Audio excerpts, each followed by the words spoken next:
Carry On. Jeeves ****** Carry On.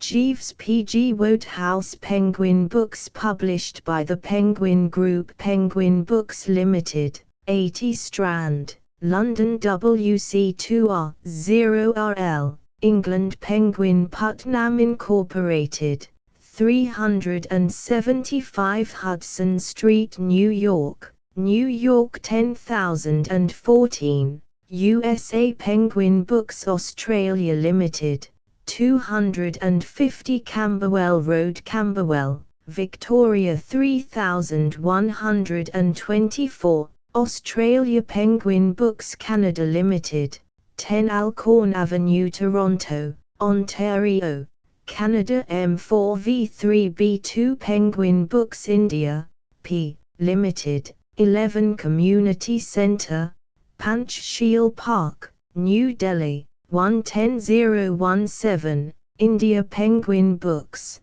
NZ Limited, CNR Rosedale and Airborne Roads, Albany, Auckland, New Zealand Penguin Books, South Africa, Party, Limited, 24 Sturdy Avenue, Rosebank 2196, South Africa Penguin Books Limited, Registered Offices, 80 Strand, London WC2R 0RL, England www.penguin.com. First published in Great Britain by Herbert Jenkins Limited, 1925. Published in Penguin Books 1957. This edition published 1999. 30 Copyright by the trustees of the Wodehouse estate. All rights reserved. The moral right of the author has been asserted. Set in 9/11 PT Monotype Trump Typeset by Roland Phototypesetting Limited, Bury St Edmunds, Suffolk. Printed in England by Clays Limited, St Ives plc. Except in the United States of America, this book is sold subject to the condition that it shall not, by way of trade or otherwise, be lent, resold, hired out, or otherwise circulated without the publisher's prior consent in any form of binding or cover other than that in which it is published, and without a similar condition including this condition being imposed on the subsequent purchaser. ISBN 13-978-0-140-28408-9, ISBN 10-140-28408-7. All the characters in this book are purely imaginary and have no relation whatsoever to any living person or persons. To Bernard Lestrange. Contents. 1. Jeeves takes charge. 1-2. The artistic career of Corky. 27-3. Jeeves and the unbidden guest. 46-4. Jeeves and the hard-boiled egg. 69-5. The aunt and the sluggard. 91-6. The rummy affair of old Biffy. 1217. Without the option. 1488. Fixing it for Freddy. 1769. Clustering round young Bingo. 19810. Bertie changes his mind. 2281. Jeeves takes charge now. Touching this business of old Jeeves, my man, you know, how do we stand? Lots of people think I'm much too dependent on him. My Aunt Agatha, in fact, has even gone so far as to call him my keeper. Well, what I say is, why not? The man's a genius. From the collar upward he stands alone. I gave up trying to run my own affairs within a week of his coming to me. That was about half a dozen years ago, directly after the rather rummy business of Florence Cray, my Uncle Willoughby's book, and Edwin, the Boy Scout. The thing really began when I got back to Easby, my uncle's place in Shropshire. I was spending a week or so there, as I generally did in the summer, and I had had to break my visit to come back to London to get a new valet. I had found Meadows, the fellow I had taken to Easby with me, sneaking my silk socks, a thing no bloke of spirit could stick at any price. It transpiring, moreover, that he had looted a lot of other things here and there about the place, I was reluctantly compelled to hand the misguided blighter the mitten and go to London to ask the registry office to dig up another specimen for my approval. They sent me Jeeves. I shall always remember the morning he came. It so happened that the night before I had been present at a rather cheery little supper, and I was feeling pretty rocky. On top of this I was trying to read a book Florence Cray had given me. She had been one of the house party at Easby, and 2 or 3 days before I left we had got engaged. I was due back at the end of the week, and I knew she would expect me to have finished the book by then. You see, she was particularly keen on boosting me up a bit nearer her own plane of intellect. She was a girl with a wonderful profile, but steeped to the gills in serious purpose. I can't give you a better idea of the way things stood than by telling you that the book she'd given me to read was called Types of Ethical Theory, and that when I opened it at random I struck a page beginning, "The postulate or common understanding involved in speech is certainly coextensive, in the obligation it carries, with the social organism of which language is the instrument, and the ends of which it is an effort to subserve." All perfectly true, no doubt, but not the sort of thing to spring on a lad with a morning head. I was doing my best to skim through this bright little volume when the bell rang. I crawled off the sofa and opened the door. A kind of darkish sort of respectful Johnny stood without. "I was sent by the agency, sir," he said. "I was given to understand that you required a valet. I'd have preferred an undertaker, but I told him to stagger in, and he floated noiselessly through the doorway like a healing zephyr. That impressed me from the start. Meadows had had flat feet and used to clump. This fellow didn't seem to have any feet at all. He just streamed in. He had a grave, sympathetic face, as if he, too, knew what it was to sup with the lads. "Excuse me, sir," he said gently.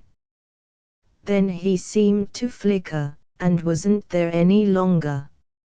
I heard him moving about in the kitchen, and presently he came back with a glass on a tray. "If you would drink this, sir," he said, with a kind of bedside manner, rather like the royal doctor shooting the bracer into the sick prince. "It is a little preparation of my own invention. It is the Worcester sauce that gives it its color. The raw egg makes it nutritious. The red pepper gives it its bite. Gentlemen have told me they have found it extremely invigorating after a late evening. I would have clutched at anything that looked like a lifeline that morning." I swallowed the stuff. For a moment I felt as if somebody had touched off a bomb inside the old bean and was strolling down my throat with a lighted torch, and then everything seemed suddenly to get all right. The sun shone in through the window, birds twittered in the tree tops, and, generally speaking, hope dawned once more. "You're engaged," I said, as soon as I could say anything. I perceived clearly that this cove was one of the world's workers, the sort no home should be without. "Thank you, sir. My name is Jeeves. You can start in at once." "Immediately, sir. Because I'm due down at Easby, in Shropshire, the day after tomorrow." "Very good, sir." He looked past me at the mantelpiece. "That is an excellent likeness of Lady Florence Cray, sir. It is 2 years since I saw her ladyship. I was at one time in Lord Worpliston's employment. I tendered my resignation because I could not see eye to eye with his lordship in his desire to dine in dress trousers, a flannel shirt, and a shooting coat. He couldn't tell me anything I didn't know about the old boy's eccentricity. This Lord Worpliston was Florence's father. He was the old buster who, a few years later, came down to breakfast one morning, lifted the first cover he saw, said eggs. Eggs. Eggs. Damn all eggs, in an overwrought sort of voice, and instantly legged it for France, never to return to the bosom of his family. This, mind you, being a bit of luck for the bosom of the family, for old Worpliston had the worst temper in the county. I had known the family ever since I was a kid, and from boyhood up this old boy had put the fear of death into me. Time, the great healer, could never remove from my memory the occasion when he found me, then a stripling of 15, smoking one of his special cigars in the stables. He got after me with a hunting crop just at the moment when I was beginning to realize that what I wanted most on earth was solitude and repose, and chased me more than a mile across difficult country. If there was a flaw, so to speak, in the pure joy of being engaged to Florence, it was the fact that she rather took after her father, and one was never certain when she might erupt. She had a wonderful profile, though. "Lady Florence and I are engaged, Jeeves," I said. "Indeed, sir." You know, there was a kind of rummy something about his manner. Perfectly all right and all that, but not what you'd call chirpy. It somehow gave me the impression that he wasn't keen on Florence. Well, of course, it wasn't my business. I supposed that while he had been valeting old Worpliston she must have trodden on his toes in some way. Florence was a dear girl, and, seen sideways, most awfully good-looking. But if she had a fault it was a tendency to be a bit imperious with the domestic staff. At this point in the proceedings there was another ring at the front door. Jeeves shimmered out and came back with a telegram. I opened it. It ran, "Return immediately. Extremely urgent. Catch first train. Florence." "Rum," I said. "Sir." "Oh, nothing." It shows how little I knew Jeeves in those days that I didn't go a bit deeper into the matter with him. Nowadays I would never dream of reading a rummy communication without asking him what he thought of it. And this one was devilish odd. What I mean is, Florence knew I was going back to Easby the day after tomorrow, anyway, so why the hurry call? Something must have happened, of course, but I couldn't see what on earth it could be. Jeeves, I said, we shall be going down to Easby this afternoon. Can you manage it? Certainly, sir. You can get your packing done and all that. Without any difficulty, sir. Which suit will you wear for the journey? This one. I had on a rather sprightly young check that morning, to which I was a good deal attached. I fancied it, in fact, more than a little. It was perhaps rather sudden till you got used to it, but, nevertheless, an extremely sound effort, which many lads at the club and elsewhere had admired unrestrainedly. Very good, sir. Again there was that kind of rummy something in his manner. It was the way he said it, don't you know. He didn't like the suit. I pulled myself together to assert myself. Something seemed to tell me that, unless I was jolly careful and nipped this lad in the bud, he would be starting to boss me. He had the aspect of a distinctly resolute blighter. Well, I wasn't going to have any of that sort of thing, by Jove. I'd seen so many cases of fellows who had become perfect slaves to their valets. I remember poor old Aubrey Fothergill telling me, with absolute tears in his eyes, poor chap, one night at the club, that he had been compelled to give up a favourite pair of brown shoes simply because Meekine, his man, disapproved of them. You have to keep these fellows in their place, don't you know?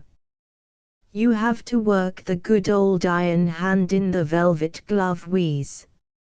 If you give them a what's-its name, they take a thingummy. Don't you like this suit, Jeeves? I said coldly.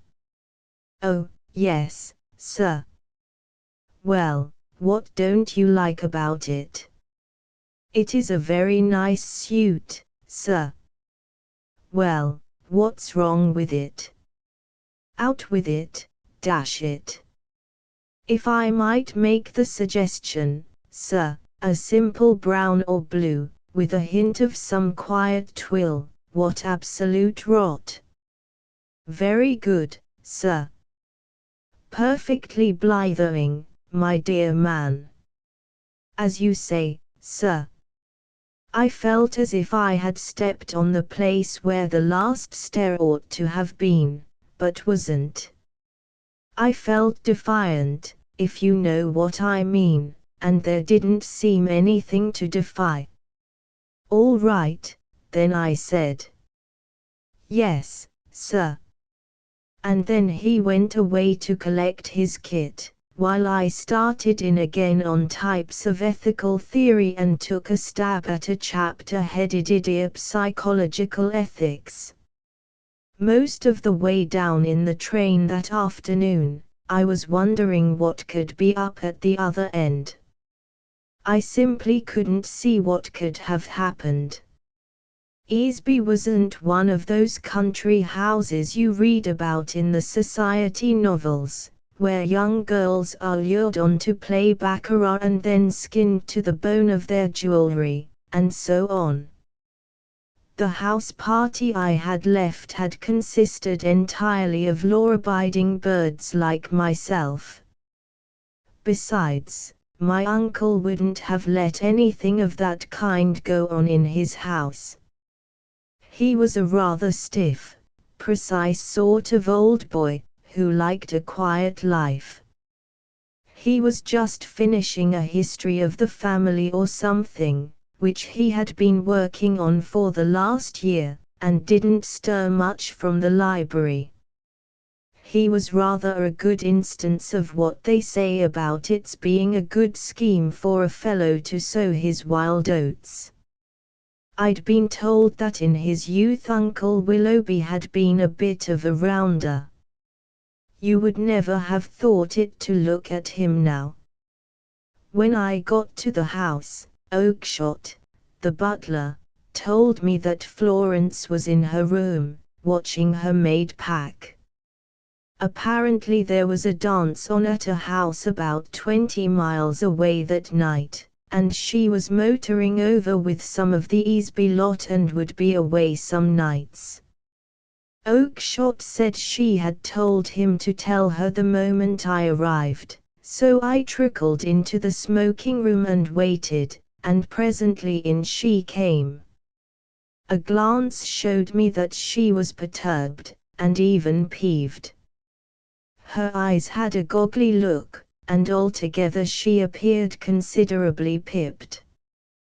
"Darling," I said, and attempted the good old embrace, but she sidestepped like a bantam-weight.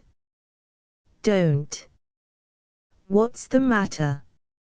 "Everything's the matter. Bertie, you remember asking me, when you left, to make myself pleasant to your uncle?" "Yes." The idea being, of course, that as at that time I was more or less dependent on Uncle Willoughby, I couldn't very well marry without his approval. And though I knew he wouldn't have any objection to Florence, having known her father since they were at Oxford together, I hadn't wanted to take any chances, so I had told her to make an effort to fascinate the old boy. "You told me it would please him particularly if I asked him to read me some of his history of the family." "Wasn't he pleased?" "He was delighted. He finished writing the thing yesterday afternoon, and read me nearly all of it last night. I have never had such a shock in my life. The book is an outrage. It is impossible. It is horrible. But, dash it, the family weren't so bad as all that. It is not a history of the family at all. Your uncle has written his reminiscences. He calls them recollections of a long life." I began to understand. As I say, Uncle Willoughby had been somewhat on the Tabasco side as a young man, and it began to look as if he might have turned out something pretty fruity if he had started recollecting his long life. "If half of what he has written is true," said Florence, "your uncle's youth must have been perfectly appalling." The moment we began to read he plunged straight into a most scandalous story of how he and my father were thrown out of a music hall in 1887. Why? I decline to tell you why. It must have been something pretty bad. It took a lot to make them chuck people out of music halls in 1887. Your uncle specifically states that father had drunk 1.5 quarts of champagne before beginning the evening she went on. The book is full of stories like that. There is a dreadful one about Lord Emsworth. Lord Emsworth. Not the one we know. Not the one at Blandings. A most respectable old Johnny, don't you know. Doesn't do a thing nowadays but dig in the garden with a spud. The very same. That is what makes the book so unspeakable. It is full of stories about people one knows who are the essence of propriety today, but who seem to have behaved, when they were in London in the 80s, in a manner that would not have been tolerated in the facile of a whaler. Your uncle seems to remember everything disgraceful that happened to anybody when he was in his early 20s. There is a story about Sir Stanley Jeeves at Rocherville Gardens which is ghastly in its perfection of detail. It seems that Sir Stanley, but I can't tell you. Have a dash? No. Oh, well, I shouldn't worry. No publisher will print the book if it's as bad as all that. On the contrary, your uncle told me that all negotiations are settled with Riggs and Ballinger, and he's sending off the manuscript tomorrow for immediate publication. They make a special thing of that sort of book. They published Lady Carnaby's Memories of 80 Interesting Years. I read 'em. Well, then, when I tell you that Lady Carnaby's memories are simply not to be compared with your uncle's recollections, you will understand my state of mind. And father appears in nearly every story in the book. I am horrified at the things he did when he was a young man. What's to be done? The manuscript must be intercepted before it reaches Riggs and Ballinger, and destroyed. I sat up. This sounded rather sporting. How are you going to do it? I inquired. How can I do it? Didn't I tell you the parcel goes off tomorrow? I am going to the Murgatroyd's dance tonight and shall not be back till Monday. You must do it. That is why I telegraphed to you. What?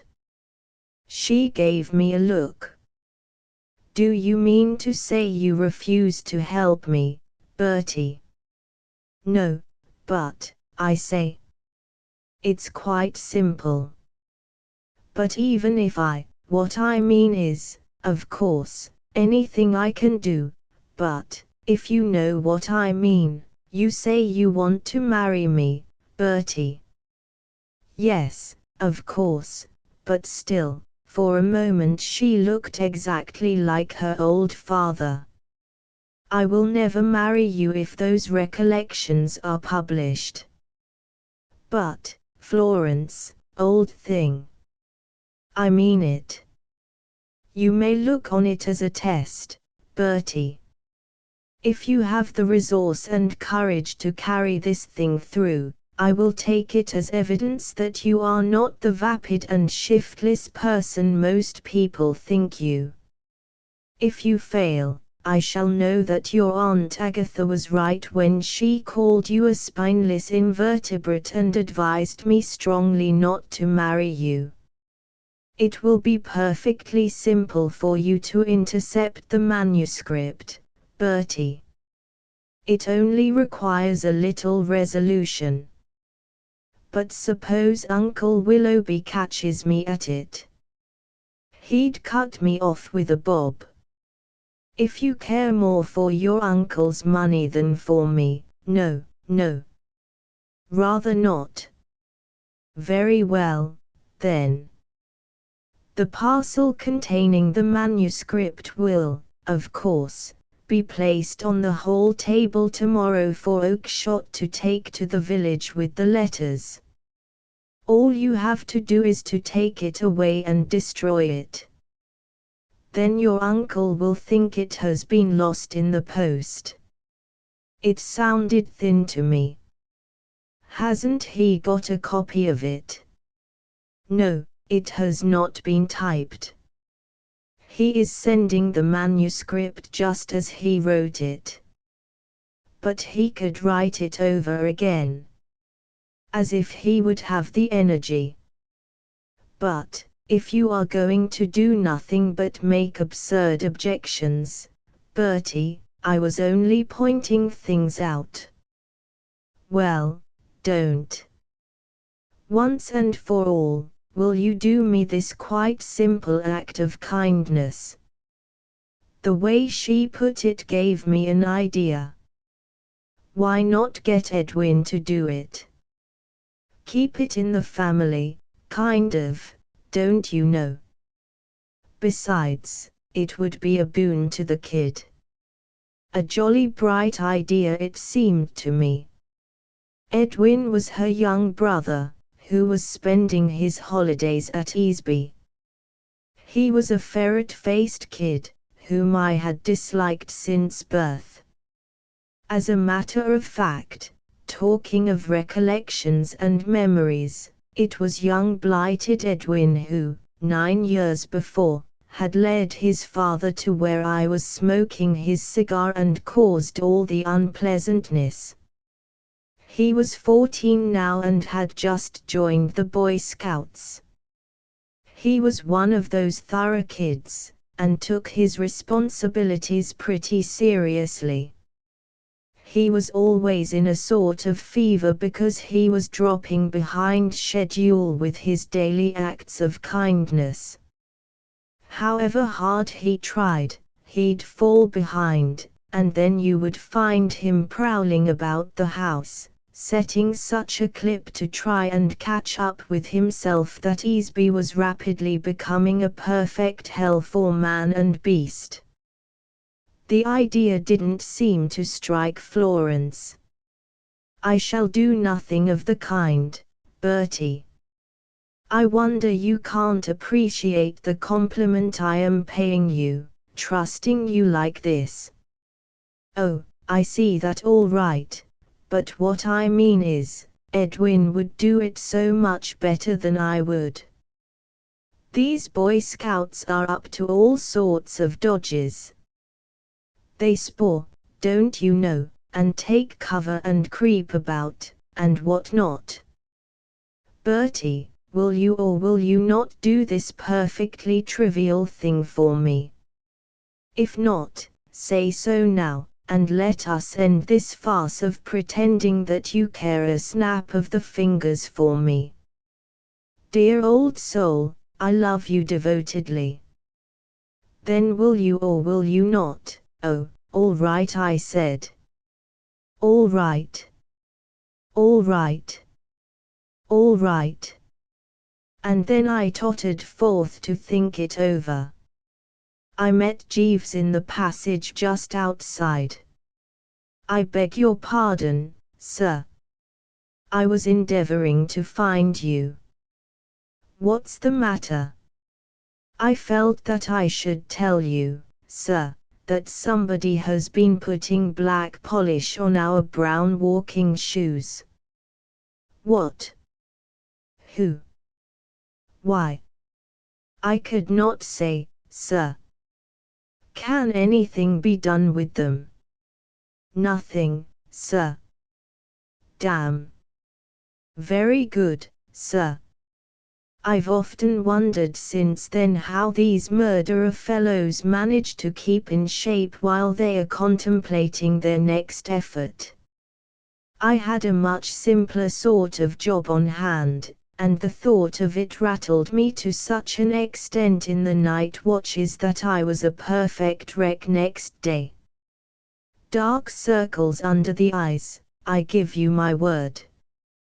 I had to call on Jeeves to rally round with one of those life-savers of his. From breakfast on I felt like a bag snatcher at a railway station. I had to hang about waiting for the parcel to be put on the hall table, and it wasn't put. Uncle Willoughby was a fixture in the library, adding the finishing touches to the great work, I supposed, and the more I thought the thing over the less I liked it. The chances against my pulling it off seemed about 3 to 2, and the thought of what would happen if I didn't gave me cold shivers down the spine. Uncle Willoughby was a pretty mild sort of old boy, as a rule, but I've known him to cut up rough, and, by Jove, he was scheduled to extend himself if he caught me trying to get away with his life work. It wasn't till nearly 4 that he toddled out of the library with the parcel under his arm, put it on the table, and toddled off again. I was hiding a bit to the southeast at the moment, behind a suit of armor. I bounded out and legged it for the table. Then I ripped upstairs to hide the swag. I charged in like a mustang and nearly stubbed my toe on young blighted Edwin, the Boy Scout. He was standing at the chest of drawers, confound him, messing about with my ties. "Hello," he said. "What are you doing here?" "I'm tidying your room. It's my last Saturday's act of kindness." "Last Saturday's?" "I'm 5 days behind. I was 6 till last night, but I polished your shoes."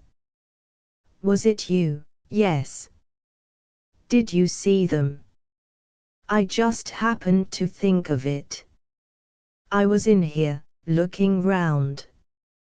Mr. Barclay had this room while you were away. He left this morning.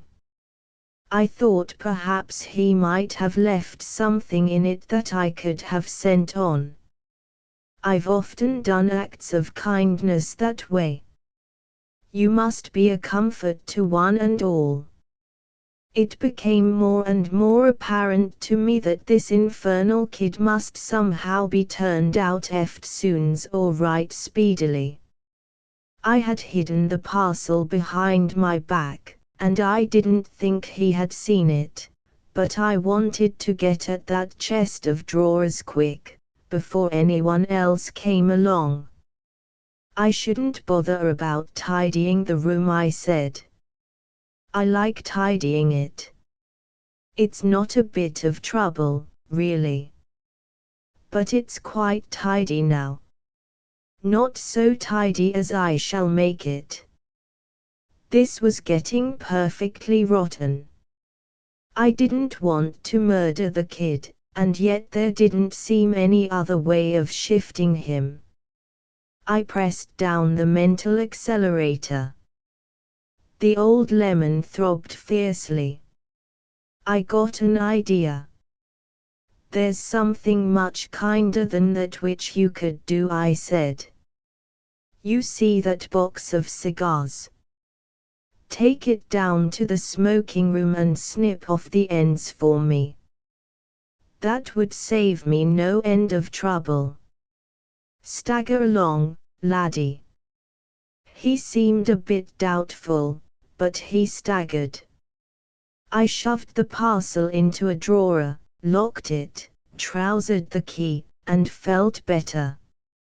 I might be a chump, but, dash it, I could out-general a mere kid with a face like a ferret. I went downstairs again. Just as I was passing the smoking room door out curveted Edwin. It seemed to me that if he wanted to do a real act of kindness he would commit suicide. "I'm snipping them," he said. "Snip on. Snip on.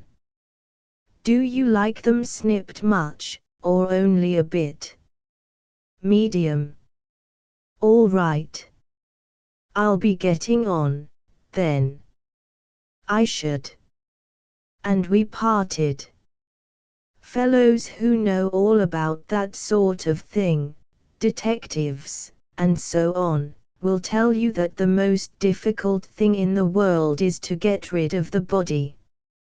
I remember, as a kid, having to learn by heart a poem about a bird by the name of Eugenium, who had the deuce of a job in this respect. All I can recall of the actual poetry is the bit that goes, "Tum-tum, tum-tum, tum-tum-ta-tum, I slew him, tum-tum-tum."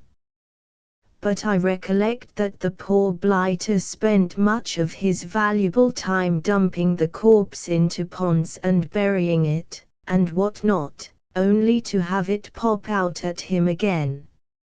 It was about an hour after I had shoved the parcel into the drawer when I realized that I had let myself in for just the same sort of thing. Florence had talked in an airy sort of way about destroying the manuscript, but when one came down to it, how the deuce can a chap destroy a great chunky mass of paper in somebody else's house in the middle of summer? I couldn't ask to have a fire in my bedroom, with the thermometer in the 80s. And if I didn't burn the thing, how else could I get rid of it? Fellows on the battlefield eat dispatches to keep them from falling into the hands of the enemy, but it would have taken me a year to eat Uncle Willoughby's recollections. I'm bound to say the problem absolutely baffled me. The only thing seemed to be to leave the parcel in the drawer and hope for the best. I don't know whether you have ever experienced it, but it's a dashed unpleasant thing having a crime on one's conscience. Towards the end of the day the mere sight of the drawer began to depress me. I found myself getting all on edge, and once when Uncle Willoughby trickled silently into the smoking room when I was alone there and spoke to me before I knew he was there, I broke the record for the sitting high jump. I was wondering all the time when Uncle Willoughby would sit up and take notice. I didn't think he would have time to suspect that anything had gone wrong till Saturday morning, when he would be expecting, of course, to get the acknowledgement of the manuscript from the publishers. But early on Friday evening he came out of the library as I was passing and asked me to step in. He was looking considerably rattled. "Bertie," he said, he always spoke in a precise sort of pompous kind of way, "an exceedingly disturbing thing has happened. As you know, I dispatched the manuscript of my book to Messrs. Riggs and Ballinger, the publishers, yesterday afternoon. It should have reached them by the first post this morning. Why I should have been uneasy I cannot say, but my mind was not altogether at rest respecting the safety of the parcel. I therefore telephoned to Messrs. Riggs and Ballinger a few moments back to make inquiries.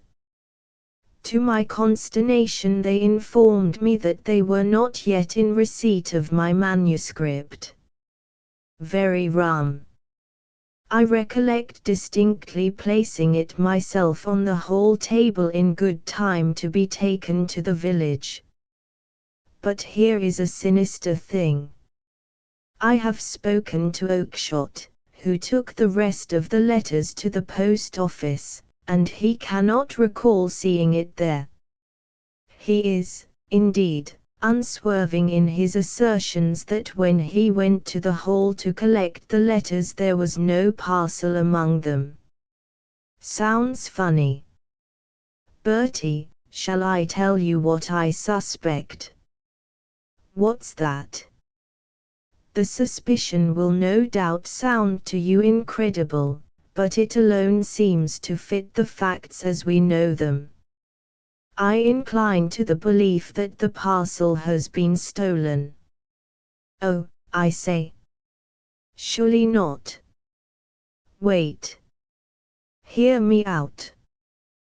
Though I have said nothing to you before, or to anyone else, concerning the matter, the fact remains that during the past few weeks a number of objects, some valuable, others not, have disappeared in this house.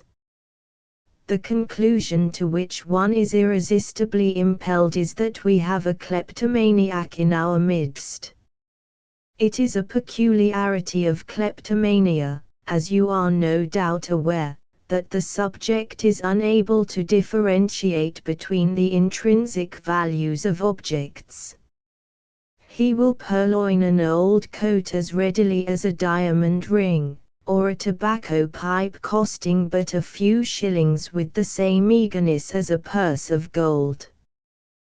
The fact that this manuscript of mine could be of no possible value to any outside person convinces me that.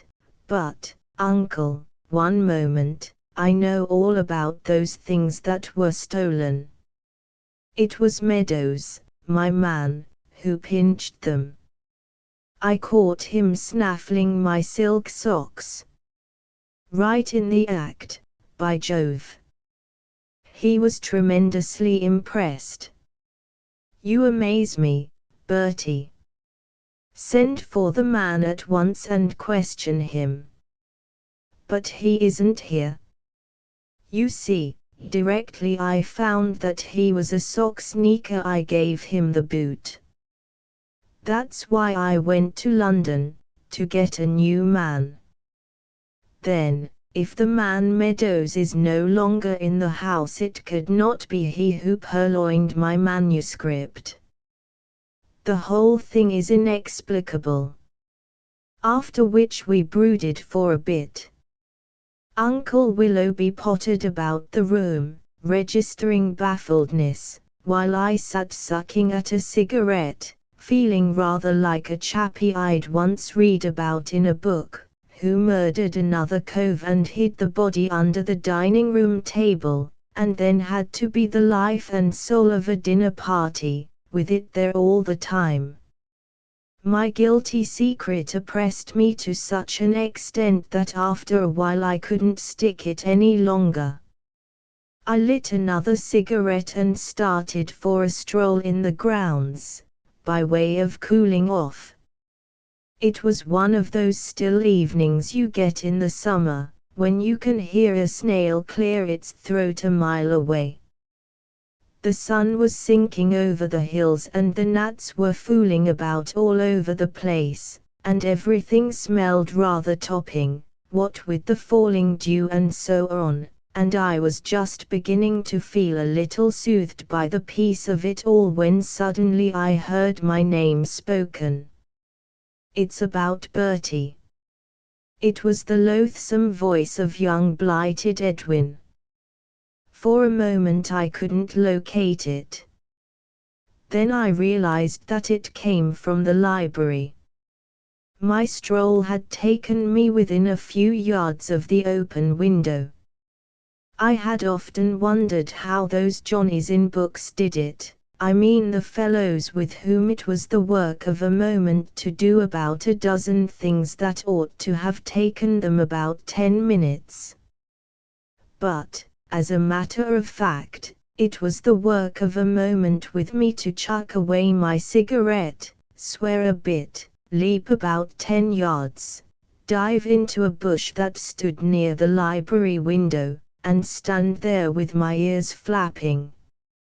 I was as certain as I've ever been of anything that all sorts of rotten things were in the offing. About Bertie, I heard Uncle Willoughby say. About Bertie and your parcel. I heard you talking to him just now. I believe he's got it. When I tell you that just as I heard these frightful words a fairly substantial beetle of sorts dropped from the bush down the back of my neck, and I couldn't even stir to squash the same, you will understand that I felt pretty rotten. Everything seemed against me. What do you mean, boy? I was discussing the disappearance of my manuscript with Bertie only a moment back, and he professed himself as perplexed by the mystery as myself. Well, I was in his room yesterday afternoon, doing him an act of kindness, and he came in with a parcel. I could see it, though he tried to keep it behind his back. And then he asked me to go to the smoking room and snip some cigars for him, and about 2 minutes afterwards he came down, and he wasn't carrying anything. So it must be in his room. I understand they deliberately teach these dashed Boy Scouts to cultivate their powers of observation and deduction and what not. Devilish thoughtless and inconsiderate of them, I call it. Look at the trouble it causes.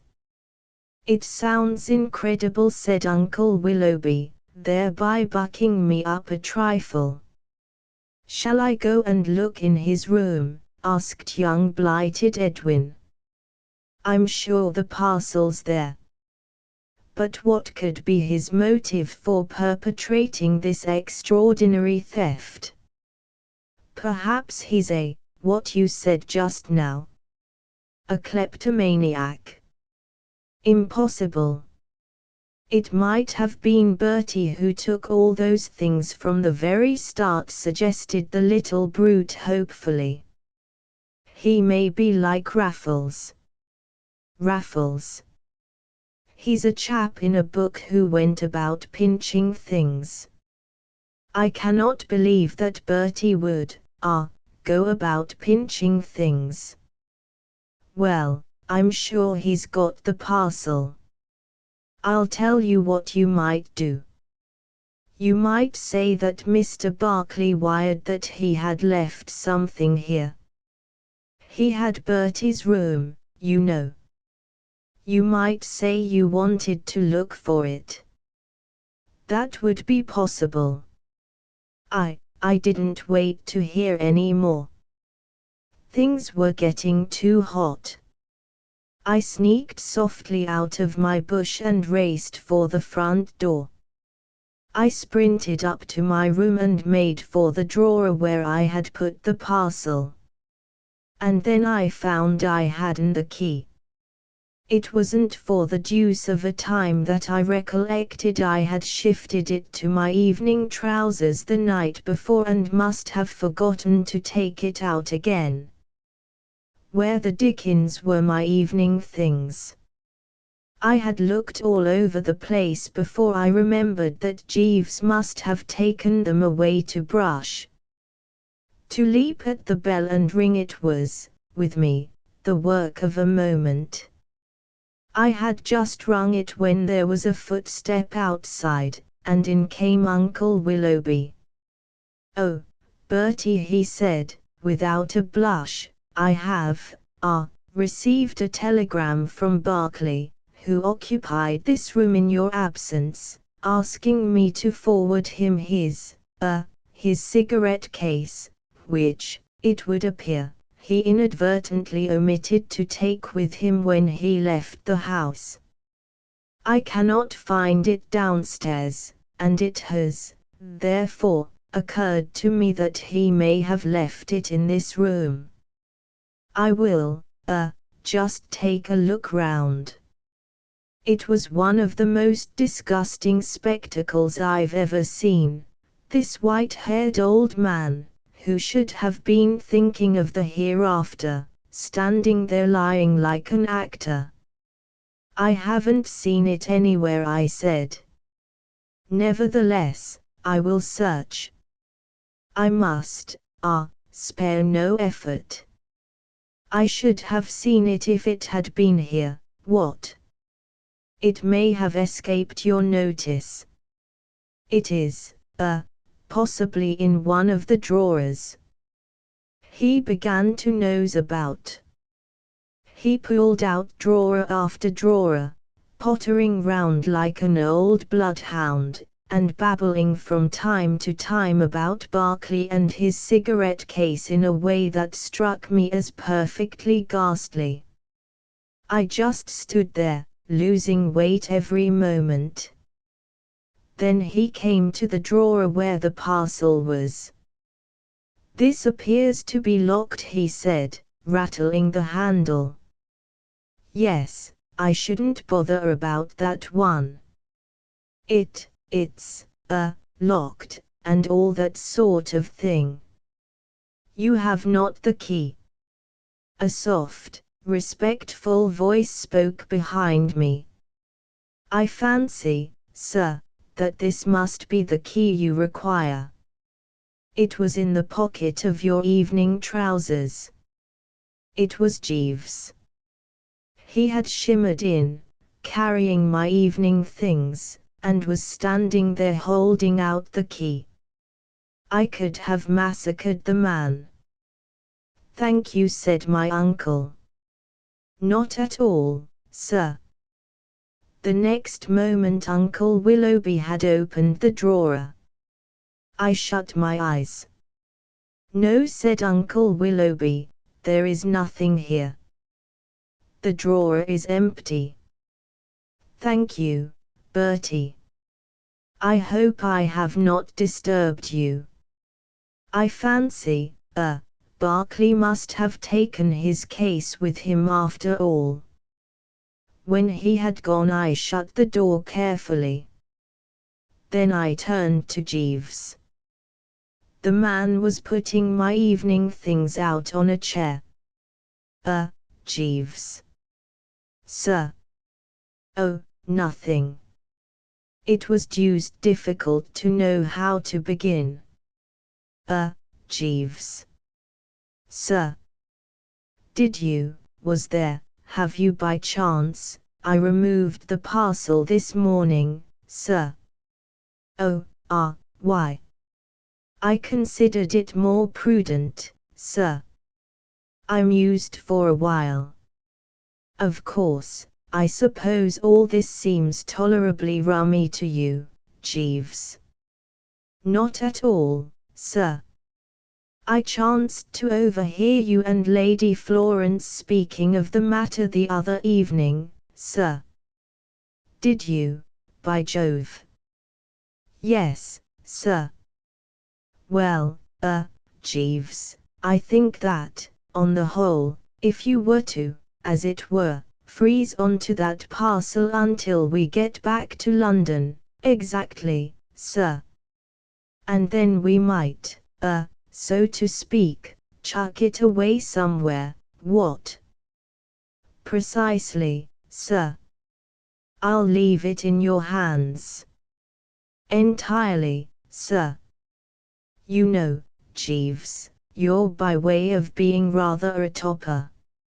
I endeavour to give satisfaction, sir. 1 in a million, by Jove. It is very kind of you to say so, sir. Well, that's about all, then, I think. Very good, sir. Florence came back on Monday. I didn't see her till we were all having tea in the hall. It wasn't till the crowd had cleared away a bit that we got a chance of having a word together.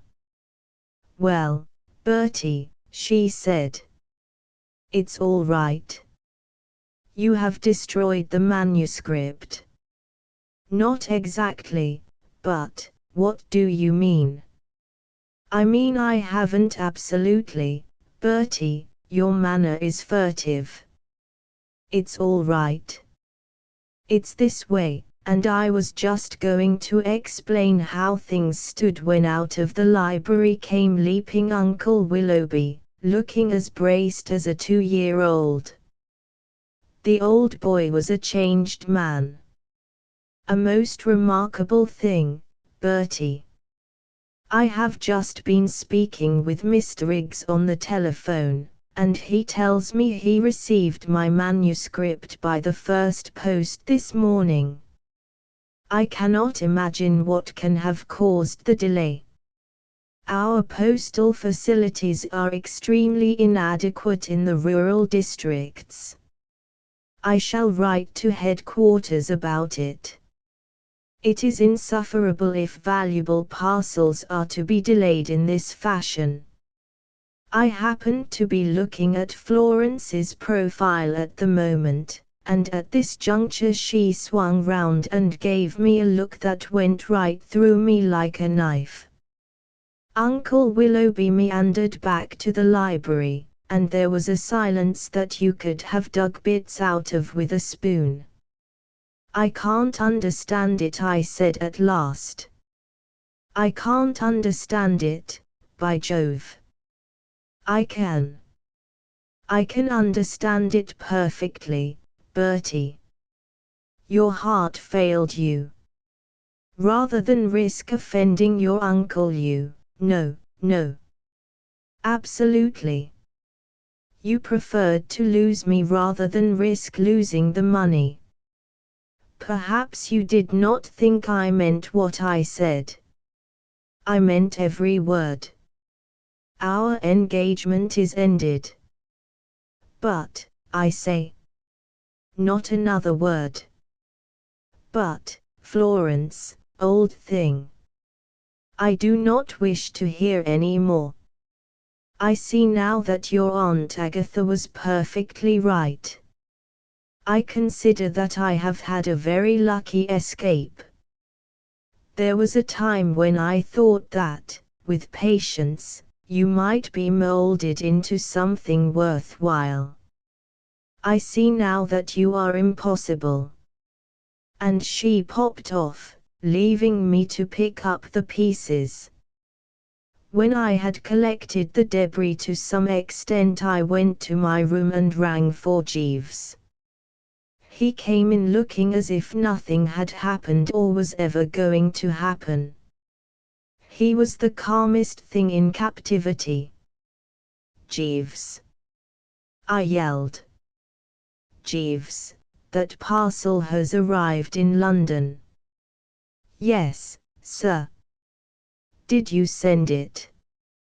"Yes, sir." "I acted for the best, sir. I think that both you and Lady Florence overestimated the danger of people being offended at being mentioned in Sir Willoughby's recollections. It has been my experience, sir, that the normal person enjoys seeing his or her name in print, irrespective of what is said about them. I have an aunt, sir, who a few years ago was a martyr to swollen limbs. She tried Walkinshaw's supreme ointment and obtained considerable relief, so much so that she sent them an unsolicited testimonial. Her pride at seeing her photograph in the daily papers in connection with descriptions of her lower limbs before taking, which were nothing less than revolting, was so intense that it led me to believe that publicity, of whatever sort, is what nearly everybody desires. Moreover, if you have ever studied psychology, sir, you will know that respectable old gentlemen are by no means averse to having it advertised that they were extremely wild in their youth. I have an uncle, I cursed his aunts and his uncles and him and all the rest of the family. Do you know that Lady Florence has broken off her engagement with me? Indeed, sir. Not a bit of sympathy. I might have been telling him it was a fine day. You're sacked. Very good, sir.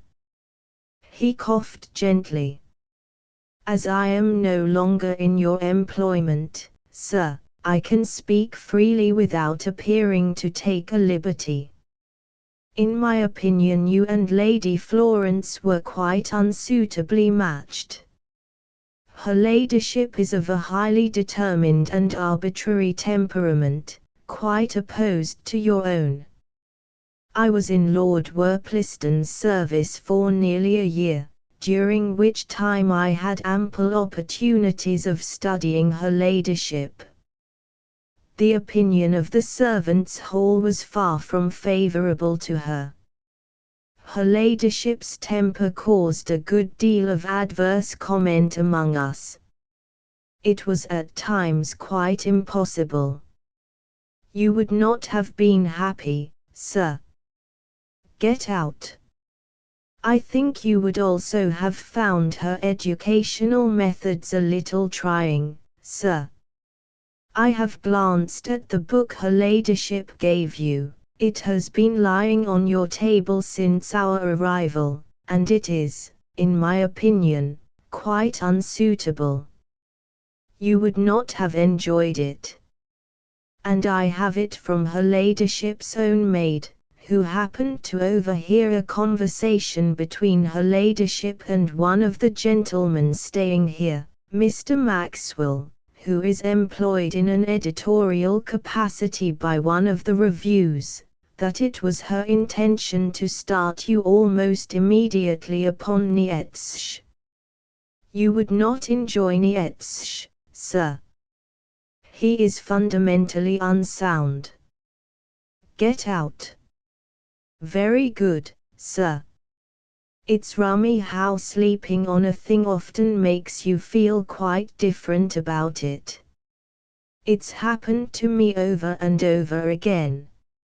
Somehow or other, when I woke next morning the old heart didn't feel half so broken as it had done. It was a perfectly topping day, and there was something about the way the sun came in at the window and the row the birds were kicking up in the ivy that made me half wonder whether Jeeves wasn't right. After all, though she had a wonderful profile, was it such a catch being engaged to Florence Cray as the casual observer might imagine? Wasn't there something in what Jeeves had said about her character? I began to realize that my ideal wife was something quite different, something a lot more clinging and drooping and prattling, and what not.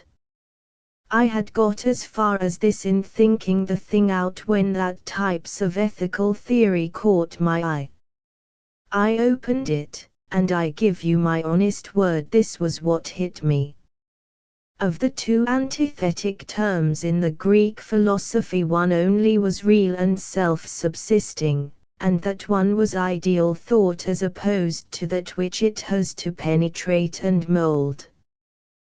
The other, corresponding to our nature, was in itself phenomenal, unreal, without any permanent footing, having no predicates that held true for 2 moments together, in short, redeemed from negation only by including indwelling realities appearing through. Well, I mean to say, what? And Nietzsche, from all accounts, a lot worse than that.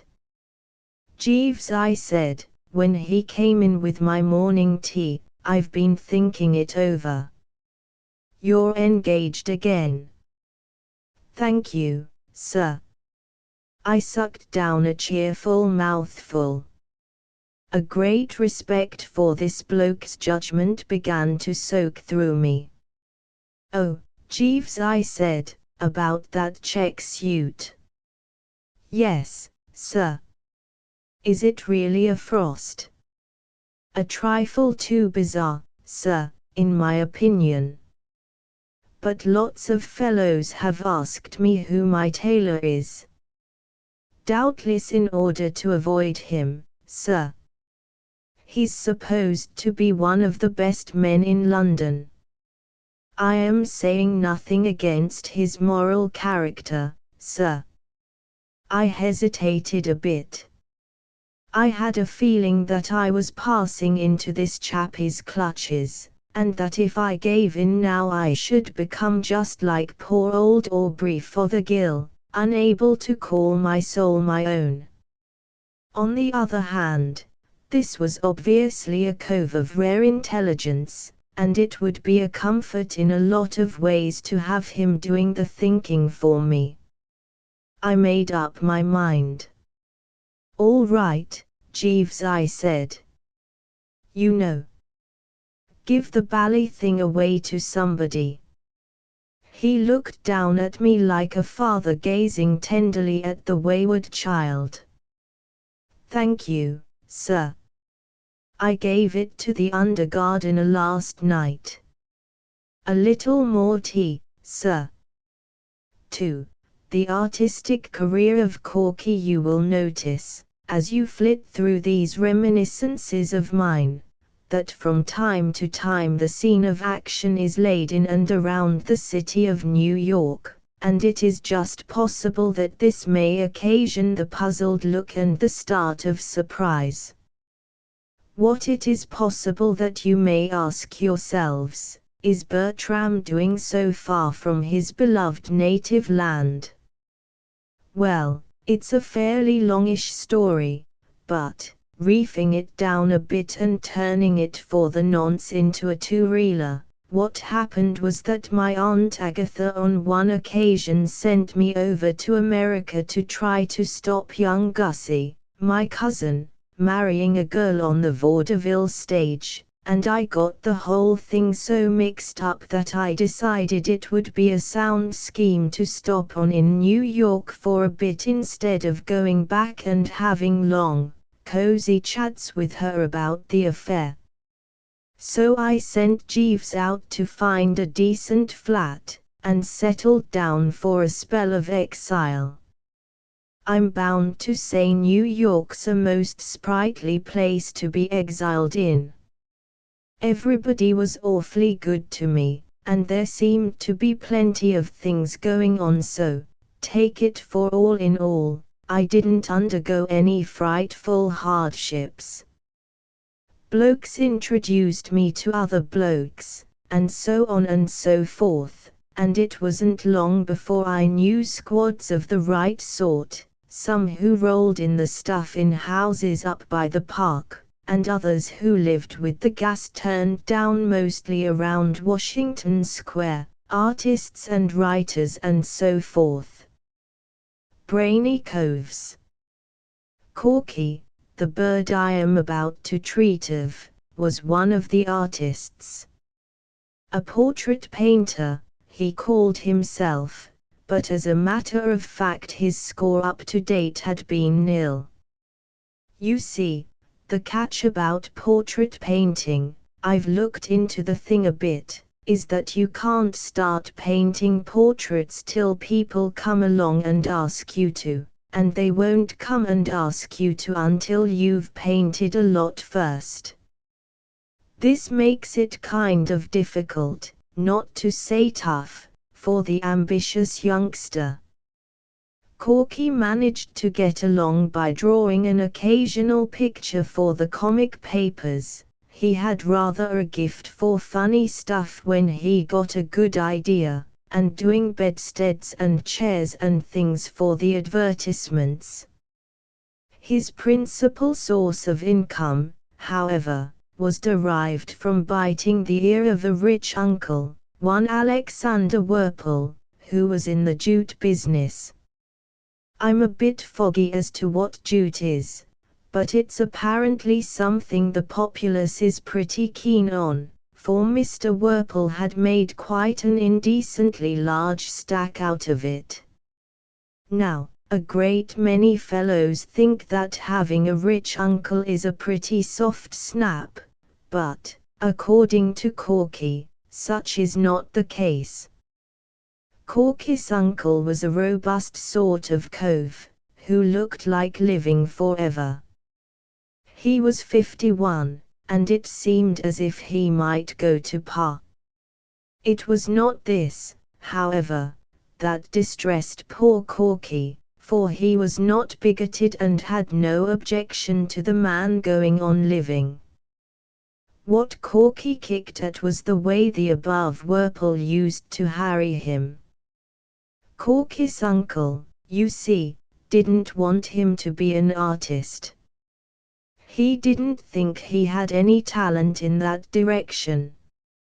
He was always urging him to chuck art and go into the jute business and start at the bottom and work his way up. And what Corky said was that, while he didn't know what they did at the bottom of a jute business, instinct told him that it was something too beastly for words. Corky, moreover, believed in his future as an artist. Someday, he said, he was going to make a hit. Meanwhile, by using the utmost tact and persuasiveness, he was inducing his uncle to cough up very grudgingly a small quarterly allowance. He wouldn't have got this if his uncle hadn't had a hobby. Mr. Werpel was peculiar in this respect. As a rule, from what I've observed, the American captain of industry doesn't do anything out of business hours. When he has put the cat out and locked up the office for the night, he just relapses into a state of coma from which he emerges only to start being a captain of industry again. But Mr. Whirple in his spare time was what is known as an ornithologist. He had written a book called American Birds, and was writing another, to be called More American Birds. When he had finished that, the presumption was that he would begin a third, and keep on till the supply of American birds gave out. Corky used to go to him about once every 3 months and let him talk about American birds. Apparently you could do what you liked with old Whirple if you gave him his head first on his pet subject, so these little chats used to make Corky's allowance all right for the time being. But it was pretty rotten for the poor chap. There was the frightful suspense, you see, and, apart from that, birds, except when broiled and in the society of a cold bottle, bored him stiff. To complete the character study of Mr. Whirple, he was a man of extremely uncertain temper, and his general tendency was to think that Corky was a poor chump and that whatever step he took in any direction on his own account was just another proof of his innate idiocy. I should imagine Jeeves feels very much the same about me. So when Corky trickled into my apartment one afternoon, shooing a girl in front of him, and said, "Bertie, I want you to meet my fiancée, Miss Singer," the aspect of the matter which hit me first was precisely the one which he had come to consult me about. The very first words I spoke were, "Corky, how about your uncle?" The poor chap gave one of those mirthless laughs. He was looking anxious and worried, like a man who has done the murder all right but can't think what the deuce to do with the body. "We're so scared, Mr. Wooster," said the girl. "We were hoping that you might suggest a way of breaking it to him."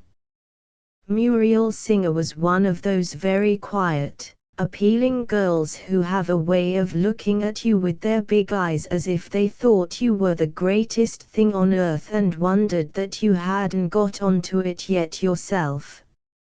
She sat there in a sort of shrinking way, looking at me as if she were saying to herself, "Oh, I do hope this great strong man isn't going to hurt me." She gave a fellow a protective kind of feeling, made him want to stroke her hand and say, "There, there, little one," or words to that effect. She made me feel that there was nothing I wouldn't do for her. She was rather like one of those innocent-tasting American drinks which creep imperceptibly into your system so that, before you know what you're doing, you're starting out to reform the world by force if necessary and pausing on your way to tell the large man in the corner that, if he looks at you like that, you will knock his head off. What I mean is, she made me feel alert and dashing, like a knight-errant or something of that kind. I felt that I was with her in this thing to the limit. "I don't see why your uncle shouldn't be most awfully bucked," I said to Corky. "He will think Miss Singer the ideal wife for you." Corky declined to cheer up. "You don't know him. Even if he did like Muriel, he wouldn't admit it. That's the sort of pig-headed ass he is. It would be a matter of principle with him to kick. All he would consider would be that I had gone and taken an important step without asking his advice, and he would raise Cain automatically. He's always done it. I strained the old bean to meet this emergency. You want to work it so that he makes Miss Singer's acquaintance without knowing that you know her. Then you come along, but how can I work it that way? I saw his point. That was the catch. There's only one thing to do, I said. What's that? Leave it to Jeeves.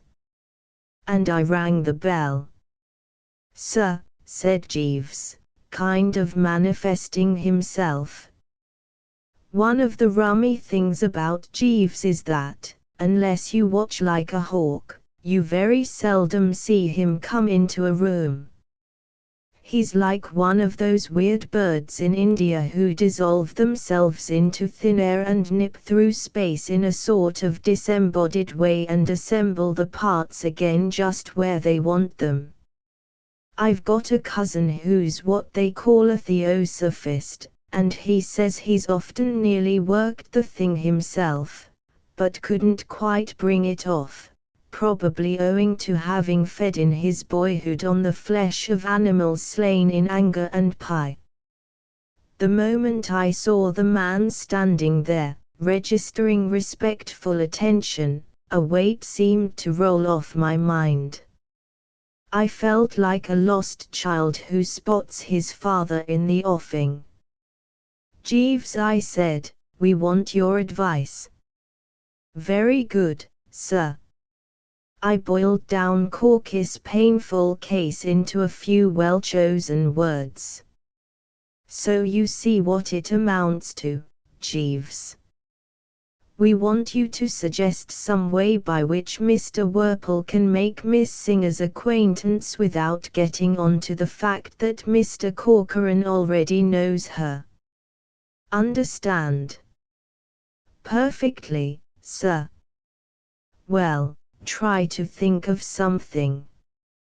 I have thought of something already, sir. You have. The scheme I would suggest cannot fail of success, but it has what may seem to you a drawback, sir, in that it requires a certain financial outlay. He means, I translated to Corky, that he has got a pippin of an idea, but it's going to cost a bit. Naturally the poor chap's face dropped, for this seemed to dish the whole thing. But I was still under the influence of the girl's melting gaze, and I saw that this was where I started in as the knight-errant. You can count on me for all that sort of thing, Corky, I said. Only too glad. Carry on, Jeeves. I would suggest, sir, that Mr. Corcoran take advantage of Mr. Worple's attachment to ornithology. How on earth did you know that he was fond of birds? It is the way these New York apartments are constructed, sir. Quite unlike our London houses. The partitions between the rooms are of the flimsiest nature. With no wish to overhear, I have sometimes heard Mr. Corcoran expressing himself with a generous strength on the subject I have mentioned. Oh. Well. Why should not the young lady write a small volume, to be entitled, let us say, The Children's Book of American Birds, and dedicate it to Mr. Worple? A limited edition could be published at your expense, sir, and a great deal of the book would, of course, be given over to eulogistic remarks concerning Mr. Worple's own larger treatise on the same subject. I should recommend the dispatching of a presentation copy to Mr. Worple, immediately on publication, accompanied by a letter in which the young lady asks to be allowed to make the acquaintance of one to whom she owes so much. This would, I fancy, produce the desired result, but as I say, the expense involved would be considerable. I felt like the proprietor of a performing dog on the vaudeville stage when the tyke has just pulled off his trick without a hitch.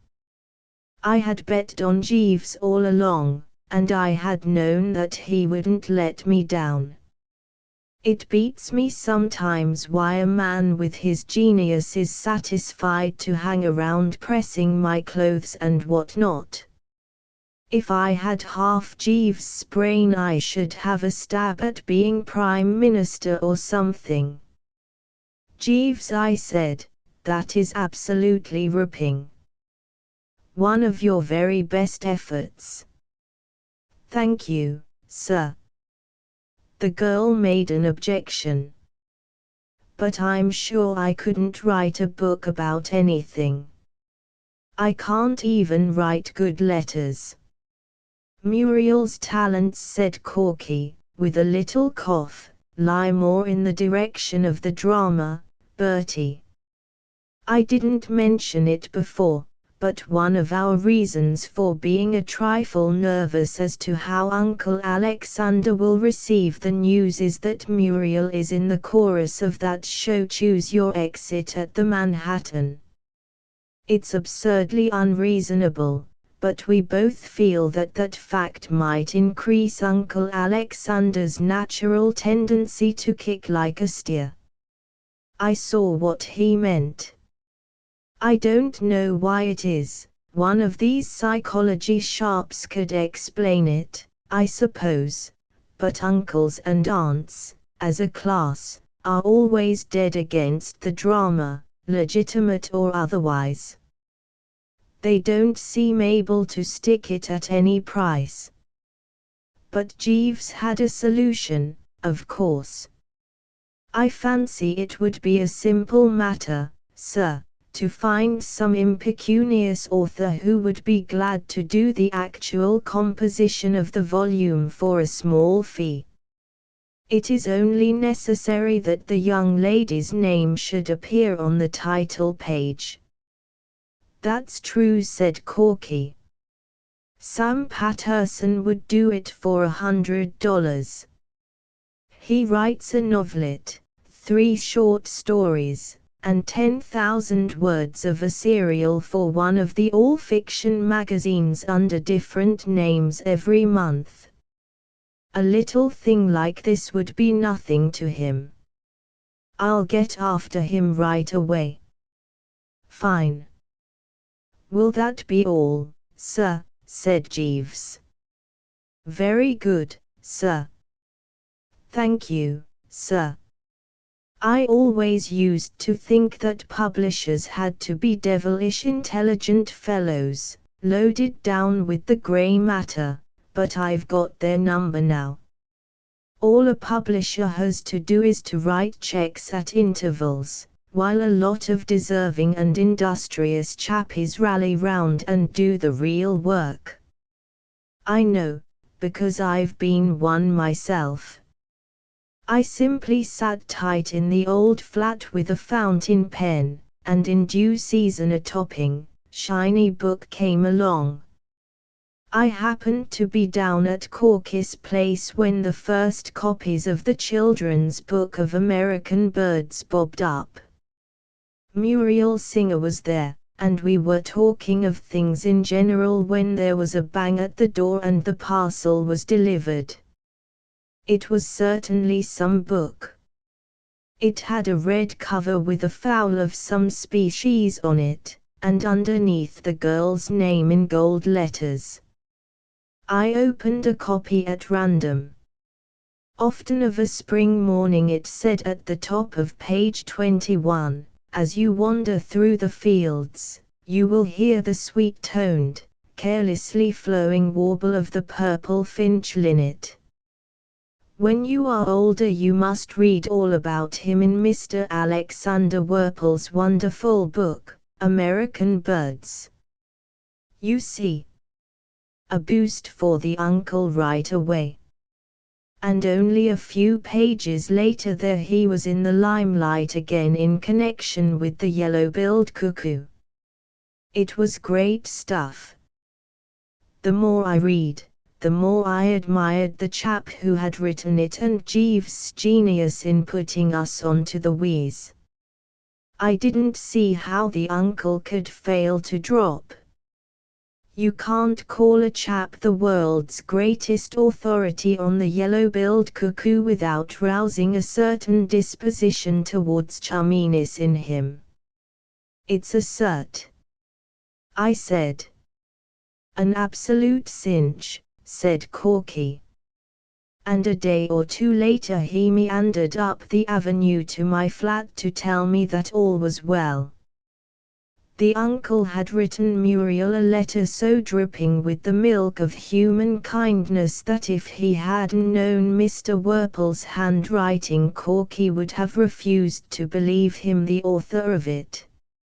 Any time it suited Miss Singer to call, said the uncle, he would be delighted to make her acquaintance. Shortly after this I had to go out of town.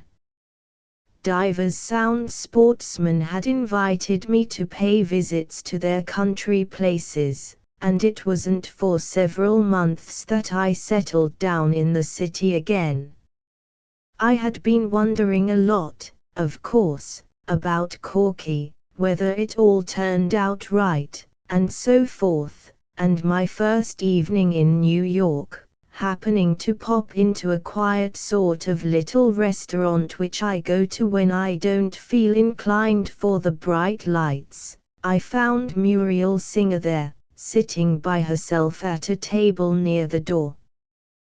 Corky, I took it, was out telephoning. I went up and passed the time of day. Well, what? I said. Why, Mr. Wooster. How do you do? Corky around? I beg your pardon.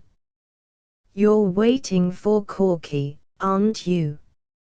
Oh, I didn't understand. No, I'm not waiting for him.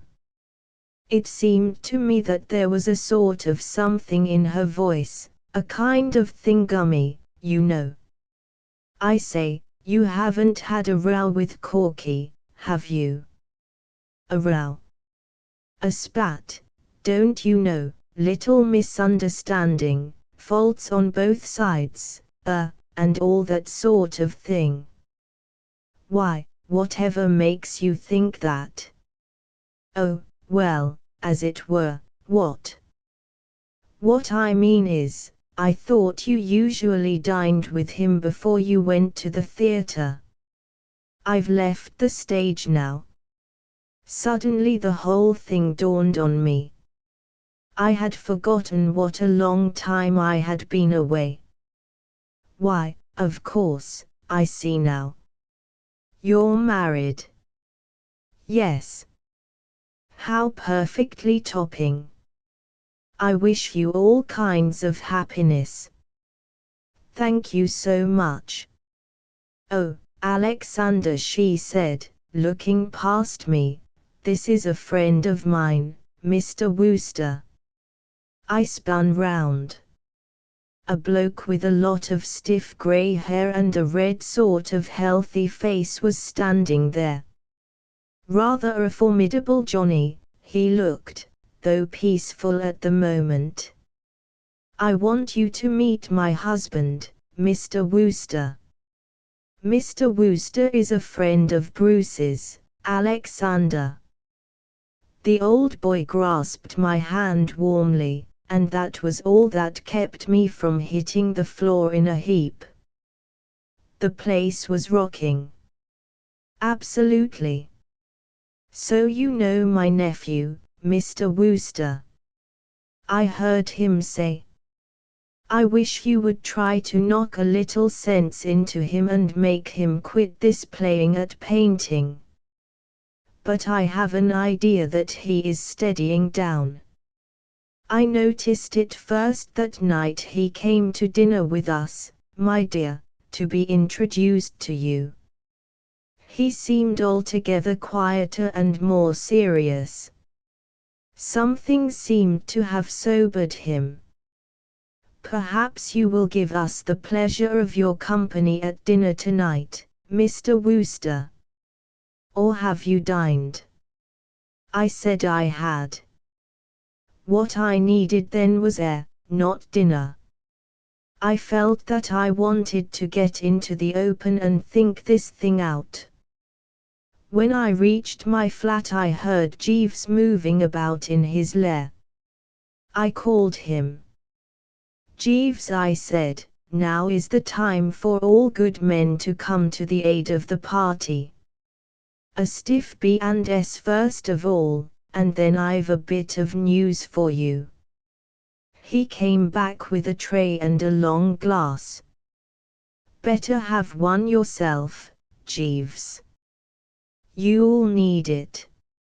Later on, perhaps. Thank you, sir.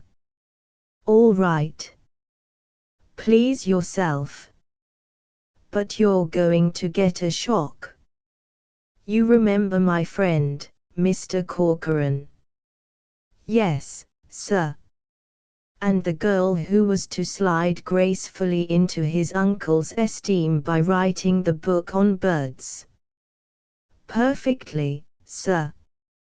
Well, she's slid. She's married the uncle. He took it without blinking. You can't rattle Jeeves. That was always a development to be feared, sir. You don't mean to tell me that you were expecting it? It crossed my mind as a possibility. Did it, by Jove? Well, I think you might have warned us. I hardly liked to take the liberty, sir.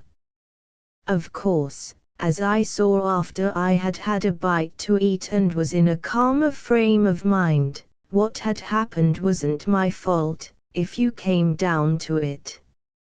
I couldn't be expected to foresee that the scheme, in itself a crackerjack, would skid into the ditch as it had done, but all the same I'm bound to admit that I didn't relish the idea of meeting Corky again until time, the great healer, had been able to get in a bit of soothing work. I cut Washington Square out absolutely for the next few months. I gave it the complete miss in baulk. And then, just when I was beginning to think I might safely pop down in that direction and gather up the dropped threads, so to speak, time, instead of working the healing wheeze, went and pulled the most awful bone and put the lid on it. Opening the paper one morning, I read that Mrs. Alexander Werple had presented her husband with a son and heir.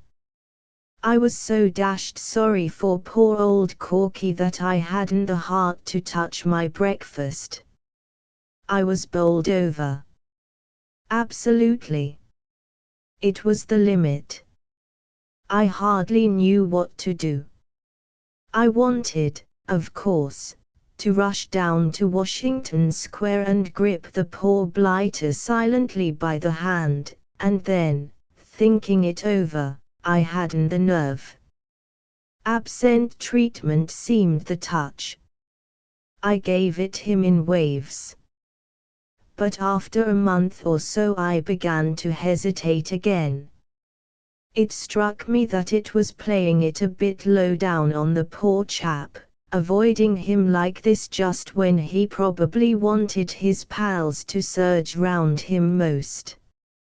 I pictured him sitting in his lonely studio with no company but his bitter thoughts, and the pathos of it got me to such an extent that I bounded straight into a taxi and told the driver to go all out for the studio. I rushed in, and there was Corky, hunched up at the easel, painting away, while on the model throne sat a severe-looking female of middle age, holding a baby. A fellow has to be ready for that sort of thing. Oh, I said, and started to back out. Corky looked over his shoulder. Hello, Bertie. Don't go. We're just finishing for the day. That will be all this afternoon, he said to the nurse, who got up with the baby and decanted it into a perambulator which was standing in the fairway. At the same hour tomorrow, Mr. Corcoran. Yes, please. Good afternoon. Good afternoon. Corky stood there, looking at the door, and then he turned to me and began to get it off his chest. Fortunately, he seemed to take it for granted that I knew all about what had happened, so it wasn't as awkward as it might have been. It's my uncle's idea, he said. Muriel doesn't know about it yet. The portrait's to be a surprise for her on her birthday. The nurse takes the kid out ostensibly to get a breather, and they beat it down here. If you want an instance of the irony of fate, Bertie, get acquainted with this. Here's the first commission I have ever had to paint a portrait, and the sitter is that human poached egg that has butted in and bounced me out of my inheritance. Can you beat it? I call it rubbing the thing in to expect me to spend my afternoons gazing into the ugly face of a little brat who to all intents and purposes has hit me behind the ear with a blackjack and swiped all I possess. I can't refuse to paint the portrait, because if I did my uncle would stop my allowance, yet every time I look up and catch that kid's vacant eye, I suffer agonies. I tell you, Bertie, sometimes when he gives me a patronizing glance and then turns away and is sick, as if it revolted him to look at me, I come within an ace of occupying the entire front page of the evening papers as the latest murder sensation. There are moments when I can almost see the headlines. Promising young artist beans baby with axe. I patted his shoulder silently. My sympathy for the poor old scout was too deep for words. I kept away from the studio for some time after that, because it didn't seem right to me to intrude on the poor chappie's sorrow. Besides, I'm bound to say that nurse intimidated me. She reminded me so infernally of Aunt Agatha. She was the same gimlet-eyed type. But one afternoon Corky called me on the phone. Bertie. Hello. Are you doing anything this afternoon? Nothing special. You couldn't come down here, could you? What's the trouble? Anything up?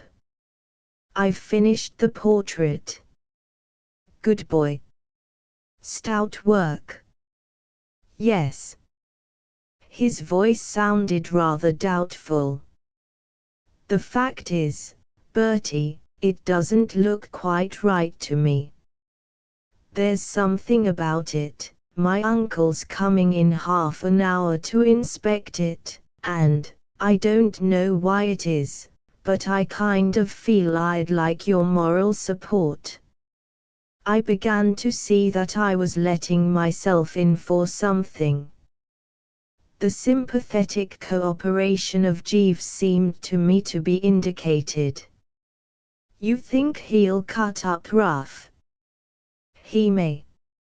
I threw my mind back to the red-faced chappie I had met at the restaurant, and tried to picture him cutting up rough. It was only too easy. I spoke to Corky firmly on the telephone. I'll come, I said. Good. But only if I may bring Jeeves. Why Jeeves? What's Jeeves got to do with it? Who wants Jeeves? Jeeves is the fool who suggested the scheme that has laid. Listen, Corky, old top. If you think I am going to face that uncle of yours without Jeeves' support, you're mistaken. I'd sooner go into a den of wild beasts and bite a lion on the back of the neck. Oh, all right, said Corky. Not cordially, but he said it, so I rang for Jeeves, and explained the situation. Very good, sir, said Jeeves. We found Corky near the door, looking at the picture with one hand up in a defensive sort of way, as if he thought it might swing on him. Stand right where you are, Bertie, he said, without moving. Now, tell me honestly, how does it strike you? The light from the big window fell right on the picture. I took a good look at it. Then I shifted a bit nearer and took another look. Then I went back to where I had been at first, because it hadn't seemed quite so bad from there. Well, said Corky anxiously. I hesitated a bit. Of course, old man, I only saw the kid once, and then only for a moment, but it was an ugly sort of kid, wasn't it, if I remember rightly? As ugly as that? I looked again, and honesty compelled me to be frank. I don't see how it could have been, old chap. Poor old Corky ran his fingers through his hair in a temperamental sort of way. He groaned. You're quite right, Bertie. Something's gone wrong with the darned thing. My private impression is that, without knowing it, I've worked that stunt that Sargent used to pull, painting the soul of the sitter. I've got through the mere outward appearance, and have put the child's soul on canvas. But could a child of that age have a soul like that? I don't see how he could have managed it in the time. What do you think, Jeeves? I doubt it, sir. It sort of leers at you, doesn't it? You've noticed that, too, said Corky. I don't see how one could help noticing. All I tried to do was to give the little brute a cheerful expression. But, as it has worked out, he looks positively dissipated. Just what I was going to suggest, old man. He looks as if he were in the middle of a colossal spree, and enjoying every minute of it. Don't you think so, Jeeves? He has a decidedly inebriated air, sir. Corky was starting to say something, when the door opened and the uncle came in. For about 3 seconds all was joy, jollity and goodwill. The old boy shook hands with me, slapped Corky on the back, said he didn't think he had ever seen such a fine day, and whacked his leg with his stick.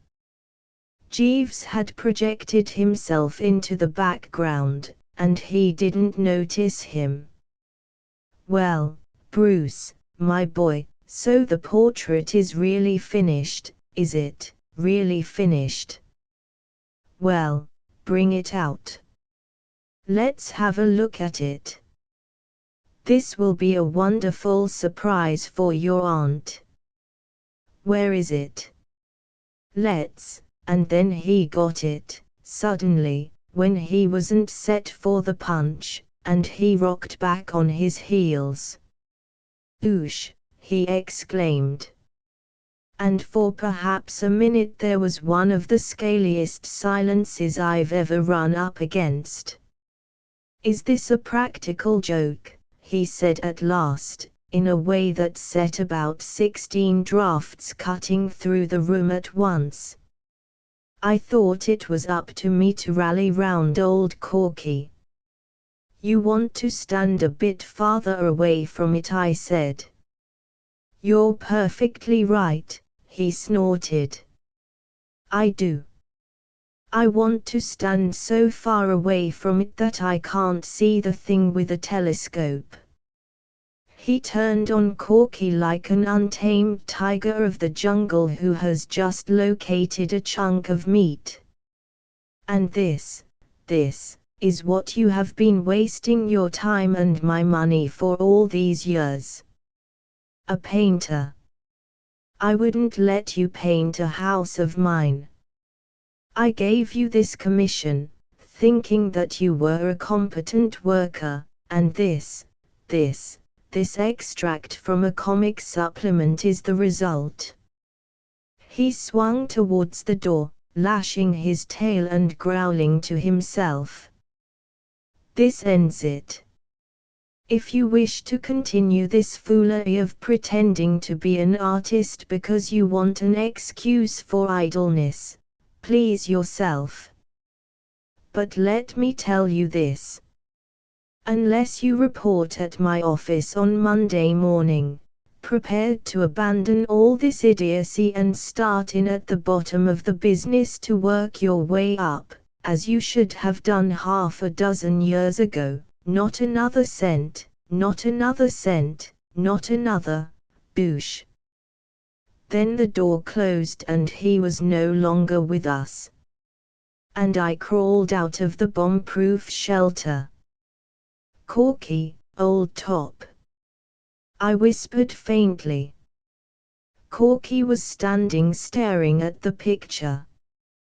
His face was set. There was a hunted look in his eye.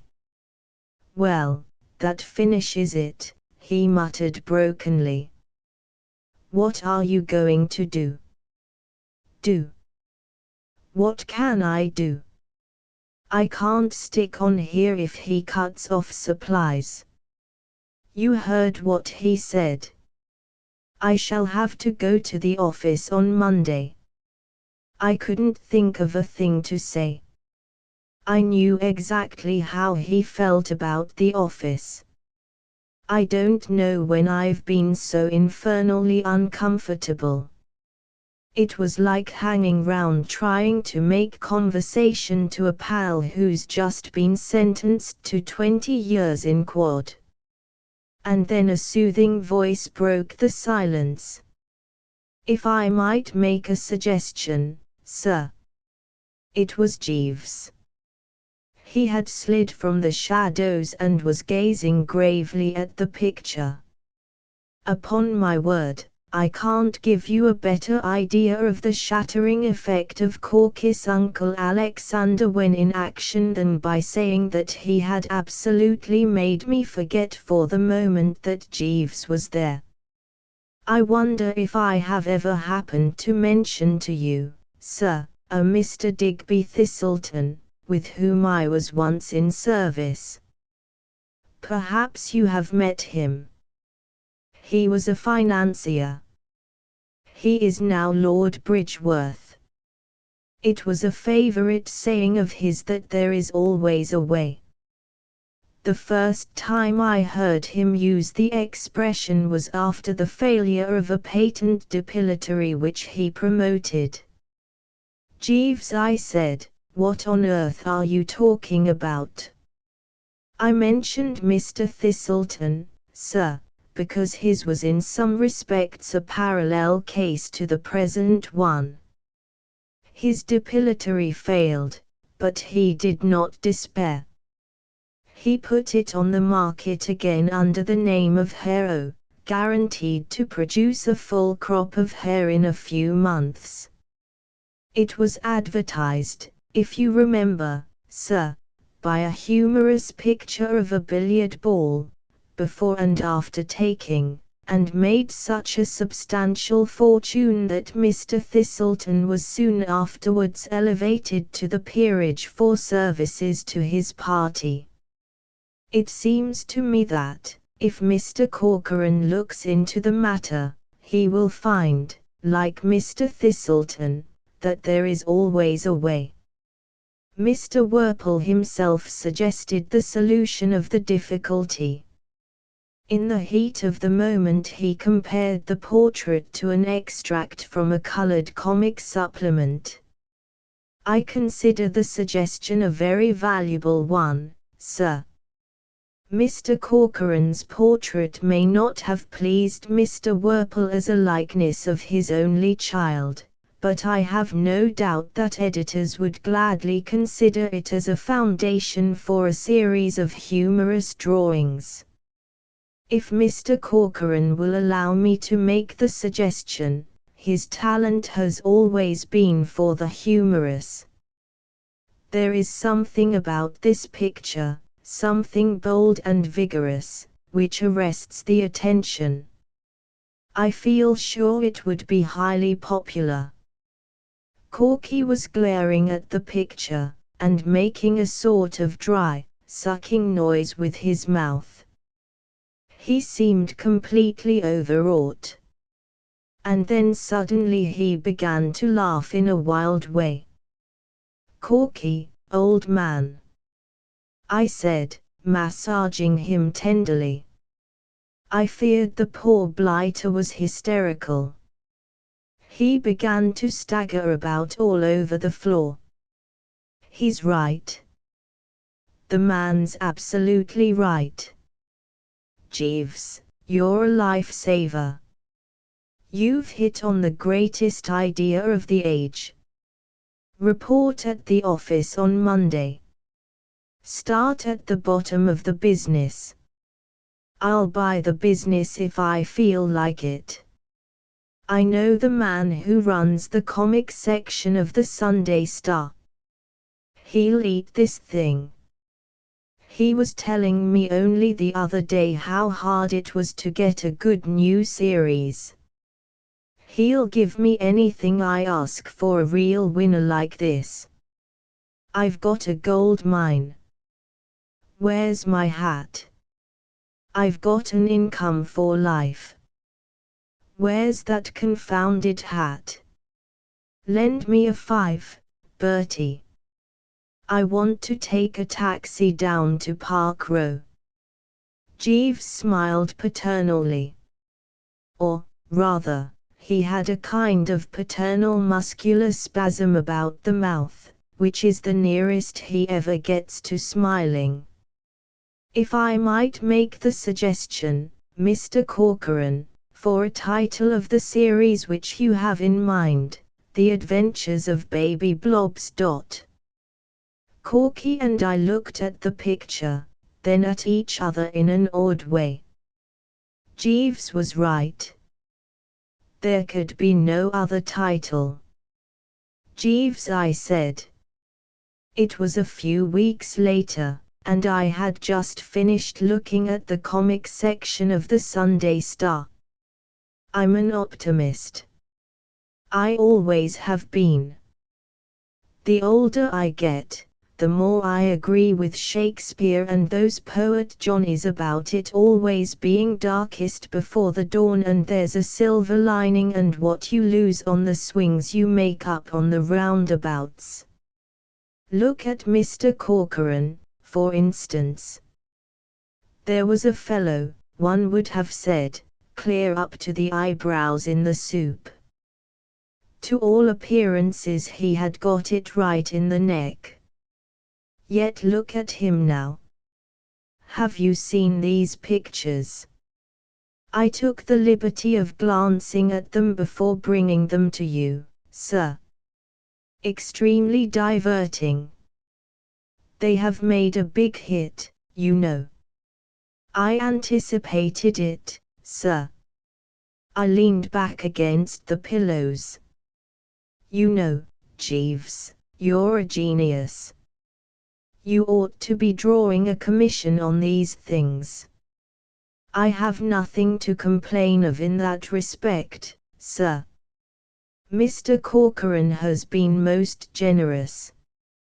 I am putting out the brown suit, sir. No, I think I'll wear the blue with the faint red stripe.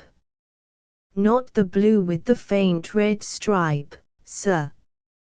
But I rather fancy myself in it. Not the blue with the faint red stripe, sir. Oh, all right, have it your own way. Very good, sir. Thank you, sir.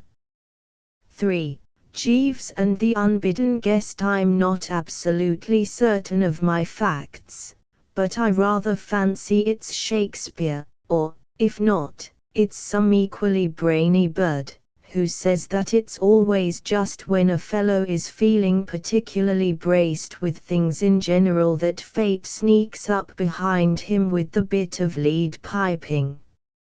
And what I'm driving at is that the man is perfectly right. Take, for instance, the business of Lady Malvern and her son Wilmot. That was one of the scaliest affairs I was ever mixed up with, and a moment before they came into my life I was just thinking how thoroughly all right everything was. I was still in New York when the thing started, and it was about the time of year when New York is at its best. It was one of those topping mornings, and I had just climbed out from under the cold shower, feeling like $1 million. As a matter of fact, what was bucking me up more than anything was the fact that the day before I had asserted myself with Jeeves, absolutely asserted myself, don't you know? You see, the way things had been going on, I was rapidly becoming a dashed serf. The man had jolly well oppressed me. I didn't so much mind when he made me give up one of my new suits, because Jeeves' judgment about suits is sound and can generally be relied upon. But I as near as a touch rebelled when he wouldn't let me wear a pair of cloth-topped boots which I loved like a couple of brothers. And, finally, when he tried to tread on me like a worm in the matter of a hat, I put the Wooster foot down and showed him in no uncertain manner who was who. It's a long story, and I haven't time to tell you now.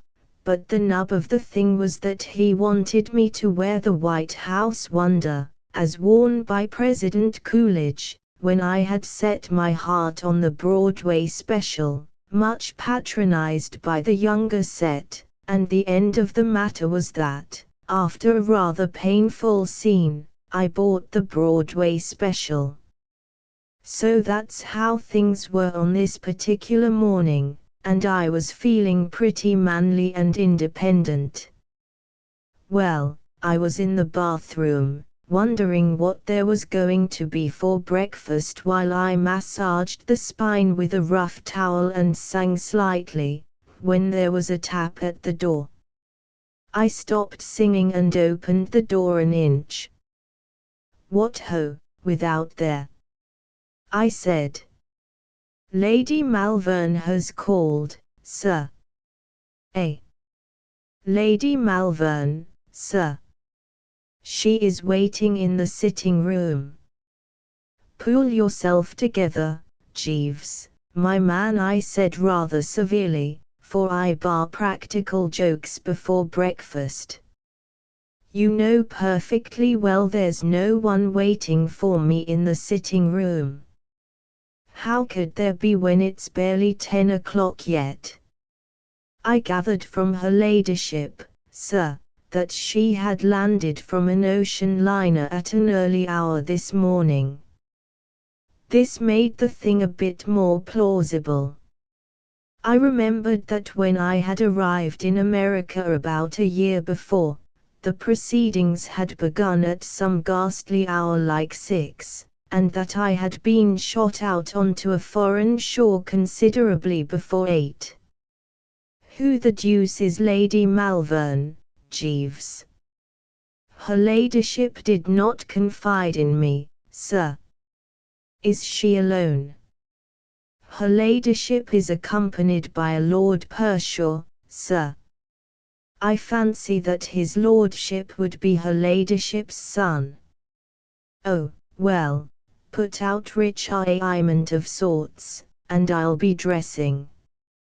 Our heather mixture lounge is in readiness, sir. Then lead me to it. While I was dressing I kept trying to think who on earth Lady Malvern could be.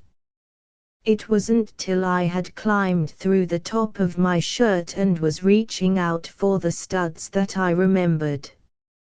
I've placed her, Jeeves. She's a pal of my Aunt Agatha. Indeed, sir. Yes.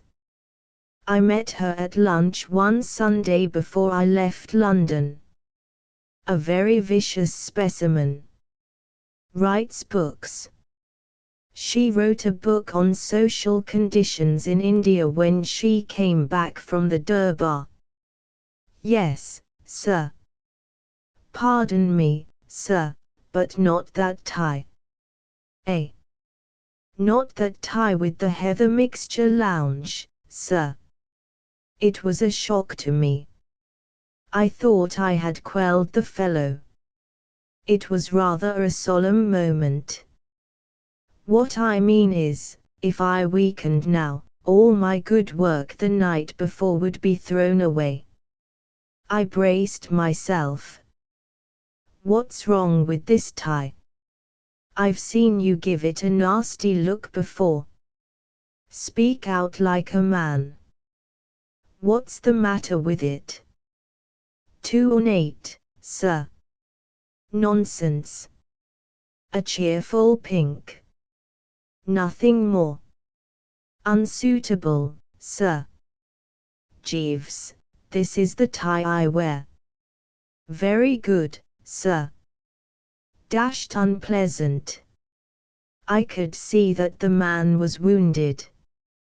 But I was firm. I tied the tie, got into the coat and waistcoat, and went into the sitting room. Hello, hello, hello. I said. What? Ah. How do you do, Mr. Wooster? You have never met my son Wilmot, I think. Motty, darling, this is Mr. Wooster. Lady Malvern was a hearty, happy, healthy, overpowering sort of dashed female, not so very tall but making up for it by measuring about 6 feet from the OP to the prompt side. She fitted into my biggest armchair as if it had been built round her by someone who knew they were wearing armchairs tight about the hips that season. She had bright, bulging eyes and a lot of yellow hair, and when she spoke she showed about 57 front teeth. She was one of those women who kind of numb a fellow's faculties. She made me feel as if I were 10 years old and had been brought into the drawing room in my Sunday clothes to say how do you do. Altogether by no means the sort of thing a chappie would wish to find in his sitting room before breakfast. Motty, the son, was about 23, tall and thin and meek-looking. He had the same yellow hair as his mother, but he wore it plastered down and parted in the middle. His eyes bulged, too, but they weren't bright. They were a dull grey with pink rims. His chin gave up the struggle about halfway down, and he didn't appear to have any eyelashes. A mild, furtive, sheepish sort of blighter, in short. Awfully glad to see you, I said, though this was far from the case, for already I was beginning to have a sort of feeling that dirty work was threatening in the offing. So you've popped over, eh? Making a long stay in America. About a month. Your aunt gave me your address and told me to be sure to call on you. I was glad to hear this, for it seemed to indicate that Aunt Agatha was beginning to come round a bit. As I believe I told you before, there had been some slight unpleasantness between us, arising from the occasion when she had sent me over to New York to disentangle my cousin Gussie from the clutches of a girl on the music hall stage. When I tell you that by the time I had finished my operations Gussie had not only married the girl but had gone on the halls himself and was doing well, you'll understand that relations were a trifle strained between aunt and nephew. I simply hadn't dared go back and face her, and it was a relief to find that time had healed the wound enough to make her tell her pals to call on me. What I mean is, much as I liked America, I didn't want to have England barred to me for the rest of my natural, and, believe me, England is a jolly sight too small for anyone to live in with Aunt Agatha, if she's really on the war path. So I was braced at hearing these words and smiled genially on the assemblage. Your aunt said that you would do anything that was in your power to be of assistance to us. Rather. Oh, rather. Absolutely. Thank you so much. I want you to put dear Motty up for a little while. I didn't get this for a moment. Put him up. For my clubs. No, no. Darling Motty is essentially a home bird. Aren't you, Motty, darling? Motty, who was sucking the knob of his stick, uncorked himself. Yes, mother, he said, and corked himself up again. I should not like him to belong to clubs. I mean put him up here. Have him to live with you while I am away. These frightful words trickled out of her like honey. The woman simply didn't seem to understand the ghastly nature of her proposal. I gave Motty the swift east to west. He was sitting with his mouth nuzzling the stick, blinking at the wall. The thought of having this planted on me for an indefinite period appalled me. Absolutely appalled me, don't you know? I was just starting to say that the shot wasn't on the board at any price, and that the first sign Motty gave of trying to nestle into my little home I would yell for the police, when she went on, rolling placidly over me, as it were. There was something about this woman that sapped one's willpower. I am leaving New York by the midday train, as I have to pay a visit to Sing Sing prison. I am extremely interested in prison conditions in America. After that I work my way gradually across to the coast, visiting the points of interest on the journey. You see, Mr. Wooster, I am in America principally on business. No doubt you read my book, India and the Indians. My publishers are anxious for me to write a companion volume on the United States. I shall not be able to spend more than a month in the country, as I have to get back for the season, but a month should be ample. I was less than a month in India, and my dear friend Sir Roger Cremorne wrote his America from Within after a stay of only 2 weeks. I should love to take dear Motty with me, but the poor boy gets so sick when he travels by train. I shall have to pick him up on my return. From where I sat I could see Jeeves in the dining room, laying the breakfast table. I wished I could have had a minute with him alone. I felt certain that he would have been able to think of some way of putting a stop to this woman. It will be such a relief to know that Motty is safe with you, Mr. Wooster. I know what the temptations of a great city are. Hitherto dear Motty has been sheltered from them. He has lived quietly with me in the country.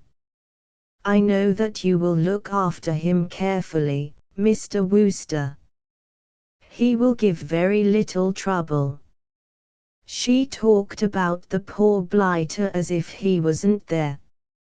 Not that Motty seemed to mind.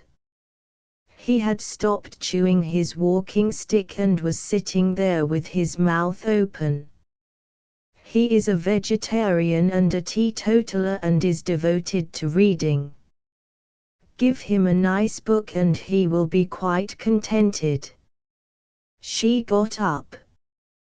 Thank you so much, Mr. Wooster. I don't know what I should have done without your help. Come, Motty. We have just time to see a few of the sights before my train goes. But I shall have to rely on you for most of my information about New York, darling. Be sure to keep your eyes open and take notes of your impressions. It will be such a help. Goodbye, Mr. Wooster. I will send Motty back early in the afternoon. They went out, and I howled for Jeeves. Jeeves. Sir. What's to be done? You heard it all, didn't you? You were in the dining room most of the time. That pill is coming to stay here. Pill, sir. The excrescence. I beg your pardon, sir. I looked at Jeeves sharply. This sort of thing wasn't like him. Then I understood. The man was really upset about that tie. He was trying to get his own back. Lord Pershaw will be staying here from tonight, Jeeves, I said coldly. Very good, sir. Breakfast is ready, sir. I could have sobbed into the bacon and eggs. That there wasn't any sympathy to be got out of Jeeves was what put the lid on it. For a moment I almost weakened and told him to destroy the hat and tie if he didn't like them, but I pulled myself together again. I was dashed if I was going to let Jeeves treat me like a bally one-man chain gang. But, what with brooding on Jeeves and brooding on Motty, I was in a pretty reduced sort of state. The more I examined the situation, the more blighted it became. There was nothing I could do. If I slung Motty out, he would report to his mother, and she would pass it on to Aunt Agatha, and I didn't like to think what would happen then. Sooner or later I should be wanting to go back to England, and I didn't want to get there and find Aunt Agatha waiting on the quay for me with a stuffed eelskin. There was absolutely nothing for it but to put the fellow up and make the best of it. About midday Motty's luggage arrived, and soon afterwards a large parcel of what I took to be nice books. I brightened up a little when I saw it. It was one of those massive parcels and looked as if it had enough in it to keep him busy for a year.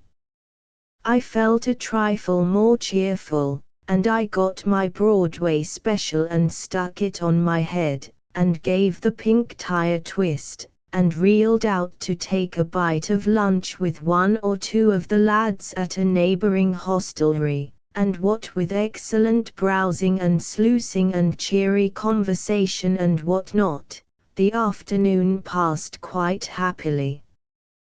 By dinner time I had almost forgotten Motty's existence. I dined at the club and looked in at a show afterwards, and it wasn't till fairly late that I got back to the flat. There were no signs of Motty, and I took it that he had gone to bed. It seemed rummy to me, though, that the parcel of nice books was still there with the string and paper on it. It looked as if Motty, after seeing Mother off at the station, had decided to call it a day. Jeeves came in with the nightly whiskey and soda. I could tell by the chappie's manner that he was still upset. "Lord Pershaw gone to bed, Jeeves?" I asked, with reserved hauteur and what not. "No, sir. His lordship has not yet returned." "Not returned? What do you mean?" "His lordship came in shortly after 6:30, and, having dressed, went out again." At this moment there was a noise outside the front door, a sort of scrabbling noise, as if somebody were trying to paw his way through the woodwork. Then a sort of thud. "Better go and see what that is, Jeeves." "Very good, sir." He went out and came back again. "If you would not mind stepping this way, sir, I think we might be able to carry him in." "Carry him in?" "His lordship is lying on the mat, sir." I went to the front door. The man was right. There was Motty huddled up outside on the floor. He was moaning a bit. "He's had some sort of dashed fit," I said. I took another look. "Jeeves, someone's been feeding him meat." "Sir, he's a vegetarian, you know. He must have been digging into a steak or something. Call up a doctor." "I hardly think it will be necessary, sir. If you would take his lordship's legs, while I— Great Scott, Jeeves! You don't think he can't be?" "I am inclined to think so, sir."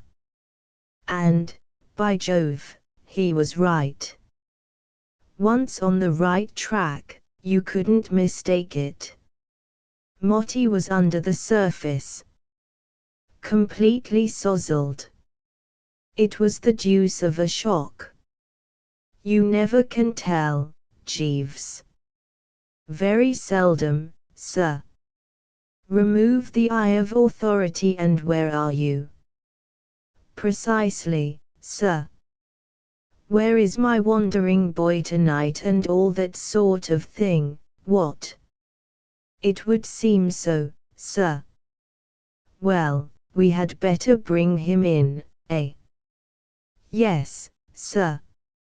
So we lugged him in, and Jeeves put him to bed, and I lit a cigarette and sat down to think the thing over. I had a kind of foreboding. It seemed to me that I had let myself in for something pretty rocky. Next morning, after I had sucked down a thoughtful cup of tea, I went into Motty's room to investigate. I expected to find the fellow a wreck, but there he was, sitting up in bed, quite chirpy, reading gingery stories. "What ho!" I said. "What ho!" said Motty. "What ho! What ho! What ho! What ho! What ho!" After that it seemed rather difficult to go on with the conversation. "How are you feeling this morning?" I asked. "Topping," replied Motty, blithely and with abandon. "I say, you know, that fellow of yours, Jeeves, you know, is a corker.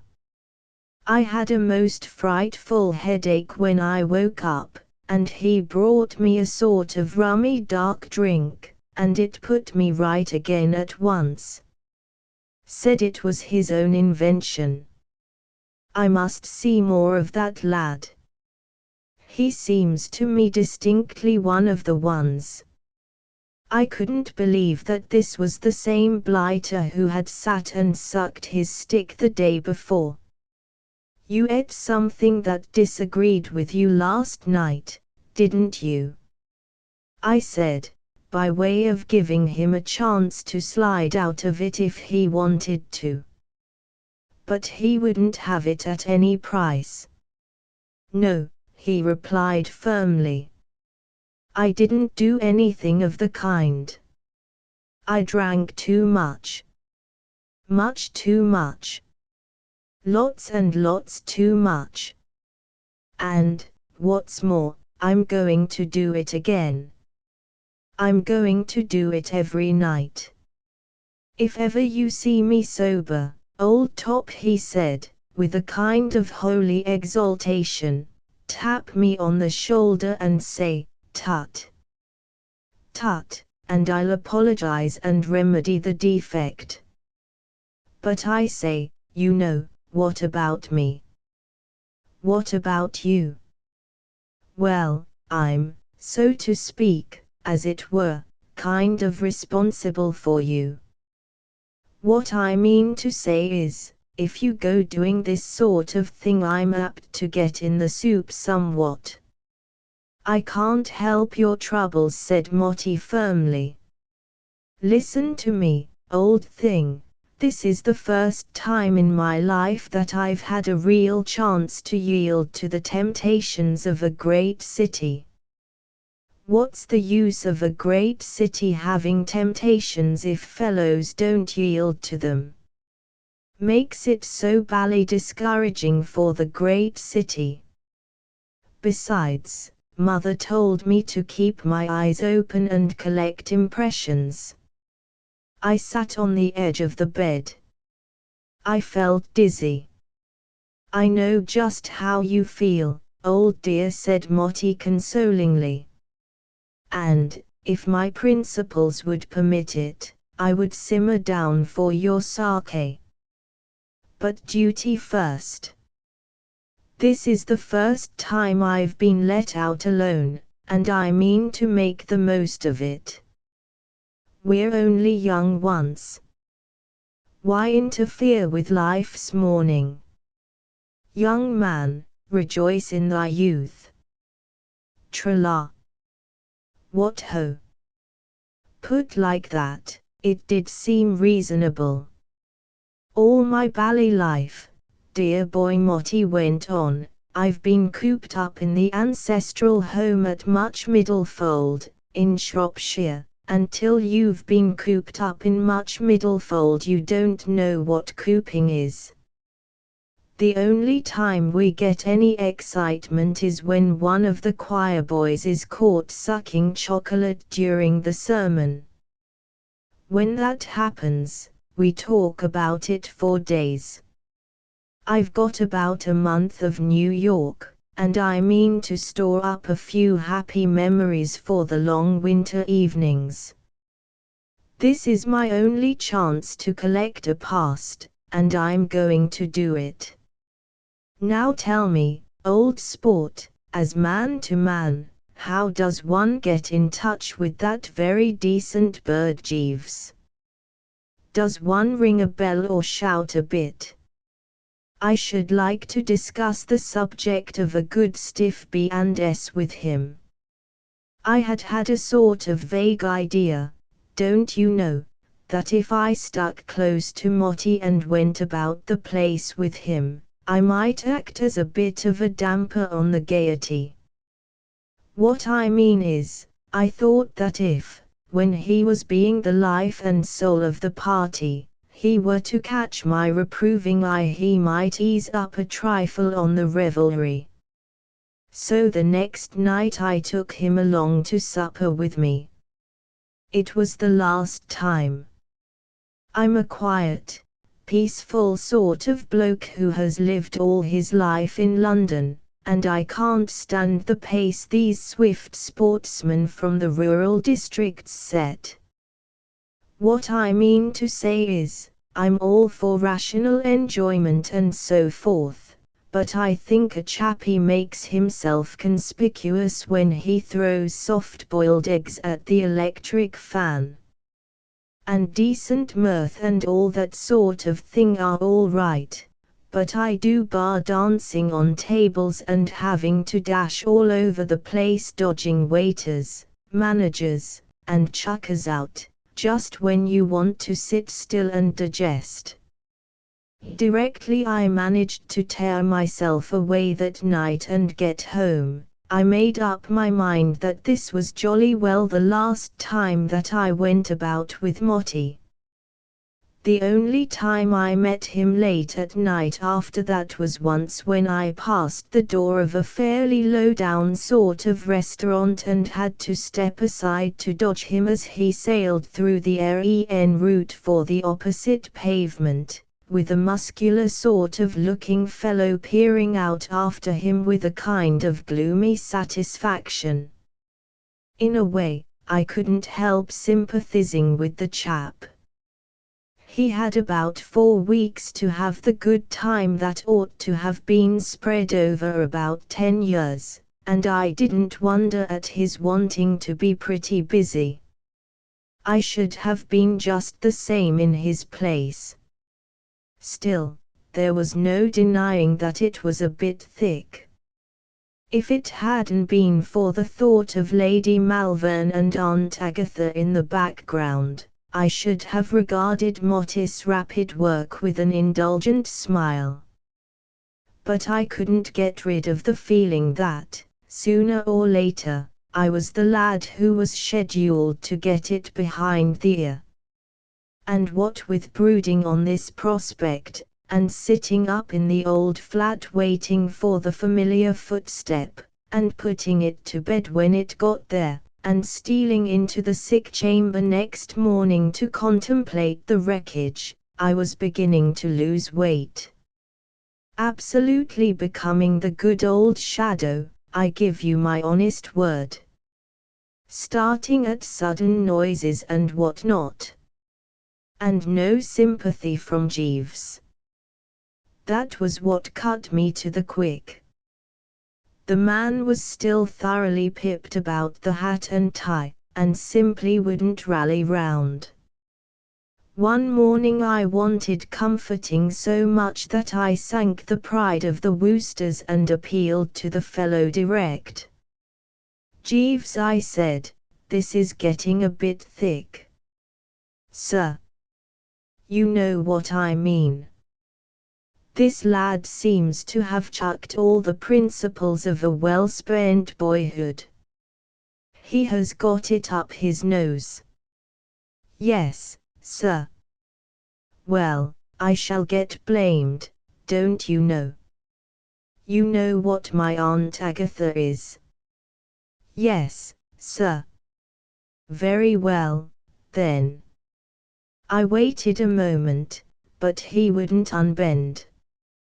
"Jeeves," I said, "haven't you any scheme up your sleeve for coping with this blighter?" "No, sir." And he shimmered off to his lair. Obstinate devil. So dashed absurd, don't you know? It wasn't as if there was anything wrong with that Broadway special hat. It was a remarkably priceless effort, and much admired by the lads. But, just because he preferred the Wodehouse wonder, he left me flat. It was shortly after this that young Motty got the idea of bringing pals back in the small hours to continue the gay revels in the home. This was where I began to crack under the strain. You see, the part of town where I was living wasn't the right place for that sort of thing. I knew lots of chappies down Washington Square way who started the evening at about 2 a.m. artists and writers and so forth who frolicked considerably till checked by the arrival of the morning milk. That was all right. They like that sort of thing down there. The neighbors can't get to sleep unless there's someone dancing Hawaiian dances over their heads. But on 57th Street the atmosphere wasn't right, and when Motti turned up at 3 in the morning with a collection of hearty lads, who only stopped singing their college song when they started singing the Old Oaken Bucket, there was a marked peevishness among the old settlers in the flats. The management was extremely terse over the telephone at breakfast time, and took a lot of soothing. The next night I came home early, after a lonely dinner at a place which I'd chosen because there didn't seem any chance of meeting Motti there. The sitting room was quite dark, and I was just moving to switch on the light, when there was a sort of explosion and something collared hold of my trouser leg. Living with Motti had reduced me to such an extent that I was simply unable to cope with this thing. I jumped backward with a loud yell of anguish, and tumbled out into the hall just as Jeeves came out of his den to see what the matter was. "Did you call, sir?" "Jeeves. There's something in there that grabs you by the leg." "That would be Rollo, sir." "Eh? I would have warned you of his presence, but I did not hear you come in. His temper is a little uncertain at present, as he has not yet settled down." "Who the deuce is Rollo?" "His lordship's bull terrier, sir. His lordship won him in a raffle, and tied him to the leg of the table. If you will allow me, sir, I will go in and switch on the light. There really is nobody like Jeeves." He walked straight into the sitting room, the biggest feat since Daniel and the lion's den, without a quiver. What's more, his magnetism or whatever they call it was such that the dashed animal, instead of pinning him by the leg, calmed down as if he had had a bromide, and rolled over on his back with all his paws in the air. If Jeeves had been his rich uncle he couldn't have been more chummy. Yet directly he caught sight of me again, he got all worked up and seemed to have only one idea in life, to start chewing me where he had left off. "Rollo is not used to you yet, sir," said Jeeves, regarding the bally quadruped in an admiring sort of way. "He is an excellent watchdog. I don't want a watchdog to keep me out of my rooms." "No, sir." "Well, what am I to do?" "No doubt in time the animal will learn to discriminate, sir. He will learn to distinguish your peculiar scent." "What do you mean, my peculiar scent?" "Correct the impression that I intend to hang about in the hall while life slips by, in the hope that one of these days that dashed animal will decide that I smell all right." I thought for a bit. "Jeeves." "Sir." "I'm going away, tomorrow morning by the first train. I shall go and stop with Mr. Todd in the country. Do you wish me to accompany you, sir?" "No, very good, sir. I don't know when I shall be back." "Forward my letters." "Yes, sir." As a matter of fact, I was back within the week. Rocky Todd, the pal I went to stay with, is a rummy sort of a chap who lives all alone in the wilds of Long Island, and likes it, but a little of that sort of thing goes a long way with me. Dear old Rocky is one of the best, but after a few days in his cottage in the woods, miles away from anywhere, New York, even with Motty on the premises, began to look pretty good to me. The days down on Long Island have 48 hours in them. You can't get to sleep at night because of the bellowing of the crickets, and you have to walk 2 miles for a drink and 6 for an evening paper. I thanked Rocky for his kind hospitality, and caught the only train they have down in those parts. It landed me in New York about dinner time. I went straight to the old flat. Jeeves came out of his lair. I looked round cautiously for Rollo. "Where's that dog, Jeeves? Have you got him tied up?" "The animal is no longer here, sir. His lordship gave him to the porter, who sold him. His lordship took a prejudice against the animal on account of being bitten by him in the calf of the leg. I don't think I've ever been so bucked by a bit of news." I felt I had misjudged Rollo. Evidently, when you got to know him better, he had a lot of good in him. "Fine," I said. "Is Lord Pershaw in, Jeeves?" "No, sir." "Do you expect him back to dinner?" "No, sir." "Where is he?" "In prison, sir." "In prison?" "Yes, sir." "You don't mean, in prison?" "Yes, sir." I lowered myself into a chair. "Why?" I said. "He assaulted a constable, sir." "Lord Pershaw assaulted a constable?" "Yes, sir." I digested this. "But, Jeeves, I say. This is frightful." "Sir." "What will Lady Malvern say when she finds out?" "I do not fancy that her ladyship will find out, sir. But she'll come back and want to know where he is. I rather fancy, sir, that his lordship's bit of time will have run out by then. But supposing it hasn't?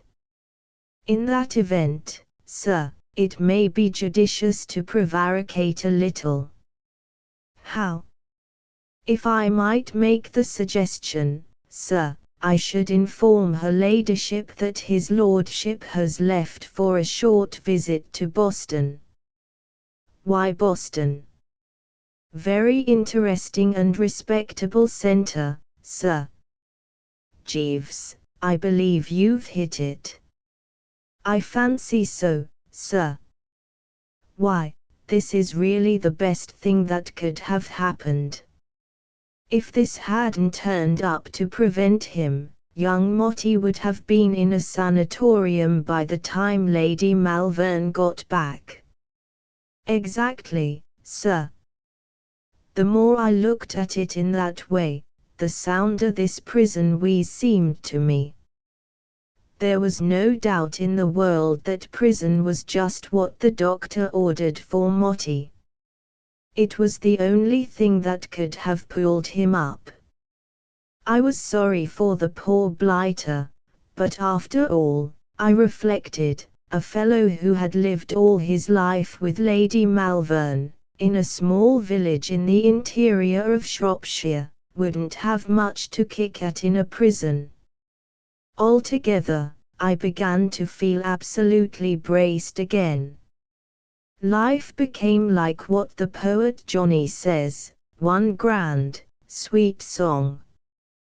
Things went on so comfortably and peacefully for a couple of weeks that I give you my word that I'd almost forgotten such a person as Motty existed. The only flaw in the scheme of things was that Jeeves was still pained and distant. It wasn't anything he said, or did, mind you, but there was a rummy something about him all the time. Once when I was tying the pink tie I caught sight of him in the looking glass. There was a kind of grieved look in his eye. And then Lady Malvern came back, a good bit ahead of schedule. I hadn't been expecting her for days. I'd forgotten how time had been slipping along. She turned up one morning while I was still in bed sipping tea and thinking of this and that. Jeeves flowed in with the announcement that he had just loosed her into the sitting room. I draped a few garments round me and went in. There she was, sitting in the same armchair, looking as massive as ever. The only difference was that she didn't uncover the teeth as she had done the first time. "Good morning," I said. "So you've got back, what?" "I have got back." There was something sort of bleak about her tone, rather as if she had swallowed an east wind. This I took to be due to the fact that she probably hadn't breakfasted. It's only after a bit of breakfast that I'm able to regard the world with that sunny cheeriness which makes a fellow the universal favourite. I'm never much of a lad till I've engulfed an egg or two and a beaker of coffee. I suppose you haven't breakfasted. I have not yet breakfasted. Won't you have an egg or something? Or a sausage or something? Or something? No, thank you. She spoke as if she belonged to an anti-sausage society or a league for the suppression of eggs. There was a bit of a silence. "I called on you last night," she said, "but you were out." "Awfully sorry." "Had a pleasant trip?" "Extremely, thank you." "See everything?" "Niagara Falls, Yellowstone Park, and the jolly old Grand Canyon, and what not." "I saw a great deal." There was another slightly frappé silence. Jeeves floated silently into the dining room and began to lay the breakfast table. "I hope Wilmot was not in your way, Mr. Wooster."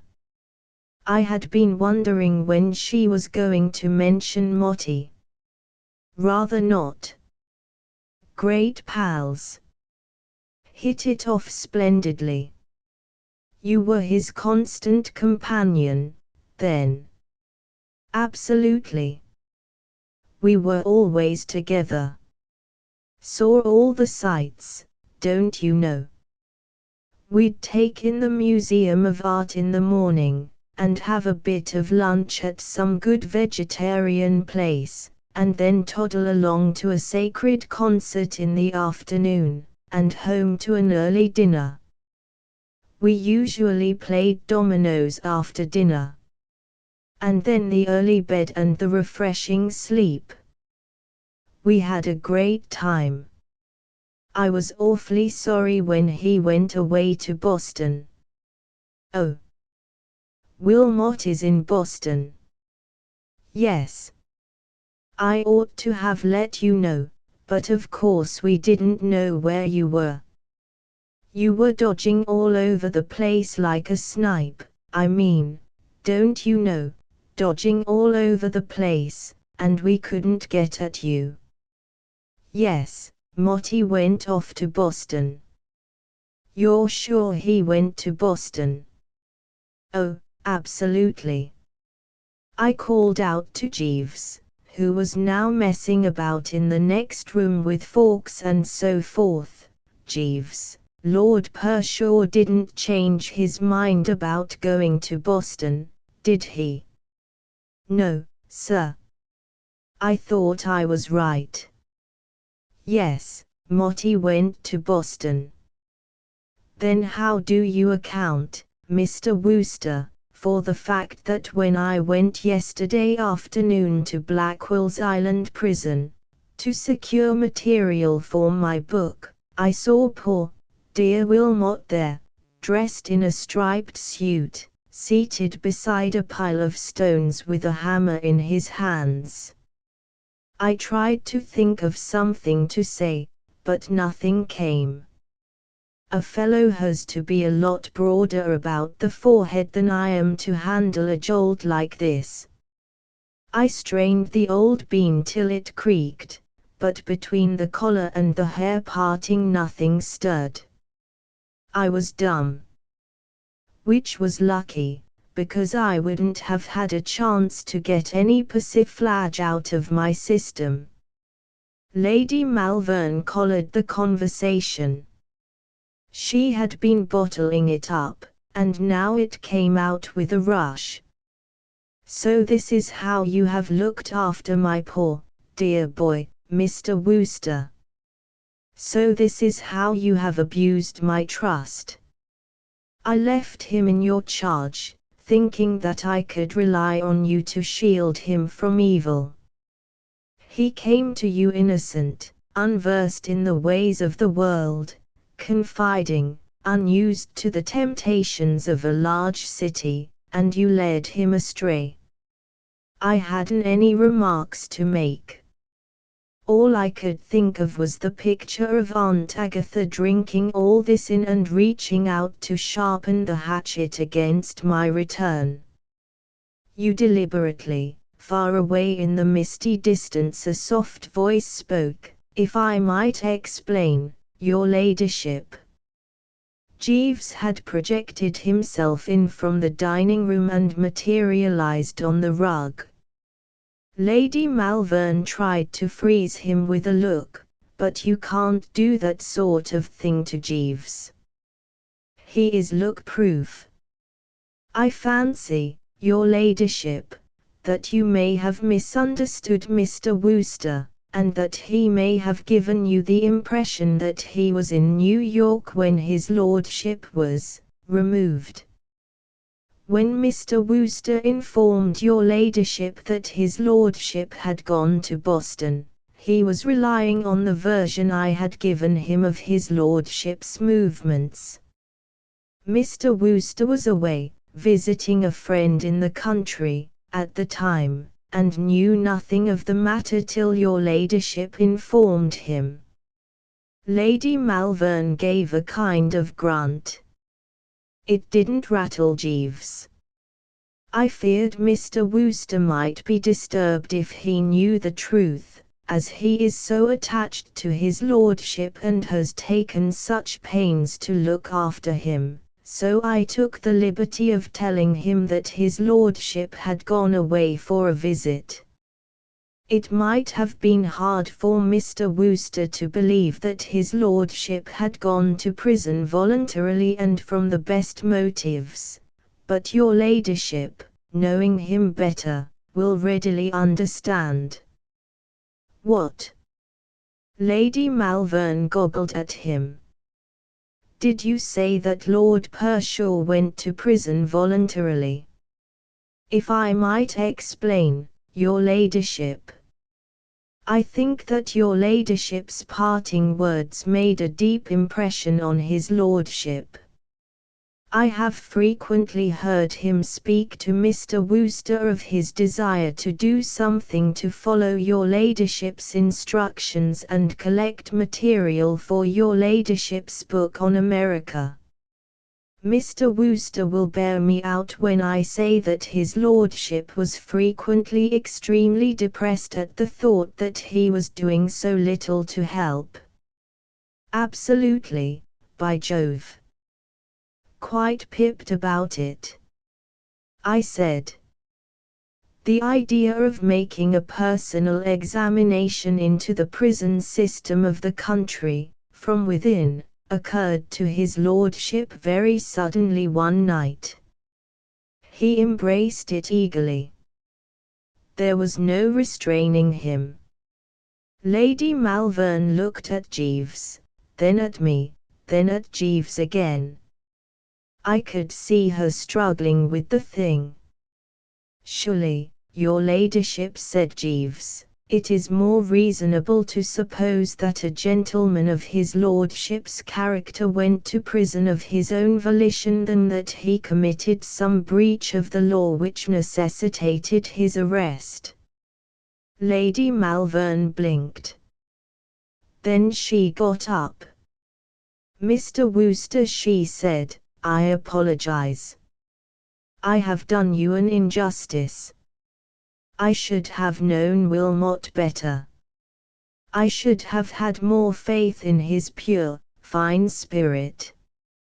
"Absolutely," I said.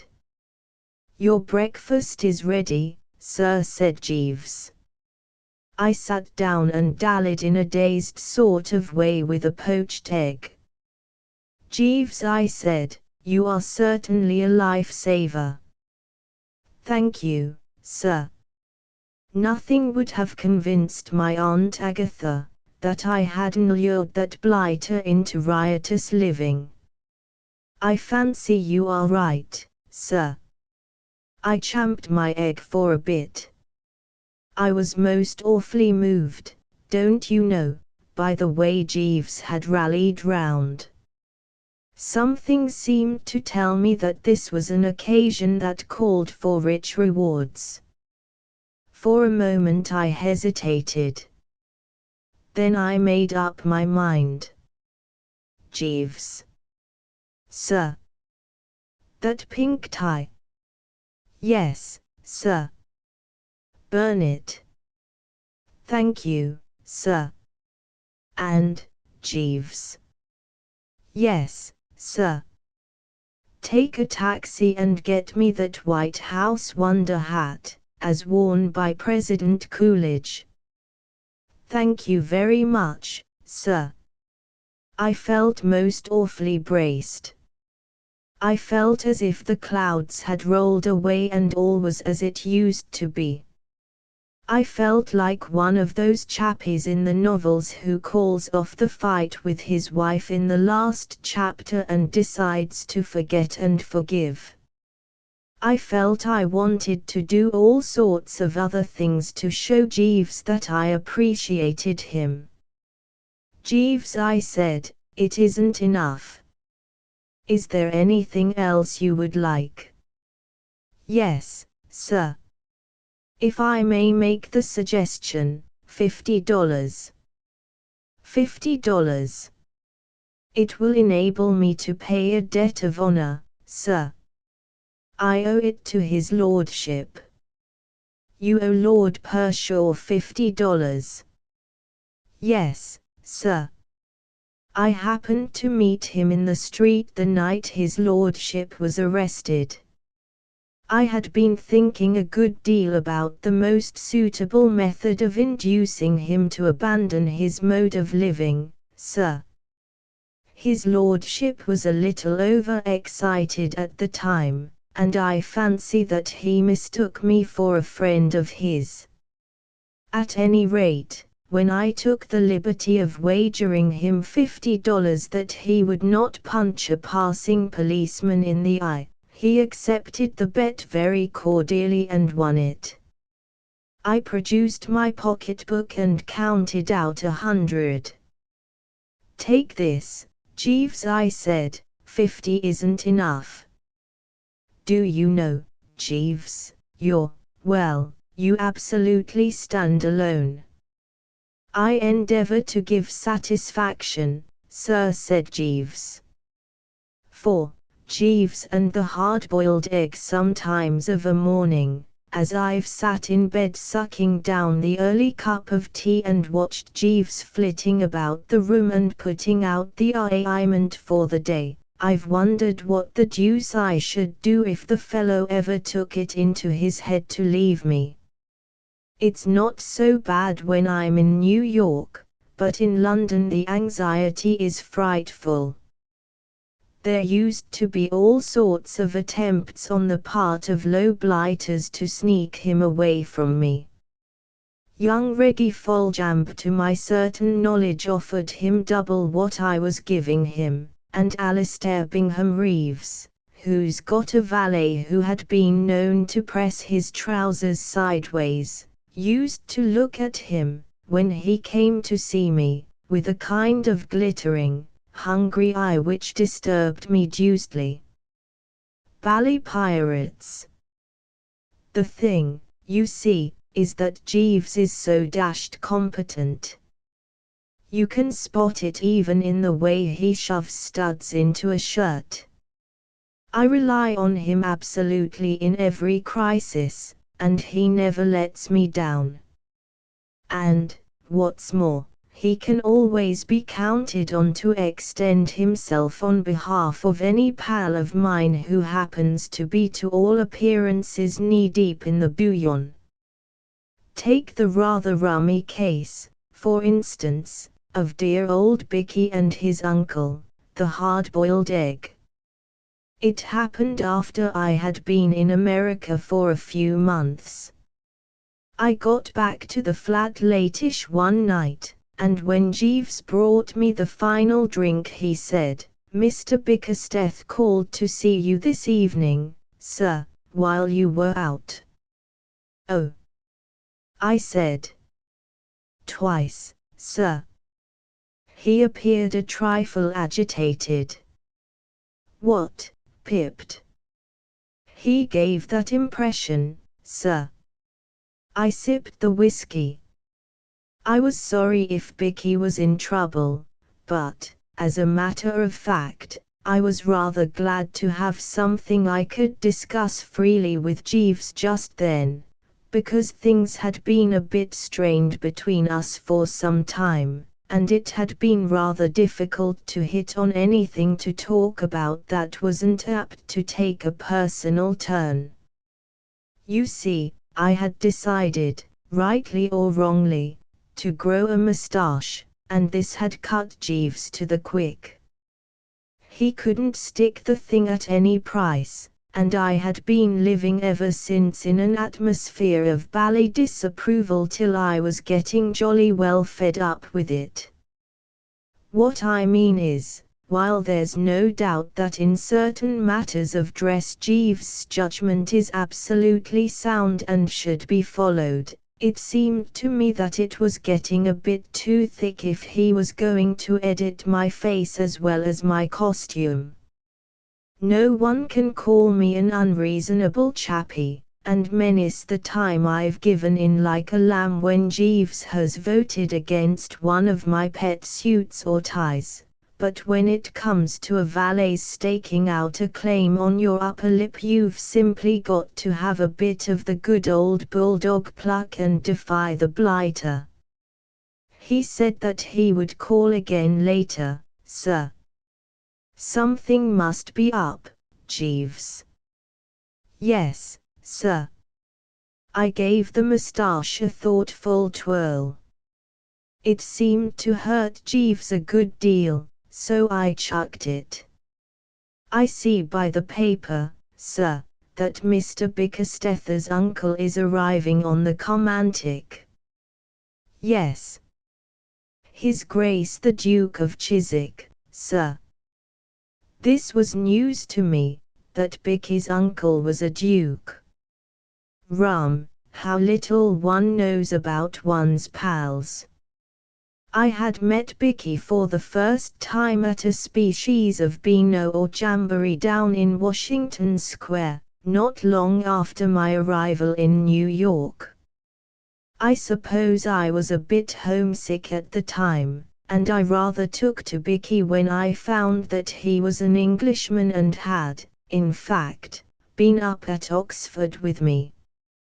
Besides, he was a frightful chump, so we naturally drifted together, and while we were taking a quiet snort in a corner that wasn't all cluttered up with artists and sculptors, he furthermore ended himself to me by a most extraordinarily gifted imitation of a bull terrier chasing a cat up a tree.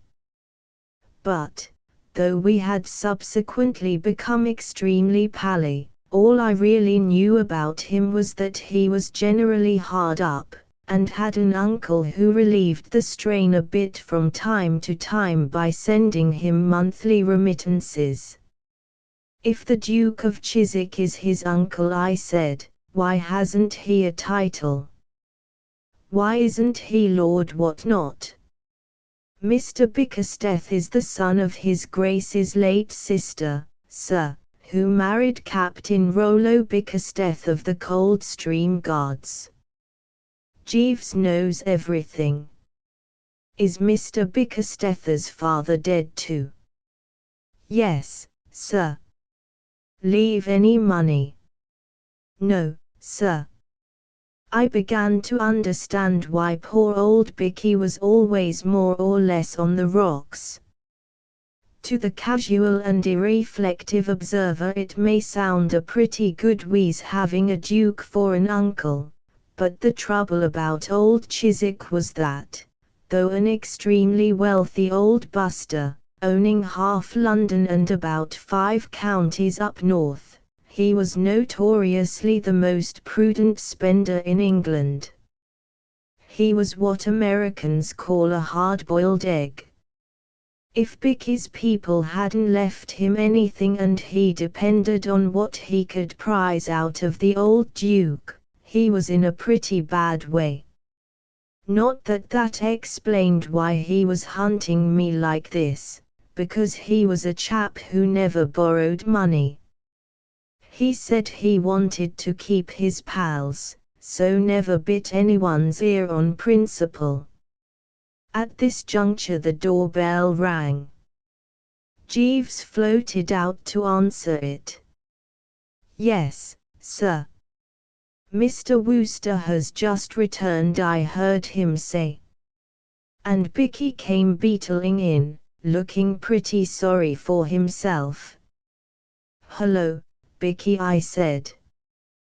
"Jeeves told me you had been trying to get me."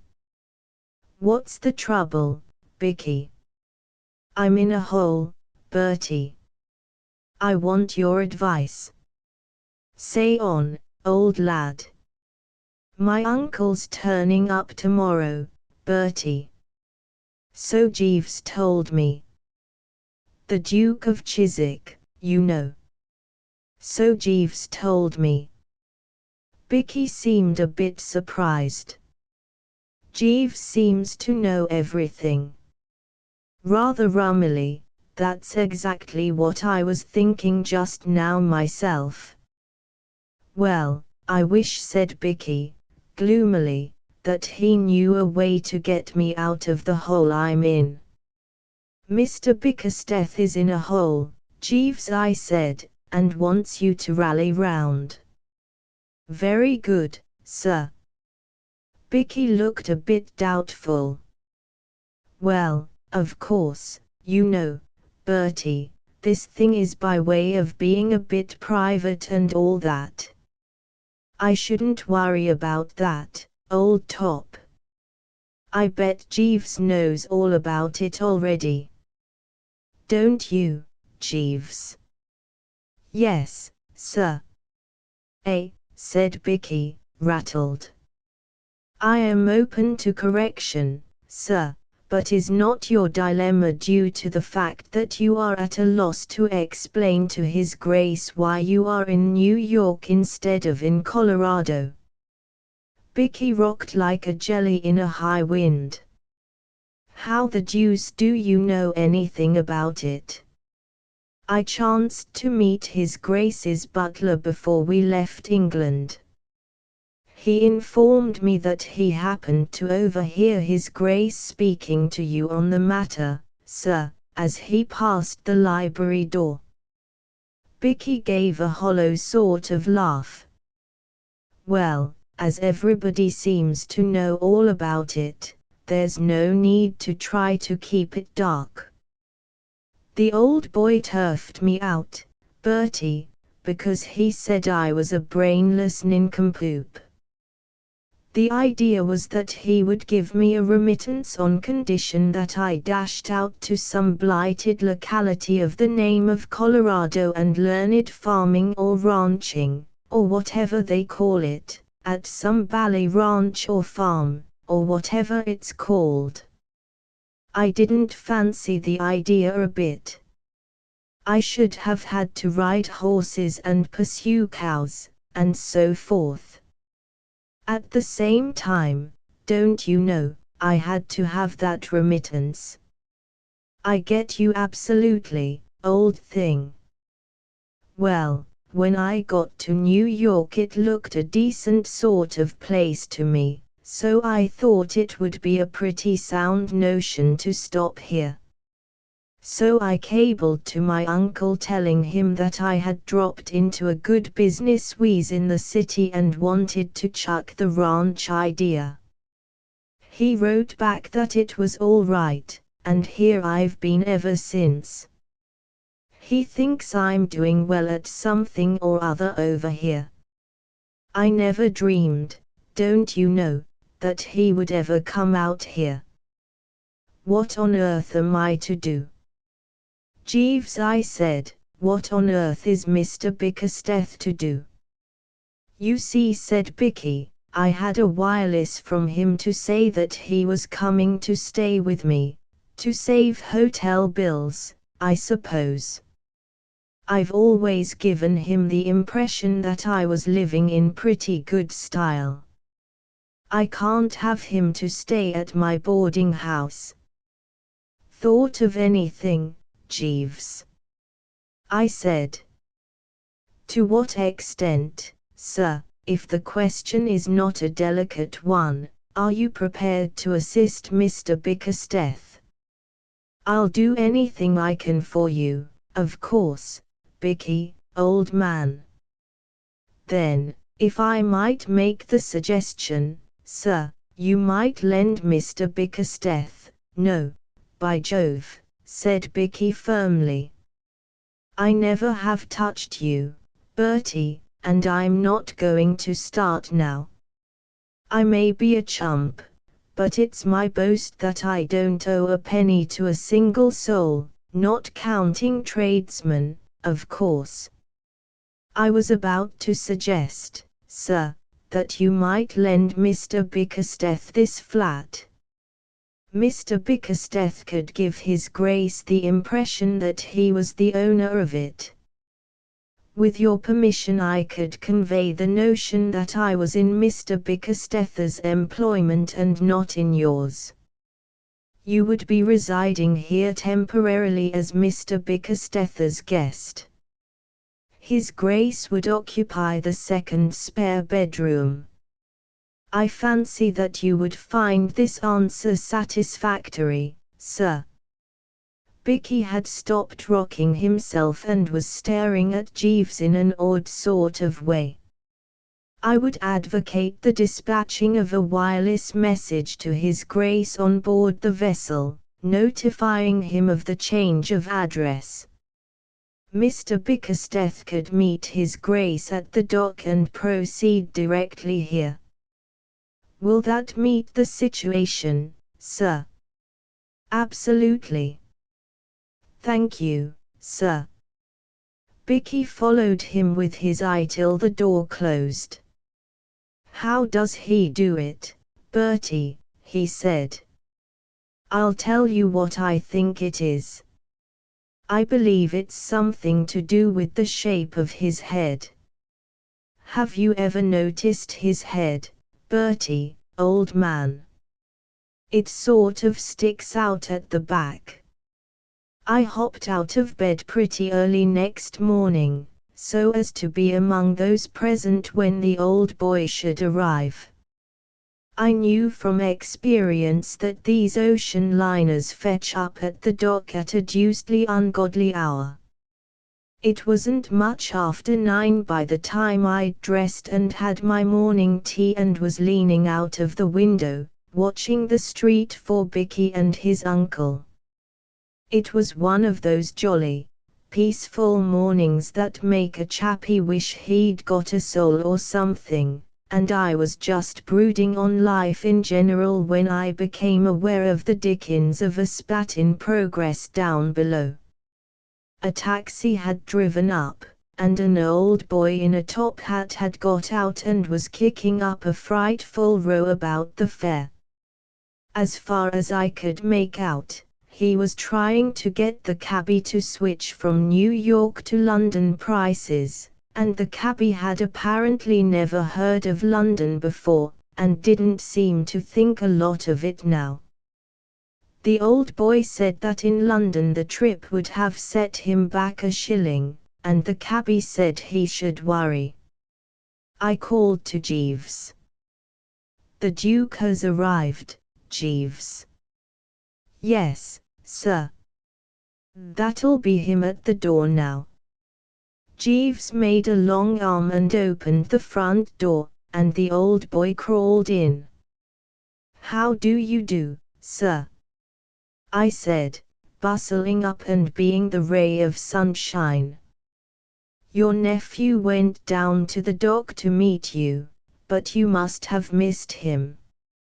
My name's Wooster, don't you know? Great pal of Bicky's, and all that sort of thing. I'm staying with him, you know. Would you like a cup of tea?" "Jeeves, bring a cup of tea." Old Chiswick had sunk into an armchair and was looking about the room. "Does this luxurious flat belong to my nephew Francis?" "Absolutely." "It must be terribly expensive." "Pretty well, of course. Everything costs a lot over here, you know," he moaned. Jeeves filtered in with the tea. Old Chiswick took a stab at it to restore his tissues, and nodded. "A terrible country, Mr. Wooster. A terrible country. Nearly 8 shillings for a short cab drive. Iniquitous." He took another look round the room. It seemed to fascinate him. "Have you any idea how much my nephew pays for this flat, Mr. Wooster?" "About $200 a month, I believe." "What? £40 a month?" I began to see that, unless I made the thing a bit more plausible, the scheme might turn out a frost. I could guess what the old boy was thinking. He was trying to square all this prosperity with what he knew of poor old Bicky. And one had to admit that it took a lot of squaring, for dear old Bicky, though a stout fellow and absolutely unrivaled as an imitator of bull terriers and cats, was in many ways one of the most pronounced fatheads that ever pulled on a suit of gents' underwear. "I suppose it seems rummy to you," I said, "but the fact is New York often bucks fellows up and makes them show a flash of speed that you wouldn't have imagined them capable of. It sort of develops them. Something in the air, don't you know? I imagine that Bicky in the past, when you knew him, may have been something of a chump, but it's quite different now. Devilish efficient sort of bird, and looked on in commercial circles as quite the nib. I am amazed." "What is the nature of my nephew's business, Mr. Wooster?" "Oh, just business, don't you know. The same sort of thing Rockefeller and all these coves do, you know." I slid for the door. "Awfully sorry to leave you, but I've got to meet some of the lads elsewhere." Coming out of the lift I met Bicky bustling in from the street. "Hello, Bertie. I missed him." "Has he turned up?" "He's upstairs now, having some tea." "What does he think of it all?" He's absolutely rattled. Ripping. I'll be toddling up, then. Toodle-o, Bertie, old man. See you later. Pip pip, Bicky, dear boy.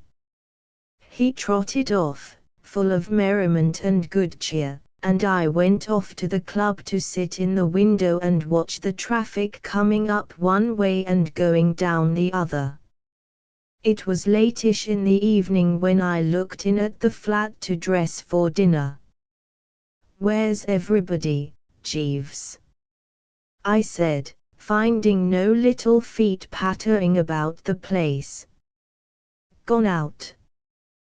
His Grace desired to see some of the sights of the city, sir. Mr. Bickersteth is acting as his escort. I fancy their immediate objective was Grant's tomb. I suppose Mr. Bickersteth is a bit bucked at the way things are going, what? Sir. I say, I take it that Mr. Bickersteth is tolerably full of beans." "Not altogether, sir." "What's his trouble now?" "The scheme which I took the liberty of suggesting to Mr. Bickersteth and yourself has, unfortunately, not answered entirely satisfactorily, sir. Surely the Duke believes that Mr. Bickersteth is doing well in business, and all that sort of thing." "Exactly, sir. With the result that he has decided to cancel Mr. Bickersteth's monthly allowance, on the ground that, as Mr. Bickersteth is doing so well on his own account, he no longer requires pecuniary assistance." "Great Scott, Jeeves! This is awful. Somewhat disturbing, sir. I never expected anything like this. I confess I scarcely anticipated the contingency myself, sir. I suppose it bowled the poor blighter over absolutely." Mr. Bickersteth appeared somewhat taken aback, sir. My heart bled for Bicky. "We must do something, Jeeves." "Yes, sir." "Can you think of anything?" "Not at the moment, sir." "There must be something we can do. It was a maxim of one of my former employers, sir, as I believe I mentioned to you once before, the present Lord Bridgeworth, that there is always a way. No doubt we shall be able to discover some solution of Mr. Bickersteth's difficulty, sir." "Well, have a stab at it, Jeeves." "I will spare no pains, sir." I went and dressed sadly. It will show you pretty well how pipped I was when I tell you that I as near as a toucher put on a white tie with a dinner jacket. I sallied out for a bit of food more to pass the time than because I wanted it. It seemed brutal to be wading into the bill of fare with poor old Bicky headed for the bread line. When I got back old Chiswick had gone to bed, but Bicky was there, hunched up in an armchair, brooding pretty tensely, with a cigarette hanging out of the corner of his mouth and a more or less glassy stare in his eyes. "This is a bit thick, old thing, what?" I said. He picked up his glass and drained it feverishly, overlooking the fact that it hadn't anything in it. "I'm done, Bertie," he said. He had another go at the glass. It didn't seem to do him any good. "If only this had happened a week later, Bertie. My next month's money was due to roll in on Saturday. I could have worked a wheeze I've been reading about in the magazine advertisements. It seems that you can make a dashed amount of money if you can only collect a few dollars and start a chicken farm. Jolly life, too, keeping hens. He had begun to get quite worked up at the thought of it, but he slopped back in his chair at this juncture with a good deal of gloom. But, of course, it's no good, he said, because I haven't the cash. You've only to say the word, you know, Bicky, old top. Thanks awfully, Bertie, but I'm not going to sponge on you. That's always the way in this world. The chappies you'd like to lend money to won't let you, whereas the chappies you don't want to lend it to will do everything except actually stand you on your head and lift the specie out of your pockets. As a lad who has always rolled tolerably freely in the right stuff, I've had lots of experience of the second class. Many's the time, back in London, I've hurried along Piccadilly and felt the hot breath of the toucher on the back of my neck and heard his sharp, excited yapping as he closed in on me.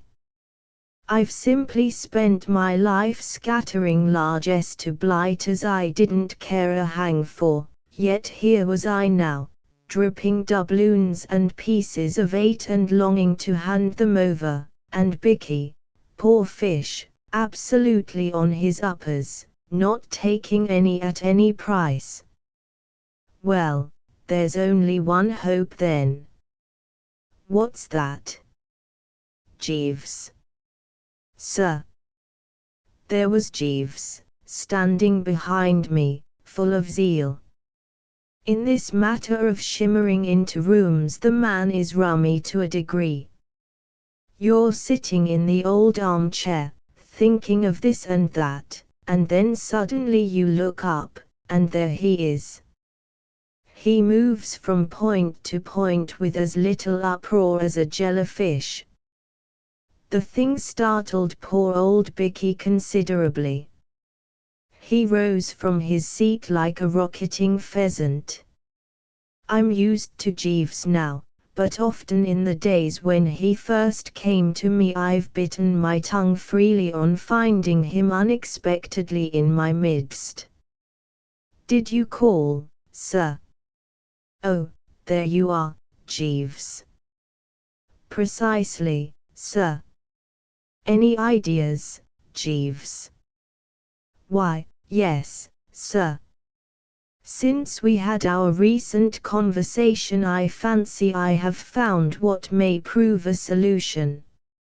I do not wish to appear to be taking a liberty, sir, but I think that we have overlooked His Grace's potentialities as a source of revenue. Bicky laughed, what I have sometimes seen described as a hollow, mocking laugh, a sort of bitter cackle from the back of the throat, rather like a gargle.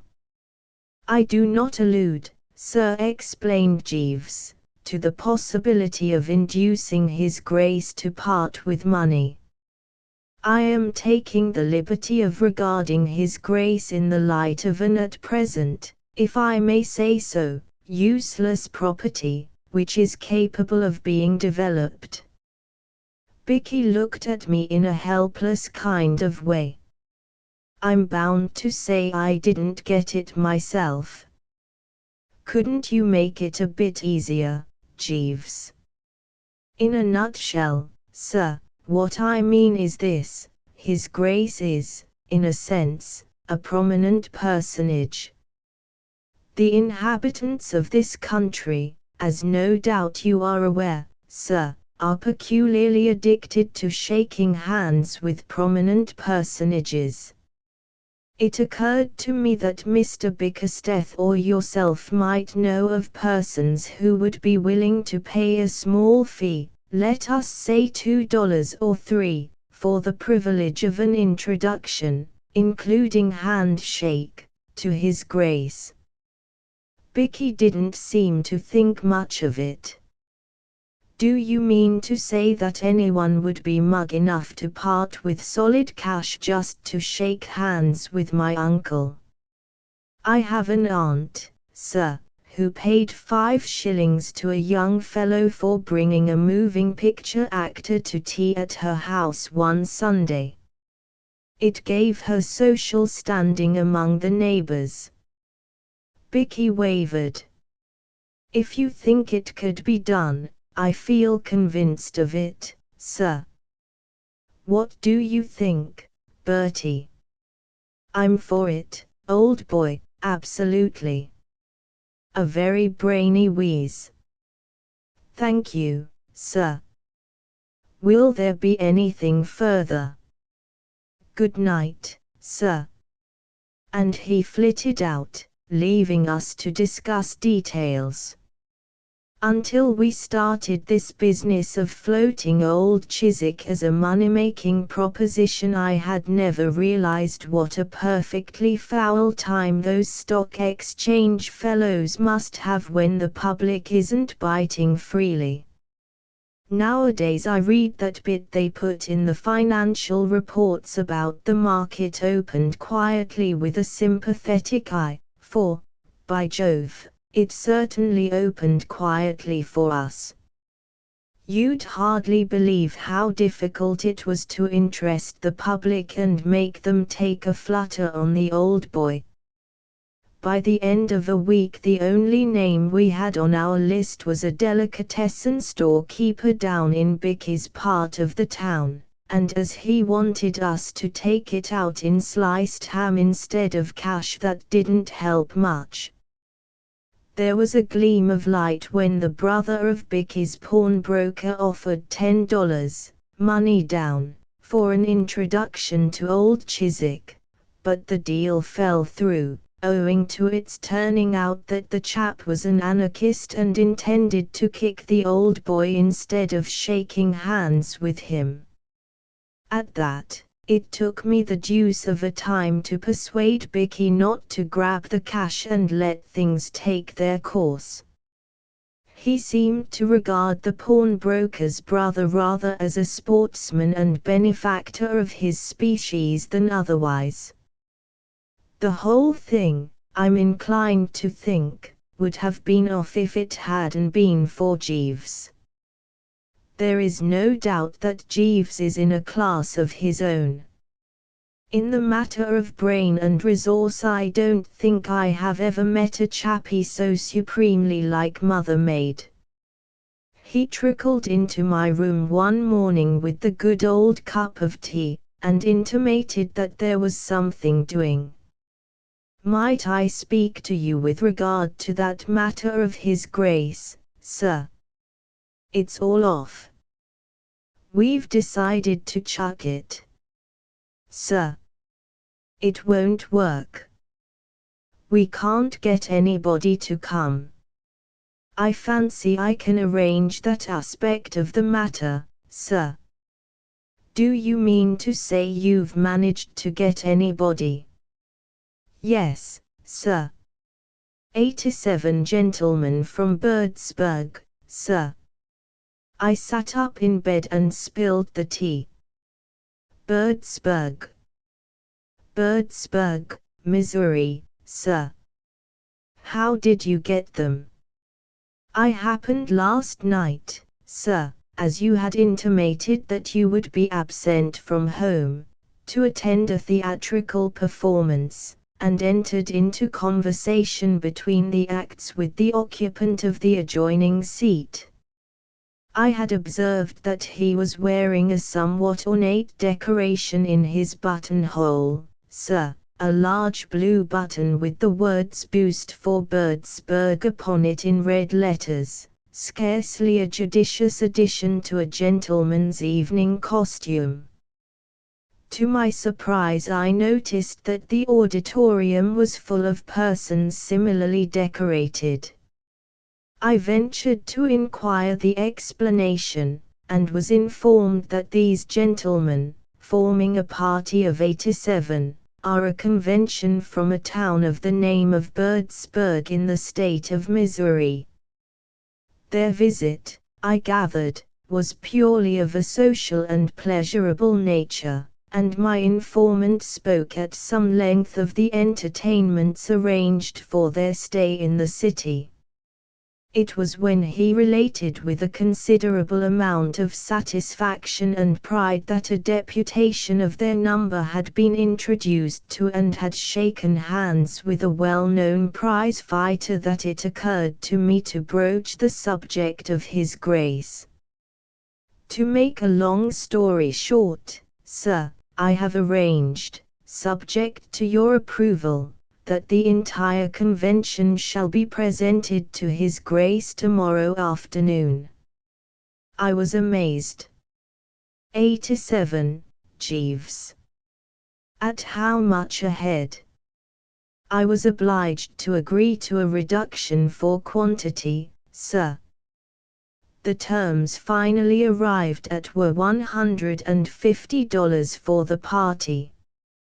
I thought a bit. Payable in advance? No, sir. I endeavored to obtain payment in advance, but was not successful. Well, anyway, when we get it I'll make it up to 500. Bick'll never know. Do you suppose Mr. Bickersteth would suspect anything, Jeeves, if I made it up to 500? I fancy not, sir. Mr. Bickersteth is an agreeable gentleman, but not bright. All right, then. After breakfast run down to the bank and get me some money. Yes, sir. You know, you're a bit of a marvel, Jeeves. Thank you, sir. Right-ho. Very good, sir. When I took dear old Bicky aside in the course of the morning and told him what had happened, he nearly broke down. He tottered into the sitting room and buttonholed old Chiswick, who was reading the comic section of the morning paper with a kind of grim resolution. "Uncle," he said, "are you doing anything special tomorrow afternoon? I mean to say, I've asked a few of my pals in to meet you, don't you know?" The old boy cocked a speculative eye at him. "There will be no reporters among them." Reporters? Rather not. Why? I refuse to be badgered by reporters. There were a number of adhesive young men who endeavored to elicit from me my views on America while the boat was approaching the dock. I will not be subjected to this persecution again. That'll be absolutely all right, Uncle. There won't be a newspaper man in the place. In that case I shall be glad to make the acquaintance of your friends. You'll shake hands with them, and so forth. I shall naturally order my behavior according to the accepted rules of civilized intercourse. Bicky thanked him heartily and came off to lunch with me at the club, where he babbled freely of hens, incubators, and other rotten things. After mature consideration we had decided to unleash the Birdsburg contingent on the old boy 10 at a time. Jeeves brought his theatre pal round to see us, and we arranged the whole thing with him. A very decent chappie, but rather inclined to collar the conversation and turn it in the direction of his hometown's new water supply system. We settled that, as an hour was about all he would be likely to stand, each gang should consider itself entitled to 7 minutes of the Duke's society by Jeeves' stopwatch, and that when their time was up Jeeves should slide into the room and cough meaningly. Then we parted with what I believe are called mutual expressions of goodwill, the Birdsburg chappie extending a cordial invitation to us all to pop out someday and take a look at the new water supply system, for which we thanked him. Next day the deputation rolled in. The first shift consisted of the cove we had met and 9 others almost exactly like him in every respect. They all looked deuced keen and businesslike, as if from youth up they had been working in the office and catching the boss's eye and what not. They shook hands with the old boy with a good deal of apparent satisfaction, all except one chappie, who seemed to be brooding about something, and then they stood off and became chatty. "What message have you for Birdsburg, Duke?" asked our pal. The old boy seemed a bit rattled. "I have never been to Birdsburg." The chappie seemed pained. "You should pay it a visit," he said. "The most rapidly growing city in the country. Boost for Birdsburg." "Boost for Birdsburg," said the other chappies reverently. The chappie who had been brooding suddenly gave tongue. "Say." He was a stout sort of well-fed cove with one of those determined chins and a cold eye. The assemblage looked at him. "As a matter of business," said the chappie, "mind you, I'm not questioning anybody's good faith, but, as a matter of strict business, I think this gentleman here ought to put himself on record before witnesses as stating that he really is a duke." "What do you mean, sir?" cried the old boy, getting purple. "No offense, simply business. I'm not saying anything, mind you, but there's one thing that seems kind of funny to me. This gentleman here says his name's Mr. Bickersteth, as I understand it. Well, if you're the Duke of Chiswick, why isn't he Lord Percy something? I've read English novels, and I know all about it. This is monstrous. Now don't get hot under the collar. I'm only asking. I've a right to know. You're going to take our money, so it's only fair that we should see that we get our money's worth." The water supply cove chipped in, "You're quite right, Sims. I overlooked that when making the agreement. You see, gentlemen, as businessmen we've a right to reasonable guarantees of good faith. We are paying Mr. Bickersteth here $150 for this reception, and we naturally want to know." Old Chiswick gave Bicky a searching look, then he turned to the water supply chappie. He was frightfully calm. "I can assure you that I know nothing of this," he said quite politely. "I should be grateful if you would explain." "Well, we arranged with Mr. Bickersteth that 87 citizens of Birdsburg should have the privilege of meeting and shaking hands with you for a financial consideration mutually arranged, and what my friend Sims here means, and I'm with him, is that we have only Mr. Bickersteth's word for it, and he is a stranger to us, that you are the Duke of Chiswick at all." Old Chiswick gulped. "Allow me to assure you, sir," he said in a rummy kind of voice, "that I am the Duke of Chiswick." "Then that's all right," said the chappie heartily. "That was all we wanted to know. Let the thing go on." "I am sorry to say," said old Chiswick, "that it cannot go on. I am feeling a little tired. I fear I must ask to be excused." but there are 77 of the boys waiting round the corner at this moment, Duke, to be introduced to you. I fear I must disappoint them. But in that case the deal would have to be off. That is a matter for you and my nephew to discuss. The chappie seemed troubled. You really won't meet the rest of them? No. Well, then, I guess we'll be going. They went out, and there was a pretty solid silence.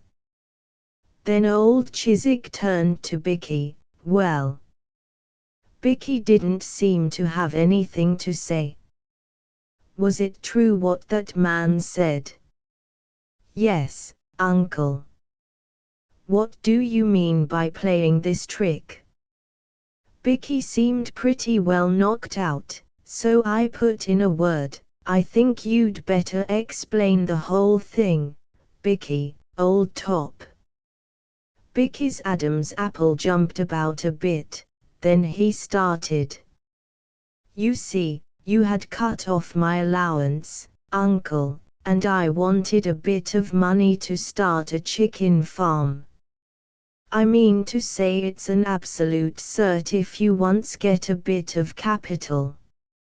You buy a hen, and it lays an egg every day of the week, and you sell the egg, say, 7 for 25 cents. Keep of hen costs nothing. Profit practically. What is all this nonsense about hens? You led me to suppose you were a substantial businessman. Old Bicky rather exaggerated, sir, I said, helping the chappie out. The fact is, the poor old lad is absolutely dependent on that remittance of yours, and when you cut it off, don't you know, he was pretty solidly in the soup, and had to think of some way of closing in on a bit of the ready pretty quick. That's why we thought of this handshaking scheme. Old Chiswick foamed at the mouth. So you have lied to me. You have deliberately deceived me as to your financial status. Poor old Bicky didn't want to go to that ranch, I explained. He doesn't like cows and horses, but he rather thinks he would be hot stuff among the hens. All he wants is a bit of capital. Don't you think it would be rather a wheeze if you were to, after what has happened? After this deceit and foolery. Not a penny. But, not a penny. There was a respectful cough in the background. If I might make a suggestion, sir. Jeeves was standing on the horizon, looking devilish brainy. Go ahead, Jeeves. I said. I would merely suggest, sir, that if Mr. Bickersteth is in need of a little ready money, and is at a loss to obtain it elsewhere, he might secure the sum he requires by describing the occurrences of this afternoon for the Sunday issue of one of the more spirited and enterprising newspapers. By Jove! I said. By George, said Bicky. Great heavens, said old Chiswick. Very good, sir, said Jeeves. Bicky turned to old Chiswick with a gleaming eye. Jeeves is right. I'll do it. The Chronicle would jump at it. They eat that sort of stuff. Old Chiswick gave a kind of moaning howl. I absolutely forbid you, Francis, to do this thing. That's all very well, said Bicky, wonderfully braced, but if I can't get the money any other way, wait. Wait, my boy. You are so impetuous. We might arrange something. I won't go to that Bally Ranch. No, no. No, no, my boy. I would not suggest it. I would not for a moment suggest it. I think, he seemed to have a bit of a struggle with himself. I think that, on the whole, it would be best if you returned with me to England. I might, in fact, I think I see my way to doing, too. I might be able to utilize your services in some secretarial position. I shouldn't mind that. I should not be able to offer you a salary, but, as you know, in English political life the unpaid secretary is a recognized figure. The only figure I'll recognize, said Bicky firmly, is 500 quid a year, paid quarterly. My dear boy. Absolutely. But your recompense, my dear Francis, would consist in the unrivaled opportunities you would have, as my secretary, to gain experience, to accustom yourself to the intricacies of political life, in fact, you would be in an exceedingly advantageous position. 500 a year, said Bicky, rolling it round his tongue.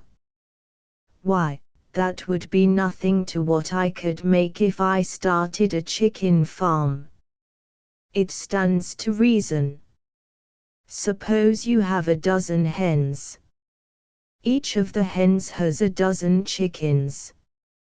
After a bit the chickens grow up and have a dozen chickens each themselves, and then they all start laying eggs. There's a fortune in it. You can get anything you like for eggs in America. Fellows keep them on ice for years and years, and don't sell them till they fetch about $1 a whirl. You don't think I'm going to chuck a future like this for anything under 500 goblins a year, what? A look of anguish passed over old Chiswick's face, then he seemed to be resigned to it. Very well, my boy, he said. What ho, said Bicky. All right, then. Jeeves, I said. Bicky had taken the old boy off to dinner to celebrate, and we were alone. Jeeves, this has been one of your best efforts. Thank you, sir. It beats me how you do it. Yes, sir. The only trouble is you haven't got much out of it yourself. I fancy Mr. Bickersteth intends, I judge from his remarks, to signify his appreciation of anything I have been fortunate enough to do to assist him, at some later date when he is in a more favorable position to do so. It isn't enough, Jeeves. Sir. It was a wrench, but I felt it was the only possible thing to be done. Bring my shaving things. A gleam of hope shone in the man's eye, mixed with doubt. You mean, sir? And shave off my moustache. There was a moment's silence. I could see the fellow was deeply moved. Thank you very much indeed, sir, he said, in a low voice. 5. The Aunt and the Sluggard. Now that it's all over, I may as well admit that there was a time during the affair of Rockmitella Todd when I thought that Jeeves was going to let me down. Silly of me, of course, knowing him as I do, but that is what I thought. It seemed to me that the man had the appearance of being baffled. The Rocky Todd business broke loose early one morning in spring. I was in bed, restoring the physique with my usual 9 hours of the dreamless, when the door flew open and somebody prodded me in the lower ribs and began to shake the bedclothes in an unpleasant manner. And after blinking a bit and generally pulling myself together, I located Rocky, and my first impression was that it must be some horrid dream. Rocky, you see, lived down on Long Island somewhere, miles away from New York, and not only that, but he had told me himself more than once that he never got up before 12, and seldom earlier than 1. Constitutionally the laziest young devil in America, he had hit on a walk in life which enabled him to go the limit in that direction. He was a poet. At least, he wrote poems when he did anything, but most of his time, as far as I could make out, he spent in a sort of trance. He told me once that he could sit on a fence, watching a worm and wondering what on earth it was up to for hours at a stretch. He had his scheme of life worked out to a fine point. About once a month he would take 3 days writing a few poems, the other 329 days of the year he rested.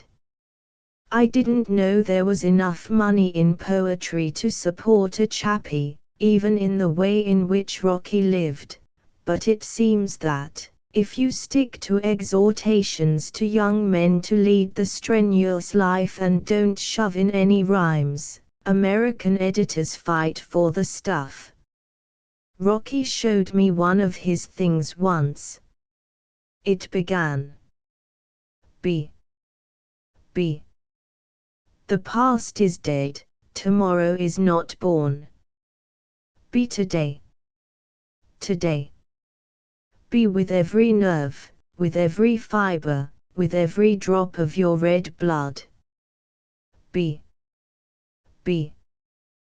There were 3 more verses, and the thing was printed opposite the frontispiece of a magazine with a sort of scroll round it, and a picture in the middle of a fairly nude chappie with bulging muscles giving the rising sun the glad eye. Rocky said they gave him $100 for it, and he stayed in bed till 4 in the afternoon for over a month. As regarded the future he was pretty solid, owing to the fact that he had a moneyed aunt tucked away somewhere in Illinois. It's a curious thing how many of my pals seem to have aunts and uncles who are their main source of supply.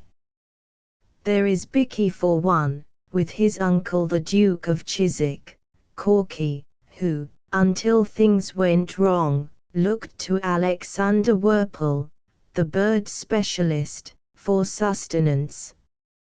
And I shall be telling you a story shortly of a dear old friend of mine, Oliver Sipperley, who had an aunt in Yorkshire. These things cannot be mere coincidence. They must be meant. What I'm driving at is that Providence seems to look after the chumps of this world, and, personally, I'm all for it. I suppose the fact is that, having been snooted from infancy upwards by my own aunts, I like to see that it is possible for these relatives to have a better and a softer side. However, this is more or less of a side track. Coming back to Rocky, what I was saying was that he had this aunt in Illinois, and, as he had been named Rockmitella after her, which in itself, you might say, entitled him to substantial compensation, and was her only nephew, his position looked pretty sound. He told me that when he did come into the money he meant to do no work at all, except perhaps an occasional poem recommending the young man with life opening out before him with all its splendid possibilities to light a pipe and shove his feet up on the mantelpiece. And this was the man who was prodding me in the ribs in the grey dawn. "Read this, Bertie," babbled old Rocky. I could just see that he was waving a letter or something equally foul in my face. "Wake up and read this." "I can't read before I've had my morning tea and a cigarette." I groped for the bell. Jeeves came in, looking as fresh as a dewy violet. It's a mystery to me how he does it. "Tea, Jeeves." "Very good, sir." I found that Rocky was surging round with his beastly letter again. "What is it?" I said. "What on earth's the matter?" "Read it." "I can't. I haven't had my tea." "Well, listen then." "Who's it from?" "My aunt." At this point I fell asleep again. I woke to hear him saying, "So what on earth am I to do?" Jeeves flowed in with the tray, like some silent stream meandering over its mossy bed, and I saw daylight. "Read it again, Rocky, old top," I said. "I want Jeeves to hear it. Mr. Todd's aunt has written him a rather rummy letter, Jeeves, and we want your advice." "Very good, sir." He stood in the middle of the room, registering devotion to the cause, and Rocky started again. "My dear Rockmetella, I have been thinking things over for a long while, and I have come to the conclusion that I have been very thoughtless to wait so long before doing what I am made up my mind to do now. What do you make of that, Jeeves?" "It seems a little obscure at present, sir, but no doubt it becomes clearer at a later point in the communication." "Proceed, old scout," I said, champing my bread and butter. "You know how all my life I have longed to visit New York and see for myself the wonderful gay life of which I have read so much. I fear that now it will be impossible for me to fulfill my dream. I am old and worn out. I seem to have no strength left in me." "Sad, Jeeves, what?" "Extremely, sir." "Sad nothing," said Rocky. "It's sheer laziness. I went to see her last Christmas and she was bursting with health. Her doctor told me himself that there was nothing wrong with her whatever. But she will insist that she's a hopeless invalid, so he has to agree with her. She's got a fixed idea that the trip to New York would kill her, so, though it's been her ambition all her life to come here, she stays where she is. Rather like the chappie whose heart was in the Highlands chasing of the deer, Jeeves. The cases are in some respects parallel, sir. Carry on, Rocky, dear boy. So I have decided that, if I cannot enjoy all the marvels of the city myself, I can at least enjoy them through you. I suddenly thought of this yesterday after reading a beautiful poem in the Sunday paper about a young man who had longed all his life for a certain thing and won it in the end only when he was too old to enjoy it. It was very sad, and it touched me. A thing, interpolated Rocky bitterly, that I've not been able to do in 10 years. As you know, you will have my money when I am gone, but until now I have never been able to see my way to giving you an allowance. I have now decided to do so, on one condition. I have written to a firm of lawyers in New York, giving them instructions to pay you quite a substantial sum each month. My one condition is that you live in New York and enjoy yourself as I have always wished to do.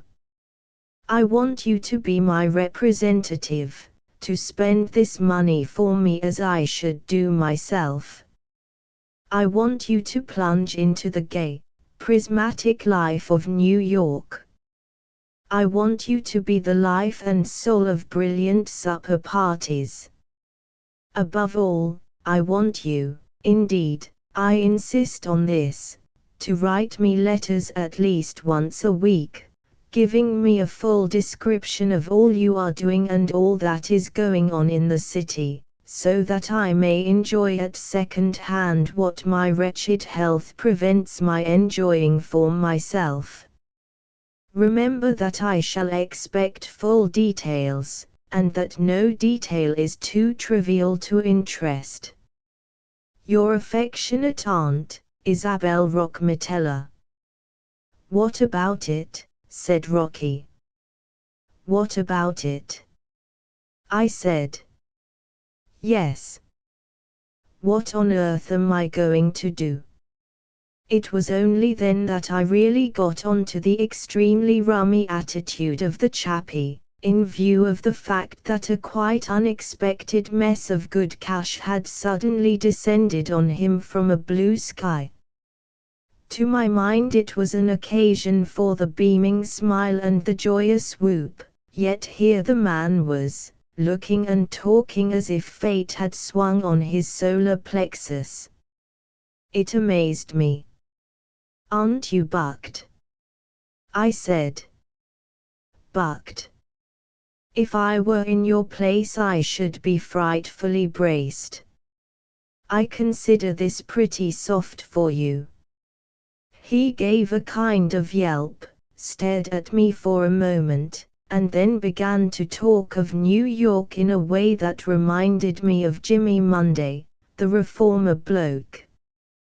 Jimmy had just come to New York on a hit-the-trail campaign, and I had popped in at Madison Square Garden a couple of days before, for half an hour or so, to hear him. He had certainly told New York some pretty straight things about itself, having apparently taken a dislike to the place, but, by Jove, you know, dear old Rocky made him look like a publicity agent for the old Metrop.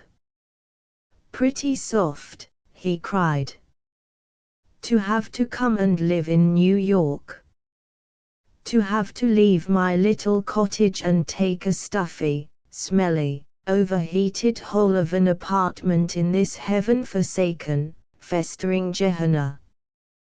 To have to mix night after night with a mob who think that life is a sort of Saint Vitus's dance, and imagine that they are having a good time because they are making enough noise for 6 and drinking too much for 10. I loathe New York, Bertie. I wouldn't come near the place if I hadn't got to see editors occasionally. There's a blight on it. It's got moral delirium tremens. It's the limit. The very thought of staying more than a day in it makes me sick. And you call this thing pretty soft for me?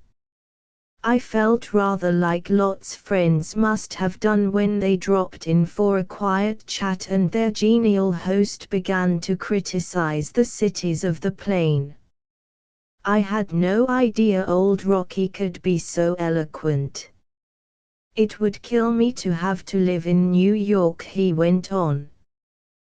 To have to share the air with 6 million people. To have to wear stiff collars and decent clothes all the time. He started. Good Lord.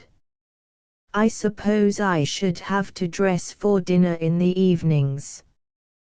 What a ghastly notion. I was shocked, absolutely shocked. My dear chap, I said, reproachfully. Do you dress for dinner every night, Bertie? Jeeves, I said coldly. How many suits of evening clothes have we? We have 3 suits of full evening dress, sir, 2 dinner jackets, 3. For practical purposes 2 only, sir. If you remember, we cannot wear the 3rd. We have also 7 white waistcoats. And shirts. 4 dozen, sir. And white ties. The first 2 shallow shelves in the chest of drawers are completely filled with our white ties, sir. I turned to Rocky. You see. The chappie writhed like an electric fan. I won't do it. I can't do it. I'll be hanged if I'll do it. How on earth can I dress up like that? Do you realize that most days I don't get out of my pajamas till 5 in the afternoon, and then I just put on an old sweater? I saw Jeeves wince, poor chap. This sort of revelation shocked his finest feelings. Then, what are you going to do about it? I said. That's what I want to know. You might write and explain to your aunt. I might, if I wanted her to get round to her lawyers in 2 rapid leaps and cut me out of her will. I saw his point. What do you suggest, Jeeves? I said. Jeeves cleared his throat respectfully. The crux of the matter would appear to be, sir, that Mr. Todd is obliged by the conditions under which the money is delivered into his possession to write Miss Rockmitella long and detailed letters relating to his movements, and the only method by which this can be accomplished, if Mr. Todd adheres to his expressed intention of remaining in the country, is for Mr. Todd to induce some second party to gather the actual experiences which Miss Rockmitella wishes reported to her, and to convey these to him in the shape of a careful report, on which it would be possible for him, with the aid of his imagination, to base the suggested correspondence. Having got which off the old diaphragm, Jeeves was silent. Rocky looked at me in a helpless sort of way. He hasn't been brought up on Jeeves as I have, and he isn't onto his curves. Could he put it a little clearer, Bertie? He said. I thought at the start it was going to make sense, but it kind of flickered. What's the idea? My dear old man, perfectly simple. I knew we could stand on Jeeves. All you've got to do is to get somebody to go round the town for you and take a few notes, and then you work the notes up into letters. That's it, isn't it, Jeeves? Precisely, sir. The light of hope gleamed in Rocky's eyes. He looked at Jeeves in a startled way, dazed by the man's vast intellect. But who would do it, he said. It would have to be a pretty smart sort of man, a man who would notice things. Jeeves. I said. Let Jeeves do it. But would he? You would do it, wouldn't you, Jeeves? For the first time in our long connection I observed Jeeves almost smile. The corner of his mouth curved quite a quarter of an inch, and for a moment his eye ceased to look like a meditative fish's. I should be delighted to oblige, sir. As a matter of fact, I have already visited some of New York's places of interest on my evening out, and it would be most enjoyable to make a practice of the pursuit. Fine. I know exactly what your aunt wants to hear about, Rocky. She wants an earful of cabaret stuff. The place you ought to go to first, Jeeves, is Rigelheimer's. It's on 42nd Street. Anybody will show you the way. Jeeves shook his head. Pardon me, sir. People are no longer going to Rigelheimer's. The place at the moment is Frolics on the Roof. You see, I said to Rocky. Leave it to Jeeves. He knows. It isn't often that you find an entire group of your fellow humans happy in this world, but our little circle was certainly an example of the fact that it can be done. We were all full of beans. Everything went absolutely right from the start. Jeeves was happy, partly because he loves to exercise his giant brain, and partly because he was having a corking time among the bright lights. I saw him one night at the midnight revels. He was sitting at a table on the edge of the dancing floor, doing himself remarkably well with a fat cigar. His face wore an expression of austere benevolence, and he was making notes in a small book. As for the rest of us, I was feeling pretty good, because I was fond of old Rocky and glad to be able to do him a good turn. Rocky was perfectly contented, because he was still able to sit on fences in his pajamas and watch worms. And, as for the aunt, she seemed tickled to death.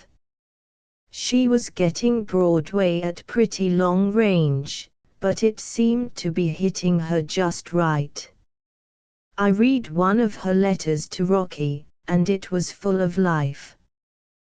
But then Rocky's letters, based on Jeeves' notes, were enough to buck anybody up. It was rummy when you came to think of it. There was I, loving the life, while the mere mention of it gave Rocky a tired feeling. Yet here is a letter I wrote home to a pal of mine in London. Dear Freddie, well, here I am in New York. It's not a bad place. I'm not having a bad time. Everything's not bad. The cabarets aren't bad. Don't know when I shall be back. How's everybody? Cheerio. Yours, Bertie. P.S. Seen old Ted lately? Not that I cared about old Ted, but if I hadn't dragged him in I couldn't have got the confounded thing onto the second page. Now here's old Rocky on exactly the same subject. Dearest Aunt Isabel, how can I ever thank you enough for giving me the opportunity to live in this astounding city? New York seems more wonderful every day. Fifth Avenue is at its best, of course, just now. The dresses are magnificent. Wads of stuff about the dresses. I didn't know Jeeves was such an authority. I was out with some of the crowd at the midnight revels the other night. We took in a show first, after a little dinner at a new place on 43rd Street. We were quite a gay party. Georgie Cohen looked in about midnight and got off a good story about Willie Collier. Fred Stone could only stay a minute, but Doug Fairbanks did all sorts of stunts and made us roar. Edwin was there, and Laurette Taylor showed up with a party. The show at the Revels is quite good. I am enclosing a program. Last night a few of us went round to frolics on the roof, and so on and so forth, yards of it. I suppose it's the artistic temperament or something. What I mean is, it's easier for a chappie who's used to writing poems and that sort of tosh to put a bit of a punch into a letter than it is for a fellow like me. Anyway, there's no doubt that Rocky's correspondence was hot stuff. I called Jeeves in and congratulated him. "Jeeves, you're a wonder." "Thank you, sir. How you notice everything at these places beats me. I couldn't tell you a thing about them, except that I've had a good time. It's just a knack, sir." "Well, Mr. Todd's letters ought to brace Miss Rockmitella all right, what?" "Undoubtedly, sir," agreed Jeeves. "And, by Jove, they did. They certainly did, by George. What I mean to say is, I was sitting in the apartment one afternoon, about a month after the thing had started, smoking a cigarette and resting the old bean, when the door opened and the voice of Jeeves burst the silence like a bomb. It wasn't that he spoke loud. He has one of those soft, soothing voices that slide through the atmosphere like the note of a far-off sheep. It was what he said that made me leap like a young gazelle. "Miss Rockmitella." And in came a large, solid female. The situation floored me. I'm not denying it. Hamlet must have felt much as I did when his father's ghost bobbed up in the fairway. I'd come to look on Rocky's aunt as such a permanency at her own home that it didn't seem possible that she could really be here in New York. I stared at her. Then I looked at Jeeves. He was standing there in an attitude of dignified detachment, the chump, when, if ever he should have been rallying round the young master, it was now. Rocky's aunt looked less like an invalid than anyone I've ever seen, except my Aunt Agatha. She had a good deal of Aunt Agatha about her, as a matter of fact. She looked as if she might be deucedly dangerous if put upon, and something seemed to tell me that she would certainly regard herself as put upon if she ever found out the game which poor old Rocky had been pulling on her. "Good afternoon," I managed to say. "How do you do?" she said. "Mr. Cohen?" No, Mr. Fred Stone." "Not absolutely. As a matter of fact, my name's Wooster, Bertie Wooster." She seemed disappointed. The fine old name of Wooster appeared to mean nothing in her life. "Isn't Rockmitella home?" she said. "Where is he?" She had me with the first shot. I couldn't think of anything to say. I couldn't tell her that Rocky was down in the country, watching worms. There was the faintest flutter of sound in the background.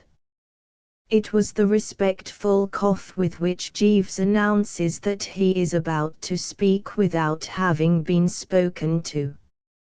"If you remember, sir, Mr. Todd went out in the automobile with a party earlier in the afternoon." "So he did, Jeeves, so he did," I said, looking at my watch.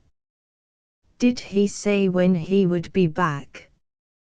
"He gave me to understand, sir, that he would be somewhat late in returning. He vanished, and the aunt took the chair which I'd forgotten to offer her. She looked at me in rather a rummy way. It was a nasty look. It made me feel as if I were something the dog had brought in and intended to bury later on, when he had time. My own Aunt Agatha, back in England, has looked at me in exactly the same way many a time, and it never fails to make my spine curl. You seem very much at home here, young man. Are you a great friend of Rockmatella's? Oh, yes, rather.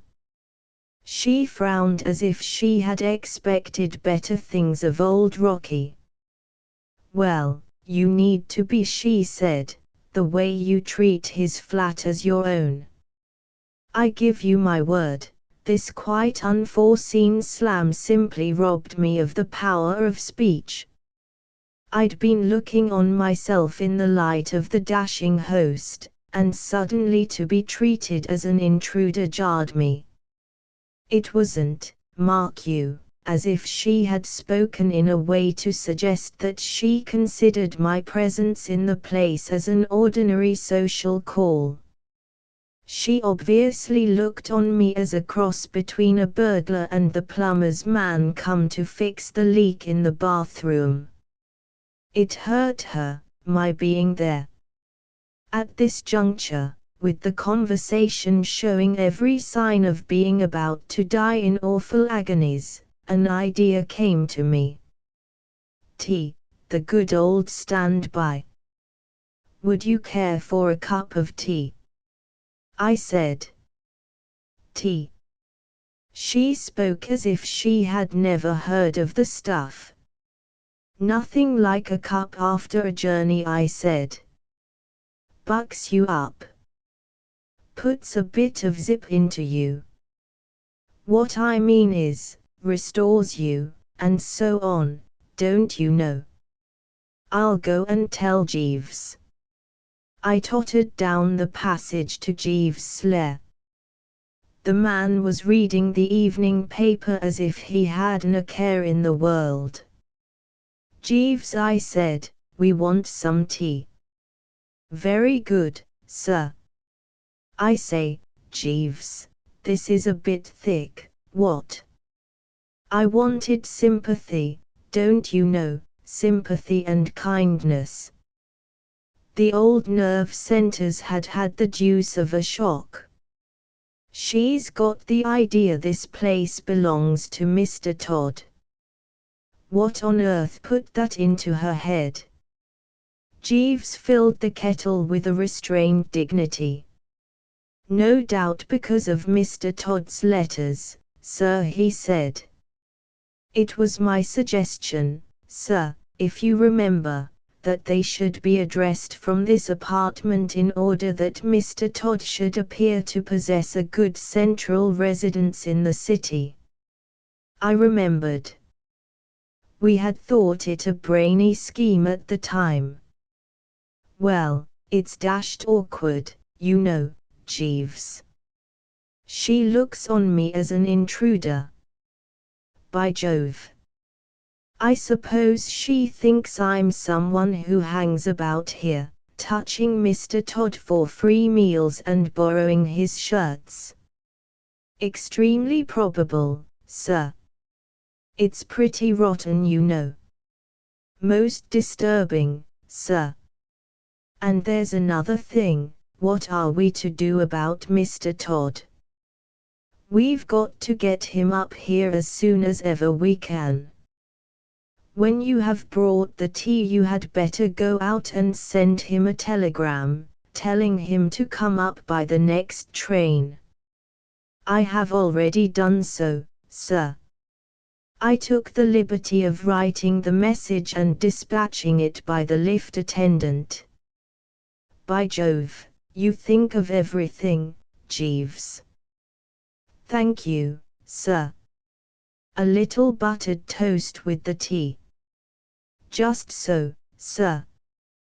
Thank you. I went back to the sitting room. She hadn't moved an inch. She was still bolt upright on the edge of her chair, gripping her umbrella like a hammer thrower. She gave me another of those looks as I came in. There was no doubt about it, for some reason she had taken a dislike to me. I suppose because I wasn't George M. Cohen. It was a bit hard on a chap. "This is a surprise, what?" I said, after about 5 minutes restful silence, trying to crank the conversation up again. "What is a surprise?" "You're coming here, don't you know," and so on. She raised her eyebrows and drank me in a bit more through her glasses. "Why is it surprising that I should visit my only nephew?" she said. "Oh, rather," I said. "Of course. Certainly. What I mean is," Jeeves projected himself into the room with the tea. I was jolly glad to see him. There's nothing like having a bit of business arranged for one when one isn't certain of one's lines.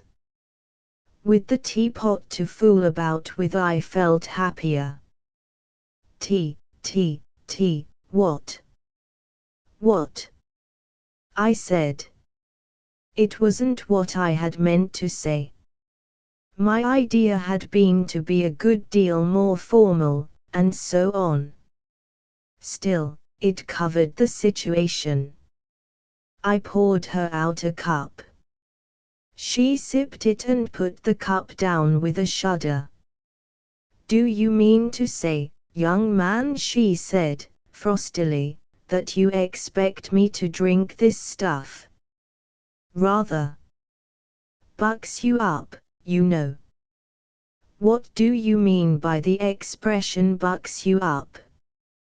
"Well, makes you full of beans, you know. Makes you fizz." "I don't understand a word you say." "You're English, aren't you?" I admitted it. She didn't say a word. And she did it in a way that made it worse than if she had spoken for hours.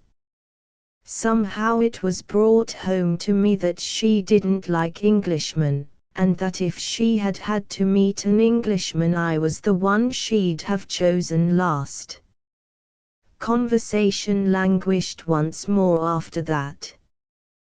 Then I tried again. "I was becoming more convinced every moment that you can't make a real lively salon with a couple of people, especially if one of them lets it go a word at a time. Are you comfortable at your hotel?" I said. "At which hotel?" "The hotel you're staying at."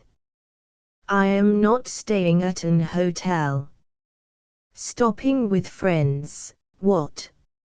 "I am naturally stopping with my nephew." I didn't get it for the moment, then it hit me. "What?" "Here." I gurgled. "Certainly. Where else should I go?" The full horror of the situation rolled over me like a wave.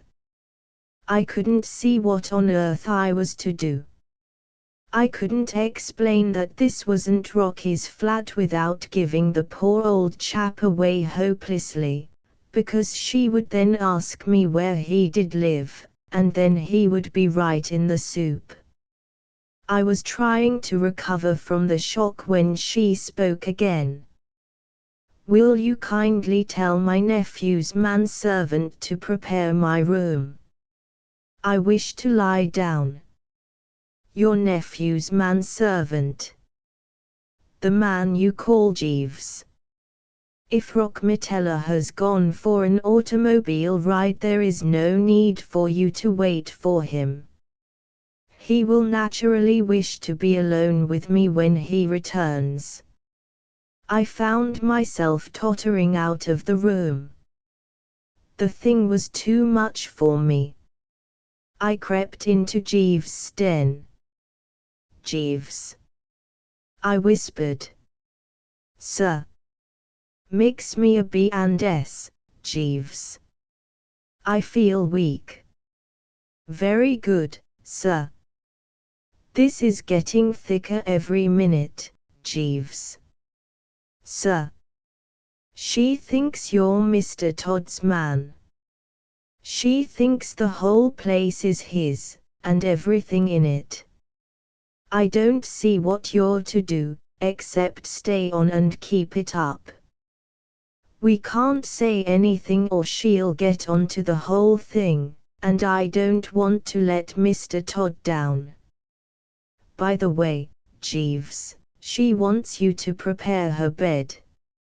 He looked wounded. "It is hardly my place, sir, I know. But do it as a personal favor to me. If you come to that, it's hardly my place to be flung out of the flat like this and have to go to an hotel. What? Is it your intention to go to an hotel, sir? What will you do for clothes? Good Lord. I hadn't thought of that.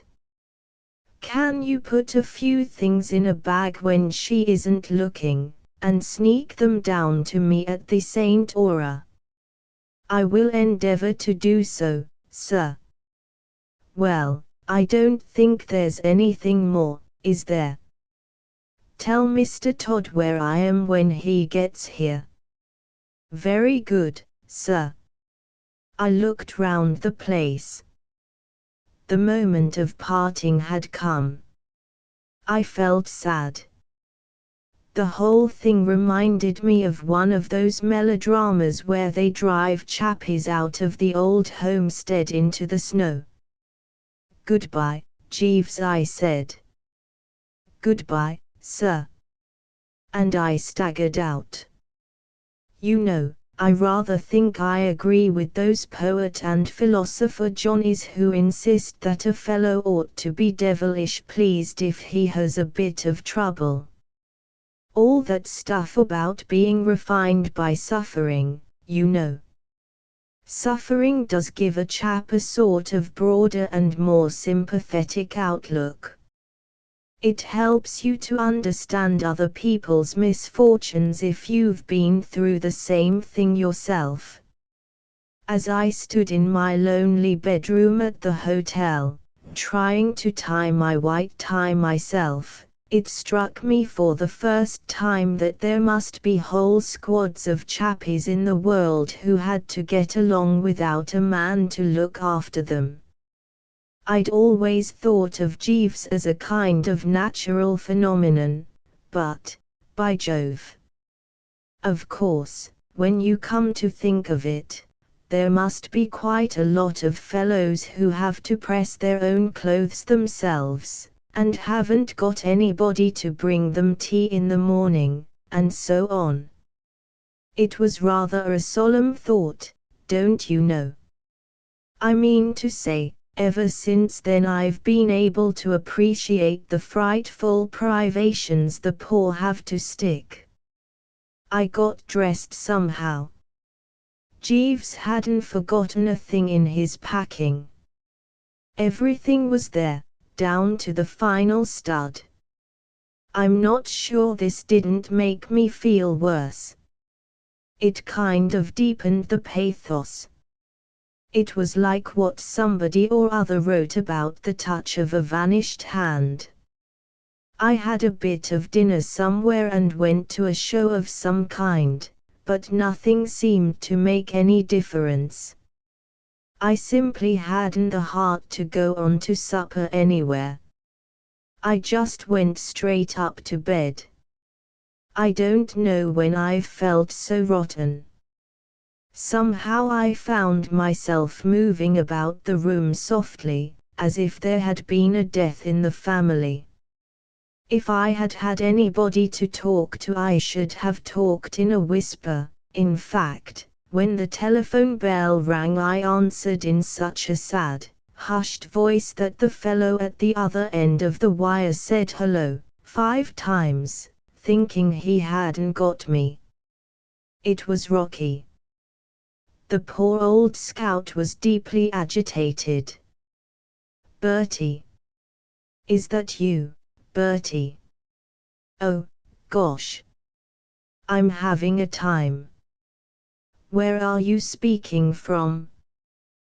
"The midnight revels.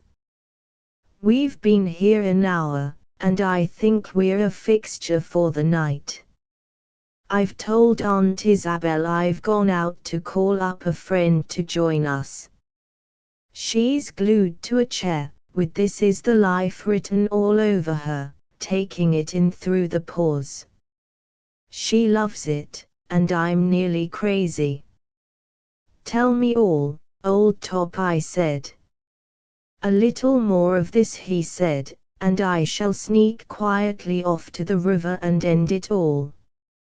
"Do you mean to say you go through this sort of thing every night, Bertie, and enjoy it?" "It's simply infernal. I was just snatching a wink of sleep behind the bill of fare just now when about 1,000,000 yelling girls swooped down, with toy balloons. There are 2 orchestras here, each trying to see if it can't play louder than the other. I'm a mental and physical wreck. When your telegram arrived I was just lying down for a quiet pipe, with a sense of absolute peace stealing over me. I had to get dressed and sprint 2 miles to catch the train.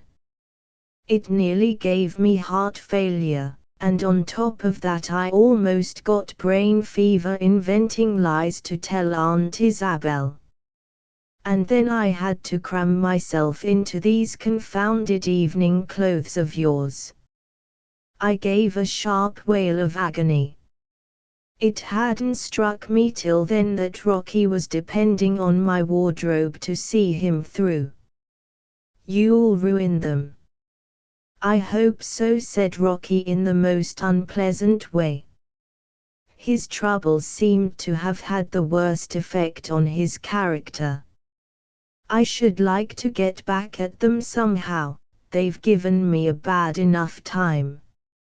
They're about 3 sizes too small, and something's apt to give at any moment. I wish to goodness it would, and give me a chance to breathe. I haven't breathed since 7:30. Thank heaven, Jeeves managed to get out and buy me a collar that fitted, or I should be a strangled corpse by now. It was touch and go till the stud broke. Bertie, this is pure hads. Aunt Isabel keeps on urging me to dance. How on earth can I dance when I don't know a soul to dance with? And how the deuce could I, even if I knew every girl in the place? It's taking big chances even to move in these trousers. I had to tell her I've hurt my ankle. She keeps asking me when Cohen and Stone are going to turn up, and it's simply a question of time before she discovers that Stone is sitting 2 tables away. Something's got to be done, Bertie. You've got to think up some way of getting me out of this mess. It was you who got me into it." "Me? What do you mean?" "Well, Jeeves, then. It's all the same. It was you who suggested leaving it to Jeeves. It was those letters I wrote from his notes that did the mischief. I made them too good. My aunt's just been telling me about it. She says she had resigned herself to ending her life where she was, and then my letters began to arrive, describing the joys of New York, and they stimulated her to such an extent that she pulled herself together and made the trip. She seems to think she's had some miraculous kind of faith cure. I tell you I can't stand it, Bertie. It's got to end. Can't Jeeves think of anything? No. He just hangs round, saying, "Most disturbing, sir. A fat lot of help that is." "Well, old lad," I said, "after all, it's far worse for me than it is for you. You've got a comfortable home and Jeeves. And you're saving a lot of money." "Saving money?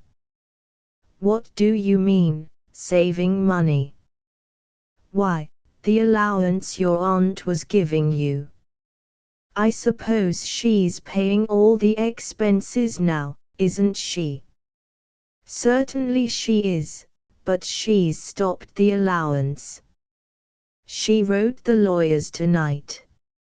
She says that, now she's in New York, there is no necessity for it to go on, as we shall always be together, and it's simpler for her to look after that end of it. I tell you, Bertie, I've examined the darned cloud with a microscope, and if it's got a silver lining it's some little dissembler. But, Rocky, old top, it's too bally awful. You've no notion of what I'm going through in this beastly hotel, without Jeeves. I must get back to the flat." "Don't come near the flat." "But it's my own flat. I can't help that. Aunt Isabel doesn't like you.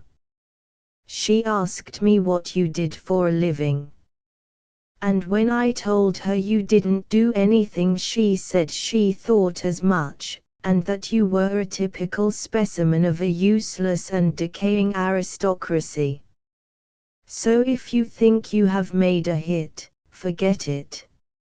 Now I must be going back, or she'll be coming out here after me. Goodbye." Next morning Jeeves came round. It was all so home-like when he floated noiselessly into the room that I nearly broke down. "Good morning, sir," he said. "I have brought a few more of your personal belongings." He began to unstrap the suitcase he was carrying. "Did you have any trouble sneaking them away?" "It was not easy, sir. I had to watch my chance. Miss Rockmitella is a remarkably alert lady.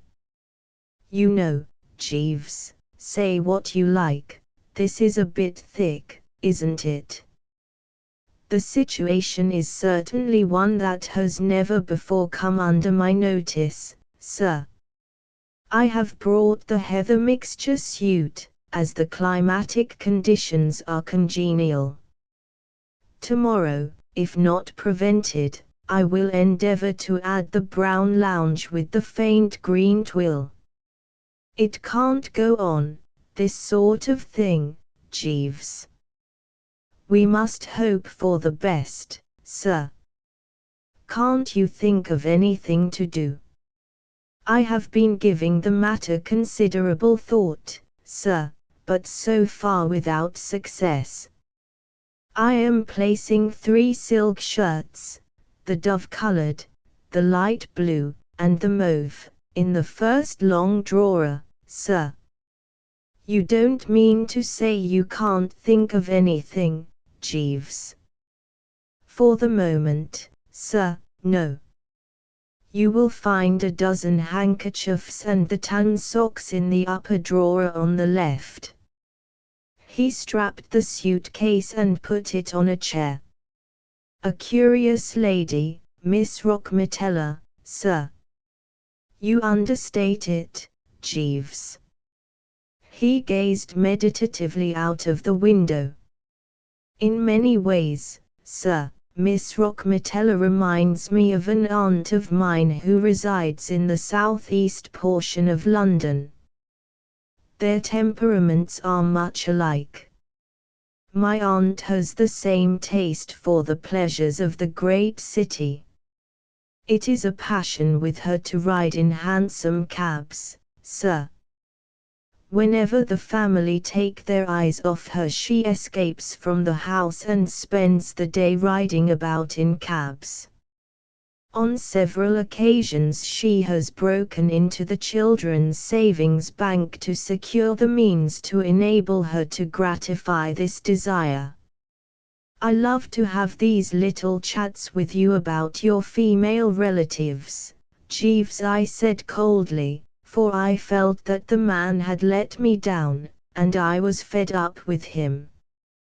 But I don't see what all this has got to do with my trouble. I beg your pardon, sir. I am leaving a small assortment of our neckties on the mantelpiece, sir, for you to select according to your preference. I should recommend the blue with the red domino pattern, sir. Then he streamed imperceptibly towards the door and flowed silently out.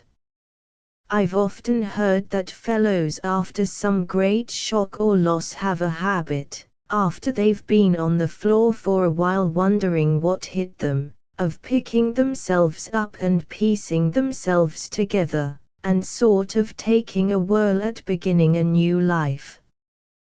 Time, the great healer, and nature adjusting itself, and so on and so forth. There's a lot in it. I know, because in my own case, after a day or two of what you might call prostration, I began to recover. The frightful loss of Jeeves made any thought of pleasure more or less a mockery, but at least I found that I was able to have a dash at enjoying life again. What I mean is, I braced up to the extent of going round the cabarets once more, so as to try to forget, if only for the moment. New York's a small place when it comes to the part of it that wakes up just as the rest is going to bed, and it wasn't long before my tracks began to cross Old Rocky's. I saw him once at Peel's, and again at Frolics on the Roof. There wasn't anybody with him either time except the aunt, and, though he was trying to look as if he had struck the ideal life, it wasn't difficult for me, knowing the circumstances, to see that beneath the mask the poor chap was suffering. My heart bled for the fellow.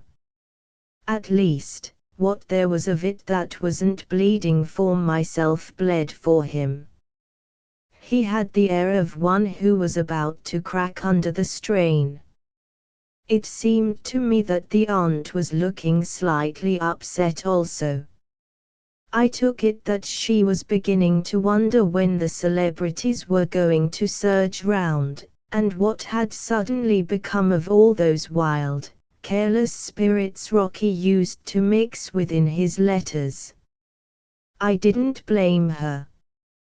I had only read a couple of his letters, but they certainly gave the impression that poor old Rocky was by way of being the hub of New York nightlife, and that, if by any chance he failed to show up at a cabaret, the management said, "What's the use?" and put up the shutters. The next 2 nights I didn't come across them, but the night after that I was sitting by myself at the Maison Pierre when somebody tapped me on the shoulder blade, and I found Rocky standing beside me, with a sort of mixed expression of wistfulness and apoplexy on his face. How the man had contrived to wear my evening clothes so many times without disaster was a mystery to me. He confided later that early in the proceedings he had slit the waistcoat up the back and that had helped a lot. For a moment I had the idea that he had managed to get away from his aunt for the evening, but, looking past him, I saw that she was in again. She was at a table over by the wall, looking at me as if I were something the management ought to be complained to about. "Bertie, old scout," said Rocky, in a quiet, sort of crushed voice, "we've always been pals, haven't we? I mean, you know I'd do you a good turn if you asked me." "My dear old lad," I said. The man had moved me. "Then, for heaven's sake, come over and sit at our table for the rest of the evening." Well, you know, there are limits to the sacred claims of friendship. "My dear chap," I said, "you know I'd do anything in reason, but you must come, Bertie. You've got to. Something's got to be done to divert her mind. She's brooding about something. She's been like that for the last 2 days. I think she's beginning to suspect.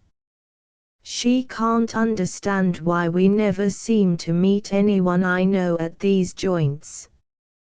A few nights ago I happened to run into 2 newspaper men I used to know fairly well. That kept me going for a while. I introduced them to Aunt Isabel as David Belasco and Jim Corbett, and it went well. But the effect has worn off now, and she's beginning to wonder again.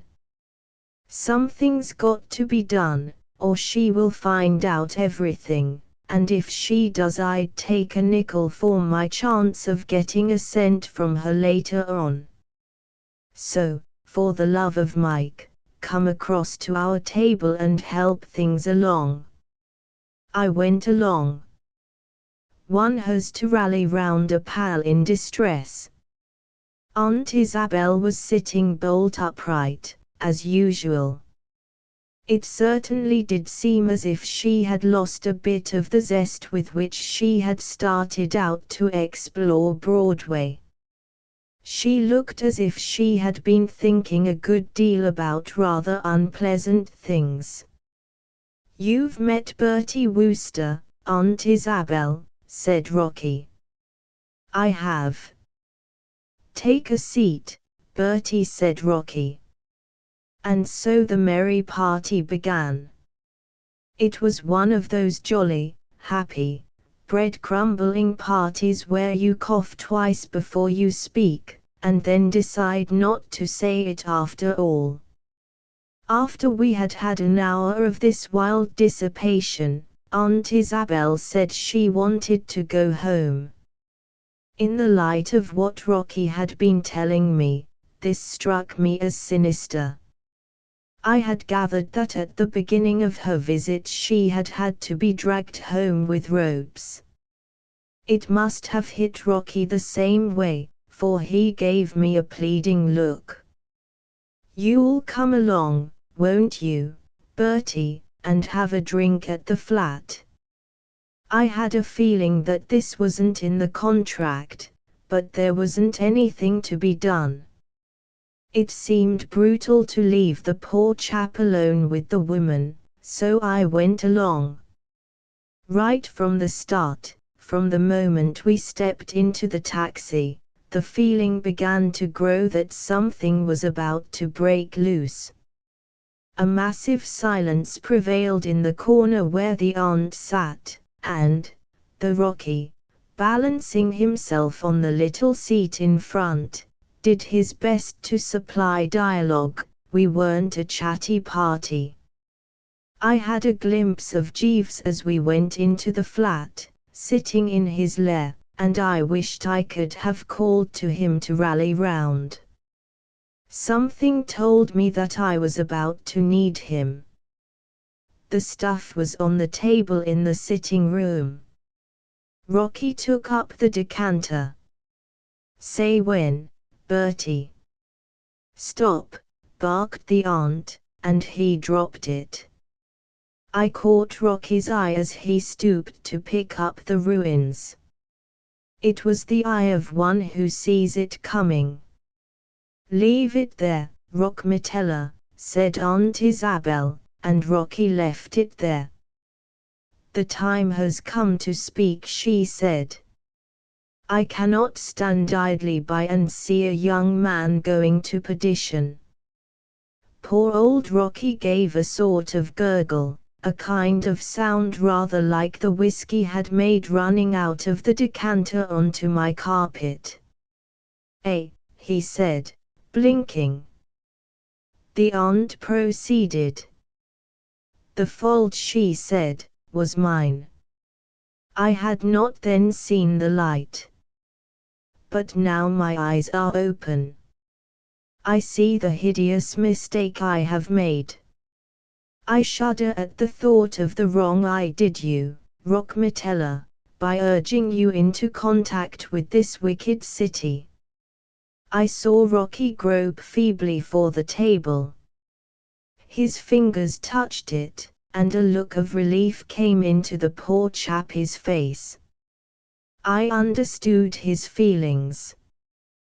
"But when I wrote you that letter, Rockmitella, instructing you to go to the city and live its life, I had not had the privilege of hearing Mr. Monday speak on the subject of New York." "Jimmy Monday!" I cried. "You know how it is sometimes when everything seems all mixed up and you suddenly get a clue." When she mentioned Jimmy Monday, I began to understand more or less what had happened. I'd seen it happen before.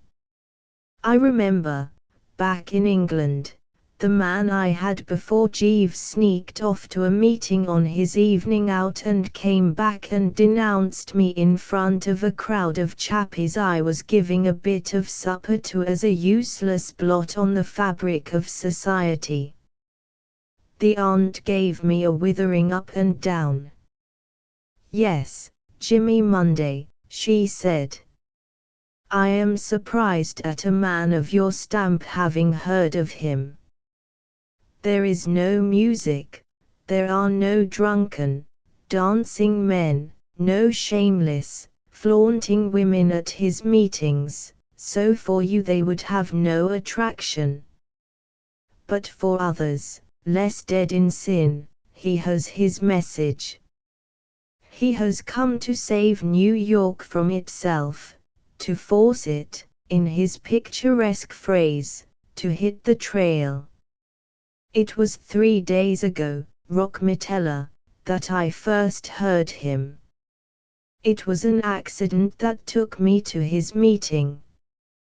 How often in this life a mere accident may shape our whole future. You had been called away by that telephone message from Mr. Belasco, so you could not take me to the Hippodrome, as we had arranged. I asked your manservant, Jeeves, to take me there. The man has very little intelligence. He seems to have misunderstood me. I am thankful that he did. He took me to what I subsequently learned was Madison Square Garden, where Mr. Monday is holding his meetings. He escorted me to a seat and then left me. And it was not till the meeting had begun that I discovered the mistake which had been made. My seat was in the middle of a row. I could not leave without inconveniencing a great many people, so I remained. She gulped. Rockmitella, I have never been so thankful for anything else. Mr. Monday was wonderful. He was like some prophet of old, scouring the sins of the people. He leaped about in a frenzy of inspiration till I feared he would do himself an injury. Sometimes he expressed himself in a somewhat odd manner, but every word carried conviction. He showed me New York in its true colors. He showed me the vanity and wickedness of sitting in gilded haunts of vice, eating lobster when decent people should be in bed. He said that the tango and the foxtrot were devices of the devil to drag people down into the bottomless pit. He said that there was more sin in 10 minutes with a Negro banjo orchestra than in all the ancient revels of Nineveh and Babylon. And when he stood on one leg and pointed right at where I was sitting and shouted, "This means you," I could have sunk through the floor. I came away a changed woman. Surely you must have noticed the change in me, Rockmitella. You must have seen that I was no longer the careless, thoughtless person who had urged you to dance in those places of wickedness. Rocky was holding on to the table as if it was his only friend. Yes, he stammered, I thought something was wrong. Wrong. Something was right. Everything was right. Rockmitella, it is not too late for you to be saved. You have only sipped of the evil cup. You have not drained it. It will be hard at first, but you will find that you can do it if you fight with a stout heart against the glamour and fascination of this dreadful city. Won't you, for my sake, try, Rockmitella? Won't you go to the country tomorrow and begin the struggle? Little by little, if you use your will. I can't help thinking it must have been that word will that roused dear old Rocky like a trumpet call. It must have brought home to him the realization that a miracle had come off and saved him from being cut out of Aunt Isabel's. At any rate, as she said it, he perked up, let go of the table, and faced her with gleaming eyes. Do you want me to go to the country, Aunt Isabel? Yes. To live in the country? Yes, Rockmitella. Stay in the country all the time? Never come to New York? Yes, Rockmitella, I mean just that. It is the only way. Only there can you be safe from temptation. Will you do it, Rockmitella? Will you, for my sake? Rocky grabbed the table again. He seemed to draw a lot of encouragement from that table. I will, he said. Jeeves, I said. It was next day, and I was back in the old flat, lying in the old armchair, with my feet upon the good old table.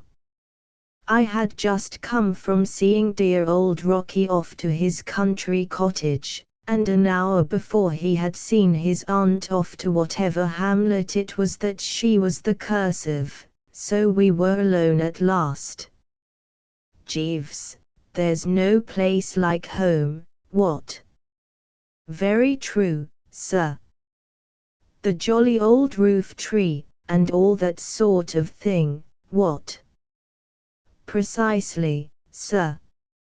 I lit another cigarette. Jeeves. Sir. Do you know, at one point in the business I really thought you were baffled. Indeed, sir.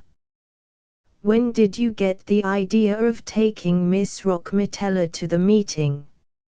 It was pure genius. Thank you, sir. It came to me a little suddenly, one morning when I was thinking of my aunt, sir. Your aunt? The hansom cab one? Yes, sir.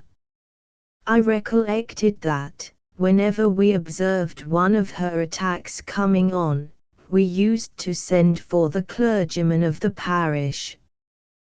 We always found that if he talked to her a while of higher things it diverted her mind from hansom cabs.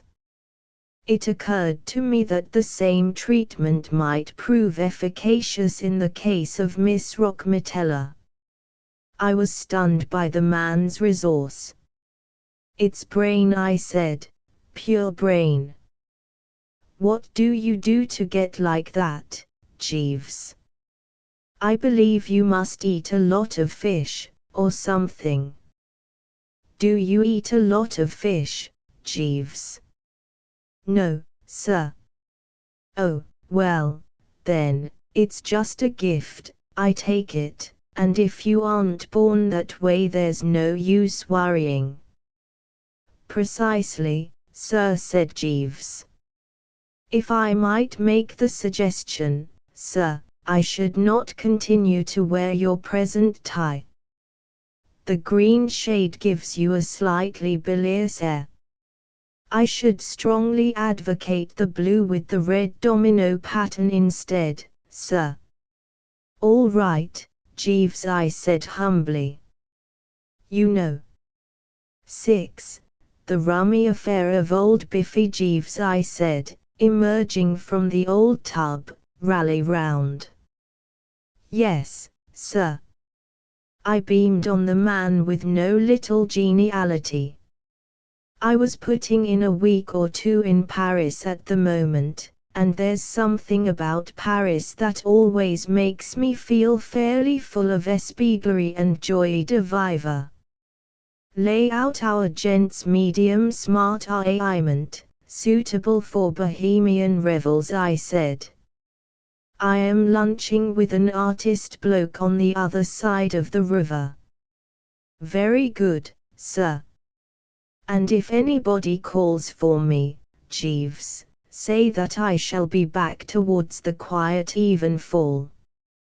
"Yes, sir." "Mr. Biffen rang up on the telephone while you were in your bath." "Mr. Biffen? Good heavens!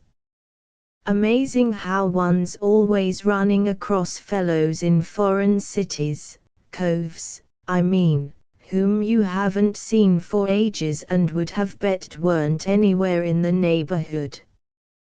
Paris was the last place where I should have expected to find old Biffy popping up.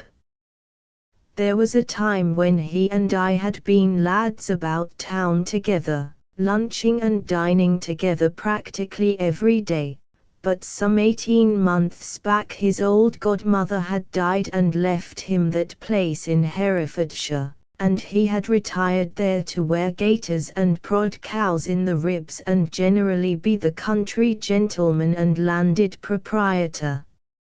Since then I had hardly seen him. Old Biffy in Paris. What's he doing here? He did not confide in me, sir, said Jeeves, a trifle frostily, I thought. It sounded somehow as if he didn't like Biffy. And yet they had always been matey enough in the old days. Where's he staying? At the Hotel Avenida, Rue du Colisée, sir.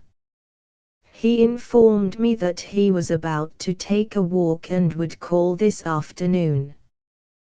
Well, if he comes when I'm out, tell him to wait. And now, Jeeves, Miss Gantz, mon chapio, it le wangi de monsieur. I must be popping. It was such a corking day and I had so much time in hand that near the Sorbonne I stopped my cab, deciding to walk the rest of the way. And I had hardly gone 3 steps and a half when there on the pavement before me stood old Biffy in person. If I had completed the last step I should have rammed him. Biffy! I cried. Well, well, well. He peered at me in a blinking kind of way, rather like one of his Herefordshire cows prodded unexpectedly while lunching. Bertie, he gurgled, in a devout sort of tone. "Thank God." He clutched my arm. "Don't leave me, Bertie. I'm lost." "What do you mean, lost?" "I came out for a walk and suddenly discovered after a mile or two that I didn't know where on earth I was. I've been wandering round in circles for hours." "Why didn't you ask the way?" "I can't speak a word of French." "Well, why didn't you call a taxi?" "I suddenly discovered I'd left all my money at my hotel." "You could have taken a cab and paid it when you got to the hotel." "Yes, but I suddenly discovered, dash it, that I'd forgotten its name." And there in a nutshell you have Charles Edward Biffen. As vague and woolen-headed a blighter as ever bit a sandwich. Goodness knows, and my Aunt Agatha will bear me out in this, I'm no mastermind myself, but compared with Biffy I'm one of the great thinkers of all time. "I'd give a shilling," said Biffy wistfully, "to know the name of that hotel." "You can owe it me." "Hotel Avenida, Rue du Colossi." "Bertie. This is uncanny. How the deuce did you know?" "That was the address you left with Jeeves this morning." "So it was. I had forgotten." "Well, come along and have a drink and then I'll put you in a cab and send you home. I'm engaged for lunch, but I've plenty of time." We drifted to one of the 11 cafes which jostled each other along the street and I ordered restoratives. "What on earth are you doing in Paris?" I asked. "Bertie, old man," said Biffy solemnly, "I came here to try and forget." "Well, you've certainly succeeded. You don't understand.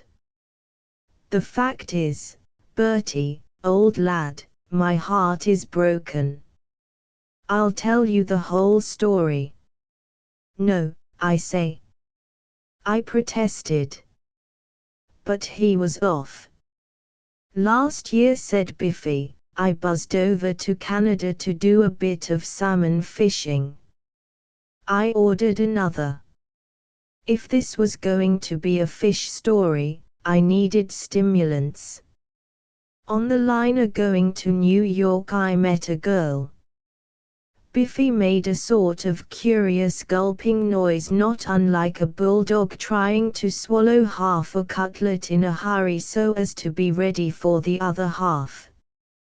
"Bertie, old man, I can't describe her. I simply can't describe her. This was all to the good. She was wonderful. We used to walk on the boat deck after dinner. She was on the stage. At least, sort of." "How do you mean, sort of?" "Well, she had posed for artists and been a mannequin in a big dressmaker's and all that sort of thing, don't you know? Anyway, she had saved up a few pounds and was on her way to see if she could get a job in New York. She told me all about herself.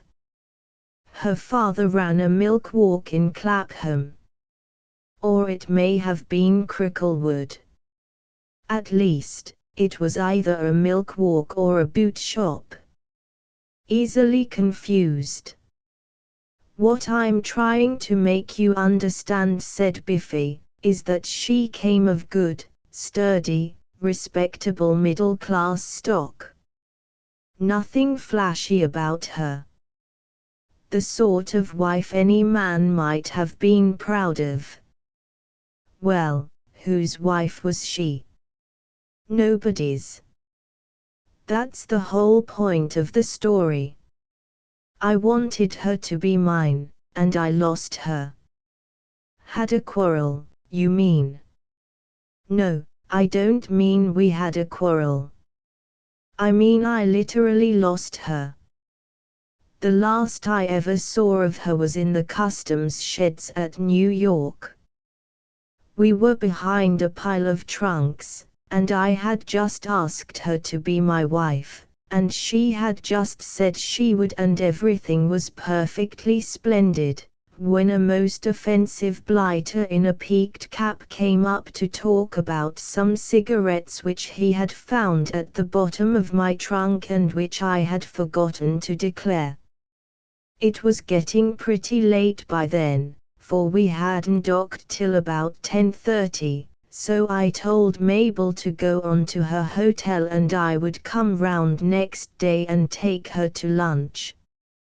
And since then I haven't set eyes on her. You mean she wasn't at the hotel? Probably she was. But, you don't mean you never turned up? Bertie, old man, said Biffy, in an overwrought kind of way, for heaven's sake don't keep trying to tell me what I mean and what I don't mean. Let me tell this my own way, or I shall get all mixed up and have to go back to the beginning. Tell it your own way, I said hastily. Well, then, to put it in a word, Bertie, I forgot the name of the hotel. By the time I'd done half an hour's heavy explaining about those cigarettes, my mind was a blank. I had an idea I had written the name down somewhere, but I couldn't have done, for it wasn't on any of the papers in my pocket. No, it was no good. She was gone. Why didn't you make inquiries? Well, the fact is, Bertie, I had forgotten her name. Oh, no, dash it, I said. This seemed a bit too thick even for Biffy. How could you forget her name? Besides, you told it me a moment ago. Muriel or something. Mabel corrected Biffy coldly. It was her surname I'd forgotten. So I gave it up and went to Canada. But half a second, I said. You must have told her your name. I mean, if you couldn't trace her, she could trace you. Exactly. That's what makes it all seem so infernally hopeless. She knows my name and where I live and everything, but I haven't heard a word from her. I suppose, when I didn't turn up at the hotel, she took it that that was my way of hinting delicately that I had changed my mind and wanted to call the thing off. I suppose so, I said. There didn't seem anything else to suppose. Well, the only thing to do is to whiz around and try to heal the wound. What? How about dinner tonight, winding up at the Abbey or one of those places? Biffy shook his head. It wouldn't be any good. I've tried it. Besides, I'm leaving on the 4 o'clock train. I have a dinner engagement tomorrow with a man who's nibbling at that house of mine in Herefordshire. Oh, are you trying to sell that place? I thought you liked it. I did. But the idea of going on living in that great, lonely barn of a house after what has happened appalls me, Bertie. So when Sir Roderick Glossop came along, Sir Roderick Glossop. You don't mean the lunar doctor? The great nerve specialist, yes. Why, do you know him? It was a warm day, but I shivered. I was engaged to his daughter for a week or two, I said, in a hushed voice. The memory of that narrow squeak always made me feel faint. Has he a daughter? Said Biffy absently. He has.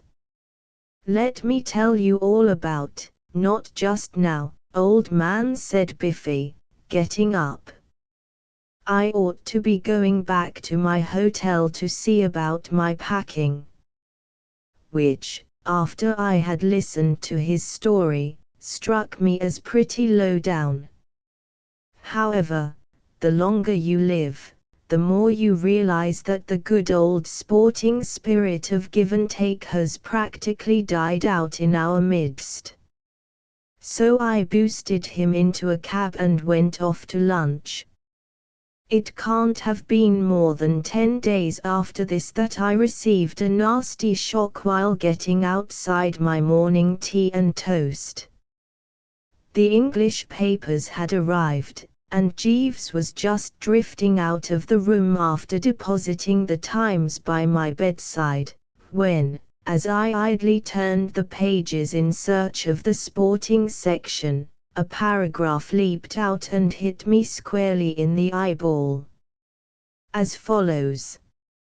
Forthcoming marriages Mr. C. E. Biffin and Miss Glossop. The engagement is announced between Charles Edward, only son of the late Mr. E. C. Biffin, and Mrs. Biffin, of 11 Penslow Square, Mayfair, and Honoria Jane Louise, only daughter of Sir Roderick and Lady Glossop, of 6B Harley Street, W. Great Scott. I exclaimed. Sir, said Jeeves, turning at the door. Jeeves, you remember Miss Glossop? Very vividly, sir. She's engaged to Mr. Biffin. Indeed, sir, said Jeeves. And, with not another word, he slid out. The blighter's calm amazed and shocked me. It seemed to indicate that there must be a horrible streak of callousness in him. I mean to say, it wasn't as if he didn't know Honoria Glossop. I read the paragraph again. A peculiar feeling it gave me. I don't know if you have ever experienced the sensation of seeing the announcement of the engagement of a pal of yours to a girl whom you were only saved from marrying yourself by the skin of your teeth. It induces a sort of, well, it's difficult to describe it exactly, but I should imagine a fellow would feel much the same if he happened to be strolling through the jungle with a boyhood chum and met a tigress or a jaguar, or what not, and managed to shin up a tree and looked down and saw the friend of his youth vanishing into the undergrowth in the animal's slavering jaws. A sort of profound, prayerful relief, if you know what I mean, blended at the same time with a pang of pity. What I'm driving at is that, thankful as I was that I hadn't had to marry Honoria myself, I was sorry to see a real good chap like old Biffy copping it. I sucked down a spot of tea and began to brood over the business. Of course, there are probably fellows in the world, tough, hardy blokes with strong chins and glittering eyes, who could get engaged to this Glossop menace and like it, but I knew perfectly well that Biffy was not one of them. Honoria, you see, is one of those robust, dynamic girls with the muscles of a welterweight and a laugh like a squadron of cavalry charging over a tin bridge. A beastly thing to have to face over the breakfast table. Brainy, moreover.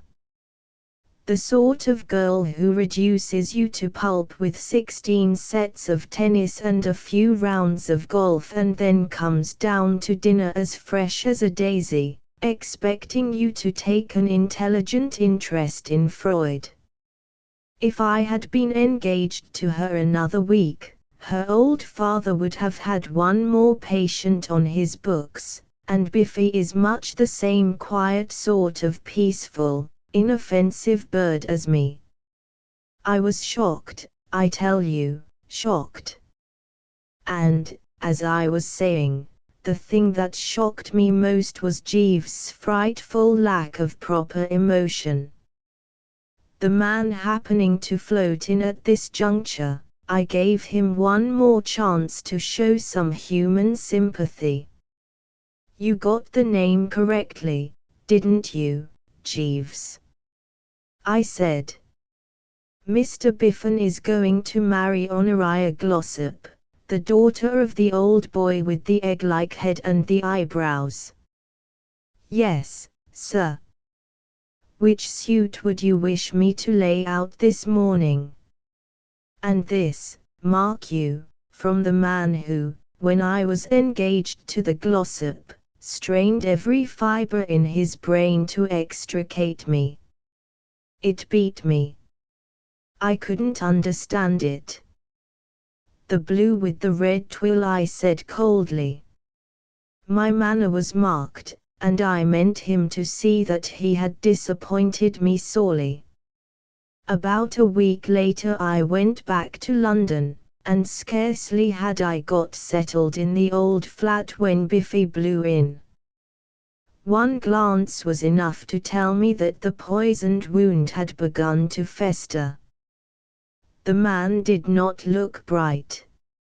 No, there was no getting away from it, not bright. He had that kind of stunned, glassy expression which I used to see on my own face in the shaving mirror during my brief engagement to the Glossop pestilence. However, if you don't want to be one of the "what is wrong with this picture" brigade, you must observe the conventions, so I shook his hand as warmly as I could. Well, well, old man, I said. Congratulations. Thanks, said Biffy wanly, and there was rather a weighty silence. Bertie, said Biffy, after the silence had lasted about 3 minutes. Hello. Is it really true? What? Oh, nothing, said Biffy, and conversation languished again. After about a minute and a half he came to the surface once more. Bertie. Still here, old thing. What is it?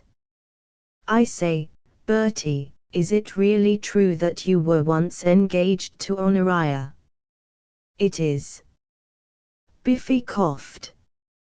How did you get out? I mean, what was the nature of the tragedy that prevented the marriage? Jeeves worked it. He thought out the entire scheme. I think, before I go, said Biffy thoughtfully, I'll just step into the kitchen and have a word with Jeeves. I felt that the situation called for complete candor. Biffy, old egg, I said, as man to man, do you want to oil out of this thing? Bertie, old cork, said Biffy earnestly, as one friend to another, I do. Then why the dickens did you ever get into it? I don't know. Why did you? Well, it sort of happened. And it sort of happened with me. You know how it is when your heart's broken. A kind of lethargy comes over you. You get absent-minded and cease to exercise proper precautions, and the first thing you know you're for it. I don't know how it happened, old man, but there it is. And what I want you to tell me is, what's the procedure? You mean, how does a fellow edge out? Exactly. I don't want to hurt anybody's feelings, Bertie, but I can't go through with this thing. The shot is not on the board. For about a day and a half I thought it might be all right, but now, you remember that laugh of hers? I do. Well, there's that, and then all this business of never letting a fellow alone, improving his mind and so forth. I know. I know. Very well, then. What do you recommend? What did you mean when you said that Jeeves worked a scheme? Well, you see, old Sir Roderick, who's a lunar doctor and nothing but a lunar doctor, however much you may call him a nerve specialist, discovered that there was a modicum of insanity in my family. Nothing serious. Just one of my uncles used to keep rabbits in his bedroom. And the old boy came to lunch here to give me the once-over, and Jeeves arranged matters so that he went away firmly convinced that I was off my onion. I see, said Biffy thoughtfully. The trouble is there isn't any insanity in my family. None. It seemed to me almost incredible that a fellow could be such a perfect chump as dear old Biffy without a bit of assistance. Not a loony on the list, he said gloomily. It's just like my luck. The old boy's coming to lunch with me tomorrow, no doubt to test me as he did you. And I never felt saner in my life. I thought for a moment. The idea of meeting Sir Roderick again gave me a cold shivery feeling, but when there is a chance of helping a pal we Woosters have no thought of self. Look here, Biffy, I said, I'll tell you what. I'll roll up for that lunch. It may easily happen that when he finds you are a pal of mine he will forbid the banns right away and no more questions asked. Something in that, said Biffy, brightening. Awfully sporting of you, Bertie. Oh, not at all, I said. And meanwhile I'll consult Jeeves. Put the whole thing up to him and ask his advice. He's never failed me yet. Biffy pushed off, a good deal braced, and I went into the kitchen. Jeeves, I said, I want your help once more. I've just been having a painful interview with Mr. Biffin. Indeed, sir. It's like this, I said, and told him the whole thing. It was rummy, but I could feel him freezing from the start. As a rule, when I call Jeeves into conference on one of these little problems, he's all sympathy and bright ideas, but not today. I fear, sir, he said, when I had finished, it is hardly my place to intervene in a private matter affecting, oh come. No, sir. It would be taking a liberty. Jeeves, I said, tackling the blighter squarely, what have you got against old Biffy? Sir. Yes, you. I assure you, sir. Oh, well, if you don't want to chip in and save a fellow creature, I suppose I can't make you. But let me tell you this. I am now going back to the sitting room, and I am going to put in some very tense thinking. You'll look pretty silly when I come and tell you that I've got Mr. Biffin out of the soup without your assistance. Extremely silly you'll look. Yes, sir. Shall I bring you a whiskey and soda, sir? No. Coffee. Strong and black. And if anybody wants to see me, tell 'em that I'm busy and can't be disturbed. An hour later I rang the bell. "Jeeves," I said with hauteur. "Yes, sir." "Kindly ring Mr. Biffen up on the phone and say that Mr. Wooster presents his compliments and that he has got it." I was feeling more than a little pleased with myself next morning as I strolled round to Biffy's. As a rule, the bright ideas you get overnight have a trick of not seeming quite so frightfully fruity when you examine them by the light of day, but this one looked as good at breakfast as it had done before dinner. I examined it narrowly from every angle, and I didn't see how it could fail. A few days before, my Aunt Emily's son Harold had celebrated his 6th birthday, and, being up against the necessity of weighing in with a present of some kind, I had happened to see in a shop in the Strand a rather sprightly little gadget, well calculated in my opinion to amuse the child and endear him to one and all. It was a bunch of flowers in a sort of holder ending in an ingenious bulb attachment which, when pressed, shot about 1.5 pints of pure spring water into the face of anyone who was ass enough to sniff at it. It seemed to me just the thing to please the growing mind of a kid of 6, and I had rolled round with it.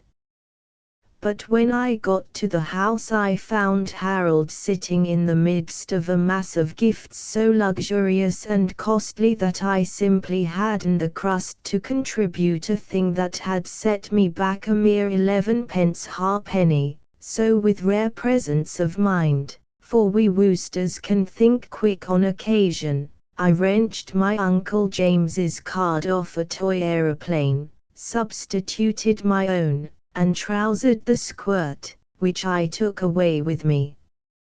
It had been lying around in my flat ever since, and it seemed to me that the time had come to send it into action. "Well," said Biffy anxiously, as I curveted into his sitting room. The poor old bird was looking pretty green about the gills. I recognized the symptoms.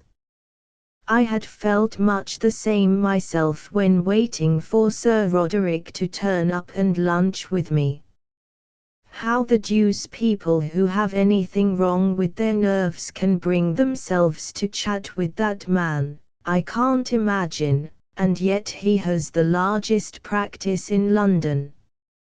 Scarcely a day passes without his having to sit on somebody's head and ring for the attendant to bring the strait waistcoat, and his outlook on life has become so jaundiced through constant association with coves who are picking straws out of their hair that I was convinced that Biffy had merely got to press the bulb and nature would do the rest.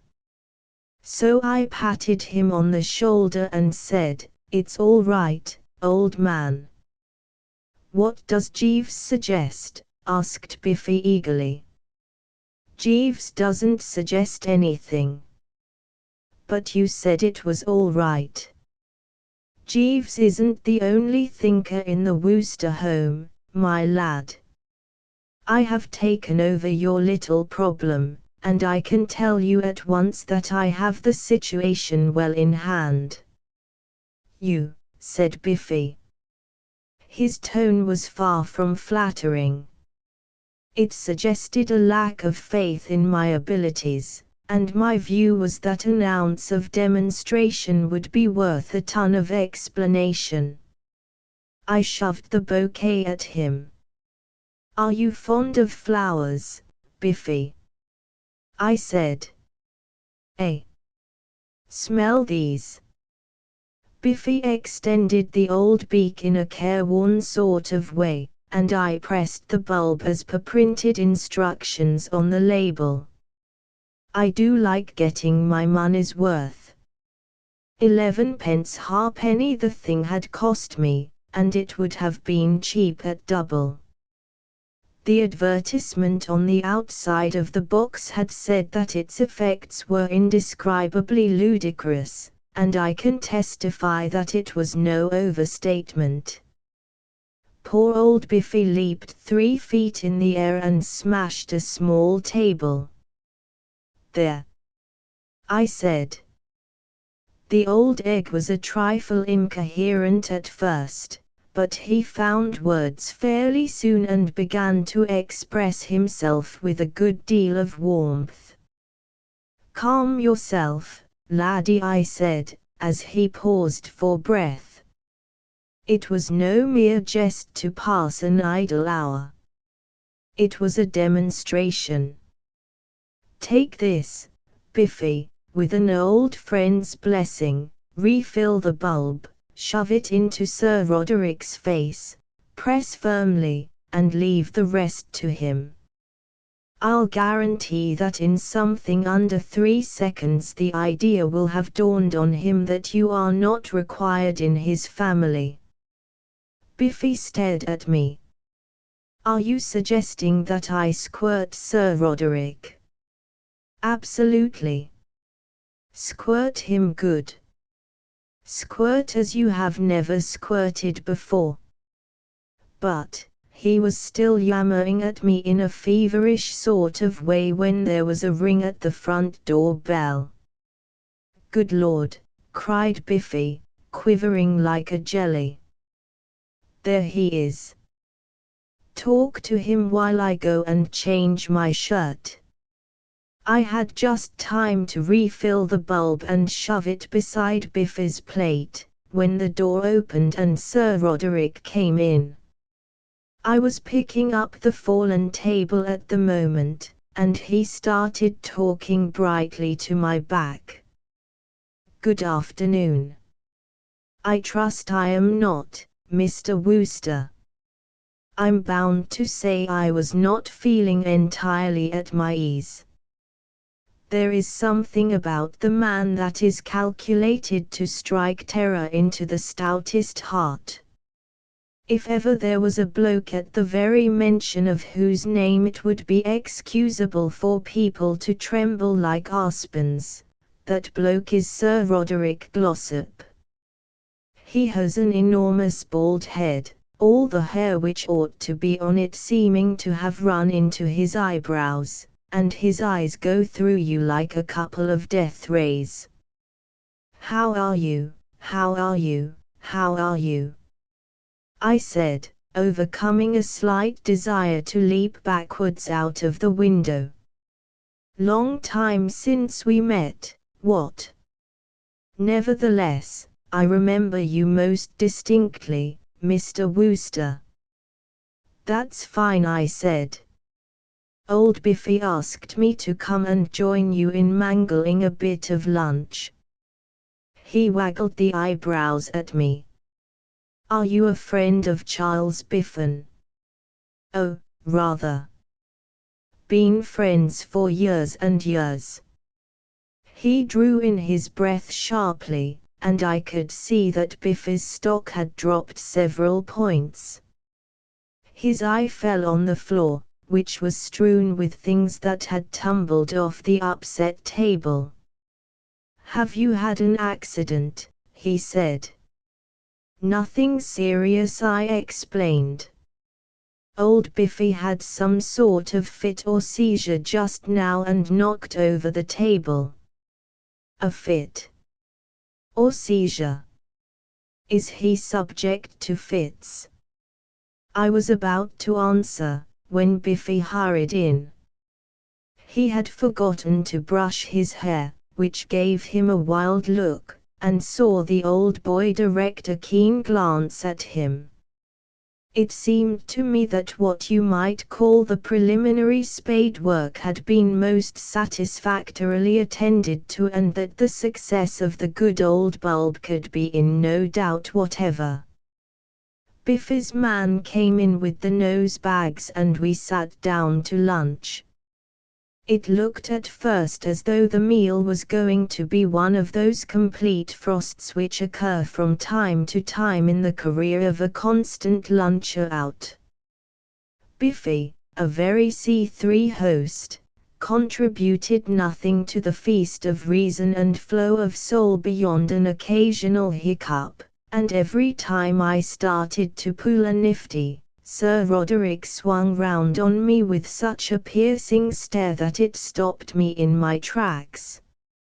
Fortunately, however, the second course consisted of a chicken fricassee of such outstanding excellence that the old boy, after wolfing a plateful, handed up his dinner pail for a second installment and became almost genial.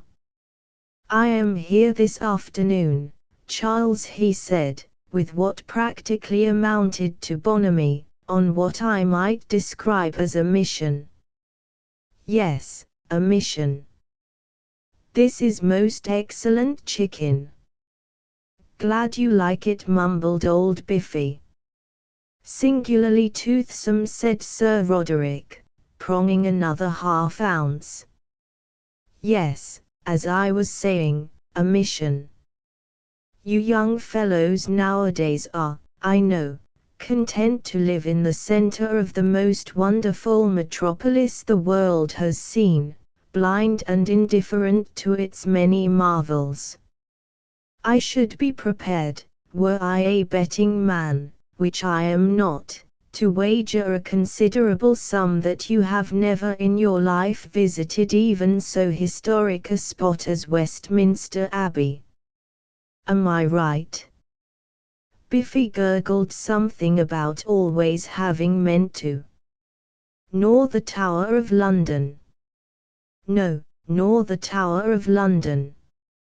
And there exists at this very moment, not 20 minutes by cab from Hyde Park Corner, the most supremely absorbing and educational collection of objects, both animate and inanimate, gathered from the four corners of the empire, that has ever been assembled in England's history.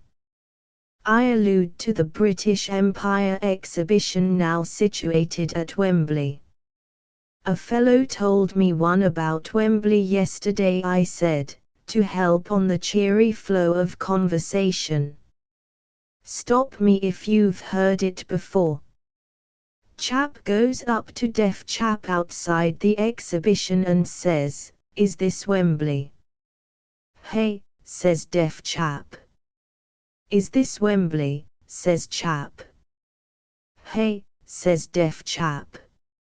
"Is this Wembley?" says chap. "No, Thursday," says deaf chap. "Ha, ha, I mean, what?" The merry laughter froze on my lips. Sir Roderick sort of just waggled an eyebrow in my direction and I saw that it was back to the basket for Bertram. I never met a man who had such a knack of making a fellow feel like a waste product. "Have you yet paid a visit to Wembley, Charles?" he asked. "No." "Precisely as I suspected. Well, that is the mission on which I am here this afternoon. Honoria wishes me to take you to Wembley.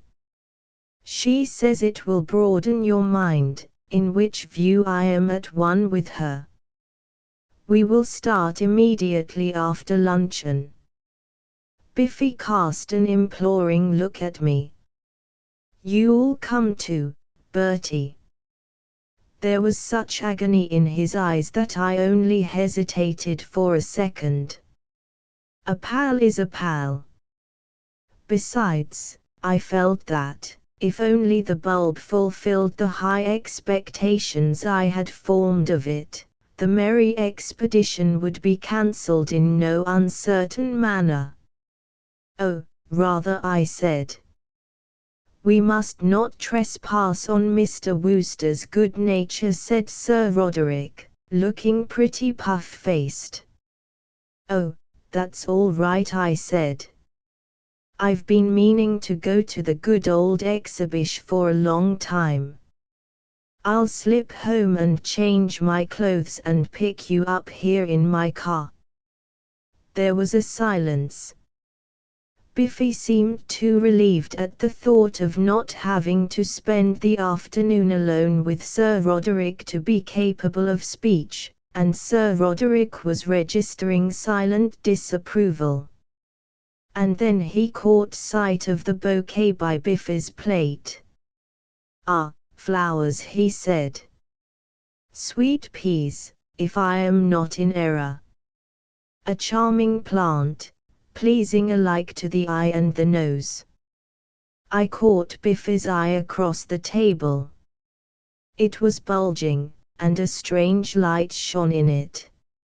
"Are you fond of flowers, Sir Roderick?" he croaked. "Extremely." "Smell these." Sir Roderick dipped his head and sniffed. Biffy's fingers closed slowly over the bulb. I shut my eyes and clutched the table. "Very pleasant," I heard Sir Roderick say. "Very pleasant indeed." I opened my eyes, and there was Biffy leaning back in his chair with a ghastly look, and the bouquet on the cloth beside him. I realized what had happened. In that supreme crisis of his life, with his whole happiness depending on a mere pressure of the fingers, Biffy, the poor spineless fish, had lost his nerve. My closely reasoned scheme had gone fut. Jeeves was fooling about with the geraniums in the sitting room window box when I got home.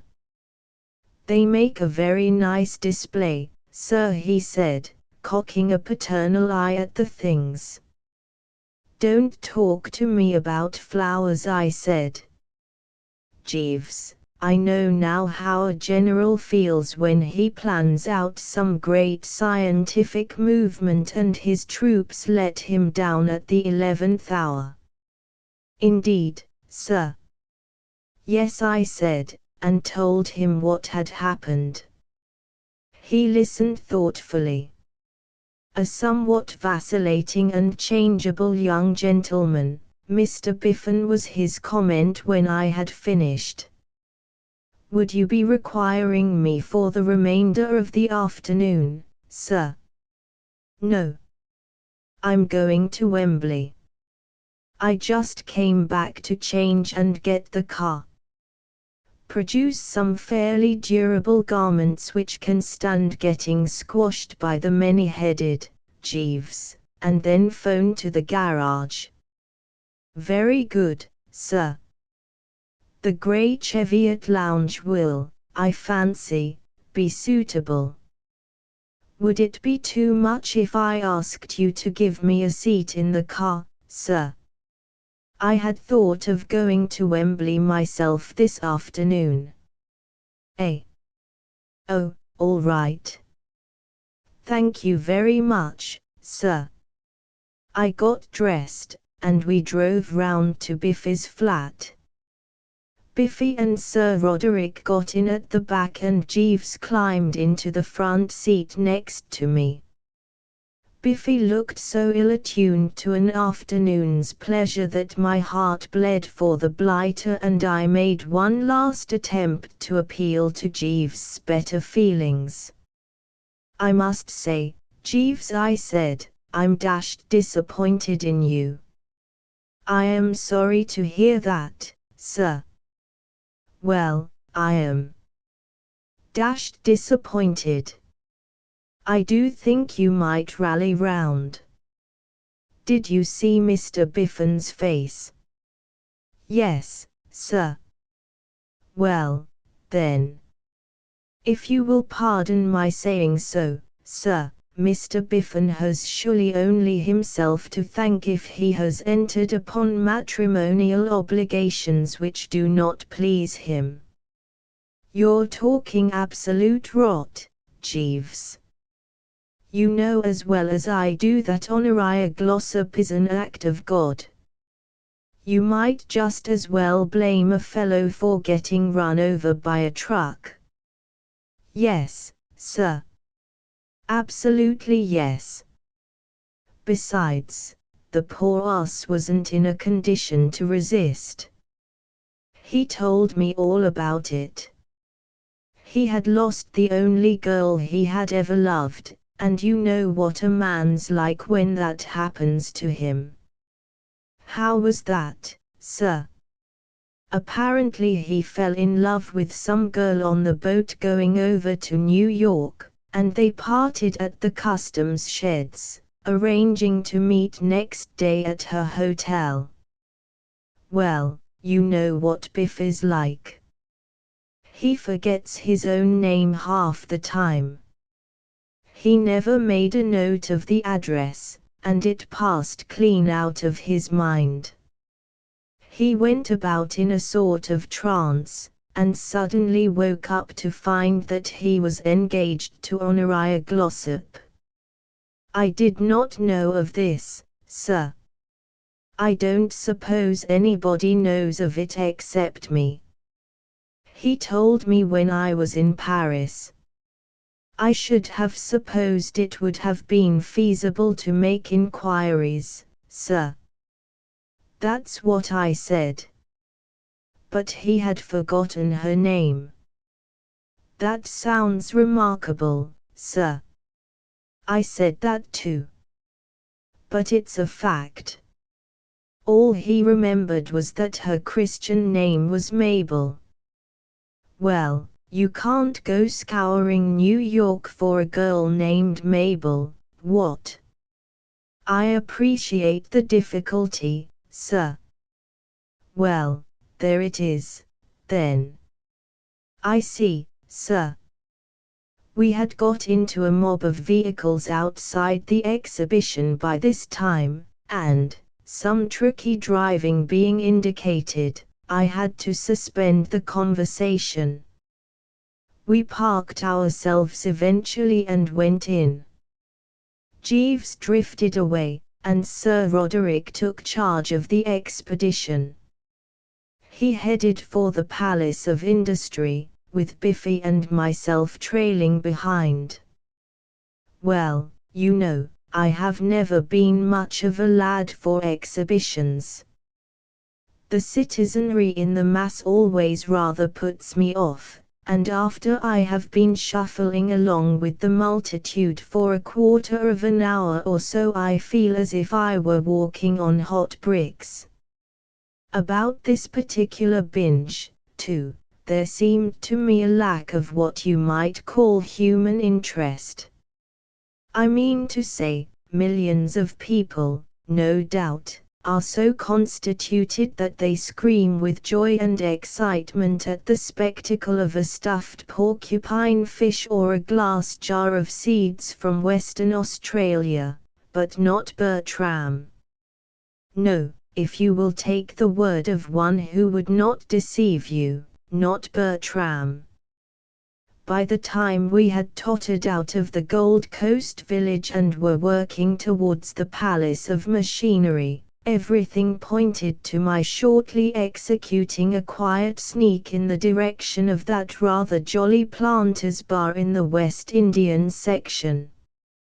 Sir Roderick had whizzed us past this at a high rate of speed, it touching no chord in him, but I had been able to observe that there was a sprightly sportsman behind the counter mixing things out of bottles and stirring them up with a stick in long glasses that seemed to have ice in them, and the urge came upon me to see more of this man. I was about to drop away from the main body and become a straggler, when something pawed at my coat sleeve. It was Biffy, and he had the air of one who has had about sufficient. There are certain moments in life when words are not needed. I looked at Biffy, Biffy looked at me. A perfect understanding linked our two souls. 3 minutes later we had joined the Planters. I have never been in the West Indies, but I am in a position to state that in certain of the fundamentals of life they are streets ahead of our European civilization. The man behind the counter, as kindly a bloke as I ever wished to meet, seemed to guess our requirements the moment we hove in view. Scarcely had our elbows touched the wood before he was leaping to and fro, bringing down a new bottle with each leap. A planter, apparently, does not consider he has had a drink unless it contains at least 7 ingredients, and I'm not saying, mind you, that he isn't right. The man behind the bar told us the things were called green swizzles, and, if ever I marry and have a son, Green Swizzle Wooster is the name that will go down on the register, in memory of the day his father's life was saved at Wembley. After the third, Biffy breathed a contented sigh. "Where do you think Sir Roderick is?" he said. "Biffy, old thing," I replied frankly, "I'm not worrying." "Bertie, old bird," said Biffy, "nor am I." He sighed again, and broke a long silence by asking the man for a straw. "Bertie," he said, "I've just remembered something rather rummy. You know Jeeves?" I said I knew Jeeves. "Well, a rather rummy incident occurred as we were going into this place. Old Jeeves sidled up to me and said something rather rummy. You'll never guess what it was." "No, I don't believe I ever shall." "Jeeves said," proceeded Biffy earnestly, and I am quoting his very words, "Jeeves said, 'Mr. Biffin,' addressing me, 'you understand, I understand. Mr. Biffin,' he said, 'I strongly advise you to visit the what?' I asked as he paused. "Bertie, old man," said Biffy, deeply concerned, "I've absolutely forgotten." I stared at the man. "What I can't understand," I said, "is how you manage to run that Herefordshire place of yours for a day. How on earth do you remember to milk the cows and give the pigs their dinner?" "Oh, that's all right. There are divers blokes about the places, hirelings and menials, you know, who look after all that." "Ah," I said. "Well, that being so, let us have one more green swizzle, and then hey for the amusement park." When I indulged in those few rather bitter words about exhibitions, it must be distinctly understood that I was not alluding to what you might call the more earthy portion of these curious places. I yield to no man in my approval of those institutions where on payment of a shilling you are permitted to slide down a slippery runway sitting on a mat. I love the jiggle-joggle, and I am prepared to take on all and sundry at skee-ball for money, stamps, or Brazil nuts. But, joyous reveller as I am on these occasions, I was simply not in it with old Biffy. Whether it was the green swizzles or merely the relief of being parted from Sir Roderick, I don't know, but Biffy flung himself into the pastimes of the proletariat with a zest that was almost frightening. I could hardly drag him away from the whip, and as for the switchback, he looked like spending the rest of his life on it. I managed to remove him at last, and he was wandering through the crowd at my side with gleaming eyes, hesitating between having his fortune told and taking a whirl at the wheel of joy, when he suddenly grabbed my arm and uttered a sharp animal cry. "Bertie!" "Now what?" He was pointing at a large sign over a building. "Look. Palace of Beauty." I tried to choke him off. I was getting a bit weary by this time. Not so young as I was. You don't want to go in there, I said. A fellow at the club was telling me about that. It's only a lot of girls. You don't want to see a lot of girls. I do want to see a lot of girls, said Biffy firmly. Dozens of girls, and the more unlike Honoria they are, the better. Besides, I've suddenly remembered that that's the place Jeeves told me to be sure and visit. It all comes back to me. Mr. Biffin, he said, I strongly advise you to visit the Palace of Beauty. Now, what the man was driving at or what his motive was, I don't know, but I ask you, Bertie, is it wise, is it safe, is it judicious ever to ignore Jeeves' slightest word? We enter by the door on the left. I don't know if you know this Palace of Beauty place. It's a sort of aquarium full of the delicately nurtured instead of fishes. You go in, and there is a kind of cage with a female goggling out at you through a sheet of plate glass. She's dressed in some weird kind of costume, and over the cage is written Helen of Troy. You pass on to the next, and there's another one doing jiu-jitsu with a snake. Subtitle, Cleopatra. You get the idea, famous women through the ages and all that. I can't say it fascinated me to any great extent. I maintain that lovely woman loses a lot of her charm if you have to stare at her in a tank. Moreover, it gave me a rummy sort of feeling of having wandered into the wrong bedroom at a country house, and I was flying past at a fair rate of speed, anxious to get it over, when Biffy suddenly went off his rocker. At least, it looked like that. He let out a piercing yell, grabbed my arm with a sudden clutch that felt like the bite of a crocodile, and stood there gibbering. Vic, ejaculated Biffy, or words to that general import. A large and interested crowd had gathered round. I think they thought the girls were going to be fed or something. But Biffy paid no attention to them. He was pointing in a loony manner at one of the cages. I forget which it was, but the female inside wore a ruff, so it may have been Queen Elizabeth or Boadicea or someone of that period. She was rather a nice-looking girl, and she was staring at Biffy in much the same pop-eyed way as he was staring at her.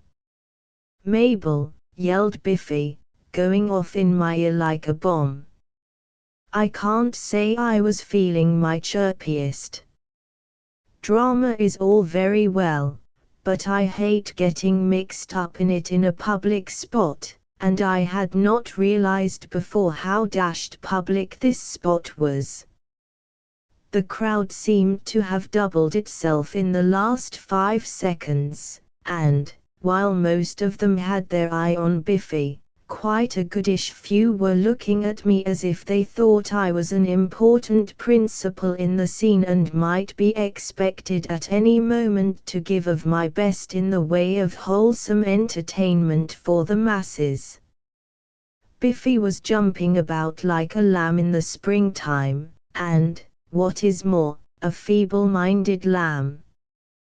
"Bertie. It's her. It's she." He looked about him wildly. "Where the deuce is the stage door?" he cried. "Where's the manager? I want to see the house manager immediately." And then he suddenly bounded forward and began hammering on the glass with his stick. "I say, old lad," I began, but he shook me off. These fellows who live in the country are apt to go in for fairly sizable clubs instead of the light canes which your well-dressed man about town considers suitable for metropolitan use, and down in Herefordshire, apparently, something in the nature of a knobkerrie is de rigueur. Biffy's first slosh smashed the glass all to a hash. 3 more cleared the way for him to go into the cage without cutting himself. And, before the crowd had time to realize what a wonderful bob's worth it was getting in exchange for its entrance fee, he was inside, engaging the girl in earnest conversation. And at the same moment 2 large policemen rolled up. You can't make policemen take the romantic view. Not a tear did these 2 blighters stop to brush away. They were inside the cage and out of it and marching Biffy through the crowd before you had time to blink. I hurried after them, to do what I could in the way of soothing Biffy's last moments, and the poor old lad turned a glowing face in my direction. Chiswick, 60873, he bellowed in a voice charged with emotion. Write it down, Bertie, or I shall forget it. Chiswick, 60,873. Her telephone number. And then he disappeared, accompanied by about 11,000 sightseers, and a voice spoke at my elbow. Mr. Wooster. What is the meaning of this? Sir Roderick, with bigger eyebrows than ever, was standing at my side. It's all right, I said. Poor old Biffy's only gone off his crumpet. He tottered. What? Had a sort of fit or seizure, you know. Another. Sir Roderick drew a deep breath. And this is the man I was about to allow my daughter to marry. I heard him mutter. I tapped him in a kindly spirit on the shoulder.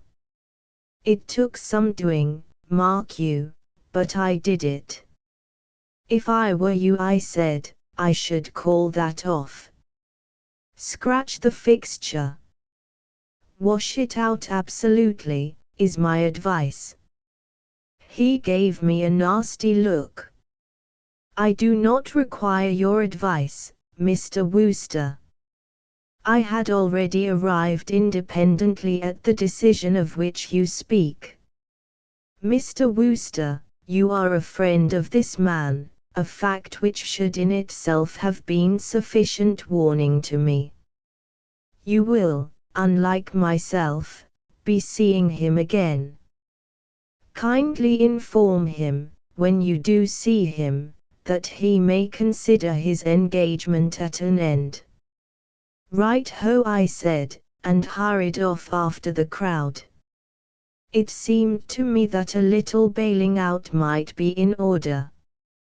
It was about an hour later that I shoved my way out to where I had parked the car.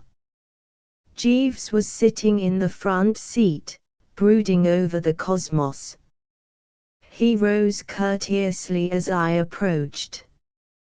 You are leaving, sir. I am. And Sir Roderick, sir. Not coming. I am revealing no secrets, Jeeves, when I inform you that he and I have parted brass rags. Not on speaking terms now. Indeed, sir. And Mr. Biffin. Will you wait for him? No. He's in prison. Really, sir? Yes. I tried to bail him out, but they decided on second thoughts to coop him up for the night. What was his offense, sir? You remember that girl of his I was telling you about? He found her in a tank at the Palace of Beauty and went after her by the quickest route, which was via a plate glass window. He was then scooped up and borne off in irons by the constabulary. I gazed sideways at him. It is difficult to bring off a penetrating glance out of the corner of your eye, but I managed it. Jeeves, I said, there is more in this than the casual observer would suppose. You told Mr. Biffen to go to the Palace of Beauty. Did you know the girl would be there? Yes, sir. This was most remarkable and rummy to a degree. Dash it, do you know everything? Oh, no, sir, said Jeeves with an indulgent smile, humouring the young master. Well, how did you know that? I happen to be acquainted with the future Mrs. Biffen, sir. I see. Then you knew all about that business in New York? Yes, sir. And it was for that reason that I was not altogether favourably disposed towards Mr. Biffen when you were first kind enough to suggest that I might be able to offer some slight assistance. I mistakenly supposed that he had been trifling with the girl's affections, sir. But when you told me the true facts of the case, I appreciated the injustice I had done to Mr. Biffen and endeavoured to make amends. Well, he certainly owes you a lot. He's crazy about her. That is very gratifying, sir. And she ought to be pretty grateful to you, too. Old Biffy's got 15,000 a year, not to mention more cows, pigs, hens, and ducks than he knows what to do with. A dashed useful bird to have in any family. Yes, sir. Tell me, Jeeves, I said, how did you happen to know the girl in the first place? Jeeves looked dreamily out into the traffic. She is my niece, sir. If I might make the suggestion, sir, I should not jerk the steering wheel with quite such suddenness. We very nearly collided with that omnibus. 7. Without the option, the evidence was all in. The machinery of the law had worked without a hitch. And the beak, having adjusted a pair of pince-nez which looked as though they were going to do a nose-dive any moment, coughed like a pained sheep and slipped us the bad news. The prisoner, Wooster, he said, and who can paint the shame and agony of Bertram at hearing himself so described, will pay a fine of £5. Oh, rather. I said. Absolutely. Like a shot. I was dashed glad to get the thing settled at such a reasonable figure. I gazed across what they call the sea of faces till I picked up Jeeves, sitting at the back. Stout fellow, he had come to see the young master through his hour of trial. I say, Jeeves, I sang out, have you got a fiver? I'm a bit short. Silence, bellowed some officious blighter. It's all right, I said, just arranging the financial details. Got the stuff, Jeeves? Yes, sir. Good egg. Are you a friend of the prisoner? Asked the beak. I am in Mr. Wooster's employment, your worship, in the capacity of gentleman's personal gentleman. Then pay the fine to the clerk. Very good, your worship. The beak gave a coldish nod in my direction, as much as to say that they might now strike the fetters from my wrists, and having hitched up the pince-nez once more, proceeded to hand poor old Sippy one of the nastiest looks ever seen in Bosher Street Police Court. The case of the prisoner Leon Trotsky, which he said, giving Sippy the eye again, I am strongly inclined to think an assumed and fictitious name, is more serious. He has been convicted of a wanton and violent assault upon the police.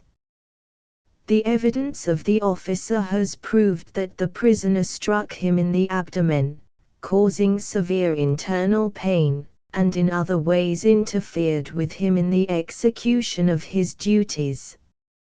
I am aware that on the night following the annual aquatic contest between the universities of Oxford and Cambridge a certain license is traditionally granted by the authorities, but aggravated acts of ruffianly hooliganism like that of the prisoner Trotsky cannot be overlooked or palliated.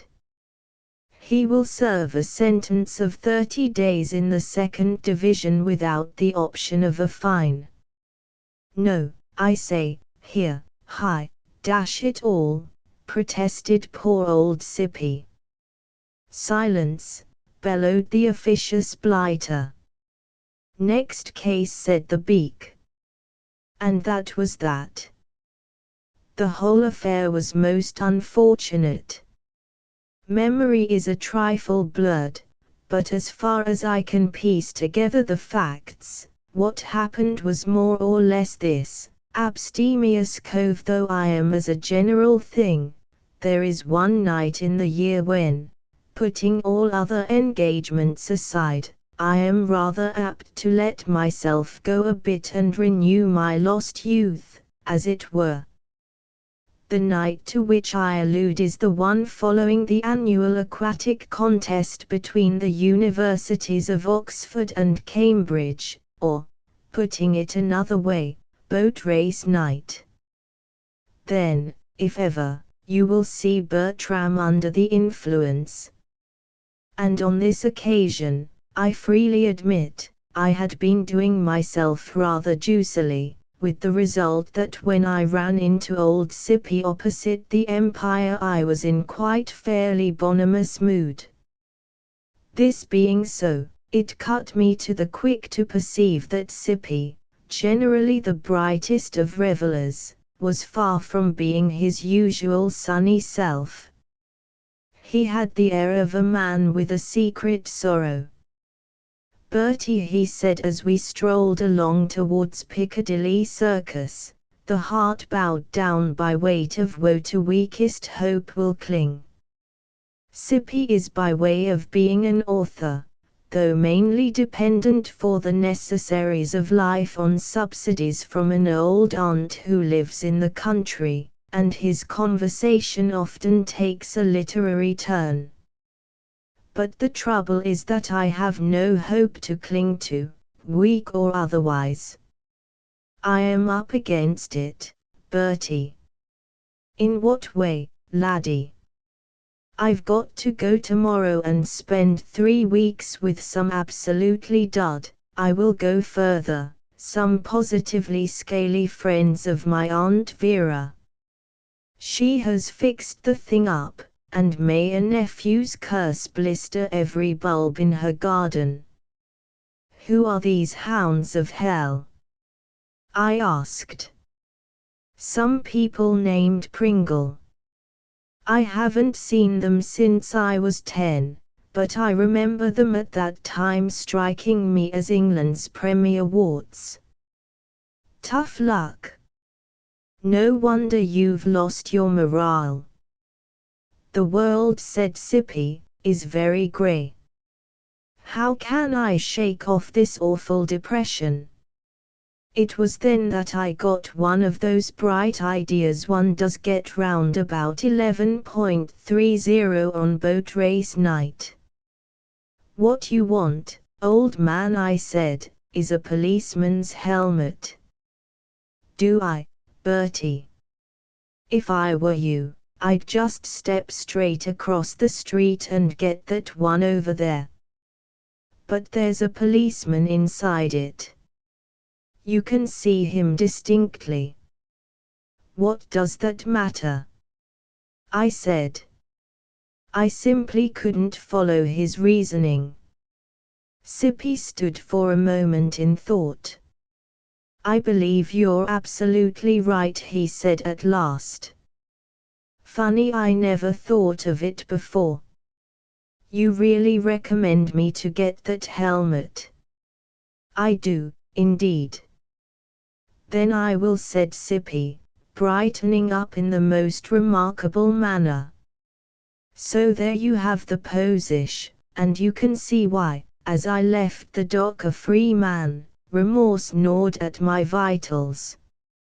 In his 25th year, with life opening out before him and all that sort of thing, Oliver Randolph Sippely had become a jailbird, and it was all my fault. It was I who had dragged that fine spirit down into the mire, so to speak, and the question now arose, what could I do to atone? Obviously the first move must be to get in touch with Sippy and see if he had any last messages and what not. I pushed about a bit, making inquiries, and presently found myself in a little dark room with whitewashed walls and a wooden bench. Sippy was sitting on the bench with his head in his hands. "How are you, old lad?" I asked in a hushed, bedside voice. "I'm a ruined man," said Sippy, looking like a poached egg. "Oh, come," I said, "it's not so bad as all that. I mean to say, you had the swift intelligence to give a false name. There won't be anything about you in the papers." "I'm not worrying about the papers. What's bothering me is, how can I go and spend 3 weeks with the Pringles, starting today, when I've got to sit in a prison cell with a ball and chain on my ankle?" "But you said you didn't want to go." "It isn't a question of wanting, fathead. I've got to go. If I don't, my aunt will find out where I am. And if she finds out that I am doing 30 days, without the option, in the lowest dungeon beneath the castle moat, well, where shall I get off?" I saw his point. "This is not a thing we can settle for ourselves," I said gravely. "We must put our trust in a higher power. Jeeves is the man we must consult." And having collected a few of the necessary data, I shook his hand, patted him on the back and tooled off home to Jeeves. "Jeeves," I said, when I had climbed outside the pick-me-up which he had thoughtfully prepared against my coming, "I've got something to tell you, something important, something that vitally affects one whom you have always regarded with, one whom you have always looked upon, one whom you have, well, to cut a long story short, as I'm not feeling quite myself, Mr. Sippely." "Yes, sir." "Jeeves, Mr. Sippely is in the sip." "Sir." "I mean, Mr. Sippely is in the soup." "Indeed, sir. And all owing to me. It was I who, in a moment of mistaken kindness, wishing only to cheer him up and give him something to occupy his mind, recommended him to pinch that policeman's helmet. Is that so, sir? Do you mind not intoning the responses, Jeeves?" I said. "This is a most complicated story for a man with a headache to have to tell, and if you interrupt you'll make me lose the thread. As a favor to me, therefore, don't do it. Just not every now and then to show that you're following me. I closed my eyes and marshaled the facts. To start with then, Jeeves, you may or may not know that Mr. Sipperley is practically dependent on his Aunt Vera. Would that be Miss Sipperley of the Paddock, Beckley on the Moor, in Yorkshire, sir? Yes. Don't tell me you know her. Not personally, sir. But I have a cousin residing in the village who has some slight acquaintance with Miss Sipperley. He has described her to me as an imperious and quick-tempered old lady. But I beg your pardon, sir, I should have nodded. Quite right, you should have nodded. Yes, Jeeves, you should have nodded. But it's too late now. I nodded myself. I hadn't had my 8 hours the night before, and what you might call a lethargy was showing a tendency to steal over me from time to time. Yes, sir, said Jeeves. Oh, yes, I said, giving myself a bit of a hitch up. Where had I got to? You were saying that Mr. Sipperley is practically dependent upon Miss Sipperley, sir. Was I? You were, sir. You're perfectly right, so I was. Well, then, you can readily understand, Jeeves, that he has got to take jolly good care to keep in with her. You get that? Jeeves nodded. Now mark this closely. The other day she wrote to old Sippy, telling him to come down and sing at her village concert. It was equivalent to a royal command, if you see what I mean, so Sippy couldn't refuse in so many words. But he had sung at her village concert once before and had got the bird in no uncertain manner, so he wasn't playing any return dates. You follow so far, Jeeves? Jeeves nodded. So what did he do, Jeeves? He did what seemed to him at the moment a rather brainy thing. He told her that, though he would have been delighted to sing at her village concert, by a most unfortunate chance an editor had commissioned him to write a series of articles on the colleges of Cambridge and he was obliged to pop down there at once and would be away for quite 3 weeks. All clear up to now? Jeeves inclined the coconut. Whereupon, Jeeves, Miss Sipperley wrote back, saying that she quite realized that work must come before pleasure, pleasure being her loose way of describing the act of singing songs at the Beckley on the Moor concert and getting the laugh from the local toughs, but that, if he was going to Cambridge, he must certainly stay with her friends, the Pringles, at their house just outside the town.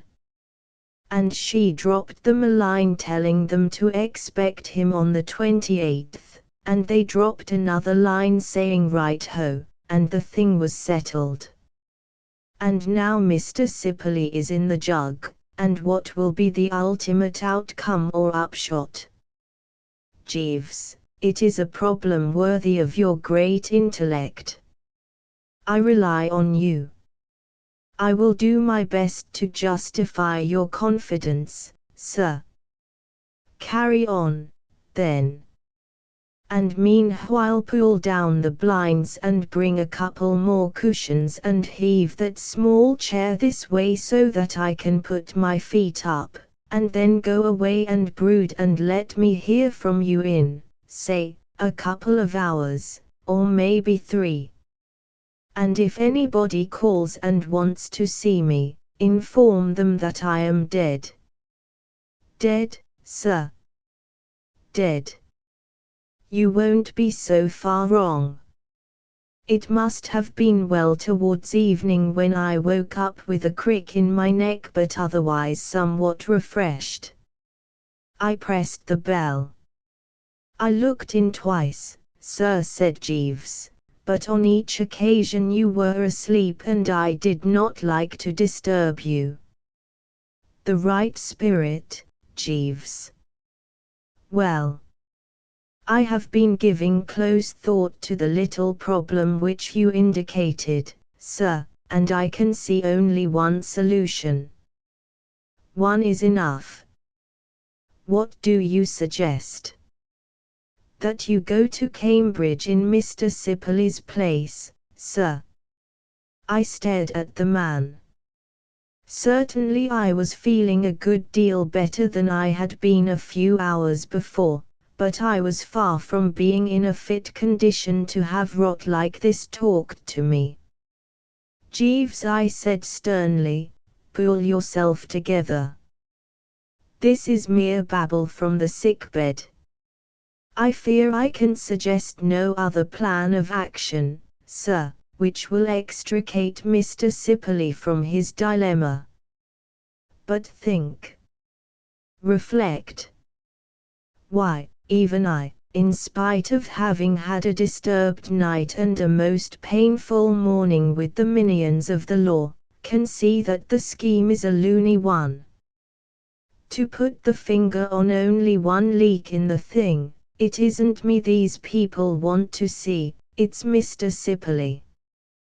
They don't know me from Adam. So much the better, sir. For what I am suggesting is that you go to Cambridge, affecting actually to be Mr. Sipley. This was too much. Jeeves, I said, and I'm not half sure there weren't tears in my eyes, surely you can see for yourself that this is pure banana oil. It is not like you to come into the presence of a sick man and gibber. I think the plan I have suggested would be practicable, sir. While you were sleeping, I was able to have a few words with Mr. Sipley, and he informed me that Professor and Mrs. Pringle have not set eyes upon him since he was a lad of 10. No, that's true. He told me that. But even so, they would be sure to ask him questions about my aunt, or rather his aunt. Where would I be then? Mr. Sipley was kind enough to give me a few facts respecting Miss Sipley, sir, which I jotted down. With these, added to what my cousin has told me of the lady's habits, I think you would be in a position to answer any ordinary question. There is something dashed insidious about Jeeves. Time and again since we first came together he has stunned me with some apparently drivelling suggestion or scheme or ruse or plan of campaign, and after about 5 minutes has convinced me that it is not only sound but fruity. It took nearly a quarter of an hour to reason me into this particular one, it being considerably the weirdest to date, but he did it. I was holding out pretty firmly, when he suddenly clinched the thing. I would certainly suggest, sir, he said, that you left London as soon as possible and remained hid for some little time in some retreat where you would not be likely to be found. Why? During the last hours Mrs. Spencer has been on the telephone 3 times, sir, endeavouring to get into communication with you. Aunt Agatha? I cried, paling beneath my tan. Yes, sir. I gathered from her remarks that she had been reading in the evening paper a report of this morning's proceedings in the police court. I hopped from the chair like a jackrabbit of the prairie. If Aunt Agatha was out with her hatchet, a move was most certainly indicated. "Jeeves," I said, "this is a time for deeds, not words. Pack, and that right speedily." "I have packed, sir." "Find out when there is a train for Cambridge." "There is one in 40 minutes, sir." "Call a taxi." "A taxi is at the door, sir." "Good," I said. "Then lead me to it." The Maison Pringle was quite a bit of a way out of Cambridge, a mile or two down the Trumpington Road, and when I arrived everybody was dressing for dinner. So it wasn't till I had shoved on the evening raiment and got down to the drawing room that I met the gang. "Hullo, hullo," I said, taking a deep breath and floating in. I tried to speak in a clear and ringing voice, but I wasn't feeling my chirpiest.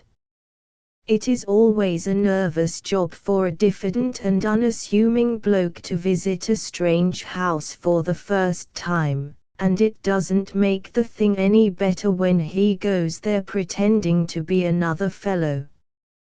I was conscious of a rather pronounced sinking feeling, which the appearance of the Pringles did nothing to allay. Sippy had described them as England's Premier Warts, and it looked to me as if he might be about right. Professor Pringle was a thinnish, baldish, dyspeptic-lookingish cove with an eye like a haddock, while Mrs. Pringle's aspect was that of one who had had bad news round about the year 1900 and never really got over it. And I was just staggering under the impact of these two when I was introduced to a couple of ancient females with shawls all over them. "No doubt you remember my mother," said Professor Pringle mournfully, indicating Exhibitor OR. I said, achieving a bit of a beam.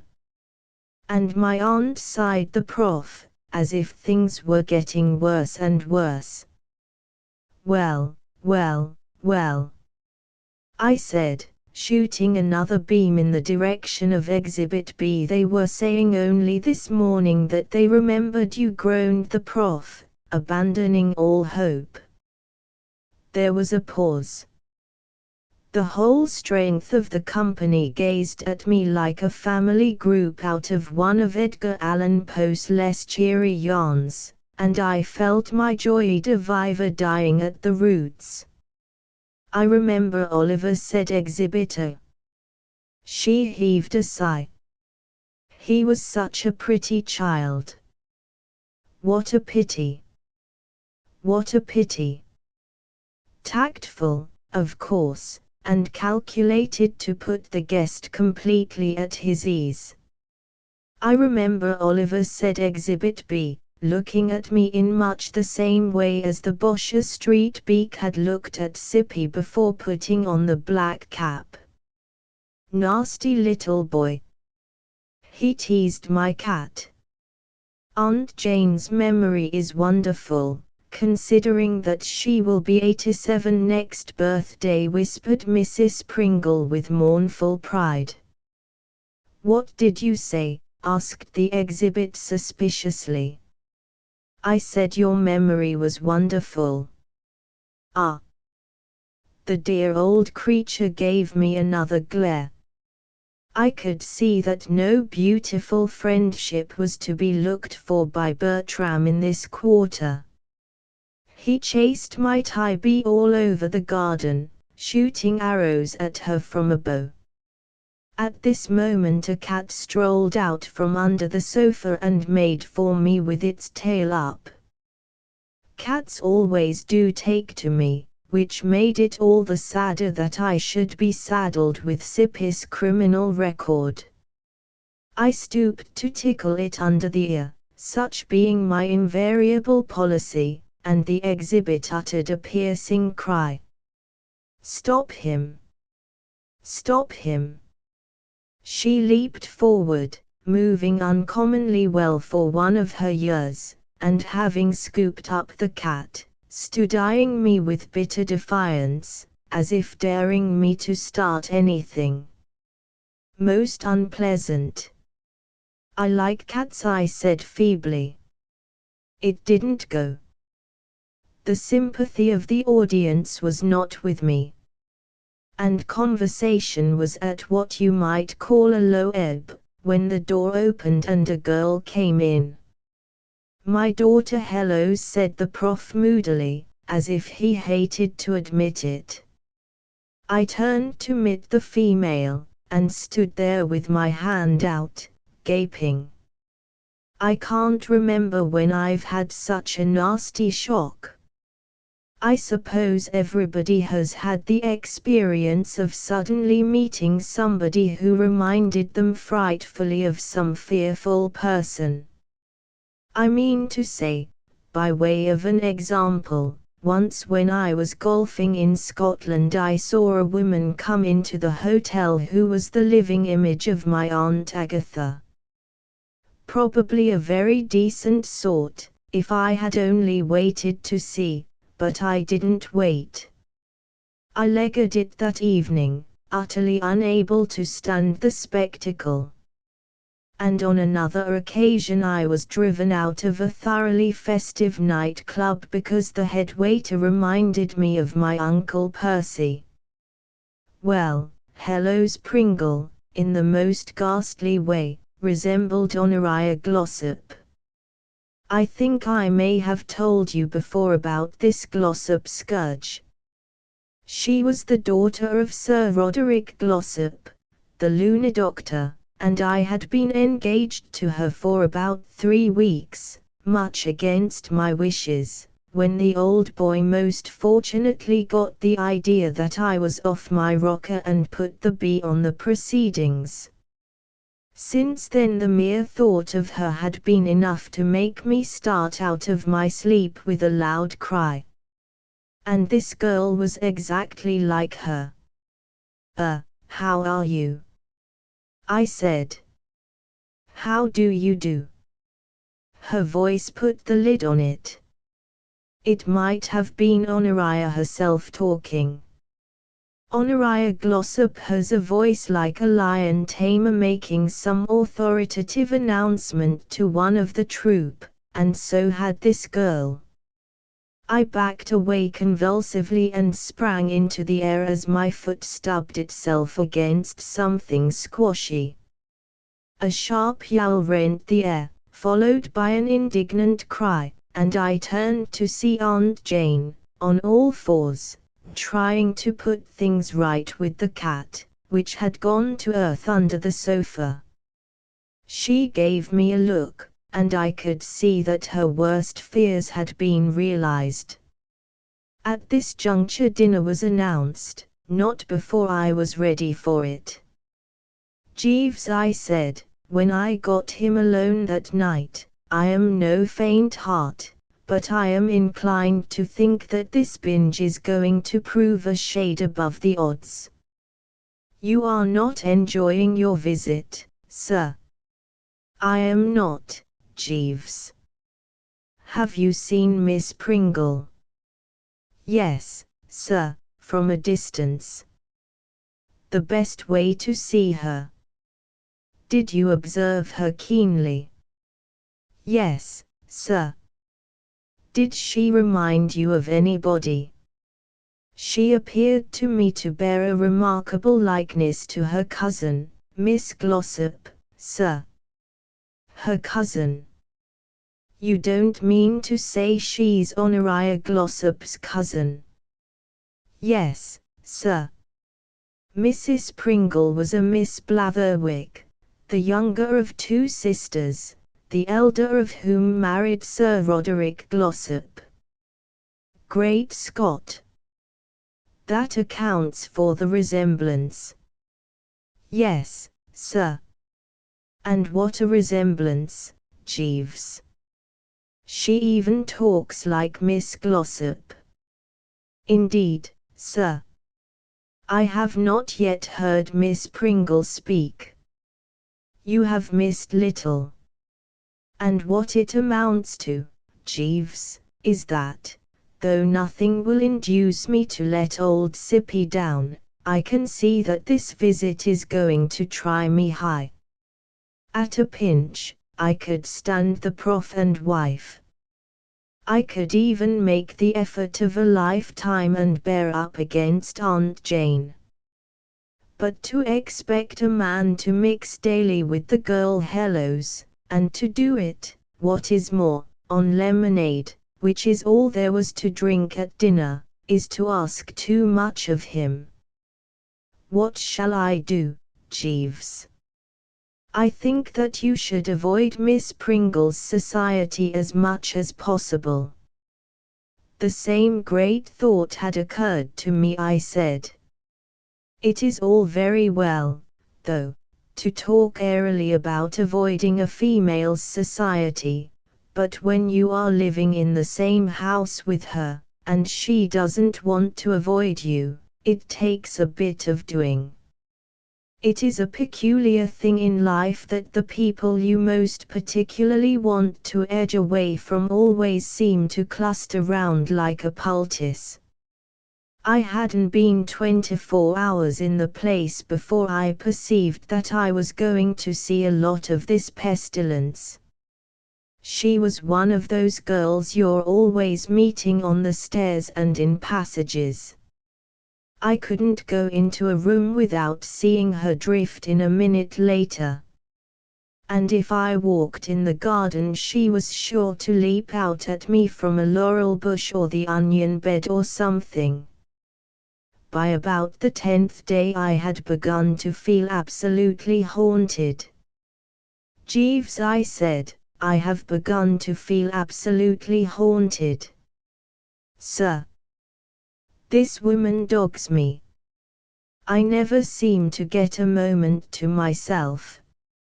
Old Sippy was supposed to come here to make a study of the Cambridge colleges, and she took me round about 57 this morning. This afternoon I went to sit in the garden, and she popped up through a trap and was in my midst. This evening she cornered me in the morning room. It's getting so that, when I have a bath, I wouldn't be a bit surprised to find her nestling in the soap dish. Extremely trying, sir. Dashed so. Have you any remedy to suggest? Not at the moment, sir. Miss Pringle does appear to be distinctly interested in you, sir.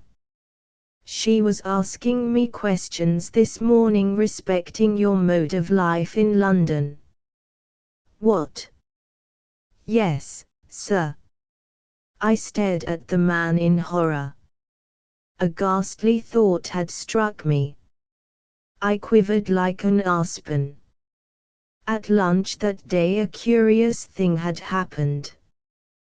We had just finished mangling the cutlets and I was sitting back in my chair, taking a bit of an easy before being allotted my slab of boiled pudding, when, happening to look up, I caught the girl Hello's eye fixed on me in what seemed to me a rather rummy manner.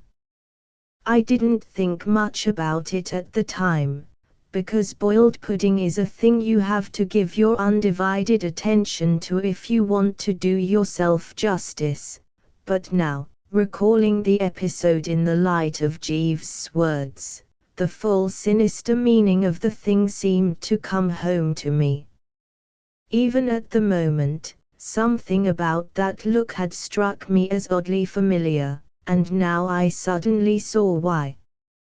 It had been the identical look which I had observed in the eye of Honoria Glossop in the days immediately preceding our engagement, the look of a tigress that has marked down its prey. Jeeves, do you know what I think? Sir. I gulped slightly. Jeeves, I said, listen attentively. I don't want to give the impression that I consider myself one of those deadly coves who exercise an irresistible fascination over one and all and can't meet a girl without wrecking her peace of mind in the first half minute. As a matter of fact, it's rather the other way with me, for girls on entering my presence are mostly inclined to give me the raised eyebrow and the twitching upper lip. Nobody, therefore, can say that I am a man who's likely to take alarm unnecessarily. You admit that, don't you? Yes, sir. Nevertheless, Jeeves, it is a known scientific fact that there is a particular style of female that does seem strangely attracted to the sort of fellow I am. Very true, sir. I mean to say, I know perfectly well that I've got, roughly speaking, half the amount of brain a normal bloke ought to possess. And when a girl comes along who has about twice the regular allowance, she too often makes a beeline for me with the love light in her eyes. I don't know how to account for it, but it is so. It may be nature's provision for maintaining the balance of the species, sir. Very possibly. Anyway, it has happened to me over and over again. It was what happened in the case of Honoria Glossop. She was notoriously one of the brainiest women of her year at Girton, and she just gathered me in like a bullpup swallowing a piece of steak. Miss Pringle, I am informed, sir, was an even more brilliant scholar than Miss Glossop. Well, there you are. Jeeves, she looks at me. Yes, sir. I keep meeting her on the stairs and in passages. Indeed, sir.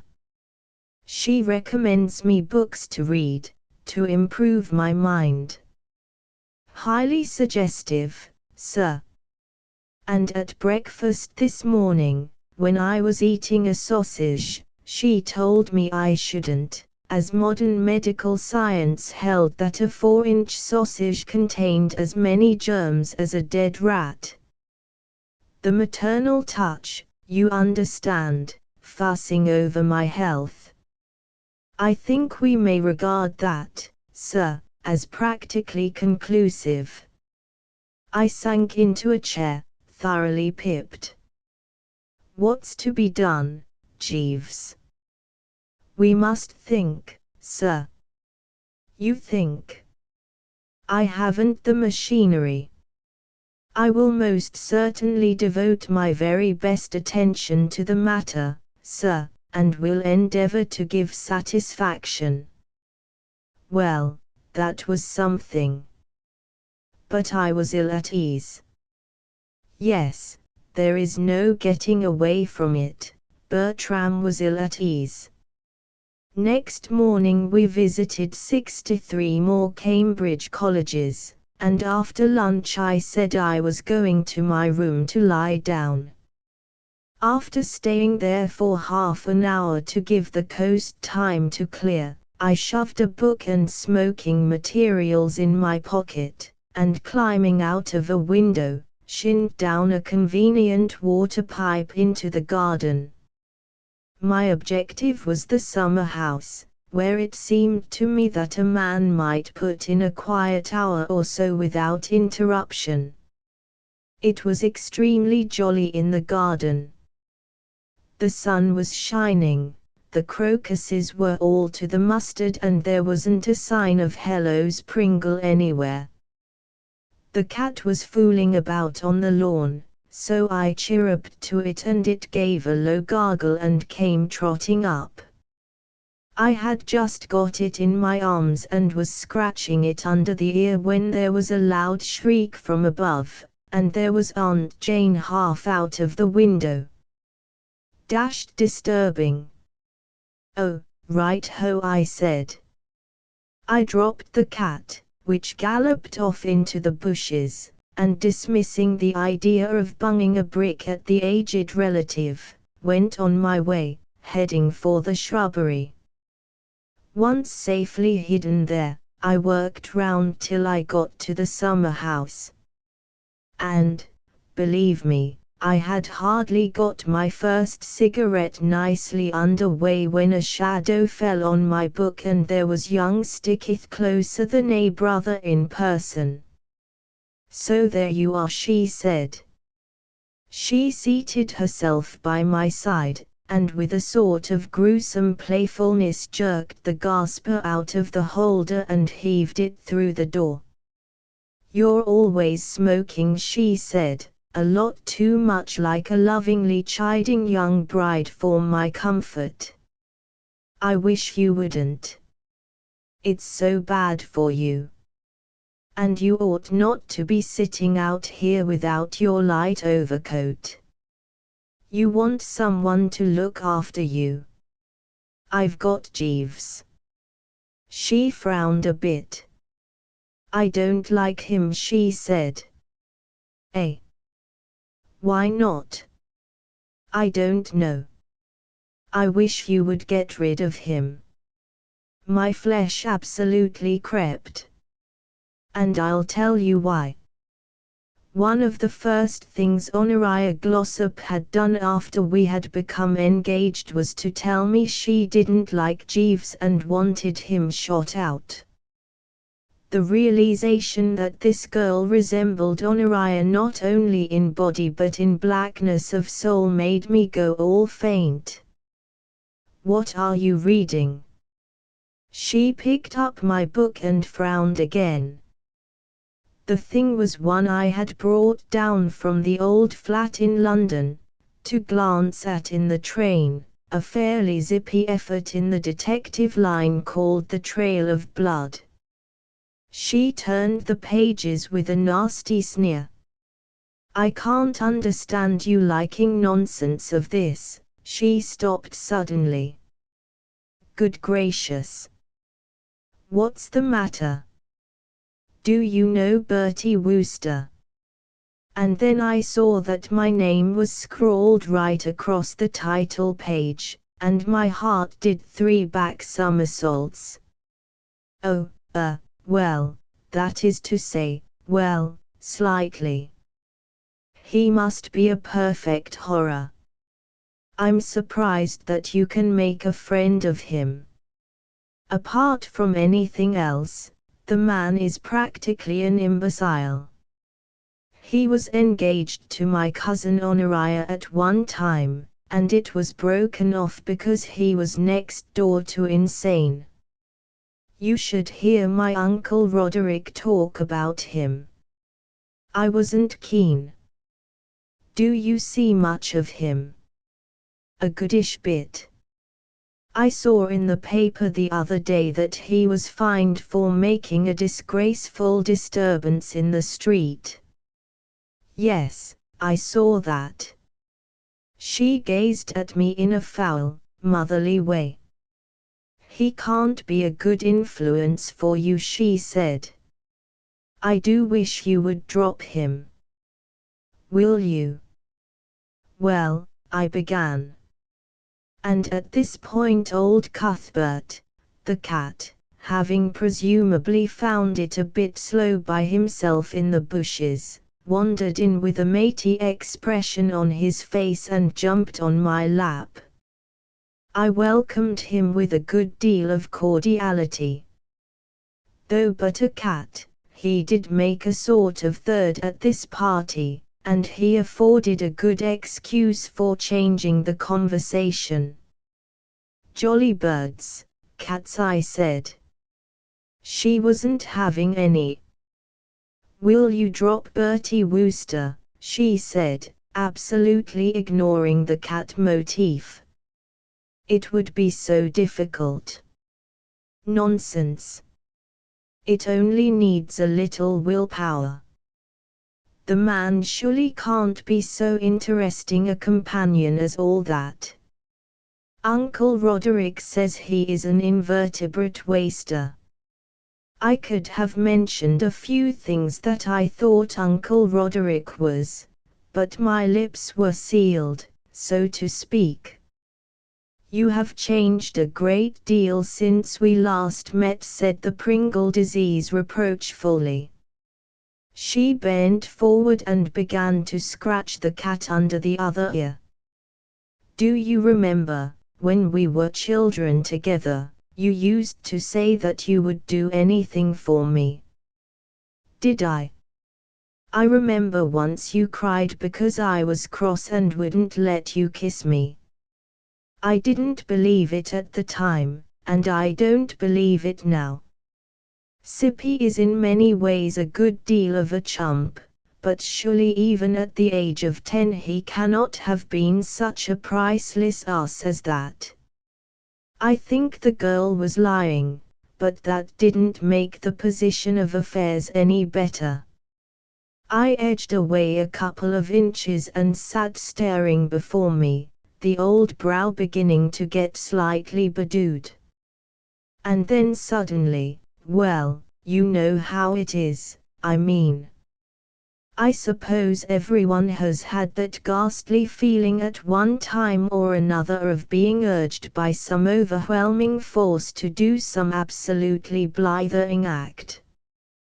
You get it every now and then when you're in a crowded theater, and something seems to be egging you on to shout fire, and see what happens. Or you're talking to someone and all at once you feel, now, suppose I suddenly biffed this bird in the eye. Well, what I'm driving at is this: at this juncture, with her shoulder squashing against mine and her black hair tickling my nose, a perfectly loony impulse came sweeping over me to kiss her. "No, really," I croaked. "Have you forgotten?" She lifted the old onion and her eyes looked straight into mine. I could feel myself skidding.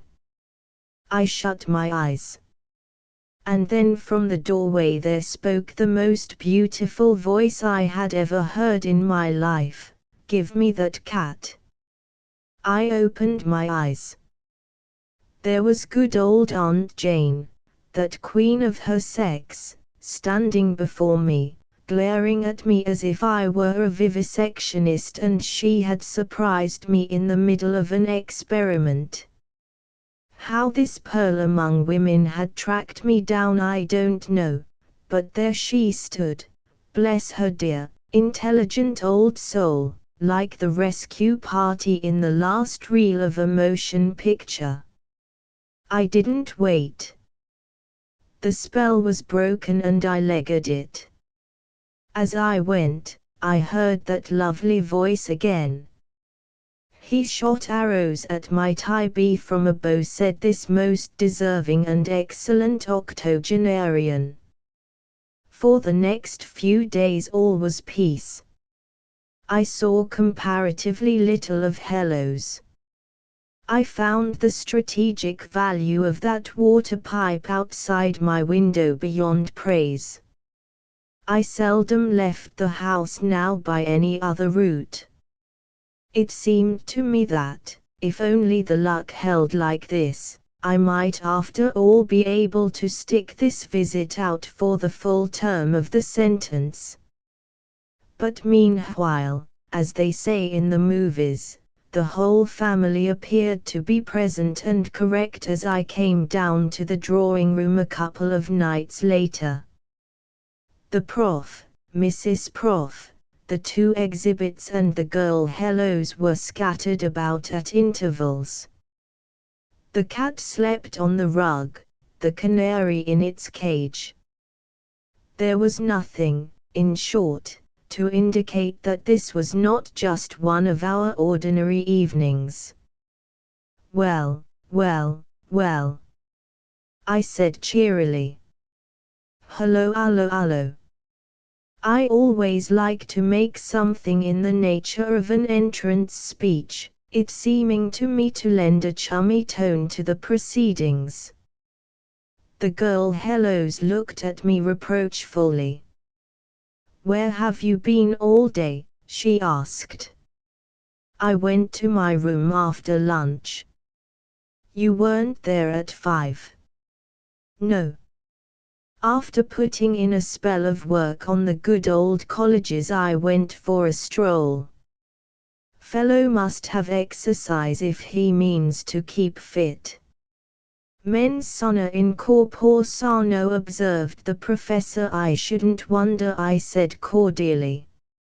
At this point, when everything was going as sweet as a nut and I was feeling on top of my form, Mrs. Pringle suddenly socked me on the base of the skull with a sandbag.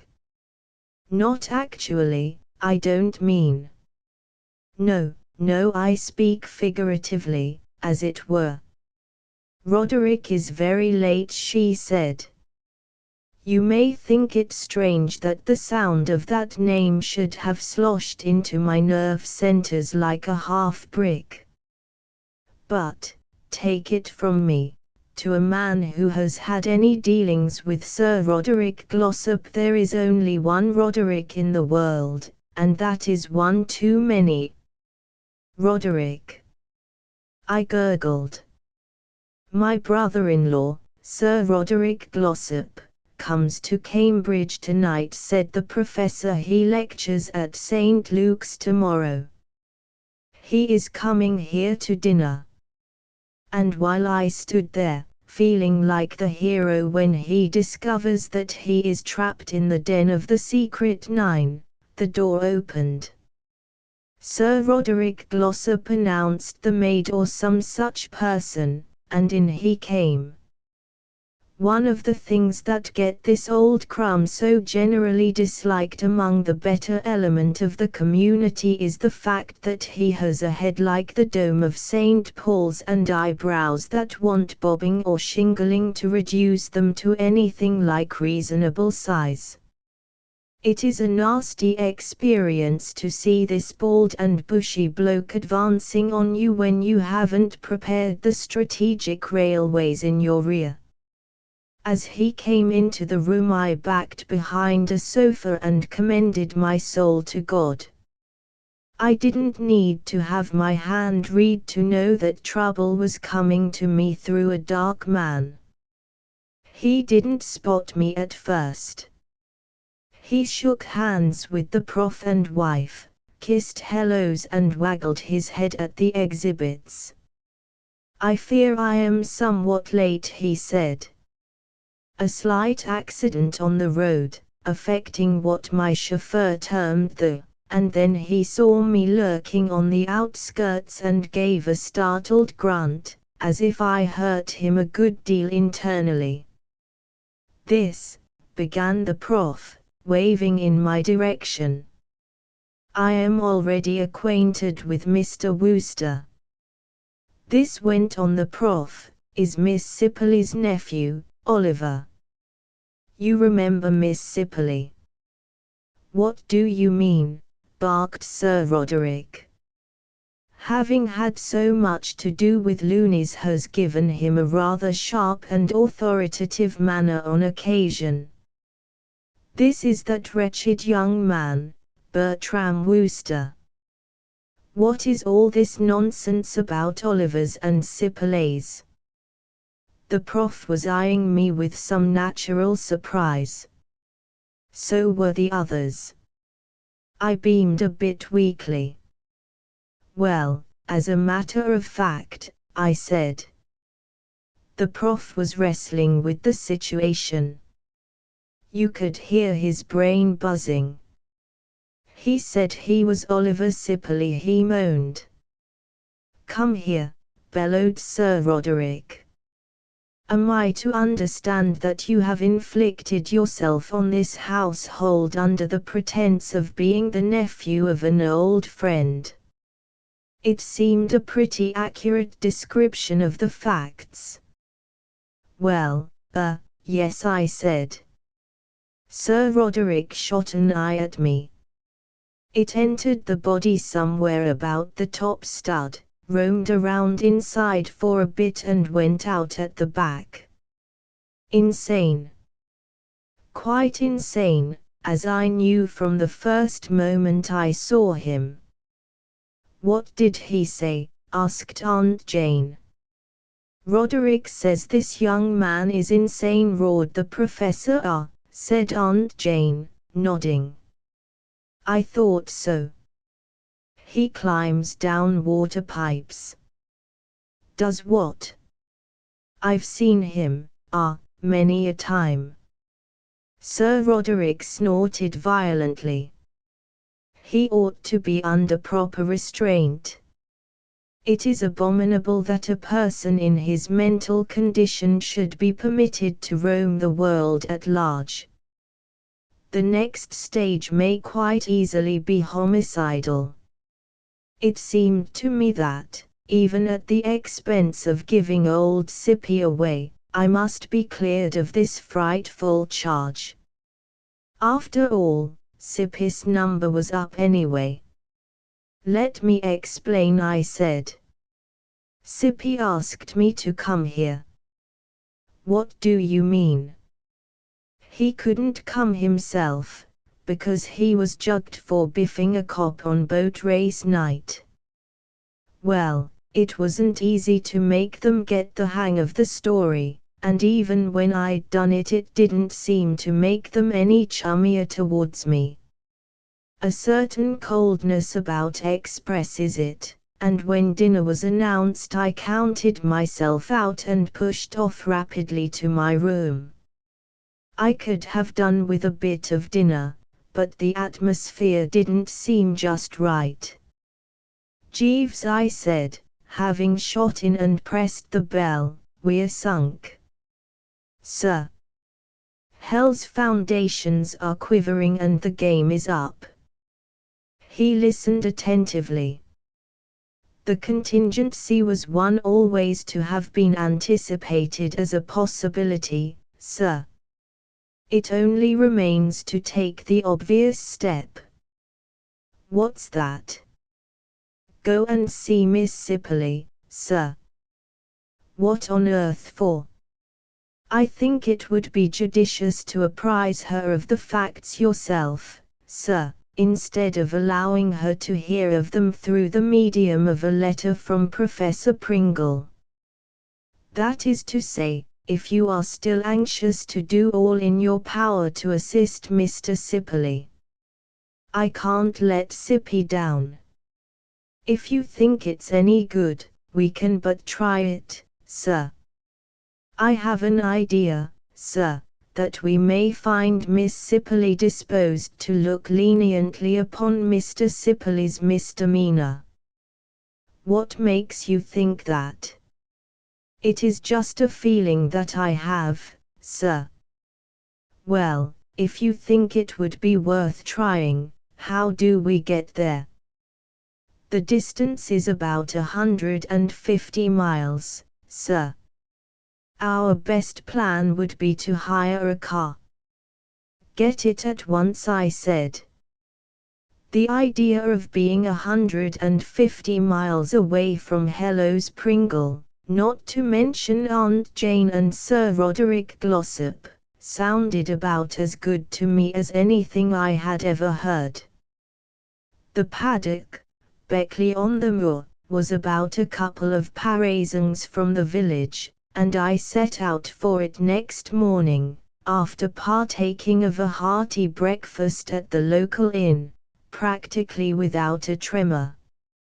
I suppose when a fellow has been through it as I had in the last 2 weeks, his system becomes hardened. After all, I felt, whatever this aunt of Sippy's might be like, she wasn't Sir Roderick Glossop, so I was that much on velvet from the start. The paddock was one of those medium-sized houses with a goodish bit of very tidy garden and a carefully rolled gravel drive curving past a shrubbery that looked as if it had just come back from the dry cleaner, the sort of house you take one look at and say to yourself, somebody's aunt lives there. I pushed on up the drive, and as I turned the bend I observed in the middle distance a woman messing about by a flower bed with a trowel in her hand. If this wasn't the female I was after, I was very much mistaken, so I halted, cleared the throat and gave tongue. Miss Sipperley. She had had her back to me, and at the sound of my voice she executed a sort of leap or bound, not unlike a barefoot dancer who steps on a tin tack halfway through the Vision of Salome. She came to earth and goggled at me in a rather goofy manner. A large, stout female with a reddish face. "Hope I didn't startle you," I said. "Who are you?" "My name's Wooster. I'm a pal of your nephew, Oliver." Her breathing had become more regular. "Oh," she said. "When I heard your voice I thought you were someone else." "No, that's who I am. I came up here to tell you about Oliver." "What about him?" I hesitated. Now that we were approaching what you might call the nub, or crux, of the situation, a good deal of my breezy confidence seemed to have slipped from me. "Well, it's rather a painful tale, I must warn you. Oliver isn't ill. He hasn't had an accident." She spoke anxiously, and I was pleased at this evidence of human feeling. I decided to shoot the works with no more delay. "Oh, no, he isn't ill," I said, "and as regards having accidents, it depends on what you call an accident. He's in chokey." "In what?" "In prison." "In prison." It was entirely my fault. We were strolling along on boat race night and I advised him to pinch a policeman's helmet. "I don't understand." "Well, he seemed depressed, don't you know, and rightly or wrongly, I thought it might cheer him up if he stepped across the street and collared a policeman's helmet. He thought it a good idea, too, so he started doing it, and the man made a fuss and Oliver sloshed him." "Sloshed him?" "Biffed him, smote him a blow, in the stomach." "My nephew Oliver hit a policeman in the stomach?" "Absolutely in the stomach. And next morning the Beak sent him to the Bastille for 30 days without the option." I was looking at her a bit anxiously all this while to see how she was taking the thing, and at this moment her face seemed suddenly to split in half. For an instant she appeared to be all mouth, and then she was staggering about the grass, shouting with laughter and waving the trowel madly. It seemed to me a bit of luck for her that Sir Roderick Glossop wasn't on the spot. He would have been sitting on her head and calling for the strait waistcoat in the first half-minute. "You aren't annoyed?" I said. "Annoyed?" She chuckled happily. "I've never heard such a splendid thing in my life." I was pleased and relieved. I had hoped the news wouldn't upset her too much, but I had never expected it to go with such a roar as this. "I'm proud of him," she said. "That's fine. If every young man in England went about hitting policemen in the stomach, it would be a better country to live in." I couldn't follow her reasoning, but everything seemed to be all right, so after a few more cheery words I said goodbye and legged it. "Jeeves," I said when I got back to the inn, "everything's fine. But I am far from understanding why." What actually occurred when you met Miss Sippely, sir? I told her Sippy was in the jug for assaulting the police. Upon which she burst into hearty laughter, waved her trowel in a pleased manner and said she was proud of him. I think I can explain her apparently eccentric behavior, sir. I am informed that Miss Sippely has had a good deal of annoyance at the hands of the local constable during the past 2 weeks. This has doubtless resulted in a prejudice on her part against the force as a whole. Really? How was that? The constable has been somewhat overzealous in the performance of his duties, sir.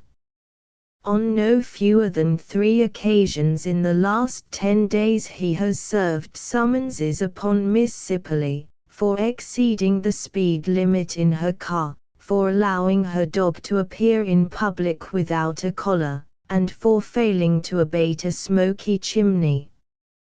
Being in the nature of an autocrat, if I may use the term, in the village, Miss Sippely has been accustomed to do these things in the past with impunity, and the constable's unexpected zeal has made her somewhat ill-disposed to policemen as a class and consequently disposed to look upon such assaults as Mr. Sippely's in a kindly and broad-minded spirit.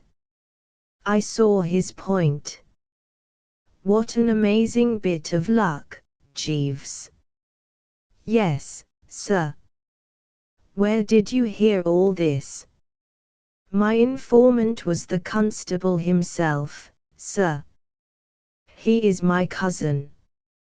I gaped at the man. I saw, so to speak, all. Good Lord, Jeeves. You didn't bribe him? Oh, no, sir. But it was his birthday last week, and I gave him a little present. I have always been fond of Egbert, sir. How much? A matter of £5, sir. I felt in my pocket. Here you are, I said. And another £5 for luck. Thank you very much, sir. Jeeves, I said, you move in a mysterious way your wonders to perform. You don't mind if I sing a bit, do you? Not at all, sir, said Jeeves. 8. Fixing it for Freddie Jeeves, I said, looking in on him one afternoon on my return from the club. I don't want to interrupt you. No, sir. But I would like a word with you. Yes, sir.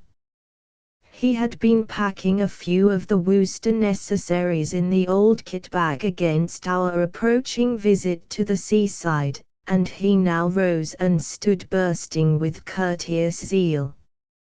Jeeves, I said, a somewhat disturbing situation has arisen with regard to a pal of mine. Indeed, sir. You know Mr. Bullivant? Yes, sir. Well, I slid into the Drones this morning for a bite of lunch, and found him in a dark corner of the smoking room looking like the last rose of summer. Naturally I was surprised. You know what a bright lad he is as a rule.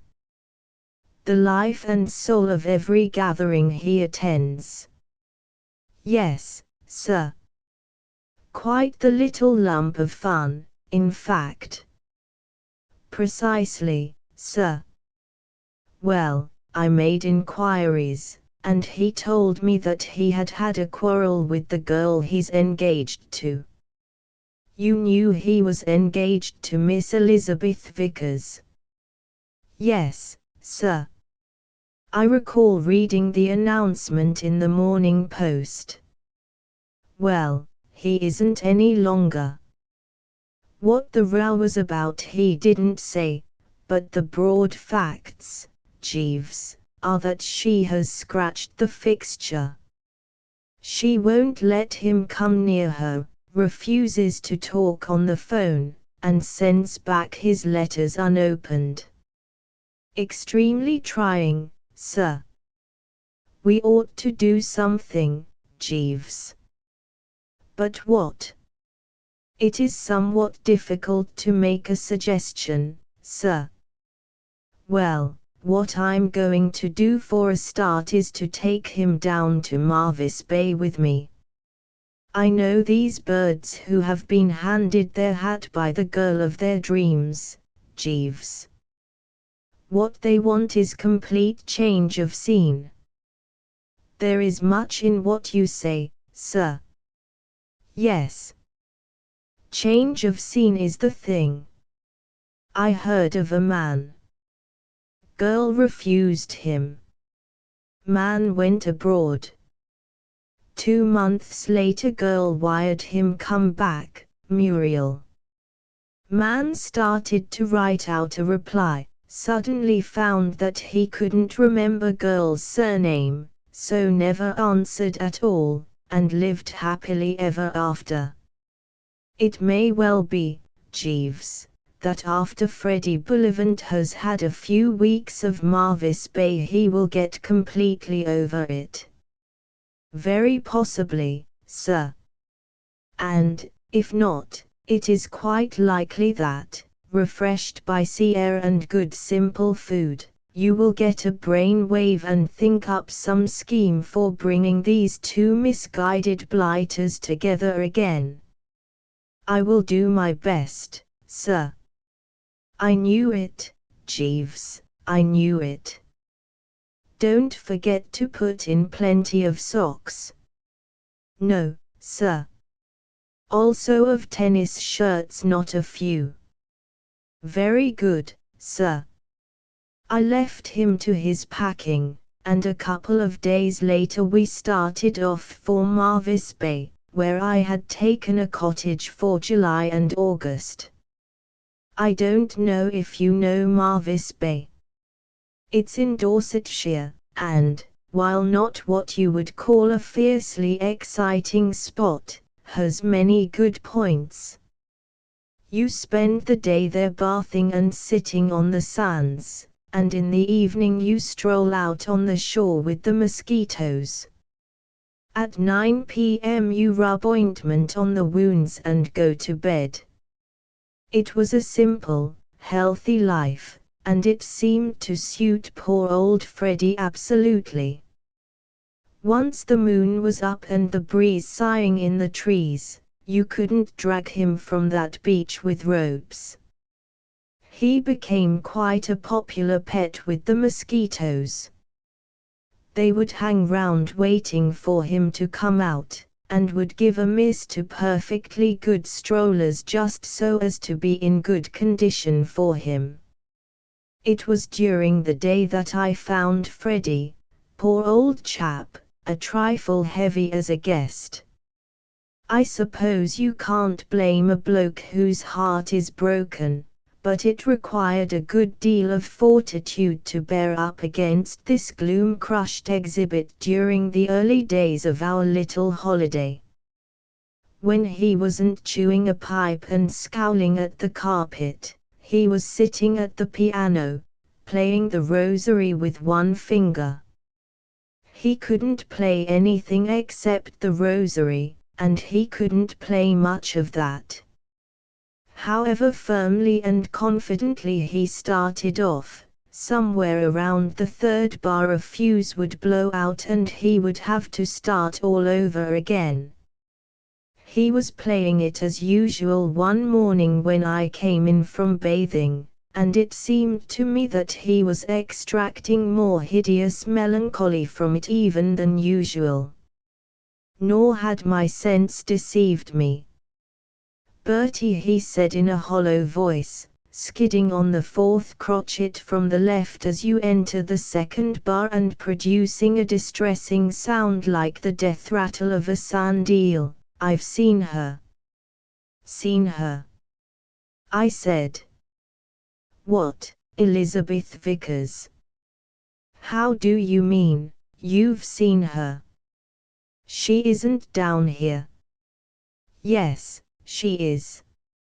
I suppose she's staying with relations or something. I was down at the post office, seeing if there were any letters, and we met in the doorway. What happened? She cut me dead. He started the rosary again, and stubbed his finger on a semiquaver. Bertie, he said, you ought never to have brought me here. I must go away. Go away. Don't talk such rot. This is the best thing that could have happened. It's a most amazing bit of luck, her being down here. This is where you come out strong. She cut me. Never mind. Be a sportsman. Have another dash at her. She looked clean through me. Well, don't mind that. Stick at it. Now, having got her down here, what you want, I said, is to place her under some obligation to you. What you want is to get her timidly thanking you. What you want, what's she going to thank me timidly for? I thought for a while. Undoubtedly he had put his finger on the nub of the problem. For some moments I was at a loss, not to say nonplussed. Then I saw the way. What you want, I said, is to look out for a chance and save her from drowning. I can't swim. That was Freddie Bullivant all over. A dear old chap in 1,000 ways, but no help to a fellow, if you know what I mean.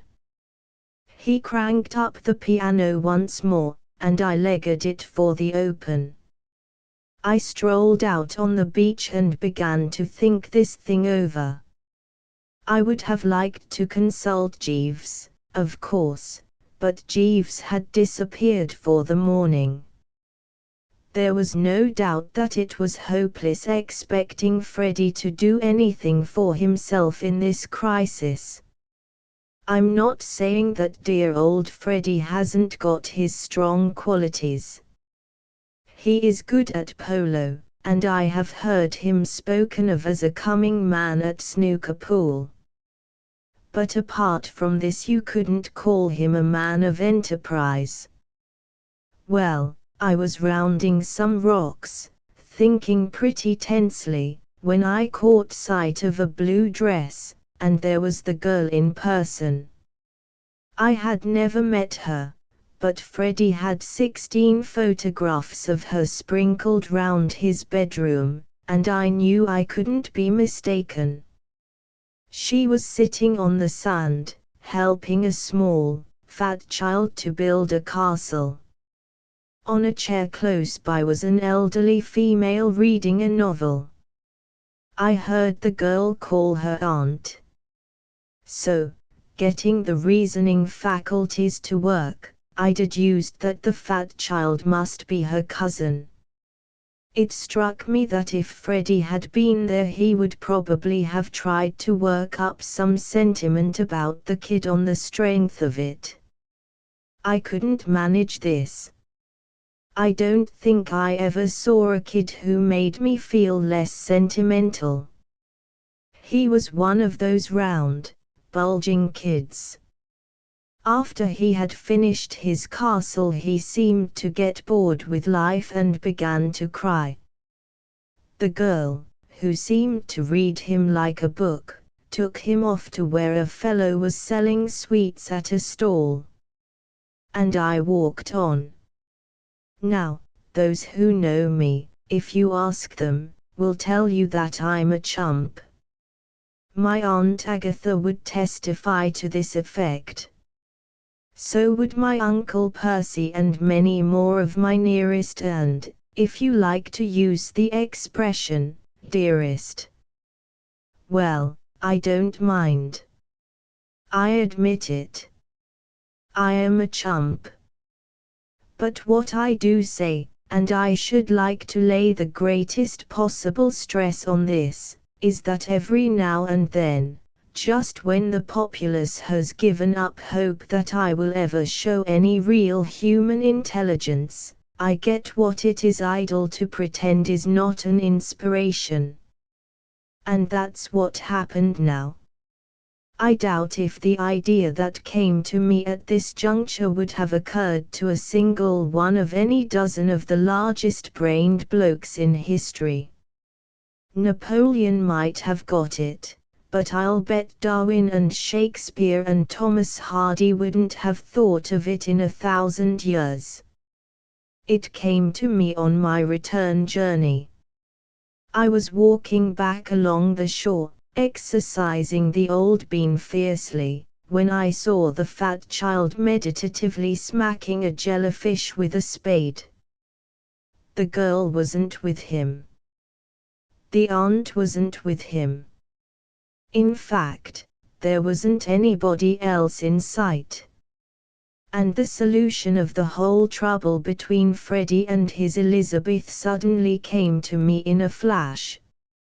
From what I had seen of the two, the girl was evidently fond of this kid, and, anyhow, he was her cousin, so what I said to myself was this: if I kidnap this young heavyweight for a brief space of time, and if, when the girl has got frightfully anxious about where he can have got to, dear old Freddie suddenly appears leading the infant by the hand and telling a story to the effect that he found him wandering at large about the country and practically saved his life, the girl's gratitude is bound to make her chuck hostilities and be friends again. So I gathered up the kid and made off with him. Freddie, dear old chap, was rather slow at first in getting onto the fine points of the idea. When I appeared at the cottage, carrying the child, and dumped him down in the sitting room, he showed no joy whatever. The child had started to bellow by this time, not thinking much of the thing, and Freddie seemed to find it rather trying.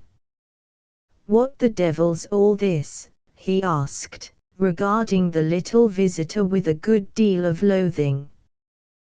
The kid loosed off a yell that made the windows rattle, and I saw that this was a time for strategy. I raced to the kitchen and fetched a pot of honey. It was the right idea. The kid stopped bellowing and began to smear his face with the stuff. "Well," said Freddie, when silence had set in. I explained the scheme. After a while it began to strike him. The careworn look faded from his face, and for the first time since his arrival at Marvis Bay he smiled almost happily. "There's something in this, Bertie. It's the goods. I think it will work," said Freddie. And, disentangling the child from the honey, he led him out. "I expect Elizabeth will be on the beach somewhere," he said. What you might call a quiet happiness suffused me, if that's the word I want. I was very fond of old Freddie, and it was jolly to think that he was shortly about to click once more. I was leaning back in a chair on the veranda, smoking a peaceful cigarette, when down the road I saw the old boy returning, and, by George, the kid was still with him. "Hello," I said. "Couldn't you find her?" I then perceived that Freddie was looking as if he had been kicked in the stomach. "Yes, I found her," he replied, with one of those bitter, mirthless laughs you read about. "Well, then." He sank into a chair and groaned. "This isn't her cousin, "You idiot," he said. "He's no relation at all, just a kid she met on the beach." She had never seen him before in her life. But she was helping him build a sand castle. "I don't care. He's a perfect stranger." It seemed to me that, if the modern girl goes about building sand castles with kids she has only known for 5 minutes and probably without a proper introduction at that, then all that has been written about her is perfectly true. Brazen is the word that seems to meet the case. I said as much to Freddie, but he wasn't listening.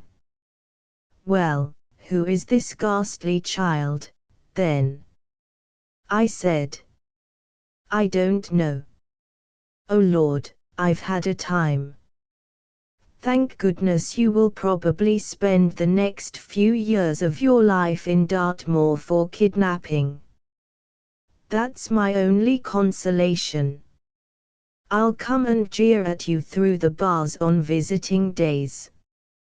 "Tell me all, old man," I said. He told me all. It took him a good long time to do it, for he broke off in the middle of nearly every sentence to call me names, but I gradually gathered what had happened.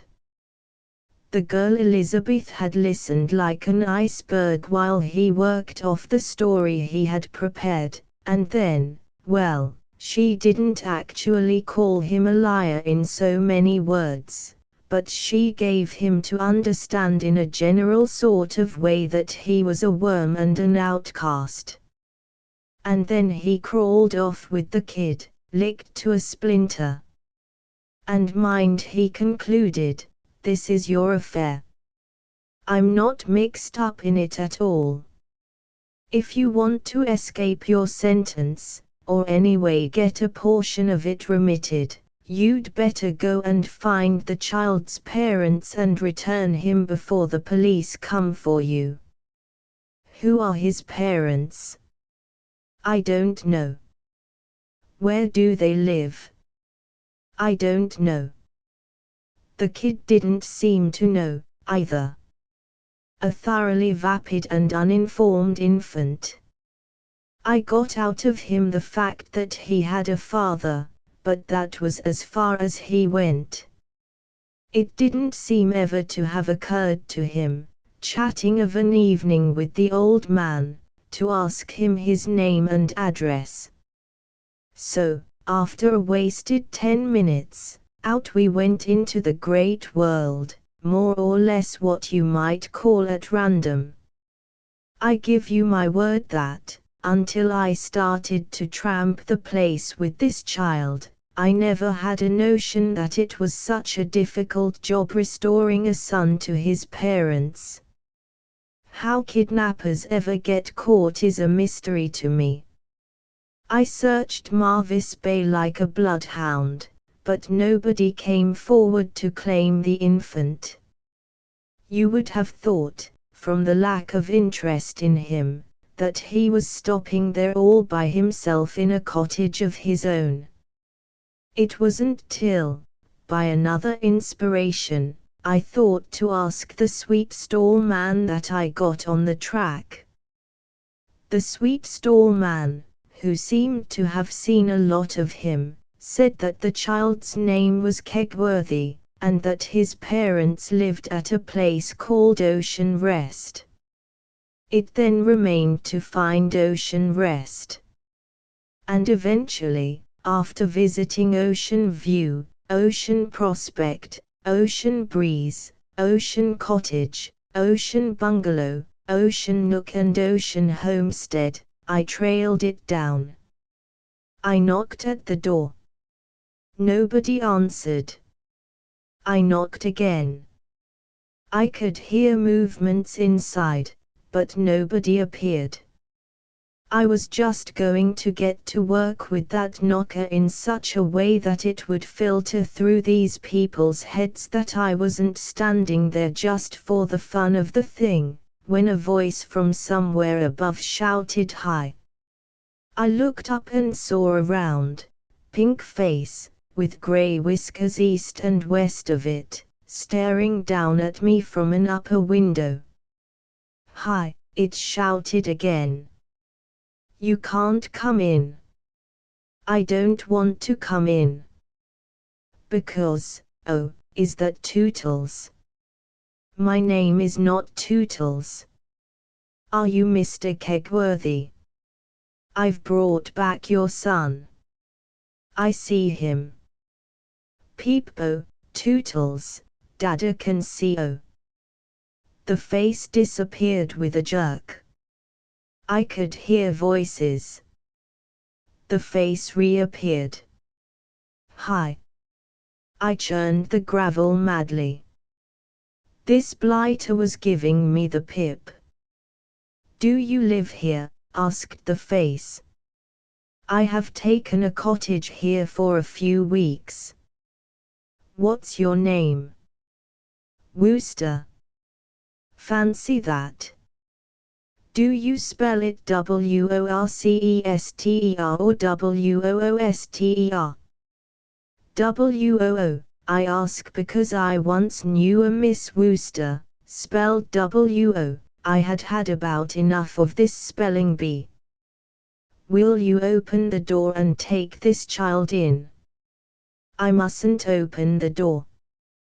This Miss Wooster that I knew married a man named Spencer.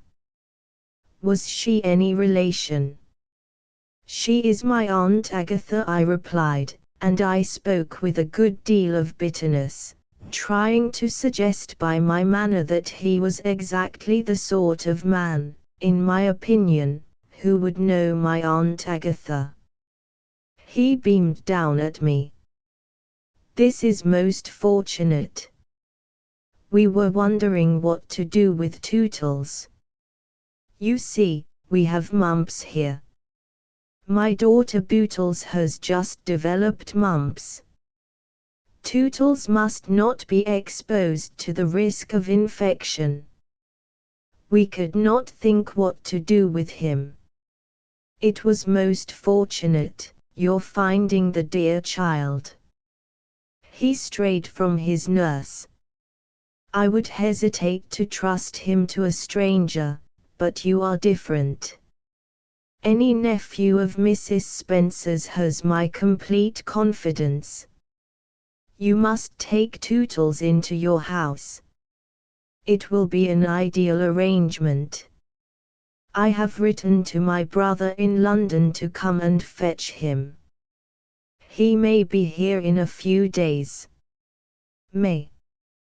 He is a busy man, of course, but he should certainly be here within a week. Till then Tootles can stop with you. It is an excellent plan. Very much obliged to you. Your wife will like Tootles. I haven't got a wife. I yelled, but the window had closed with a bang, as if the man with the whiskers had found a germ trying to escape and had headed it off just in time. I breathed a deep breath and wiped the old forehead. The window flew up again. Hi. A package weighing about a ton hit me on the head and burst like a bomb. Did you catch it? Said the face, reappearing. Dear me, you missed it. Never mind. You can get it at the grocer's. Ask for Bailey's granulated breakfast chips. Tootles takes them for breakfast with a little milk. Not cream. Milk. Be sure to get Bailey's. Yes, but, the face disappeared, and the window was banged down again. I lingered a while, but nothing else happened, so, taking Tootles by the hand, I walked slowly away. And as we turned up the road we met Freddie's Elizabeth. Well, baby, she said, citing the kid. "So Daddy found you again, did he? Your little son and I made great friends on the beach this morning," she said to me. This was the limit. Coming on top of that interview with the whiskered lunatic, it so utterly unnerved me that she had nodded goodbye and was halfway down the road before I caught up with my breath enough to deny the charge of being the infant's father. I hadn't expected Freddie to sing with joy when he saw me looming up with child complete, but I did think he might have showed a little more manly fortitude, a little more of the old British bulldog spirit. He leaped up when we came in, glared at the kid and clutched his head. He didn't speak for a long time, but, to make up for it, when he began he did not leave off for a long time. "Well," he said, when he had finished the body of his remarks, "say something." "Heavens, man, why don't you say something?" "If you'll give me a chance, I will," I said, and shot the bad news. "What are you going to do about it?" he asked. And it would be idle to deny that his manner was peevish. "What can we do about it?" "We?" "What do you mean, we?" "I'm not going to spend my time taking turns as a nursemaid to this excrescence. I'm going back to London." "Freddie!" I cried. "Freddie, old man." My voice shook. "Would you desert a pal at a time like this?" "Yes, I would." "Freddie," I said, "you've got to stand by me. You must. Do you realize that this child has to be undressed, and bathed, and dressed again? You wouldn't leave me to do all that single-handed. Jeeves can help you." "No, sir," said Jeeves, who had just rolled in with lunch. "I must, I fear, disassociate myself completely from the matter." He spoke respectfully but firmly. "I have had little or no experience with children." "Now's the time to start," I urged. "No, sir, I am sorry to say that I cannot involve myself in any way." "Then you must stand by me, Freddie." "I won't." "You must. Reflect, old man. We have been pals for years. Your mother likes me." "No, she doesn't." "Well, anyway, we were at school together and you owe me a tenner." "Oh, well," he said in a resigned sort of voice. "Besides, old thing," I said, "I did it all for your sake, you know." He looked at me in a curious way, and breathed rather hard for some moments. "Bertie," he said, "one moment. I will stand a good deal, but I will not stand being expected to be grateful. Looking back at it, I can see that what saved me from Coney Hatch in this crisis was my bright idea in buying up most of the contents of the local sweet shop.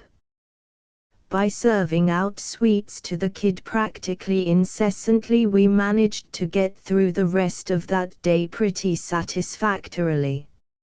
At 8 o'clock he fell asleep in a chair, and, having undressed him by unbuttoning every button in sight and, where there were no buttons, pulling till something gave, we carried him up to bed. Freddie stood looking at the pile of clothes on the floor with a sort of careworn wrinkle between his eyes, and I knew what he was thinking. To get the kid undressed had been simple, a mere matter of muscle.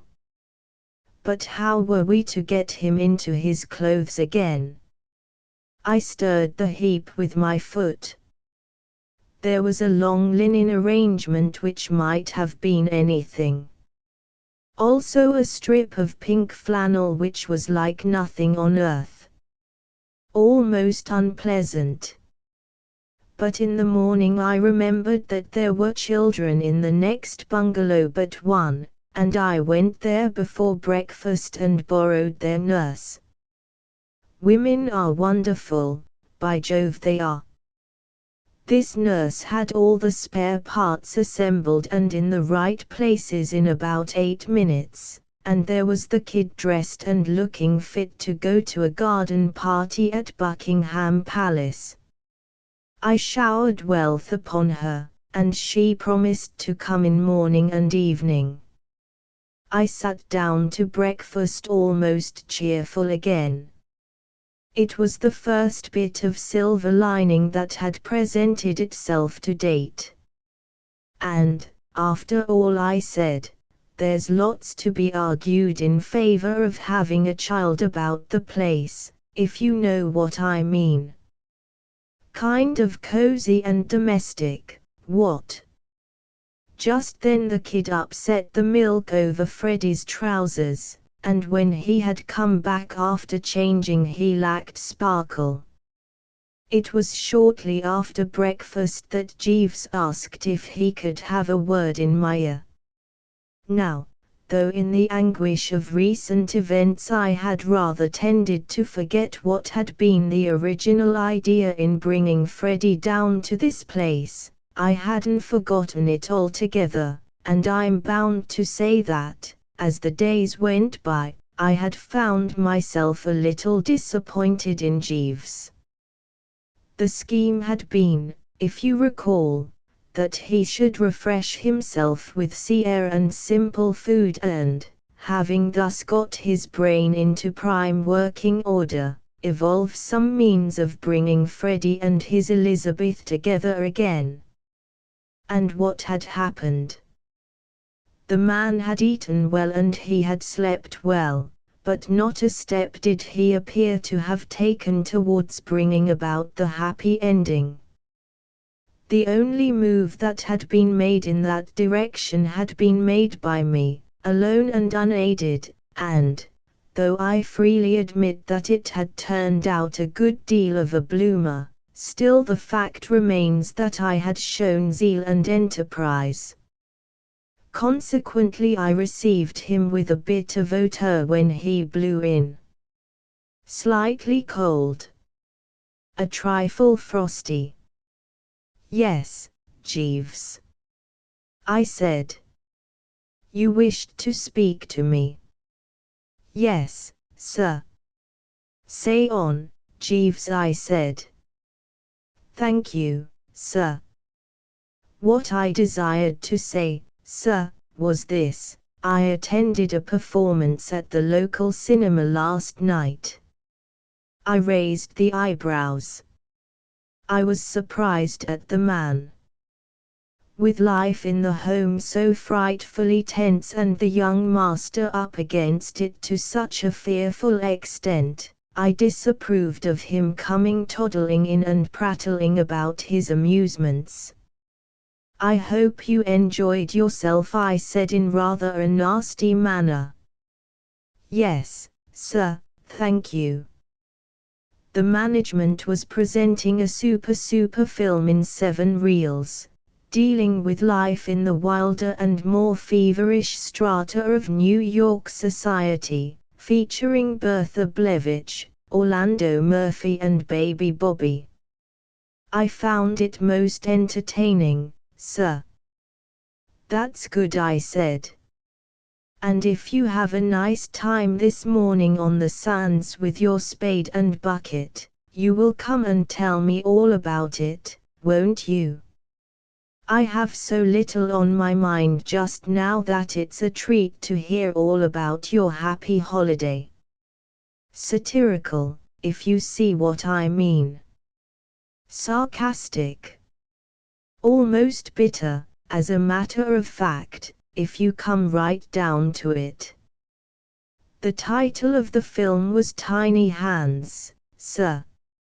And the father and mother of the character played by Baby Bobby had unfortunately drifted apart. Too bad, I said. Although at heart they loved each other still, sir. Did they really? I'm glad you told me that. And so matters went on, sir, till came a day when, Jeeves, I said, fixing him with a dashed unpleasant eye, what the dickens do you think you're talking about? Do you suppose that, with this infernal child landed on me and the peace of the home practically shattered into a million bits, I want to hear, I beg your pardon, sir. I would not have mentioned this cinema performance were it not for the fact that it gave me an idea, sir. An idea. An idea that will, I fancy, sir, prove of value in straightening out the matrimonial future of Mr. Bullivant. To which end, if you recollect, sir, you desired me to, I snorted with remorse. Jeeves, I said, I wronged you. Not at all, sir. Yes, I did. I wronged you. I had a notion that you had given yourself up entirely to the pleasures of the seaside and had chucked that business altogether. I might have known better. Tell me all, Jeeves. He bowed in a gratified manner. I beamed. And, while we didn't actually fall on each other's necks, we gave each other to understand that all was well once more. In this super film Tiny Hands, sir, said Jeeves, the parents of the child had, as I say, drifted apart. Drifted apart, I said, nodding. Right. And then came a day, sir, when their little child brought them together again. How? If I remember rightly, sir, he said, Dada, doesn't love mummy no more. And then they exhibited a good deal of emotion. There was what I believe is termed a cutback, showing scenes from their courtship and early married life and some glimpses of lovers through the ages, and the picture concluded with a close-up of the pair in an embrace, with the child looking on with natural gratification and an organ playing hearts and flowers in the distance. Proceed, Jeeves, I said. You interest me strangely. I begin to grasp the idea. You mean?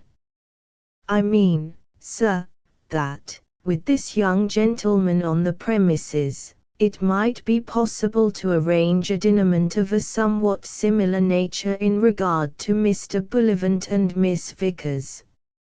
Aren't you overlooking the fact that this kid is no relation of Mr. Bullivant or Miss Vickers? Even with that handicap, sir, I fancy that good results might ensue. I think that, if it were possible to bring Mr. Bullivant and Miss Vickers together for a short space of time in the presence of the child, sir, and if the child were to say something of a touching nature, I follow you absolutely, Jeeves, I cried with enthusiasm. It's big. This is the way I see it. We lay the scene in this room. Child, center. Girl, Elsie Freddy upstage, playing the piano. No, that won't do. He can only play a little of the rosary with one finger, so we'll have to cut out the soft music. But the rest's all right. Look here, I said. This inkpot is Miss Vickers. This mug with a present from Marvis Bay on it is the child. This pen wiper is Mr. Bullivant. Start with dialogue leading up to child's line. Child speaks line, let us say, Boofer lady, does o love dada? Business of outstretched hands. Hold picture for a moment. Freddie crosses L takes girl's hand. Business of swallowing lump in throat. Then big speech, Elizabeth, has not this misunderstanding of ours gone on too long? See. A little child rebukes us. And so on. I'm just giving you the general outline. Freddie must work up his own part. And we must get a good line for the child. Boofer lady, does o love dada, isn't definite enough. We want something more, if I might make the suggestion, sir. Yes. I would advocate the words kiss Freddie. It is short, readily memorized, and has what I believe is technically termed the punch. Genius, Jeeves. Thank you very much, sir. Kiss Freddie, it is, then. But, I say, Jeeves, how the deuce are we to get them together in here? Miss Vickers cuts Mr. Bullivant. She wouldn't come within a mile of him. It is awkward, sir. It doesn't matter. We shall have to make it an exterior set instead of an interior. We can easily corner her on the beach somewhere, when we're ready. Meanwhile, we must get the kid word perfect. Yes, sir. Right. First rehearsal 4 lines and business at 11 sharp tomorrow morning. Poor old Freddie was in such a gloomy frame of mind that I decided not to tell him the idea till we had finished coaching the child. He wasn't in the mood to have a thing like that hanging over him. So we concentrated on Tootles. And pretty early in the proceedings we saw that the only way to get Tootles worked up to the spirit of the thing was to introduce sweets of some sort as a submotive, so to speak. The chief difficulty, sir, said Jeeves, at the end of the first rehearsal, is, as I envisage it, to establish in the young gentleman's mind a connection between the words we desire him to say and the refreshment. Exactly, I said.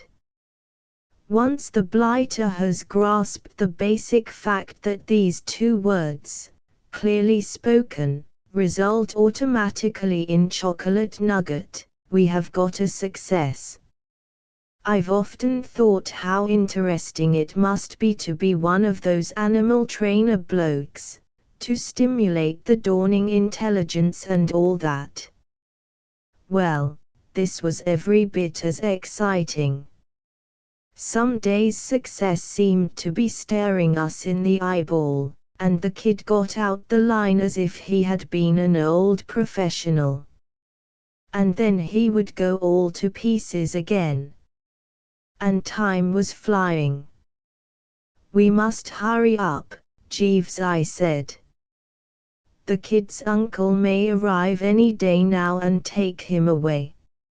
Exactly, sir. And we have no understudy. Very true, sir. We must work. I must say this child is a bit discouraging at times. I should have thought a deaf-mute would have learned his part by now. I will say this for the kid, though, he was a trier. Failure didn't damp him. Whenever there was any kind of sweet in sight he had a dash at his line, and kept saying something till he had got what he was after. His chief fault was his uncertainty. Personally, I would have been prepared to risk opening in the act and was ready to start the public performance at the first opportunity, but Jeeves said no. I would not advocate undue haste, sir, he said. As long as the young gentleman's memory refuses to act with any certainty, we are running grave risks of failure. Today, if you recollect, sir, he said, kick Freddie. That is not a speech to win a young lady's heart, sir. No. And she might do it, too. You're right. We must postpone production. But, by Jove, we didn't. The curtain went up the very next afternoon. It was nobody's fault, certainly not mine. It was just fate. Jeeves was out, and I was alone in the house with Freddie and the child. Freddie had just settled down at the piano, and I was leading the kid out of the place for a bit of exercise, when, just as we'd got onto the veranda, along came the girl Elizabeth on her way to the beach. And at the sight of her the kid set up a matey yell, and she stopped at the foot of the steps. "Hello, baby," she said. "Good morning," she said to me. "May I come up?" She didn't wait for an answer. She just hopped onto the veranda. She seemed to be that sort of girl. She started fussing over the child. And 6 feet away, mind you, Freddie smiting the piano in the sitting room. It was a dashed disturbing situation, take it from Bertram. At any minute Freddie might take it into his head to come out on the veranda, and I hadn't even begun to rehearse him in his part. I tried to break up the scene. "We were just going down to the beach," I said. "Yes," said the girl.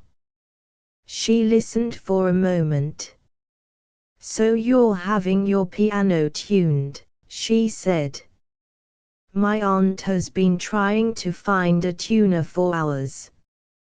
Do you mind if I go in and tell this man to come on to us when he has finished here?" I mopped the brow. I shouldn't go in just now," I said.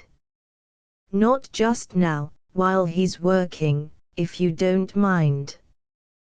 These fellows can't bear to be disturbed when they're at work. It's the artistic temperament. I'll tell him later." "Very well. Ask him to call at Pine Bungalow. Vickers is the name." "Oh, he seems to have stopped. I suppose he will be out in a minute now. I'll wait."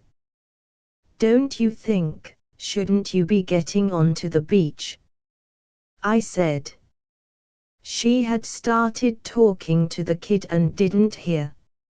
She was feeling in her bag for something. "The beach," I babbled. "See what I've got for you, baby," said the girl. "I thought I might meet you somewhere, so I bought some of your favorite sweets. And, by Jove," she held up in front of the kid's bulging eyes, a chunk of toffee about the size of the Albert Memorial. That finished it. We had just been having a long rehearsal, and the kid was all worked up in his part.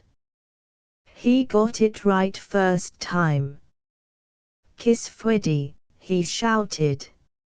And the French windows opened and Freddie came out onto the veranda, for all the world as if he had been taking a cue.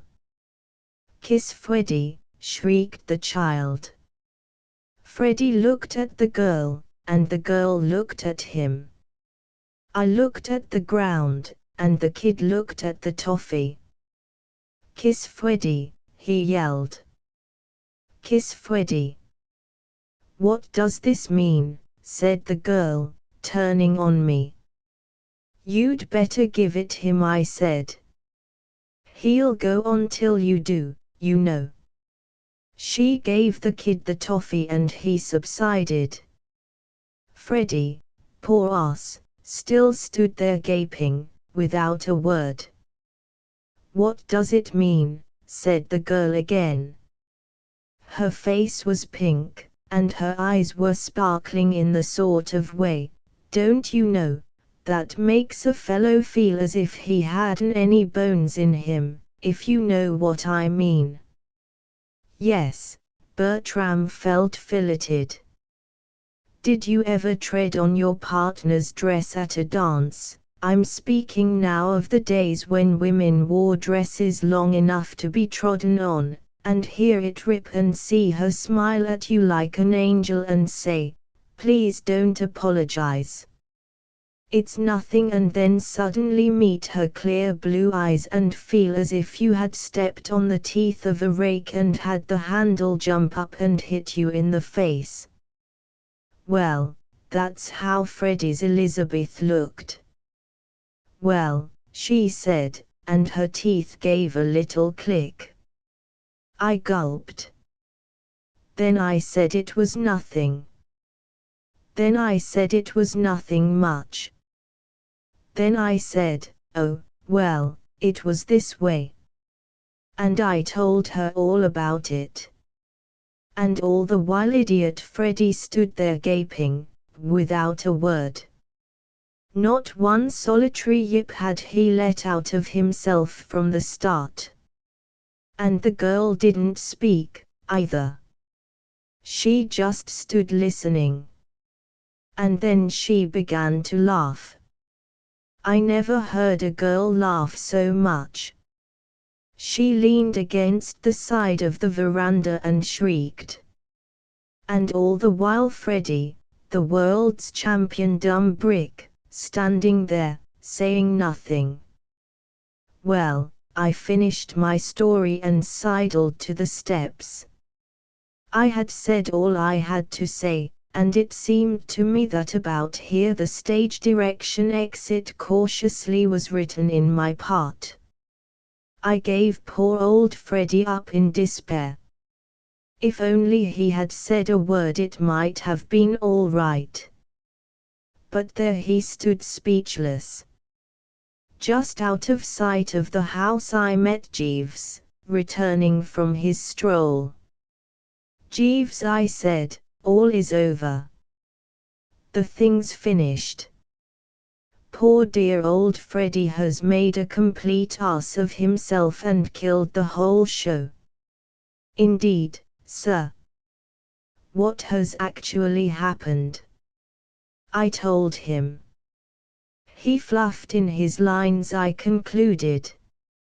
Just stood there saying nothing, when if ever there was a time for eloquence, this was it. Great Scott! Look! We had come back within view of the cottage, and there in front of it stood 6 children, a nurse, 2 loafers, another nurse, and the fellow from the grocer's. They were all staring. Down the road came galloping 5 more children, a dog, 3 men and a boy, all about to stare.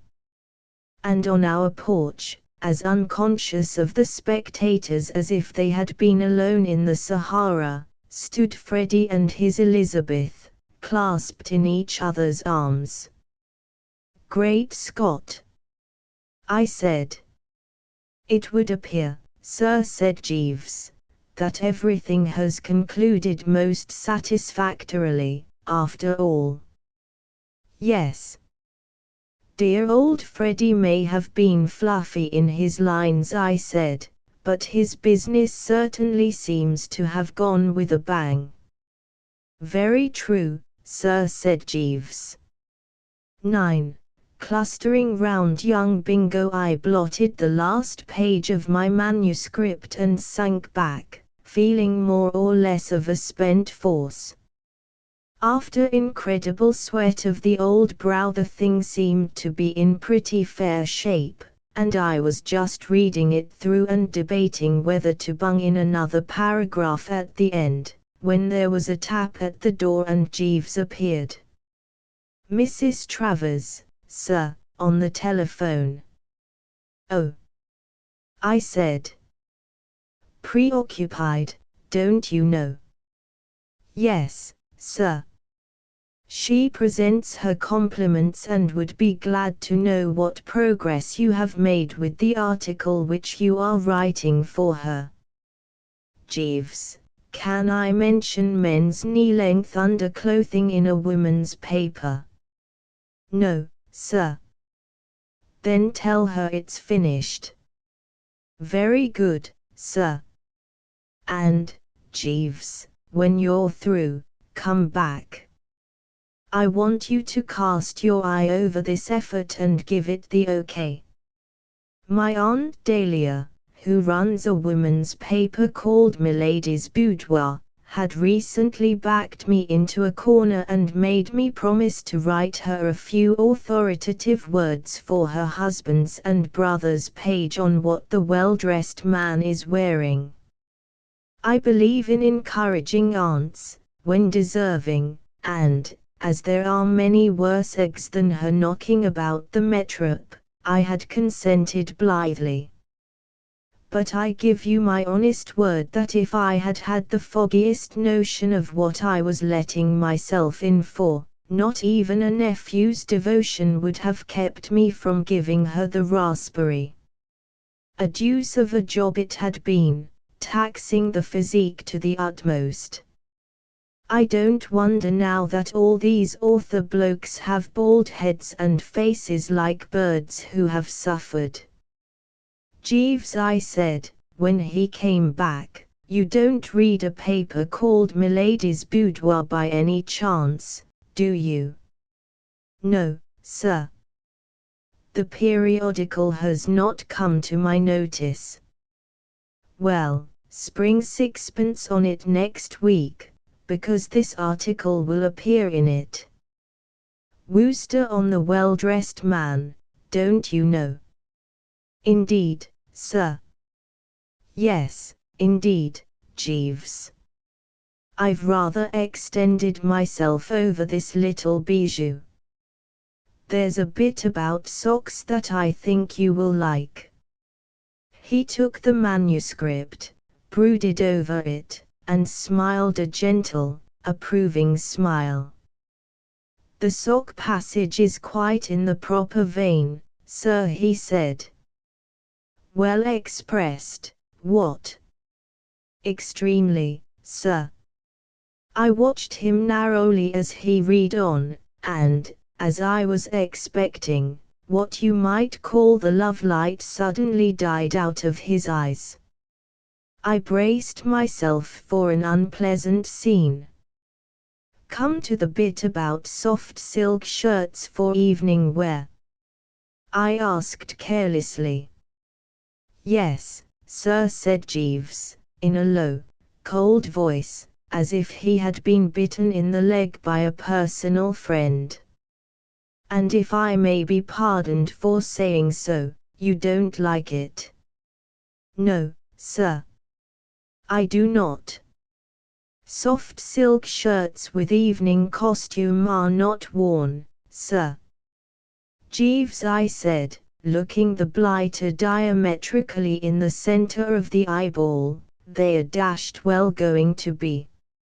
I may as well tell you now that I have ordered a dozen of those shirtings from Peabody and Sims, and it's no good looking like that, because I am jolly well adamant." "If I might, no, Jeeves," I said, raising my hand, "argument is useless.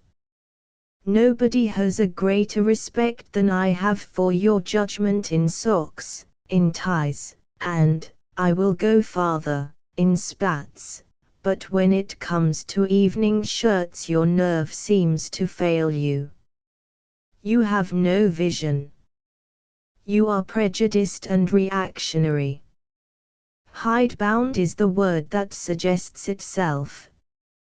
It may interest you to learn that when I was at Le Touquet the Prince of Wales buzzed into the casino one night with soft silk shirt complete. His Royal Highness, sir, may permit himself a certain license which in your own case, no, Jeeves, I said firmly, it's no use. When we Woosters are adamant, we are, well, adamant, if you know what I mean. Very good, sir. I could see the man was wounded, and, of course, the whole episode had been extremely jarring and unpleasant, but these things have to be gone through. Is one a serf or isn't one? That's what it all boils down to. Having made my point, I changed the subject. Well, that's that, I said. We now approach another topic. Do you know any housemaids, Jeeves?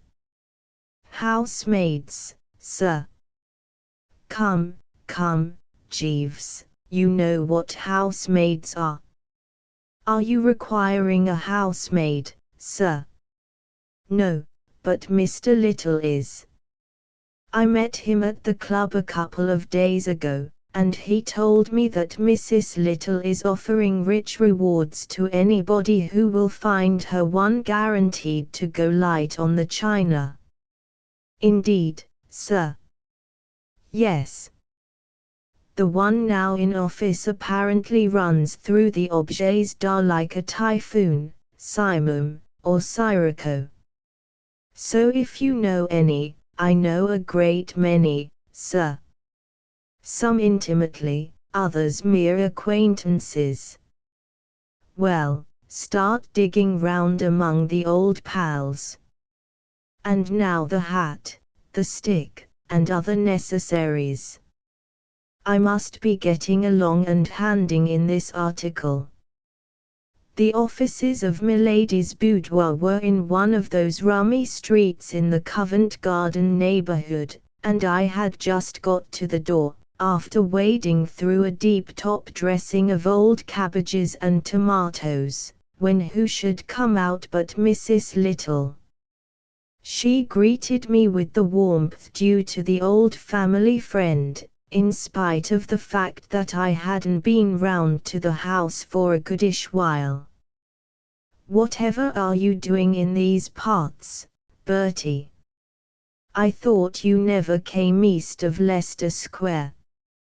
I've come to deliver an article of sorts which my Aunt Dahlia asked me to write. She edits a species of journal up those stairs. Milady's boudoir. What a coincidence. I have just promised to write an article for her, too. Don't you do it, I said earnestly. You've simply no notion what a ghastly labor. Oh, but, of course, I was forgetting. You're used to it, what? Silly of me to have talked like that. Young Bingo Little, if you remember, had married the famous female novelist, Rosie M. Banks, author of some of the most pronounced and widely read tripe ever put on the market. Naturally a mere article would be pie for her. No, I don't think it will give me much trouble, she said. Your aunt has suggested a most delightful subject. That's good. By the way, I spoke to my man Jeeves about getting you a housemaid. He knows all the hummers. Thank you so much. Oh, are you doing anything tomorrow night? Not a thing. Then do come and dine with us.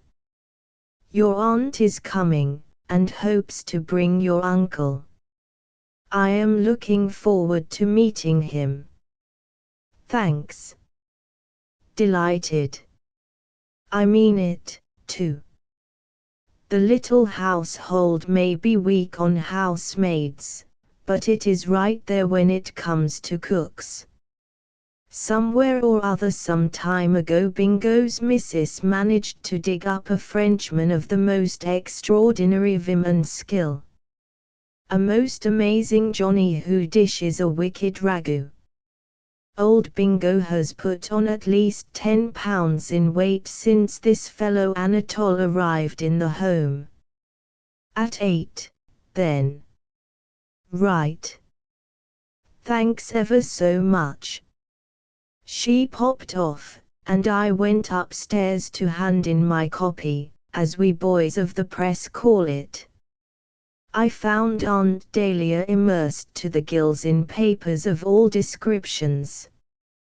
I am not much of a lad for my relatives as a general thing, but I've always been very pally with Aunt Dahlia.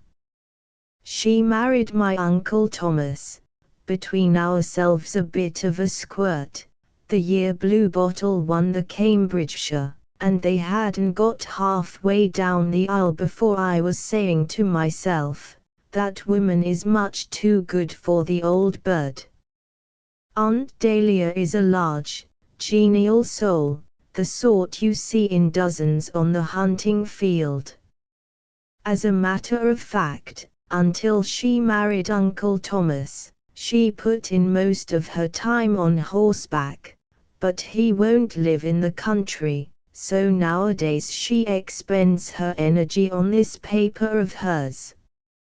She came to the surface as I entered, and flung a cheery look at my head. "Hello, Bertie. I say, have you really finished that article? To the last comma. Good boy. My gosh, I'll bet it's rotten." On the contrary, it is extremely hot stuff, and most of it approved by Jeeves. What's more, the bit about soft silk shirts got in amongst him a trifle, but you can take it from me, Aunt Dahlia, that they are the latest yodel and will be much seen at first nights and other occasions where society assembles.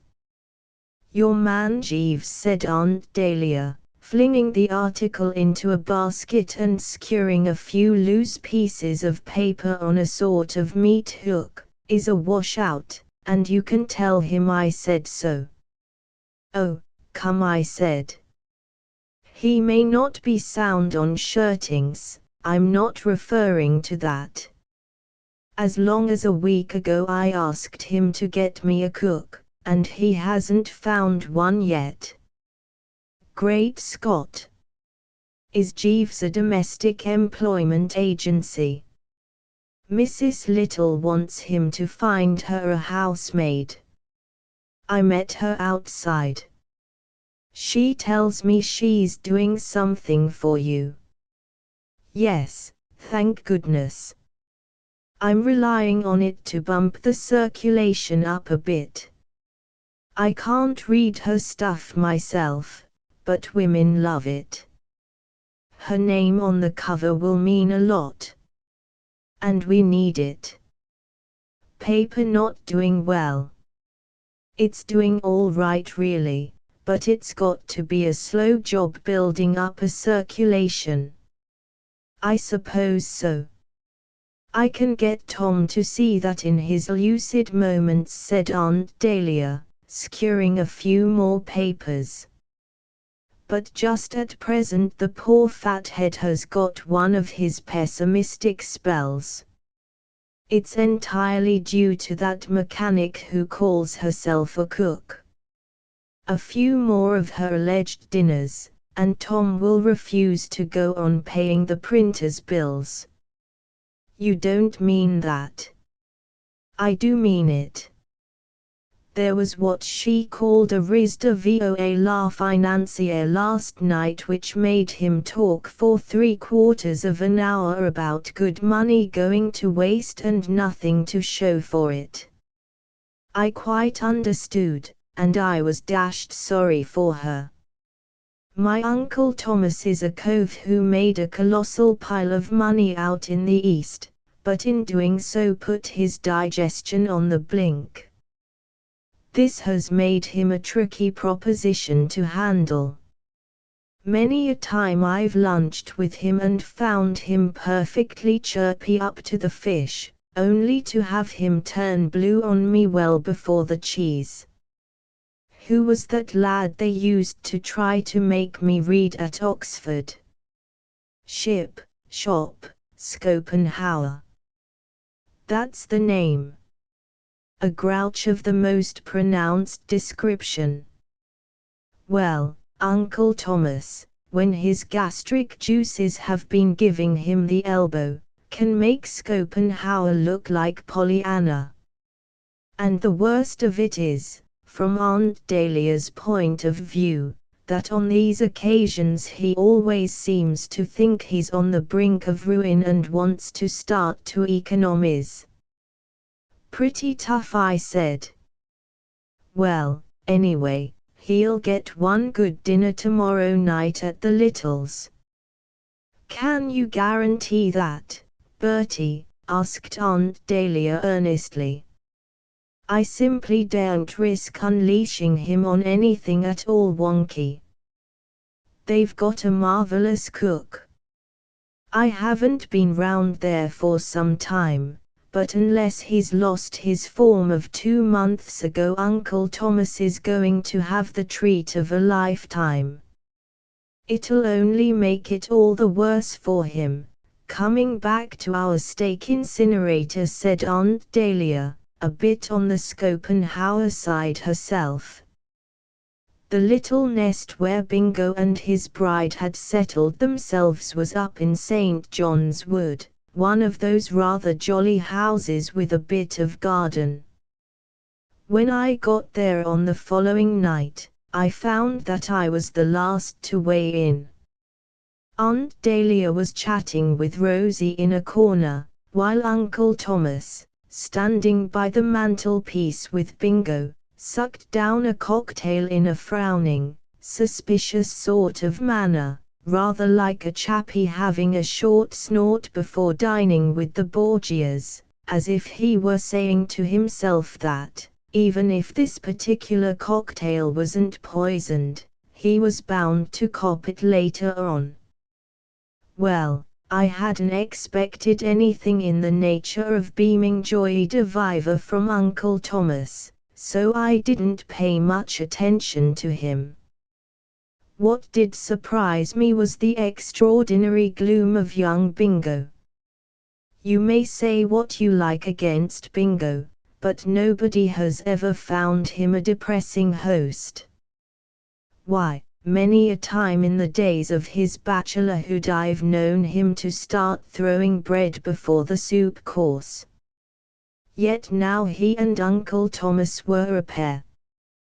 He looked haggard and careworn, like a Borgia who has suddenly remembered that he has forgotten to shove cyanide in the consomme, and the dinner gong due any moment. And the mystery wasn't helped at all by the one remark he made to me before conversation became general. As he poured out my cocktail, he suddenly bent forward. "Bertie," he whispered, in a nasty, feverish manner, "I want to see you. Life and death matter. Be in tomorrow morning." That was all. Immediately after that the starting gun went and we toddled down to the festive. And from that moment, I'm bound to say, in the superior interests of the proceedings, he rather faded out of my mind. For good old Anatole, braced presumably by the fact of there being guests, had absolutely surpassed himself. I am not a man who speaks hastily in these matters. I weigh my words. And I say again that Anatole had surpassed himself. It was as good a dinner as I have ever absorbed, and it revived Uncle Thomas like a watered flower. As we sat down, he was saying some things about the government which they wouldn't have cared to hear. With the consomme d'Italie, he said, but what could you expect nowadays? With the poor pièce de soleil la princesse, he admitted rather decently that the government couldn't be held responsible for the rotten weather, anyway. And shortly after the cannotinales brille la broche, he was practically giving the lads the benefit of his wholehearted support. And all the time young Bingo looking like an owl with a secret sorrow. Rummy. I thought about it a good deal as I walked home, and I was hoping he wouldn't roll round with his hard luck story too early in the morning. He had the air of one who intends to charge in at about 6:30. Jeeves was waiting up for me when I got back. "A pleasant dinner, sir," he said. "Magnificent, Jeeves." "I am glad to hear that, sir." "Mr. George Travers rang up on the telephone shortly after you had left. He was extremely desirous that you should join him at Harrogate, sir. He leaves for that town by an early train tomorrow. My Uncle George is a festive old bird who has made a habit for years of doing himself a dashed sight too well, with the result that he's always got Harrogate or Buxton hanging over him like the sword of what's his name. And he hates going there alone." "It can't be done," I said. "Uncle George is bad enough in London, and I wasn't going to let myself be cooped up with him in one of these cure places." "He was extremely urgent, sir." "No, Jeeves," I said firmly. "I am always anxious to oblige, but Uncle George, no, no. I mean to say, what?" "Very good, sir," said Jeeves. It was a pleasure to hear the way he said it. Docile the man was becoming, absolutely docile. It just showed that I had been right in putting my foot down about those shirts. When Bingo showed up next morning, I had had breakfast and was all ready for him. Jeeves shot him into the presence, and he sat down on the bed. "Good morning, Bertie," said young Bingo. "Good morning, old thing," I replied courteously. "Don't go," Jeeves said young Bingo hollowly. "Wait." "Sir." "Remain." "Stay." "Cluster round. I shall need you." "Very good, sir." Bingo lit a cigarette and frowned bleakly at the wallpaper. "Bertie," he said, "the most frightful calamity has occurred. Unless something is done, and done right speedily, my social prestige is doomed, my self-respect will be obliterated, my name will be mud, and I shall not dare to show my face in the West End of London again." "My aunt!" I cried, deeply impressed. "Exactly," said young Bingo, with a hollow laugh. "You have put it in a nutshell. The whole trouble is due to your blasted aunt." "Which blasted aunt?" "Specify, old thing." "I have so many." "Mrs. Travers.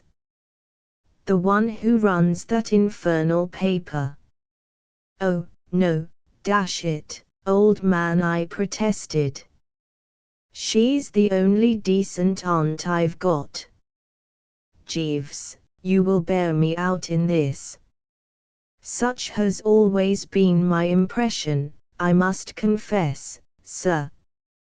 "Well, get rid of it, then said young Bingo. The woman is a menace to society, a home wrecker, and a pest. Do you know what she's done? She's got Rosie to write an article for that rag of hers. I know that. Yes, but you don't know what it's about. No. She only told me Aunt Dahlia had given her a splendid idea for the thing. It's about me. You. Yes, me. Me. And do you know what it's called?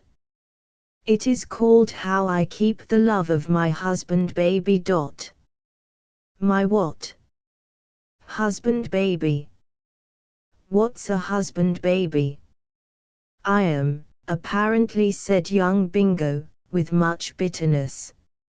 I am also, according to this article, a lot of other things which I have too much sense of decency to repeat even to an old friend. This beastly composition, in short, is one of those things they call human interest stories, one of those intimate revelations of married life over which the female public loves to gloat, all about Rosie and me and what she does when I come home cross, and so on. I tell you, Bertie, I am still blushing all over at the recollection of something she says in paragraph 2. What? I decline to tell you. But you can take it from me that it's the edge. Nobody could be fonder of Rosie than I am, but, dear, sensible girl as she is in ordinary life, the moment she gets in front of a dictating machine she becomes absolutely maudlin. Bertie, that article must not appear. But, if it does I shall have to resign from my clubs, grow a beard, and become a hermit. I shall not be able to face the world. Aren't you pitching it a bit strong, old lad? I said. Jeeves, don't you think he's pitching it a bit strong? Well, sir, I am pitching it feebly, said young Bingo earnestly. You haven't heard the thing. I have. Rosie shoved the cylinder on the dictating machine last night before dinner, and it was grisly to hear the instrument croaking out those awful sentences. If that article appears I shall be kidded to death by every pal I've got. Bertie, he said, his voice sinking to a hoarse whisper, you have about as much imagination as a warthog, but surely even you can picture to yourself what Jimmy Bowles and Tuppy Rogers, to name only two, will say when they see me referred to in print as half-god, half-prattling, mischievous child. I jolly well could. She doesn't say that. I gasped. She certainly does. And when I tell you that I selected that particular quotation because it's about the only one I can stand hearing spoken, you will realize what I'm up against. I picked at the coverlay. I had been a pal of Bingo's for many years, and we Woosters stand by our pals. Jeeves, I said, you have heard. Yes, sir. The position is serious. Yes, sir. We must cluster round. Yes, sir. Does anything suggest itself to you? Yes, sir. What? You don't really mean that? Yes, sir. Bingo, I said, the sun is still shining. Something suggests itself to Jeeves. Jeeves, said young Bingo in a quivering voice, if you see me through this fearful crisis, Ask of me what you will even unto half my kingdom. The matter, said Jeeves, fits in very nicely, sir, with another mission which was entrusted to me this morning. What do you mean? Mrs. Travers rang me up on the telephone shortly before I brought you your tea, sir, and was most urgent that I should endeavour to persuade Mr. Little's cook to leave Mr. Little's service and join her staff. It appears that Mr. Travers was fascinated by the man's ability, sir, and talked far into the night of his astonishing gifts. Young Bingo uttered a frightful cry of agony. What is that? That buzzard trying to pinch our cook? Yes, sir. After eating our bread and salt, damn it. I fear, sir, sighed Jeeves, that when it comes to a matter of cooks, ladies have but a rudimentary sense of morality. Half a second, Bingo, I said, as the fellow seemed about to plunge into something of a narration. How does this fit in with the other thing, Jeeves? Well, sir, it has been my experience that no lady can ever forgive another lady for taking a really good cook away from her. I am convinced that, if I am able to accomplish the mission which Mrs. Travers entrusted to me, an instant breach of cordial relations must inevitably ensue. Mrs. Little will, I feel certain, be so aggrieved with Mrs. Travers that she will decline to contribute to her paper. We shall therefore not only bring happiness to Mr. Travers, but also suppress the article. Thus killing two birds with one stone, if I may use the expression, sir. Certainly you may use the expression, Jeeves, I said cordially. And I may add that in my opinion this is one of your best and ripest. Yes, but I say, you know, bleated young Bingo. I mean to say, old Anatole, I mean, what I'm driving at is that he's a cook in a million. You poor chump, if he wasn't there would be no point in the scheme. Yes, but what I mean, I shall miss him, you know. Miss him fearfully. Good heavens! I cried. Don't tell me that you are thinking of your tummy in a crisis like this. Bingo sighed heavily. Oh, all right, he said. I suppose it's a case of the surgeon's knife. All right, Jeeves, you may carry on. Yes, carry on, Jeeves. Yes, Jeeves, carry on. I'll look in tomorrow morning and hear what you have to report. And with bowed head young Bingo biffed off. He was bright and early next morning. In fact, he turned up at such an indecent hour that Jeeves very properly refused to allow him to break in on my slumbers. By the time I was awake and receiving, he and Jeeves had had a heart-to-heart chat in the kitchen, and when Bingo eventually crept into my room I could see by the look on his face that something had gone wrong. It's all off, he said, slumping down on the bed. Off? Yes, that cook-pinching business. Jeeves tells me he saw Anatole last night, and Anatole refused to leave. But surely Aunt Dahlia had the sense to offer him more than he was getting with you. The sky was the limit, as far as she was concerned. Nevertheless, he refused to skid. It seems he's in love with our parlourmaid. But you haven't got a parlourmaid. We have got a parlourmaid. I've never seen her. A sort of bloke who looked like a provincial undertaker waited at table the night before last. That was the local greengrocer, who comes to help out when desired. The parlourmaid is away on her holiday, or was till last night. She returned about 10 minutes before Jeeves made his call, and Anatole, I take it, was in such a state of elation and devotion and what not on seeing her again that the contents of the mint wouldn't have bribed him to part from her.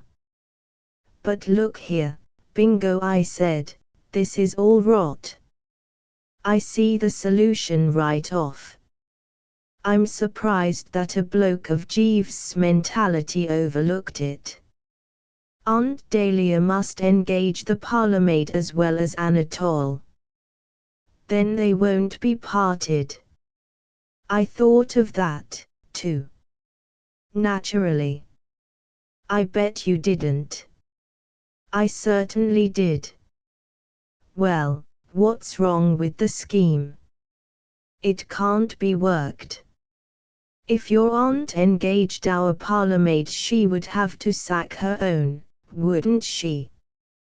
Well, if she sacks her parlourmaid, it will mean that the chauffeur will quit. He's in love with her. With my aunt? No, with the parlourmaid. And apparently he's the only chauffeur your uncle has ever found who drives carefully enough for him. I gave it up. I had never imagined before that life below stairs was so frightfully mixed up with what these coves call the sex complex. The personnel of domestic staff seemed to pair off like characters in a musical comedy. Oh, I said. Well, that being so, we do seem to be more or less stymied. That article will have to appear after all, what? No, it won't. Has Jeeves thought of another scheme? No, but I have. Bingo bent forward and patted my knee affectionately. Look here, Bertie, he said, you and I were at school together. You'll admit that. Yes, but, and you're a fellow who never lets a pal down. That's well known, isn't it? Yes, but listen, you'll cluster round. Of course you will. As if said Bingo with a scornful laugh, I ever doubted it. You won't let an old school friend down in his hour of need. Not you. Not Bertie Wooster. No, no. Yes, but just one moment. What is this scheme of yours? Bingo massaged my shoulder soothingly. It's something right in your line, Bertie, old man, something that'll come as easy as pie to you. As a matter of fact, you've done very much the same thing before, that time you were telling me about when you pinched your uncle's memoirs at Easby. I suddenly remembered that, and it gave me the idea. It's here. Listen. It's all settled, Bertie. Nothing for you to worry about. Nothing whatever. I see now that we made a big mistake in ever trying to tackle this job in Jeeves' silly, roundabout way. Much better to charge straight ahead without any of that finesse and fooling about. And so, yes, but listen, and so this afternoon I'm going to take Rosie to a matinee. I shall leave the window of her study open, and when we have got well away you will climb in, pinch the cylinder and pop off again. It's absurdly simple, yes, but half a second. I know what you are going to say, said Bingo, raising his hand. How are you to find the cylinder? That's what is bothering you, isn't it? Well, it will be quite easy. Not a chance of a mistake. The thing is in the top left-hand drawer of the desk, and the drawer will be left unlocked because Rose's stenographer is to come round at 4 o'clock and type the article. Now listen, Bingo, I said. I'm frightfully sorry for you and all that, but I must firmly draw the line at burglary. But, dash it, I'm only asking you to do what you did at Easby. No, you aren't. I was staying at Easby. It was simply a case of having to lift a parcel off the hall table. I hadn't got to break into a house. I'm sorry, but I simply will not break into your beastly house on any consideration whatever. He gazed at me, astonished and hurt. Is this Bertie Wooster speaking? He said in a low voice. Yes, it is. But, Bertie, he said gently, we agreed that you were at school with me. I don't care. At school, Bertie. The dear old school. I don't care. I will not, Bertie. I will not, Bertie. No. Bertie. Oh, all right, I said. There, said young Bingo, patting me on the shoulder, spoke the true Bertram Wooster. I don't know if it has ever occurred to you, but to the thoughtful cove there is something dashed reassuring in all the reports of burglaries you read in the papers. I mean, if you're keen on Great Britain maintaining her prestige and all that. I mean, there can't be much wrong with the morale of a country whose sons go into such a large extent for housebreaking, because you can take it from me that the job requires a nerve of the most cast-iron description. I suppose I was walking up and down in front of that house for half an hour before I could bring myself to dash in at the front gate and slide round to the side where the study window was. And even then I stood for about 10 minutes cowering against the wall and listening for police whistles.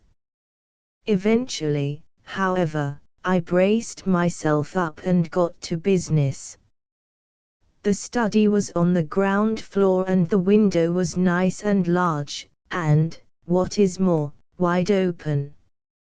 I got the old knee over the sill, gave a jerk which took an inch of skin off my ankle, and hopped down into the room. And there I was, if you follow me. I stood for a moment, listening. Everything seemed to be all right. I was apparently alone in the world. In fact, I was so much alone that the atmosphere seemed positively creepy. You know how it is on these occasions. There was a clock on the mantelpiece that ticked in a slow, shocked sort of way that was dashed unpleasant. And over the clock a large portrait stared at me with a good deal of dislike and suspicion. It was a portrait of somebody's grandfather. Whether he was Rose's or Bingo's I didn't know, but he was certainly a grandfather. In fact, I wouldn't be prepared to swear that he wasn't a great-grandfather. He was a big, stout old buffer in a high collar that seemed to hurt his neck, for he had drawn his chin back a goodish way and was looking down his nose as much as to say, "You made me put this damn thing on." Well, it was only a step to the desk, and nothing between me and it but a brown shaggy rug, So I avoided grandfather's eye and, summoning up the good old bulldog courage of the Woosters, moved forward and started to navigate the rug. And I had hardly taken a step when the southeast corner of it suddenly detached itself from the rest and sat up with a snuffle. Well, I mean to say, to bear yourself fittingly in the face of an occurrence of this sort you want to be one of those strong, silent, phlegmatic birds who are ready for anything. This type of bloke, I imagine, would simply have cocked an eye at the rug, said to himself, "Ah, a Pekingese dog, and quite a good one, too," and started at once to make cordial overtures to the animal in order to win its sympathy and moral support. I suppose I must be one of the neurotic younger generation you read about in the papers nowadays, because it was pretty plain within half a second that I wasn't strong and I wasn't phlegmatic. This wouldn't have mattered so much, but I wasn't silent either. In the emotion of the moment I let out a sort of sharp yowl and leaped about 4 feet in a northwesterly direction. And there was a crash that sounded as though somebody had touched off a bomb. What a female novelist wants with an occasional table in her study containing a vase, 2 framed photographs, a saucer, a lacquer box, and a jar of potpourri, I don't know, but that was what Bingo's Rosie had, and I caught it squarely with my right hip and knocked it endways. It seemed to me for a moment as if the whole world had dissolved into a kind of cataract of glass and china. A few years ago, when I legged it to America to elude my Aunt Agatha, who was out with her hatchet, I remember going to Niagara and listening to the falls. They made much the same sort of row, but not so loud. And at the same instant the dog began to bark. It was a small dog, the sort of animal from which you would have expected a noise like a squeaking slate pencil, but it was simply baying. It had retired into a corner, and was leaning against the wall with bulging eyes, and every 2 seconds it chucked its head back in a kind of pained way and let out another terrific bellow. Well, I know when I'm licked. I was sorry for Bingo and regretted the necessity of having to let him down, but the time had come, I felt, to shift. "Outside for Bertram," was the slogan, and I took a running leap at the window and scrambled through. And there on the path, as if they had been waiting for me by appointment, stood a policeman and a parlourmaid. It was an embarrassing moment. "Oh, there you are," I said. And there was what you might call a contemplative silence for a moment. "I told you I heard something," said the parlourmaid. The policeman was regarding me in a boiled way. "What's all this?" he asked. I smiled in a sort of saint-like manner. "It's a little hard to explain," I said. "Yes, it is," said the policeman. "I was just having a look round, you know. Old friend of the family, you understand." "How did you get in?" "Through the window." "Being an old friend of the family, if you follow me." "Old friend of the family, are you?" "Oh, very old." "Oh, a very old friend of the family. I've never seen him before," said the parlourmaid. I looked at the girl with positive loathing. How she could have inspired affection in anyone, even a French cook, beat me. Not that she was a bad-looking girl, mind you. Not at all. On another and happier occasion I might even have thought her rather pretty. But now she seemed one of the most unpleasant females I had ever encountered. No, I said. You have never seen me before. But I'm an old friend of the family. Then why didn't you ring at the front door? I didn't want to give any trouble. It's no trouble answering front doors, that being what you're paid for, said the parlourmaid virtuously. I've never seen him before in my life, she added, perfectly gratuitously. A horrid girl. Well, look here, I said, with an inspiration, the undertaker knows me. What undertaker? The cove who was waiting at table when I dined here the night before last. Did the undertaker wait at table on the 16th instant? Asked the policeman. Of course he didn't, said the parlourmaid. Well, he looked like, by Jove, no, I remember now. He was the greengrocer. On the 16th instant, said the policeman. Pompous ass, did the greengrocer? Yes, he did, if you want to know, said the parlourmaid. She seemed disappointed and baffled, like a tigress that sees its prey being sneaked away from it. Then she brightened. But this fellow could easily have found that out by asking round about. A perfectly poisonous girl. What's your name? Asked the policeman. Well, I say, do you mind awfully if I don't give my name, because, suit yourself. You'll have to tell it to the magistrate. Oh, no, I say, dash it. I think you'd better come along. But I say, really, you know, I am an old friend of the family. Why, by Jove, now I remember, there's a photograph of me in the drawing room. Well, I mean, that shows you. If there is, said the policeman. I've never seen it, said the parlourmaid. I absolutely hated this girl. You would have seen it if you had done your dusting more conscientiously, I said severely.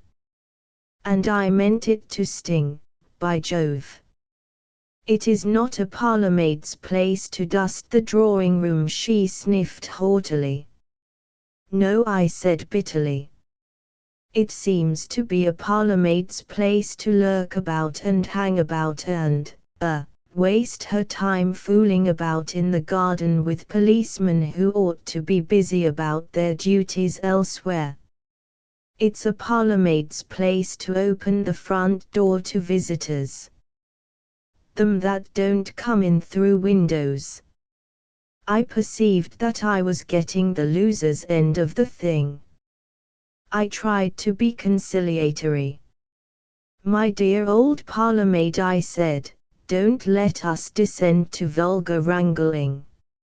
All I'm driving at is that there is a photograph of me in the drawing room, cared for and dusted by whom I know not, and this photograph will, I think, prove to you that I am an old friend of the family. I fancy so, officer. If it's there, said the man in a grudging way. Oh, it's there all right. Yes, it's there. Well, we'll go to the drawing room and see. Spoken like a man, my dear old policeman, I said. The drawing room was on the first floor, and the photograph was on the table by the fireplace. Only, if you understand me, it wasn't. What I mean is there was the fireplace, and there was the table by the fireplace, but, by Jove, not a sign of any photograph of me whatsoever. A photograph of Bingo, yes. A photograph of Bingo's uncle, Lord Bittlesham, right. A photograph of Mrs. Bingo, three-quarter face, with a tender smile on her lips, all present and correct. But of anything resembling Bertram Wooster, not a trace. "Ho," said the policeman. "But, dash it, it was there the night before last." "Ho," he said again. "Ho. Ho." As if he were starting a drinking chorus in a comic opera, confound him. Then I got what amounted to the brain wave of a lifetime. "Who dusts these things?" I said, turning on the parlourmaid. "I don't."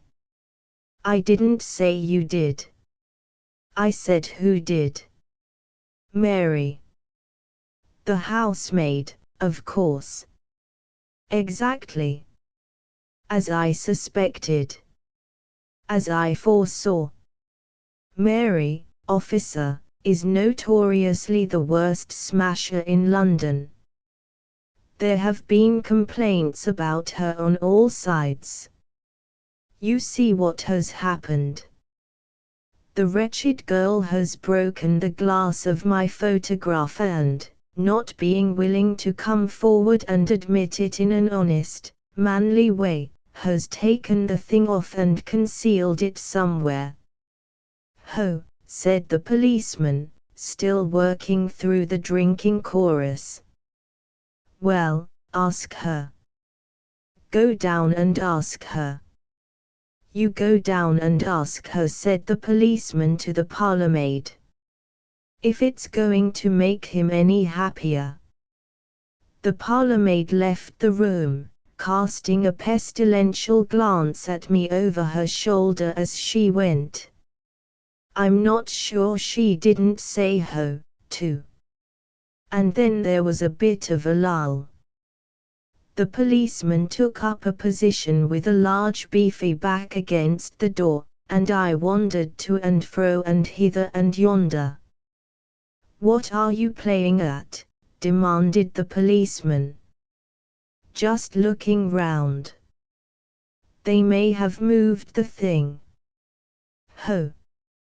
And then there was another bit of a lull. And suddenly I found myself by the window, and, by Jove, it was 6 inches open at the bottom. And the world beyond looked so bright and sunny and, well, I don't claim that I am a particularly swift thinker, but once more something seemed to whisper outside for Bertram.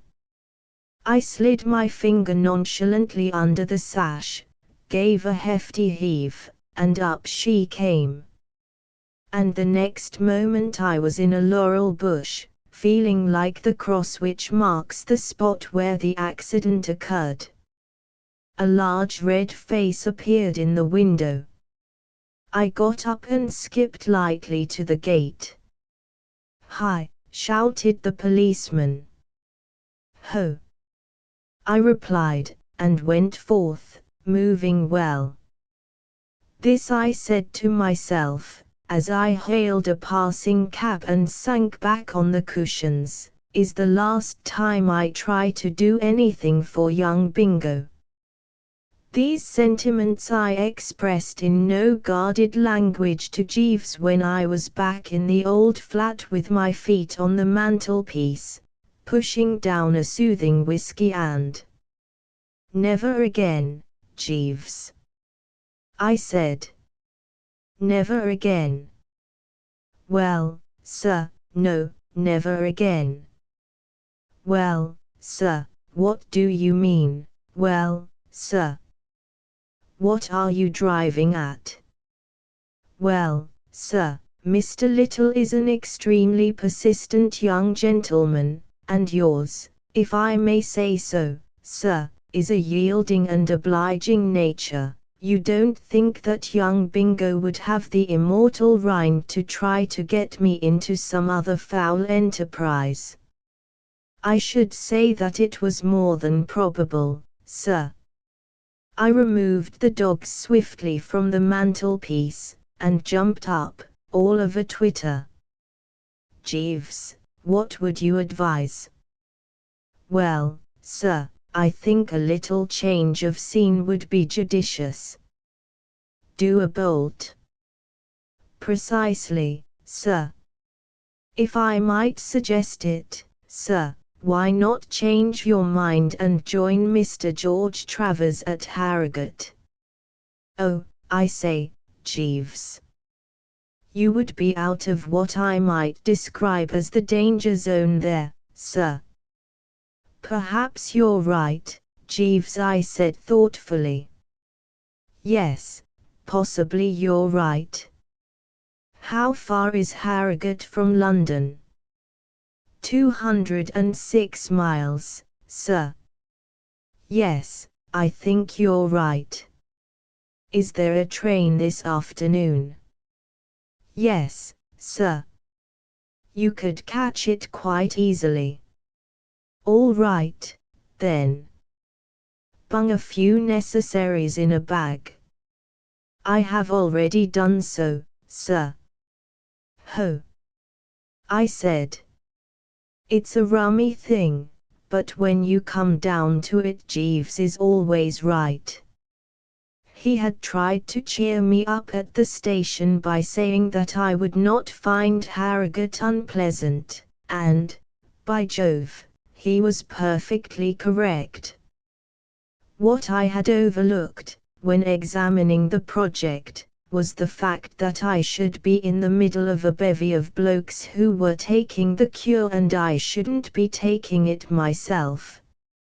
You've no notion what a dashed cosy, satisfying feeling that gives a fellow. I mean to say, there was old Uncle George, for instance.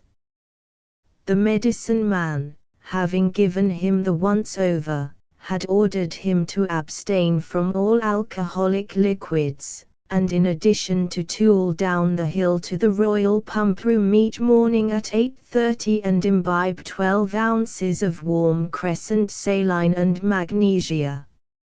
It doesn't sound much, put that way, but I gather from contemporary accounts that it's practically equivalent to getting outside a couple of little old last year's eggs beaten up in sea water.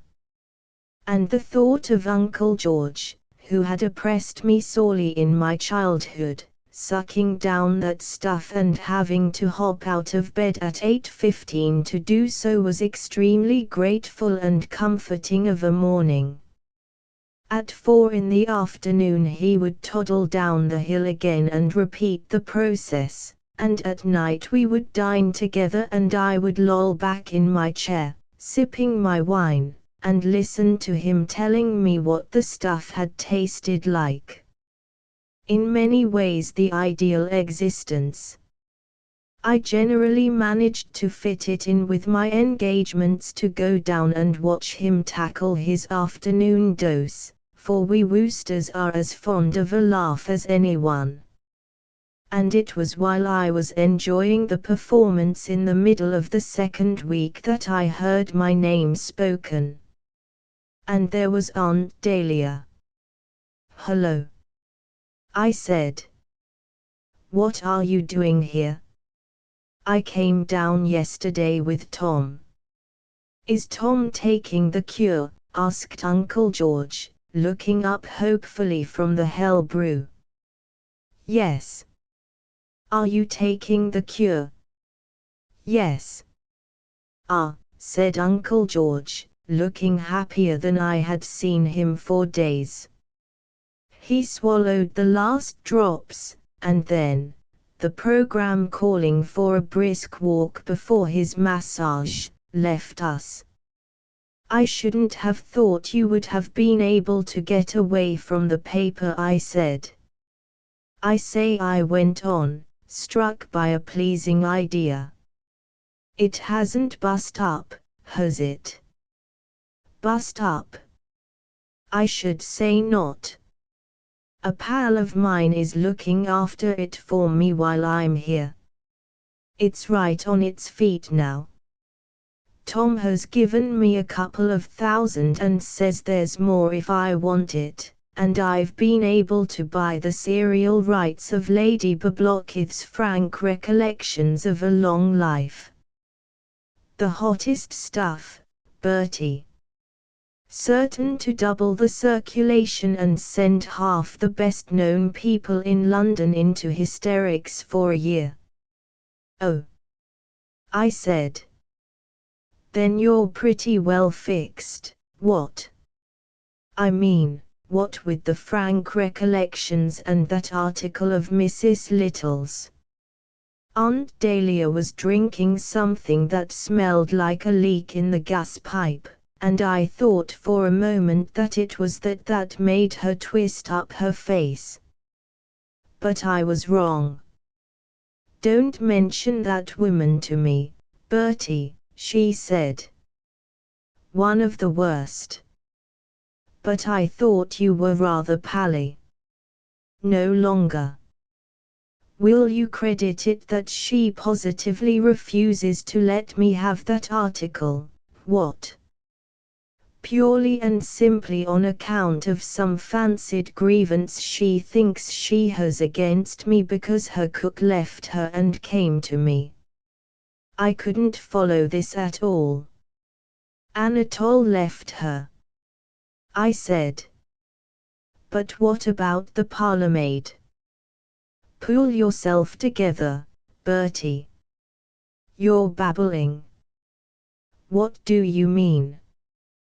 Why, I understood. I'll bet you never understood anything in your life. She laid down her empty glass. Well, that's done, she said with relief. Thank goodness, I'll be able to watch Tom drinking his in a few minutes. It's the only thing that enables me to bear up. Poor old chap, he does hate it so. But I cheer him by telling him it's going to put him in shape for Anatole's cooking. And that, Bertie, is something worth going into training for. A master of his art, that man. Sometimes I'm not altogether surprised that Mrs. Little made such a fuss when he went. But, really, you know, she ought not to mix sentiment with business. She has no right to refuse to let me have that article just because of a private difference. Well, she jolly well can't use it anywhere else, because it was my idea and I have witnesses to prove it. If she tries to sell it to another paper, I'll sue her. And, talking of sues, it's high time Tom was here to drink his sulphur water. But look here, oh, by the way, Bertie, said Aunt Dahlia, I withdraw any harsh expressions I may have used about your man Jeeves. A most capable fella. Jeeves. Yes, he attended to the negotiations. And very well he did it, too. And he hasn't lost by it, you can bet. I saw to that. I'm grateful to him. Why, if Tom gives up a couple of $1,000 now, practically without a murmur, the imagination reels at what he'll do with Anatole cooking regularly for him. He'll be signing checks in his sleep. I got up. Aunt Dahlia pleaded with me to stick around and watch Uncle Tom in action, claiming it to be a sight nobody should miss, but I couldn't wait. I rushed up the hill, left a farewell note for Uncle George, and caught the next train for London. "Jeeves," I said, when I had washed off the stains of travel, "tell me frankly all about it. Be as frank as Lady Bablockyth." "Sir." "Never mind, if you've not heard of her. Tell me how you worked this binge." "The last I heard was that Anatole loved that parlourmaid, goodness knows why, so much that he refused to leave her." "Well, then." "I was somewhat baffled for a while, I must confess, sir. Then I was materially assisted by a fortunate discovery." "What was that?" "I chanced to be chatting with Mrs. Travers's housemaid, sir, and, remembering that Mrs. Little was anxious to obtain a domestic of that description, I asked her if she would consent to leave Mrs. Travers and go at an advanced wage to Mrs. Little. To this she assented, and I saw Mrs. Little and arranged the matter." "Well, what was the fortunate discovery?" "That the girl, in a previous situation some little time back, had been a colleague of Anatole, sir. And Anatole, as is the too frequent practice of these Frenchmen, had made love to her. In fact, they were, so I understand it, sir, formally affianced until Anatole disappeared one morning, leaving no address, and passed out of the poor girl's life." You will readily appreciate that this discovery simplified matters considerably.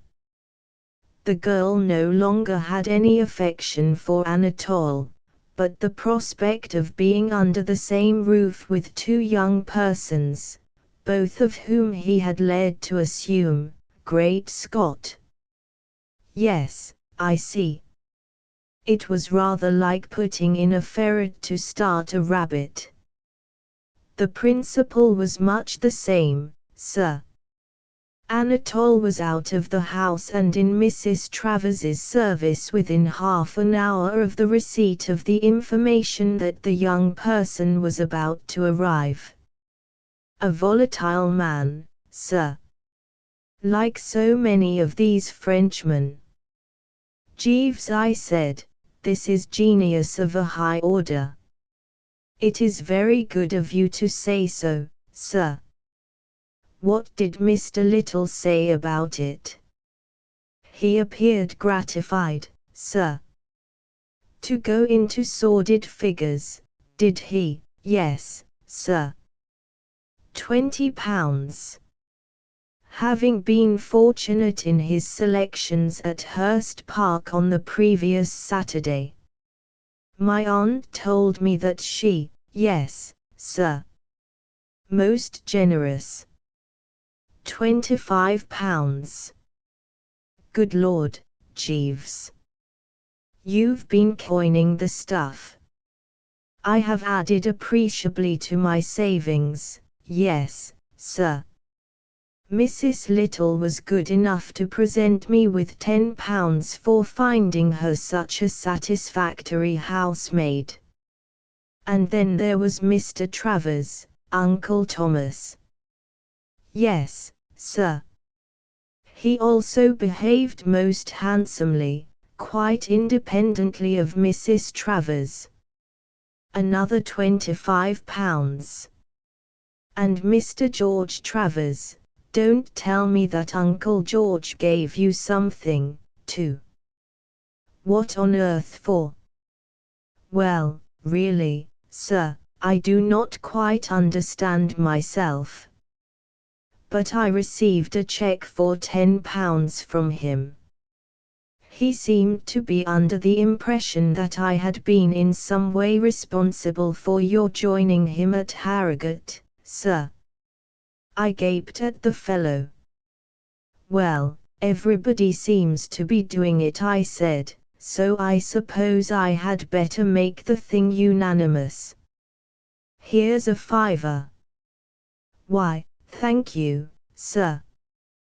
This is extremely, it won't seem much compared with these vast sums you've been acquiring. Oh, I assure you, sir.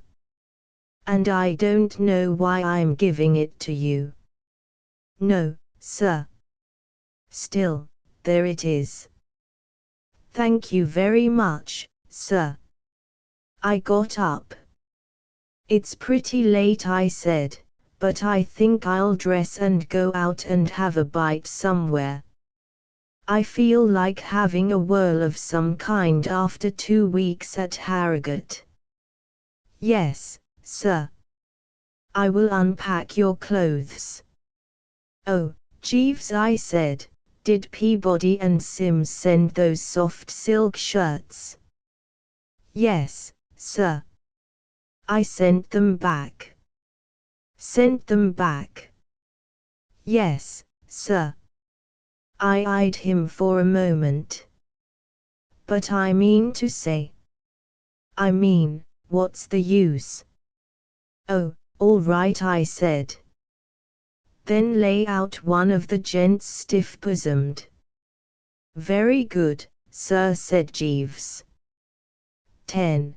Bertie changes his mind. It has happened so frequently in the past few years that young fellows starting in my profession have come to me for a word of advice, that I have found it convenient now to condense my system into a brief formula.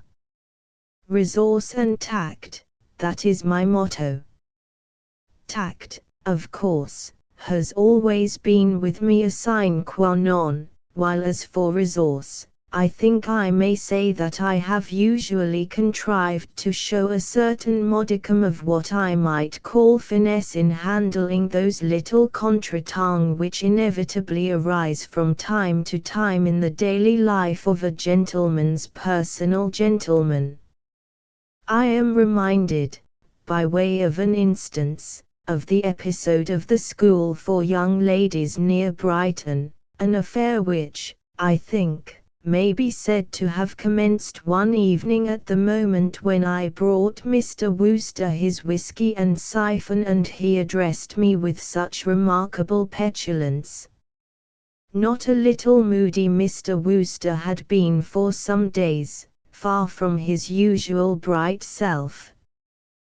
This I had attributed to the natural reaction from a slight attack of influenza from which he had been suffering, and, of course, took no notice, merely performing my duties as usual, until on the evening of which I speak he exhibited this remarkable petulance when I brought him his whisky and siphon. "Oh, dash it, Jeeves," he said, manifestly overwrought. "I wish at least you'd put it on another table for a change." "Sir," I said. "Every night, dash it all," proceeded Mr. Wooster morosely, "you come in at exactly the same old time with the same old tray and put it on the same old table. I'm fed up, I tell you. It's the bally monotony of it that makes it all seem so frightfully bally." I confess that his words filled me with a certain apprehension. I had heard gentlemen in whose employment I have been speak in very much the same way before, and it had almost invariably meant that they were contemplating matrimony. It disturbed me, therefore, I am free to admit, when Mr. Wooster addressed me in this fashion. I had no desire to sever a connection so pleasant in every respect as his and mine had been, and my experience is that when the wife comes in at the front door the valet of bachelor days goes out at the back. "It's not your fault, of course," went on Mr. Wooster, regaining a certain degree of composure. "I'm not blaming you. But, by Jove, I mean, you must acknowledge, I mean to say, I've been thinking pretty deeply these last few days, Jeeves, and I've come to the conclusion mine is an empty life. I'm lonely, Jeeves. You have a great many friends, sir. What's the good of friends?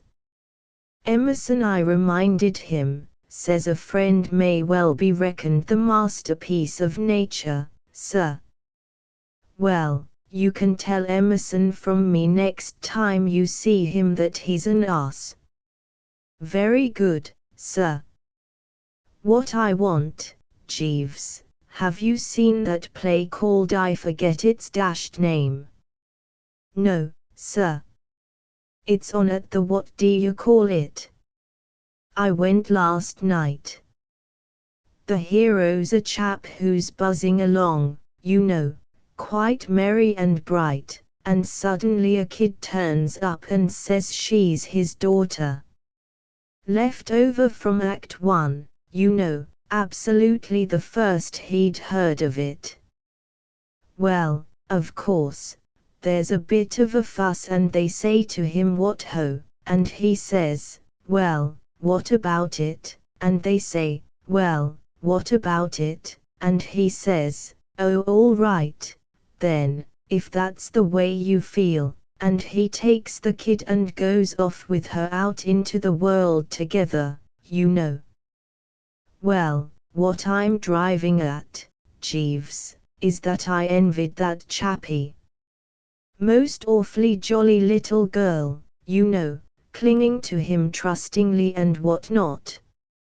Something to look after, if you know what I mean. Jeeves, I wish I had a daughter. I wonder what the procedure is. Marriage is, I believe, considered the preliminary step, sir. No, I mean about adopting a kid. You can adopt kids, you know, Jeeves. But what I want to know is how you start about it. The process, I should imagine, would be highly complicated and laborious, sir. It would cut into your spare time. Well, I'll tell you what I could do, then. My sister will be back from India next week with her 3 little girls. I'll give up this flat and take a house and have them all to live with me. By Jove, Jeeves, I think that's rather a scheme, what? Prattle of childish voices, eh? Little feet pattering hither and thither, yes. I concealed my perturbation, but the effort to preserve my sang-froid tested my powers to the utmost. The course of action outlined by Mr. Wooster meant the finish of our cozy bachelor establishment if it came into being as a practical proposition, and no doubt some men in my place would at this juncture have voiced their disapproval. I avoided this blunder. If you will pardon my saying so, sir, I suggested, I think you are not quite yourself after your influenza.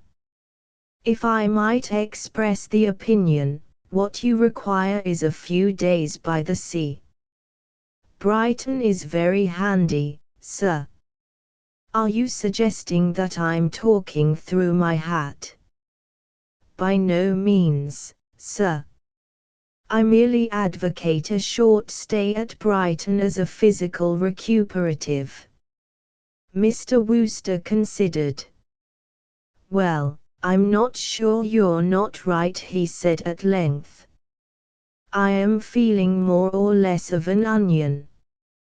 You might shove a few things in a suitcase and drive me down in the car tomorrow. Very good, sir. And when we get back I'll be in the pink and ready to tackle this pattering feet wheeze.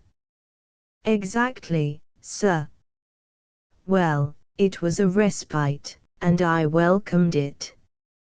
but I began to see that a crisis had arisen which would require adroit handling. Rarely had I observed Mr. Wooster more set on a thing. Indeed, I could recall no such exhibition of determination on his part since the time when he had insisted, against my frank disapproval, on wearing purple socks. However, I had coped successfully with that outbreak, and I was by no means unsanguine that I should eventually be able to bring the present affair to a happy issue.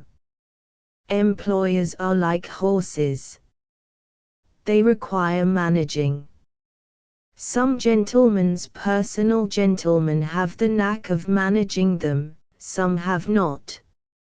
I am happy to say, have no cause for complaint. For myself, I found our stay at Brighton highly enjoyable, and should have been willing to extend it, but Mr. Wooster, still restless, wearied of the place by the end of 2 days, and on the third afternoon he instructed me to pack up and bring the car round to the hotel. We started back along the London road at about 5 on a fine summer's day, and had travelled perhaps 2 miles when I perceived in the road before us a young lady, gesticulating with no little animation. I applied the brake and brought the vehicle to a standstill. "What," inquired Mr. Wooster, waking from a reverie, "is the big thought at the back of this, Jeeves?" I observed a young lady endeavouring to attract our attention with signals a little way down the road, sir, I explained. She is now making her way towards us. Mr. Wooster peered. I see her. I expect she wants a lift, Jeeves. That was the interpretation which I placed upon her actions, sir. A jolly-looking kid, said Mr. Wooster. I wonder what she's doing, biffing about the high road. She has the air to me, sir, of one who has been absenting herself without leave from her school, sir. Hello, hello, hello, said Mr. Wooster, as the child reached us. Do you want a lift? Oh, I say, can you, said the child, with marked pleasure. Where do you want to go? There's a turning to the left about a mile farther on. If you'll put me down there, I'll walk the rest of the way. I say, thanks awfully. I've got a nail in my shoe. She climbed in at the back. A red-haired young person with a snub nose and an extremely large grin. Her age, I should imagine, would be about 12. She let down one of the spare seats, and knelt on it to facilitate conversation. I'm going to get into a frightful row, she began. Miss Tomlinson will be perfectly furious. No, really, said Mr. Wooster. It's a half-holiday, you know, and I sneaked away to Brighton, because I wanted to go on the pier and put pennies in the slot machines. I thought I could get back in time so that nobody would notice I'd gone, but I got this nail in my shoe, and now there'll be a fearful row. Oh, well, she said, with a philosophy which, I confess, I admired, it can't be helped. What's your car? A Sunbeam, isn't it? We've got a Wolseley at home. Mr. Wooster was visibly perturbed. As I have indicated, he was at this time in a highly malleable frame of mind, tender-hearted to a degree where the young of the female sex was concerned. Her sad case touched him deeply. Oh, I say, "This is rather rotten," he observed. "Isn't there anything to be done?" "I say, Jeeves, don't you think something could be done?"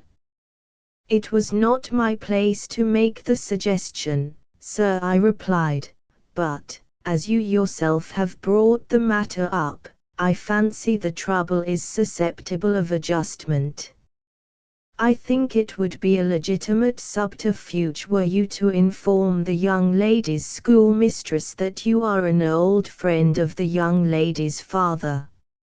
In this case you could inform Miss Tomlinson that you had been passing the school and had seen the young lady at the gate and taken her for a drive. Miss Tomlinson's chagrin would no doubt in these circumstances be sensibly diminished if not altogether dispersed." "Well, you are a sportsman," observed the young person, with considerable enthusiasm. And she proceeded to kiss me, in connection with which I have only to say that I was sorry she had just been devouring some sticky species of sweetmeat. "Jeeves, you've hit it," said Mr. Wooster. "A sound, even fruity, scheme. I say, I suppose I'd better know your name and all that, if I'm a friend of your father's." "My name's Peggy Mainwaring, thanks awfully," said the young person. "And my father's Professor Mainwaring. He's written a lot of books. You'll be expected to know that. Author of the well-known series of philosophical treatises, sir," I ventured to interject. "They have a great vogue, though, if the young lady will pardon my saying so, many of the professor's opinions strike me personally as somewhat empirical. Shall I drive on to the school, sir?" "Yes, carry on. I say, Jeeves, it's a rummy thing. Do you know, I've never been inside a girls' school in my life." "Indeed, sir? Ought to be a dashed interesting experience, Jeeves, what?" "I fancy that you may find it so, sir," I said. We drove on a matter of half a mile down a lane, and, directed by the young person, I turned in at the gates of a house of imposing dimensions, bringing the car to a halt at the front door. Mr. Wooster and the child entered, and presently a parlourmaid came out. "You're to take the car round to the stables, please," she said. "Ah," I said. "Then everything is satisfactory, eh? Where has Mr. Wooster gone?" "Miss Peggy has taken him off to meet her friends. And cook says she hopes you'll step round to the kitchen later and have a cup of tea. Inform her that I shall be delighted. Before I take the car to the stables, would it be possible for me to have a word with Miss Tomlinson?" A moment later I was following her into the drawing-room. Handsome but strong-minded, that was how I summed up Miss Tomlinson at first glance. In some ways she recalled to my mind Mr. Wooster's Aunt Agatha.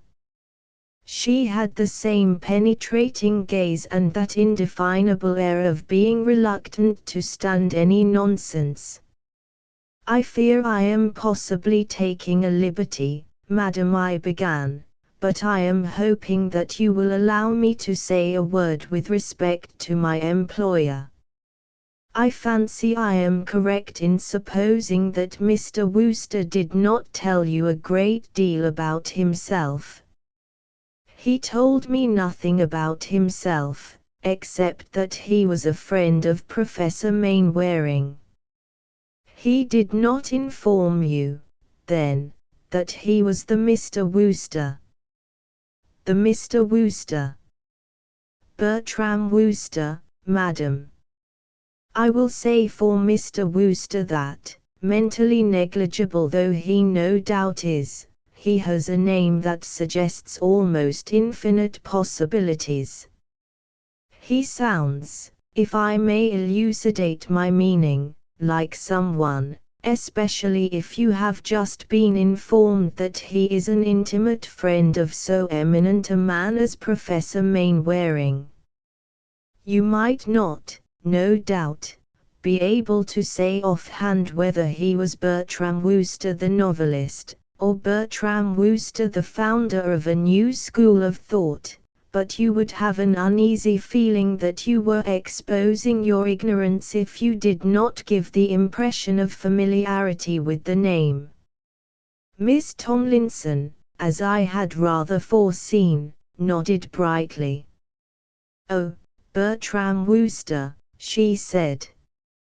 "He is an extremely retiring gentleman, madam, and would be the last to suggest it himself, but, knowing him as I do, I am sure that he would take it as a graceful compliment if you were to ask him to address the young ladies. He is an excellent extempore speaker." "A very good idea," said Miss Tomlinson decidedly. "I am very much obliged to you for suggesting it. I will certainly ask him to talk to the girls. And should he make a pretense, through modesty, of not wishing, I shall insist." "Thank you, madam. I am obliged. You will not mention my share in the matter. Mr. Wooster might think that I had exceeded my duties." I drove round to the stables and halted the car in the yard. As I got out, I looked at it somewhat intently. It was a good car, and appeared to be in excellent condition, but somehow I seemed to feel that something was going to go wrong with it, something serious, something that would not be able to be put right again for at least a couple of hours. One gets these presentiments. It may have been some half-hour later that Mr. Wooster came into the stable-yard as I was leaning against the car enjoying a quiet cigarette.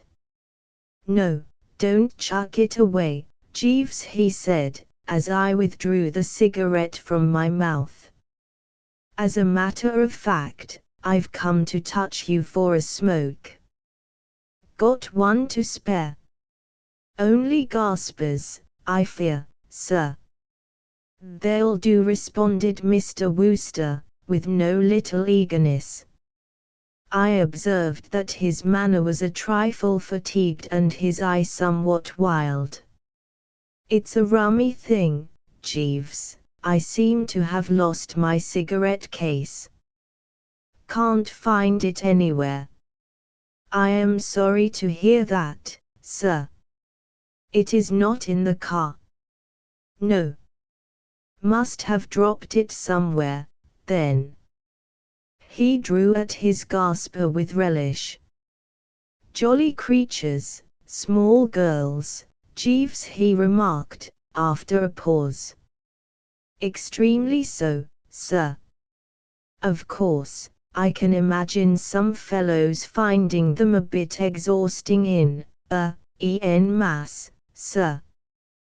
"That's the word. A bit exhausting en masse. I must confess, sir, that is how they used to strike me. In my younger day, at the outset of my career, sir, I was at one time page boy in a school for young ladies." "No, really? I never knew that before. I say, Jeeves, did the, dear little souls giggle much in your day?" "Practically without cessation, sir. Makes a fellow feel a bit of an ass, what? I shouldn't wonder if they usedn't to stare at you from time to time, too, eh?"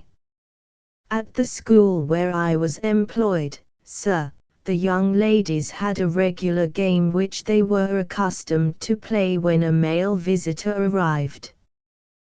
They would stare fixedly at him and giggle, and there was a small prize for the one who made him blush first. Oh, no, I say, Jeeves, not really. Yes, sir. They derived great enjoyment from the pastime. I'd no idea small girls were such demons. More deadly than the male, sir. Mr. Wooster passed a handkerchief over his brow. Well, we're going to have tea in a few minutes, Jeeves. I expect I shall feel better after tea. We will hope so, sir. But I was by no means sanguine. I had an agreeable tea in the kitchen. The buttered toast was good and the maids nice girls, though with little conversation. The parlour-maid, who joined us towards the end of the meal, after performing her duties in the school dining-room, reported that Mr. Wooster was sticking it pluckily, but seemed feverish. I went back to the stable-yard, and I was just giving the car another look over when the young Mainwaring child appeared. "Oh, I say," she said, "will you give this to Mr. Wooster when you see him?" She held out Mr. Wooster's cigarette case. "He must have dropped it somewhere. I say," she proceeded, "it's an awful lark. He's going to give a lecture to the school." "Indeed, miss. We love it when there are lectures. We sit and stare at the poor dears, and try to make them dry up. There was a man last term who got hiccoughs. Do you think Mr. Wooster will get hiccoughs?" "We can but hope for the best, miss." "It would be such a lark, wouldn't it?" "Highly enjoyable, miss." "Well, I must be getting back. I want to get a front seat." And she scampered off. An engaging child. Full of spirits. She had hardly gone when there was an agitated noise, and round the corner came Mr. Wooster. Perturbed. Deeply so. "Jeeves." "Sir." "Start the car." "Sir." "I'm off." "Sir." Mr. Wooster danced a few steps. "Don't stand there saying 'sir.' I tell you I'm off. Bally off. There's not a moment to waste. The situation's desperate. Dash it, Jeeves, do you know what's happened? The Tomlinson female has just sprung it on me that I'm expected to make a speech to the girls. Got to stand up there in front of the whole dashed collection and talk. I can just see myself. Get that car going, Jeeves, dash it all. A little speed, a little speed. Impossible, I fear, sir. The car is out of order." Mr. Wooster gaped at me. Very glassily he gaped. "Out of order?" "Yes, sir. Something is wrong. Trivial, perhaps, but possibly a matter of some little time to repair."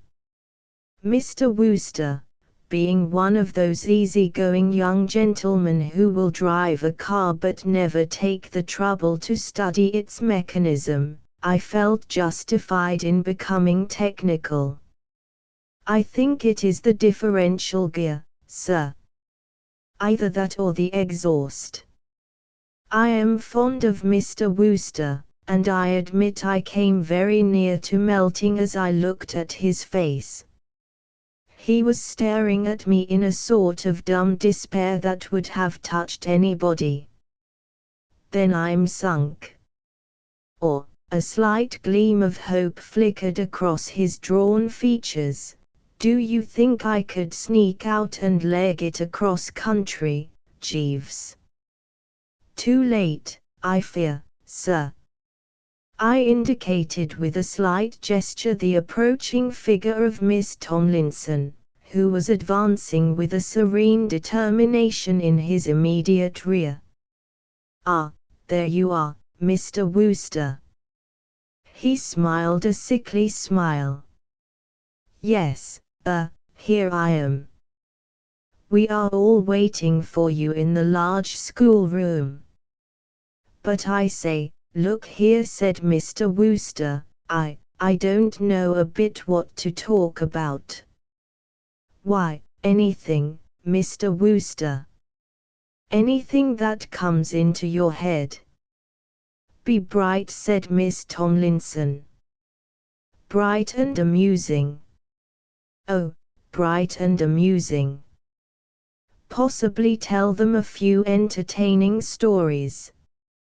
But, at the same time, do not neglect the graver note. Remember that my girls are on the threshold of life, and will be eager to hear something brave and helpful and stimulating, something which they can remember in after years. But, of course, you know the sort of thing, Mr. Wooster. Come. The young people are waiting. I have spoken earlier of resource and the part it plays in the life of a gentleman's personal gentleman. It is a quality peculiarly necessary if one is to share in scenes not primarily designed for one's cooperation. So much that is interesting in life goes on apart behind closed doors that your gentleman's gentleman, if he is not to remain hopelessly behind the march of events, should exercise his wits in order to enable himself to be, if not a spectator, at least an auditor when there is anything of interest toward. I deprecate as vulgar and undignified the practice of listening at keyholes, but without lowering myself to that, I have generally contrived to find a way. In the present case it was simple. The large schoolroom was situated on the ground floor, with commodious French windows, which, as the weather was clement, remained open throughout the proceedings. By stationing myself behind a pillar on the porch or veranda which adjoined the room, I was enabled to see and hear all. It was an experience which I should be sorry to have missed. Mr. Wooster, I may say at once, indubitably excelled himself. Mr. Wooster is a young gentleman with practically every desirable quality except one. I do not mean brains, for in an employer brains are not desirable. The quality to which I allude is hard to define, but perhaps I might call it the gift of dealing with the unusual situation. In the presence of the unusual, Mr. Wooster is too prone to smile weakly and allow his eyes to protrude. He lacks presence. I have often wished that I had the power to bestow upon him some of the savoir-faire of a former employer of mine, Mr. Montague Todd, the well-known financier, now in the second year of his sentence. I have known men call upon Mr. Todd with the express intention of horse-hipping him and go away half an hour later laughing heartily and smoking one of his cigars. To Mr. Todd it would have been child's play to speak a few impromptu words to a schoolroom full of young ladies. In fact, before he had finished, he would probably have induced them to invest all their pocket money in one of his numerous companies, but to Mr. Wooster it was plainly an ordeal of the worst description.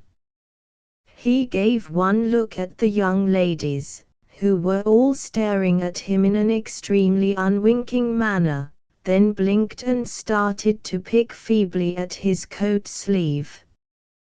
His aspect reminded me of that of a bashful young man who, persuaded against his better judgment to go on the platform and assist a conjurer in his entertainment, suddenly discovers that rabbits and hard-boiled eggs are being taken out of the top of his head. The proceedings opened with a short but graceful speech of introduction from Miss Tomlinson. "Girls," said Miss Tomlinson, "some of you have already met Mr. Wooster, Mr. Bertram Wooster, and you all, I hope, know him by reputation." Here, I regret to say, Mr. Wooster gave a hideous, gurgling laugh and, catching Miss Tomlinson's eye, turned a bright scarlet. Miss Tomlinson resumed, "He has very kindly consented to say a few words to you before he leaves, and I am sure that you will all give him your very earnest attention. Now, please." She gave a spacious gesture with her right hand as she said the last two words, and Mr. Wooster, apparently under the impression that they were addressed to him, cleared his throat and began to speak. But it appeared that her remark was directed to the young ladies, and was in the nature of a cue or signal, for she had no sooner spoken to them than the whole school rose to its feet in a body and burst into a species of chant, of which I am glad to say I remember the words, though the tune eludes me. The words ran as follows: "Many greetings to you. Many greetings to you. Many greetings, dear stranger, many greetings, many greetings, many greetings to you. Many greetings to you. To you." Considerable latitude of choice was given to the singers in the matter of key, and there was little of what I might call cooperative effort. Each child went on till she had reached the end, then stopped and waited for the stragglers to come up. It was an unusual performance, and I, personally, found it extremely exhilarating. It seemed to smite Mr. Wooster, however, like a blow. He recoiled a couple of steps and flung up an arm defensively. Then the uproar died away, and an air of expectancy fell upon the room. Miss Tomlinson directed a brightly authoritative gaze upon Mr. Wooster, and he blinked, gulped once or twice, and tottered forward. "Well, you know," he said. Then it seemed to strike him that this opening lacked the proper formal dignity. "Ladies," a silvery peal of laughter from the front row stopped him again. "Girls," said Miss Tomlinson. She spoke in a low, soft voice, but the effect was immediate. Perfect stillness instantly descended upon all present. I am bound to say that, brief as my acquaintance with Miss Tomlinson had been, I could recall few women I had admired more. She had grip. I fancy that Miss Tomlinson had gauged Mr. Wooster's oratorical capabilities pretty correctly by this time, and had come to the conclusion that little in the way of a stirring address was to be expected from him. "Perhaps," she said, "as it is getting late, and he has not very much time to spare, Mr. Wooster will just give you some little word of advice which may be helpful to you in afterlife, and then we will sing the school song and disperse to our evening lessons." She looked at Mr. Wooster. He passed a finger round the inside of his collar. "Advice? Afterlife? What?" "Well, I don't know, just some brief word of counsel," Mr. Wooster said Miss Tomlinson firmly. "Oh, well, yes, well." It was painful to see Mr. Wooster's brain endeavoring to work. "Well, I'll tell you something that's often done me a bit of good, and it's a thing not many people know. My old Uncle Henry gave me the tip when I first came to London. 'Never forget, my boy,' he said, 'that, if you stand outside Romano's in the Strand, you can see the clock on the wall of the law courts down in Fleet Street. Most people who don't know don't believe it's possible, because there are a couple of churches in the middle of the road, and you would think they would be in the way. But you can, and it's worth knowing. You can win a lot of money betting on it with fellows who haven't found it out.' And, by Jove, he was perfectly right, and it's a thing to remember. Many a quid have I." Miss Tomlinson gave a hard, dry cough, and he stopped in the middle of a sentence. "Perhaps it will be better, Mr. Wooster," she said, in a cold, even voice, "if you were to tell my girls some little story. What you say is, no doubt, extremely interesting, but perhaps a little—" "Yes," said Mr. Wooster. "Story. Story." He appeared completely distraught. "Poor young gentleman. I wonder if you've heard the one about the stockbroker and the chorus girl." "We will now sing the school song," said Miss Tomlinson, rising like an iceberg. I decided not to remain for the singing of the school song. It seemed probable to me that Mr. Wooster would shortly be requiring the car, so I made my way back to the stable yard, to be in readiness. I had not long to wait.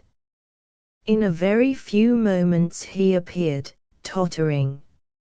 Mr. Wooster's is not one of those inscrutable faces which it is impossible to read. On the contrary, it is a limpid pool in which is mirrored each passing emotion. I could read it now like a book, and his first words were very much on the lines I had anticipated. "Jeeves," he said hoarsely, "is that damned car mended yet?" "Just this moment, sir. I have been working on it assiduously." "Then, for heaven's sake, let's go." "But I understood that you were to address the young ladies, sir." "Oh, I've done that," responded Mr. Wooster, blinking twice with extraordinary rapidity. "Yes, I've done that. It was a success, I hope, sir." "Oh, yes. Oh, yes. Most extraordinarily successful. Went like a breeze. But, I think I may as well be going. No use outstaying one's welcome, what?" "Assuredly not, sir." I had climbed into my seat and was about to start the engine, when voices made themselves heard, and at the first sound of them Mr. Wooster sprang with almost incredible nimbleness into the tonneau, and when I glanced round he was on the floor covering himself with a rug. The last I saw of him was a pleading eye. Have you seen Mr. Wooster, my man? Miss Tomlinson had entered the stable yard, accompanied by a lady of, I should say, judging from her accent, French origin. No, madam. The French lady uttered some exclamation in her native tongue. Is anything wrong, madam? I inquired.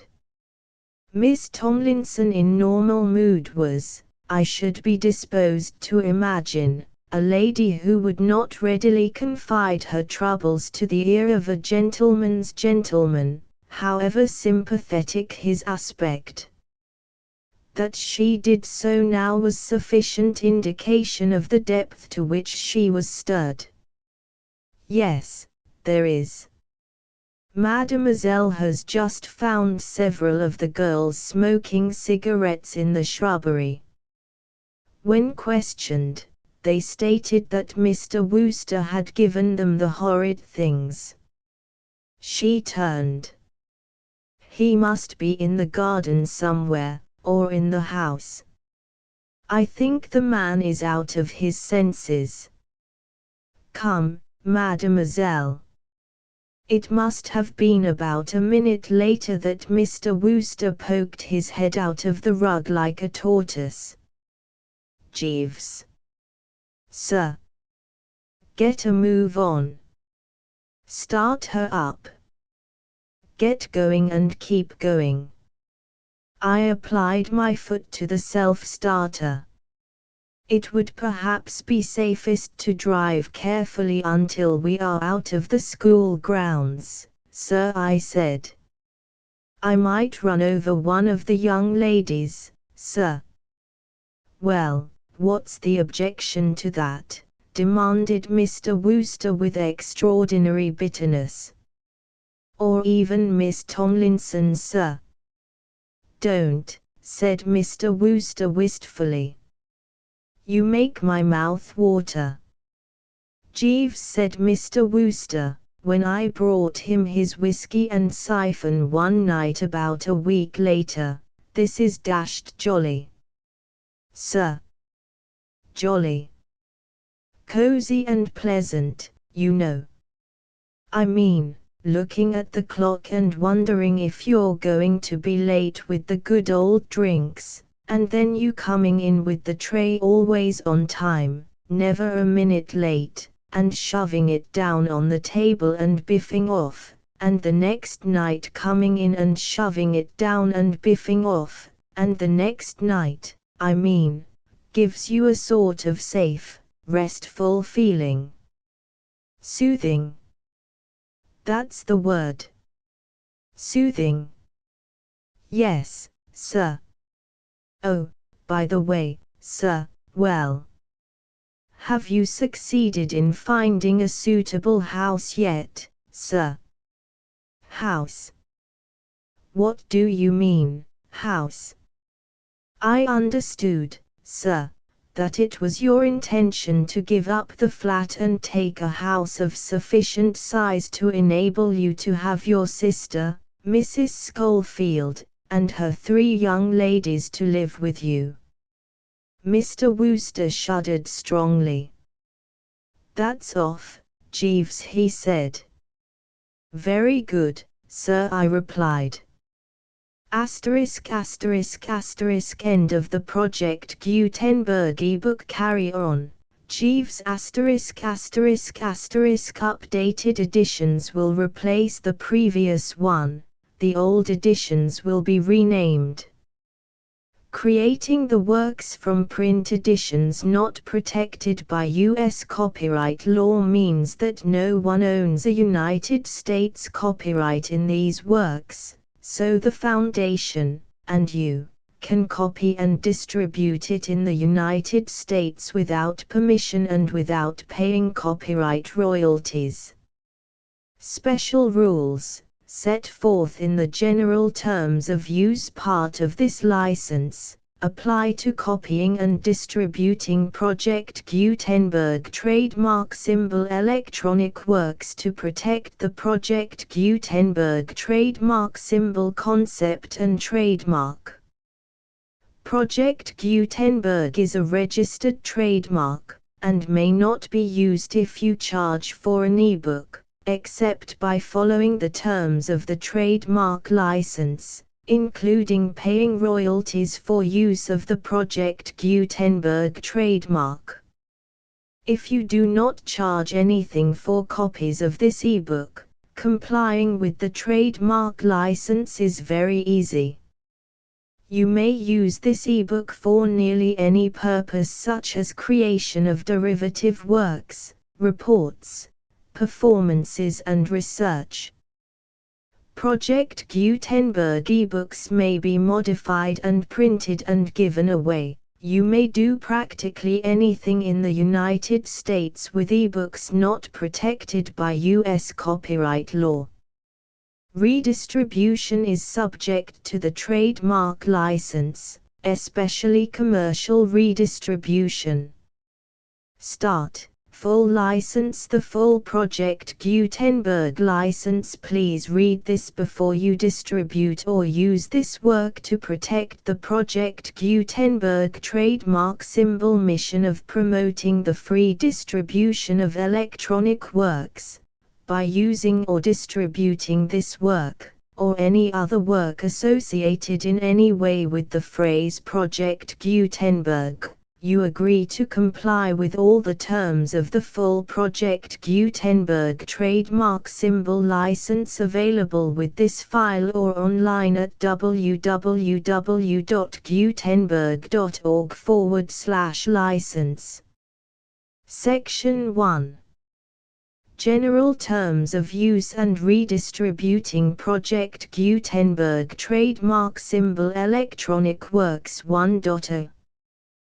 By reading or using any part of this Project Gutenberg trademark symbol electronic work, you indicate that you have read, understand, agree to and accept all the terms of this license and intellectual property, trademark/copyright, agreement. If you do not agree to abide by all the terms of this agreement, you must cease using and return or destroy all copies of Project Gutenberg trademark symbol electronic works in your possession.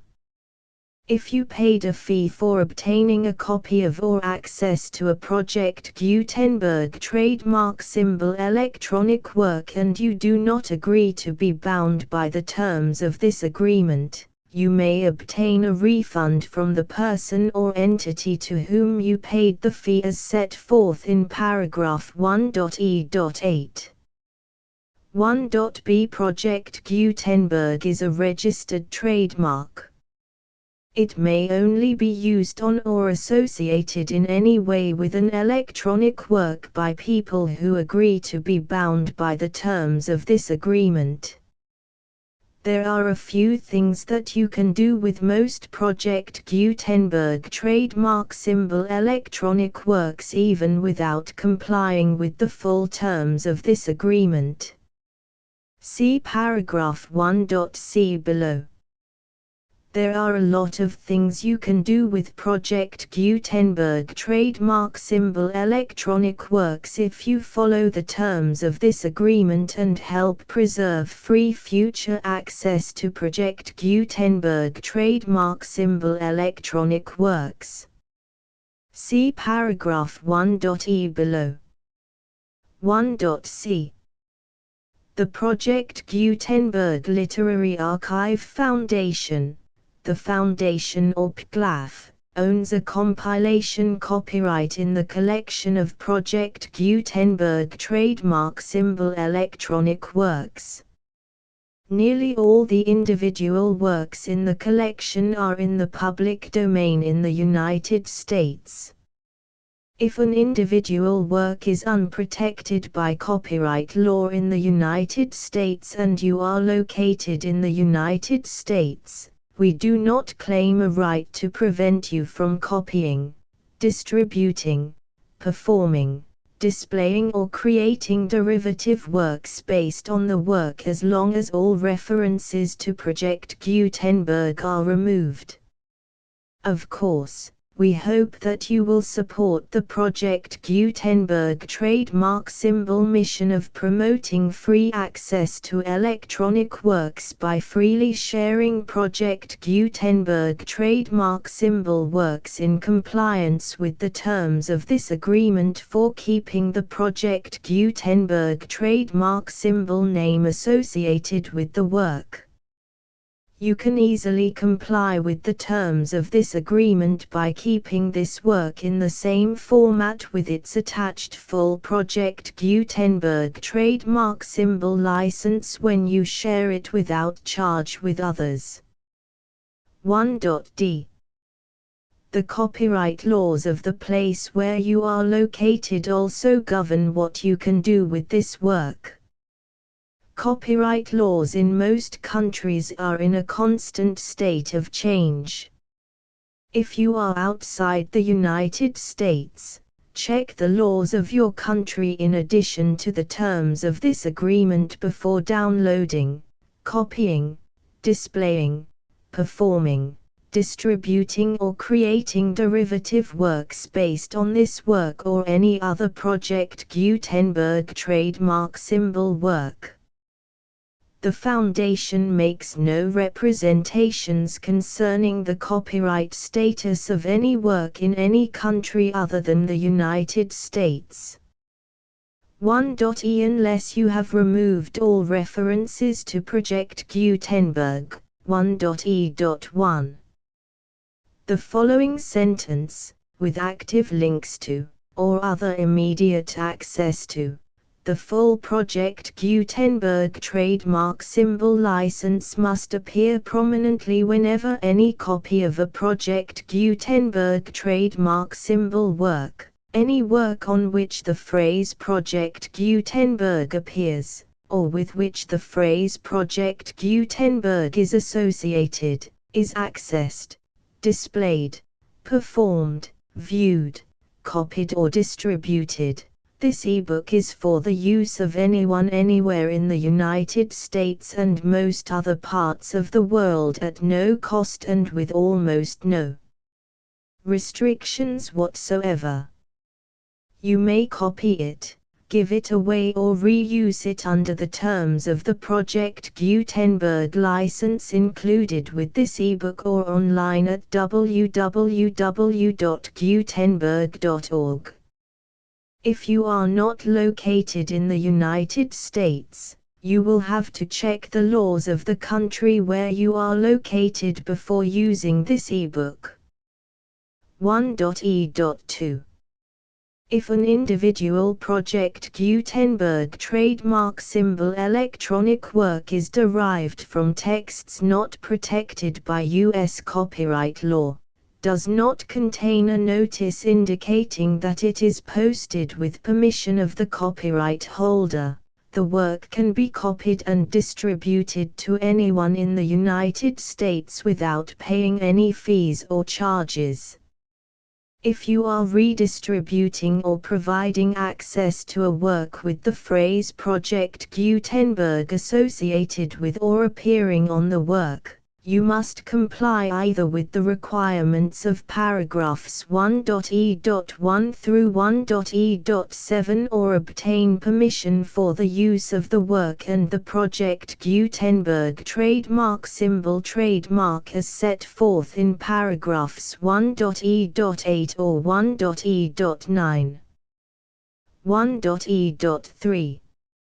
If an individual Project Gutenberg trademark symbol electronic work is posted with the permission of the copyright holder, your use and distribution must comply with both paragraphs 1.e.1 through 1.e.7 and any additional terms imposed by the copyright holder.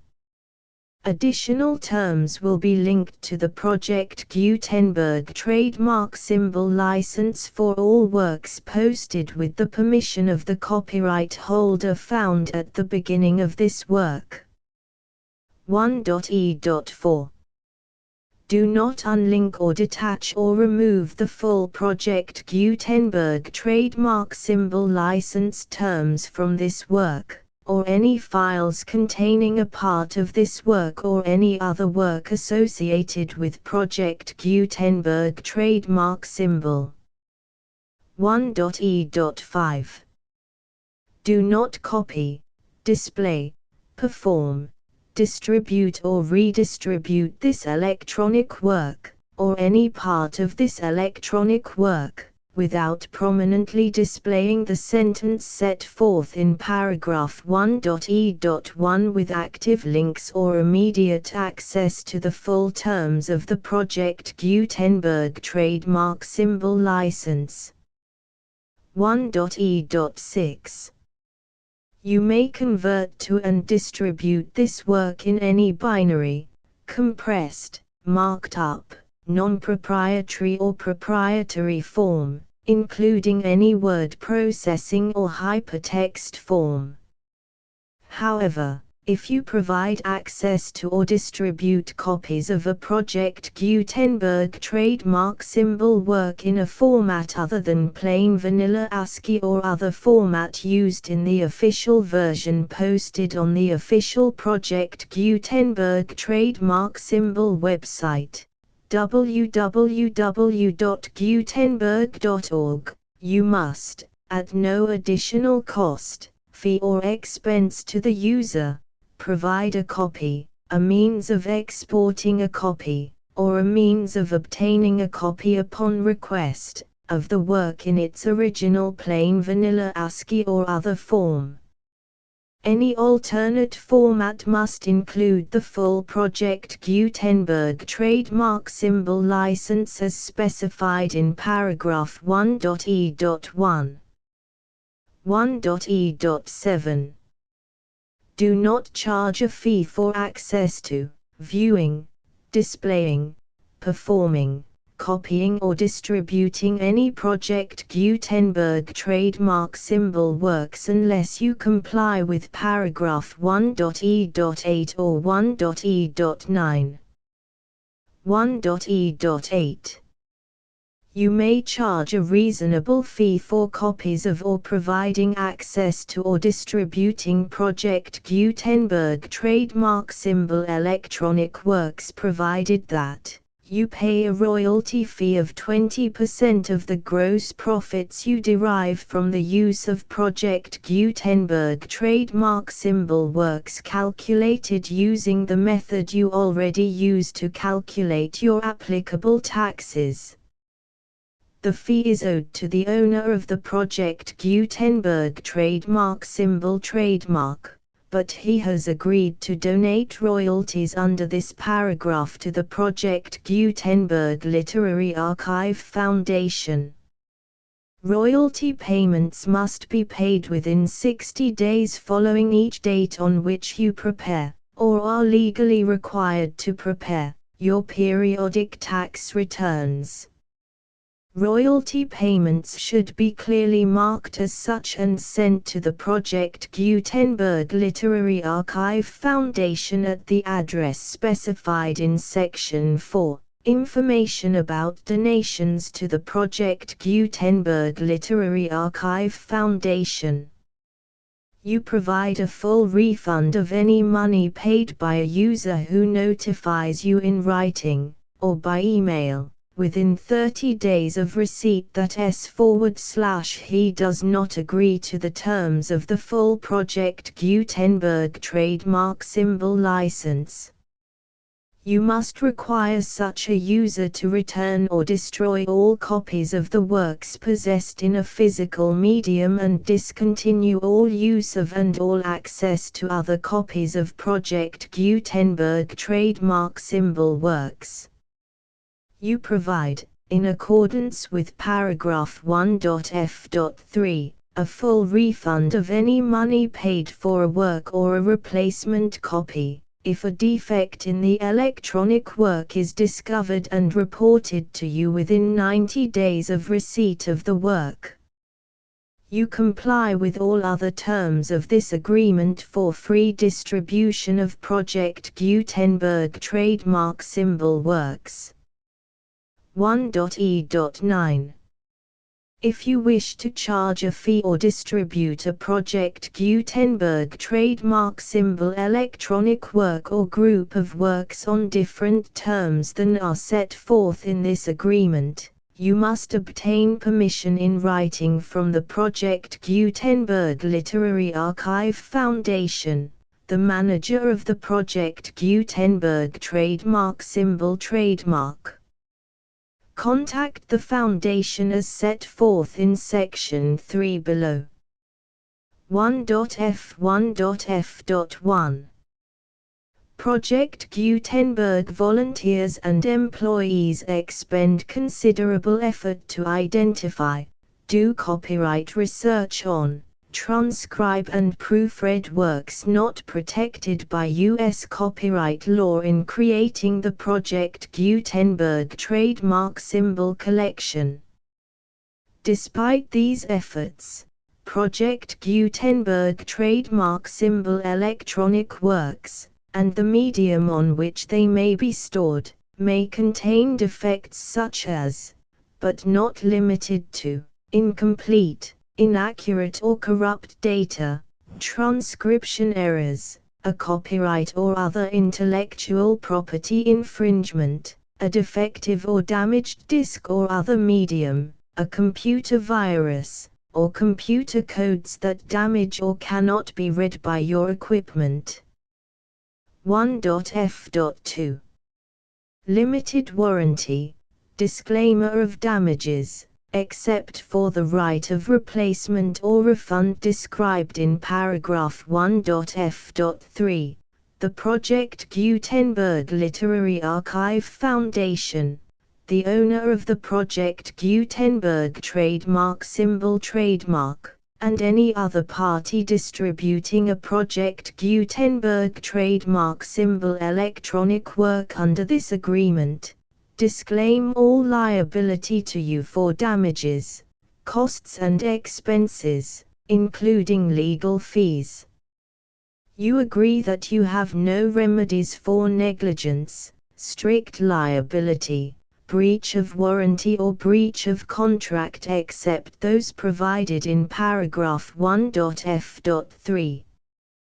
You agree that the Foundation, the trademark owner, and any distributor under this agreement will not be liable to you for actual, direct, indirect, consequential, punitive or incidental damages even if you give notice of the possibility of such damage.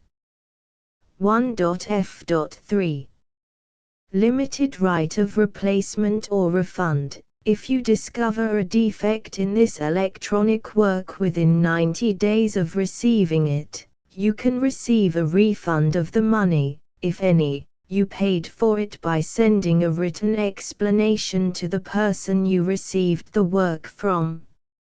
If you received the work on a physical medium, you must return the medium with your written explanation.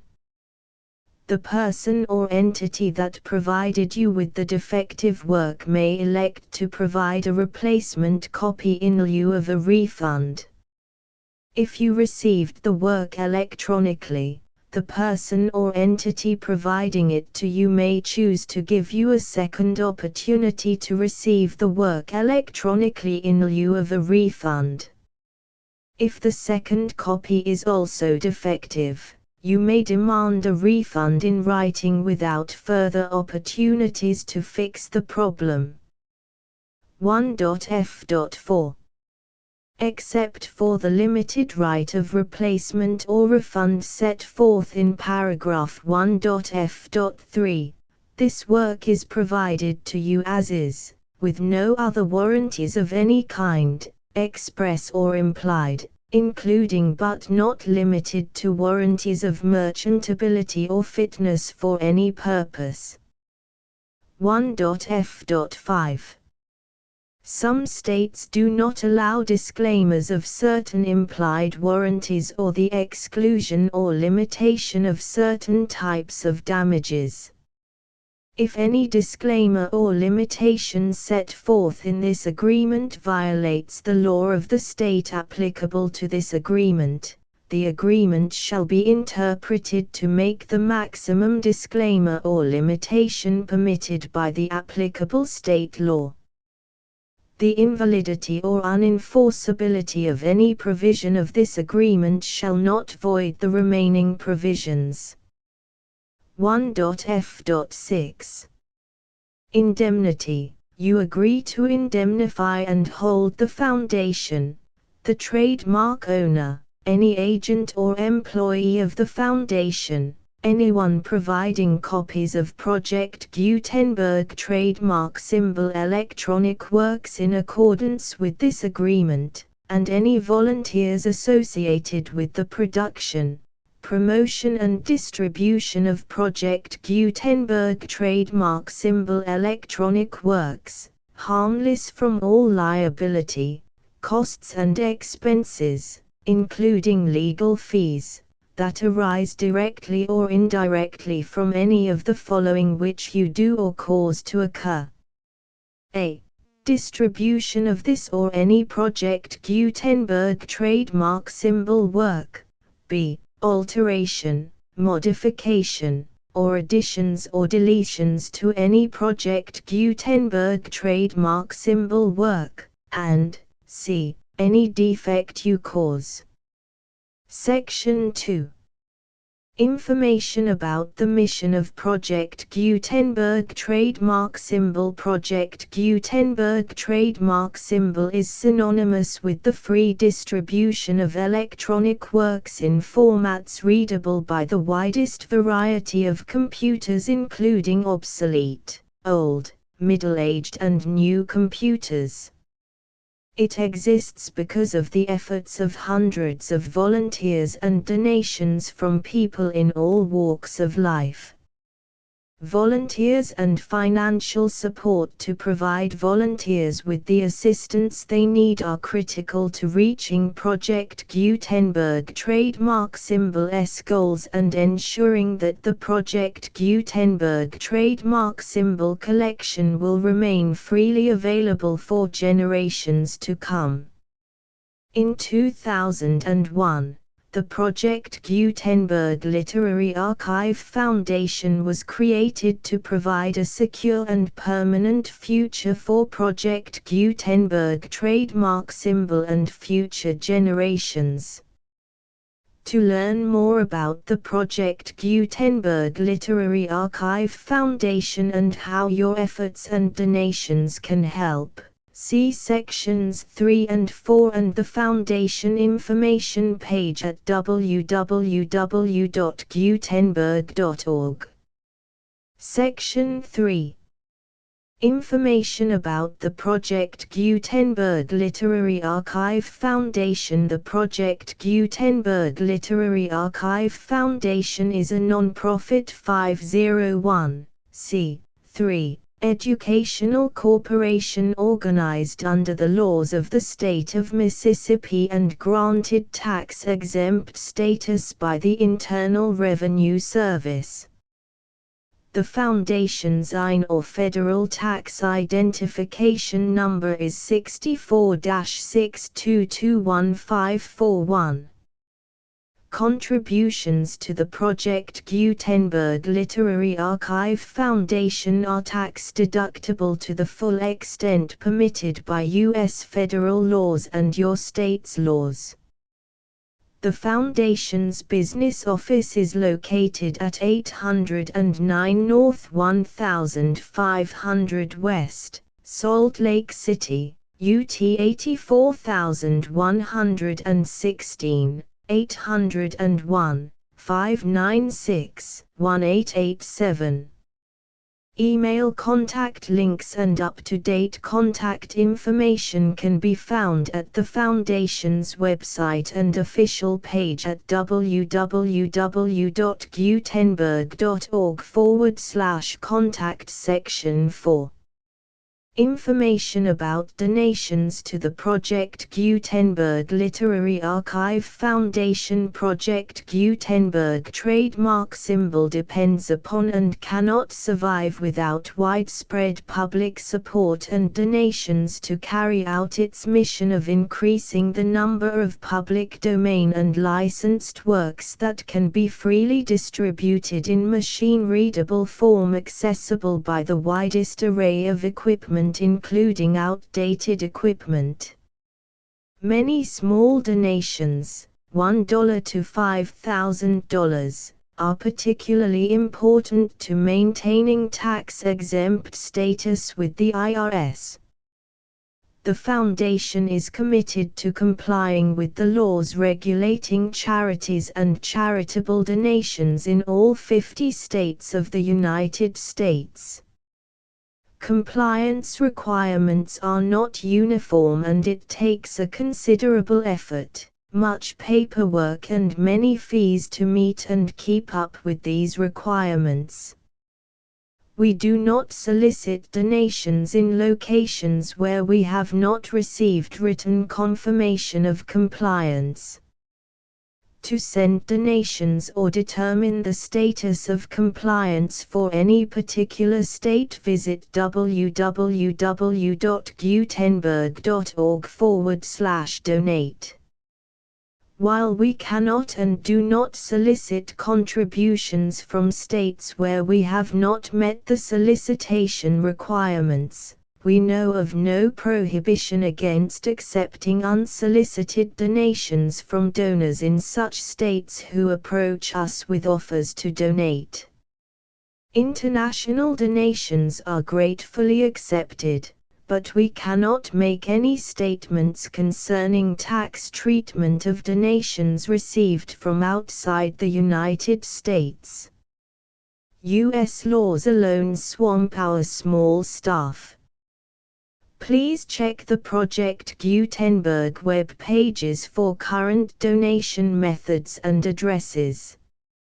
Donations are accepted in a number of other ways, including checks, online payments and credit card donations. To donate, please visit www.gutenberg.org/donate. Section 5.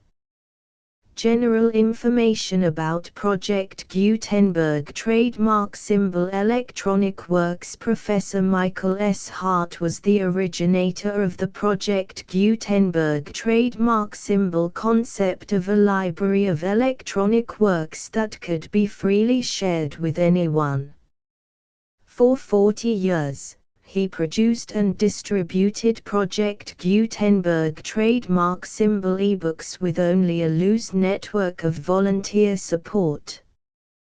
Project Gutenberg trademark symbol ebooks are often created from several printed editions, all of which are confirmed as not protected by copyright in the US unless a copyright notice is included.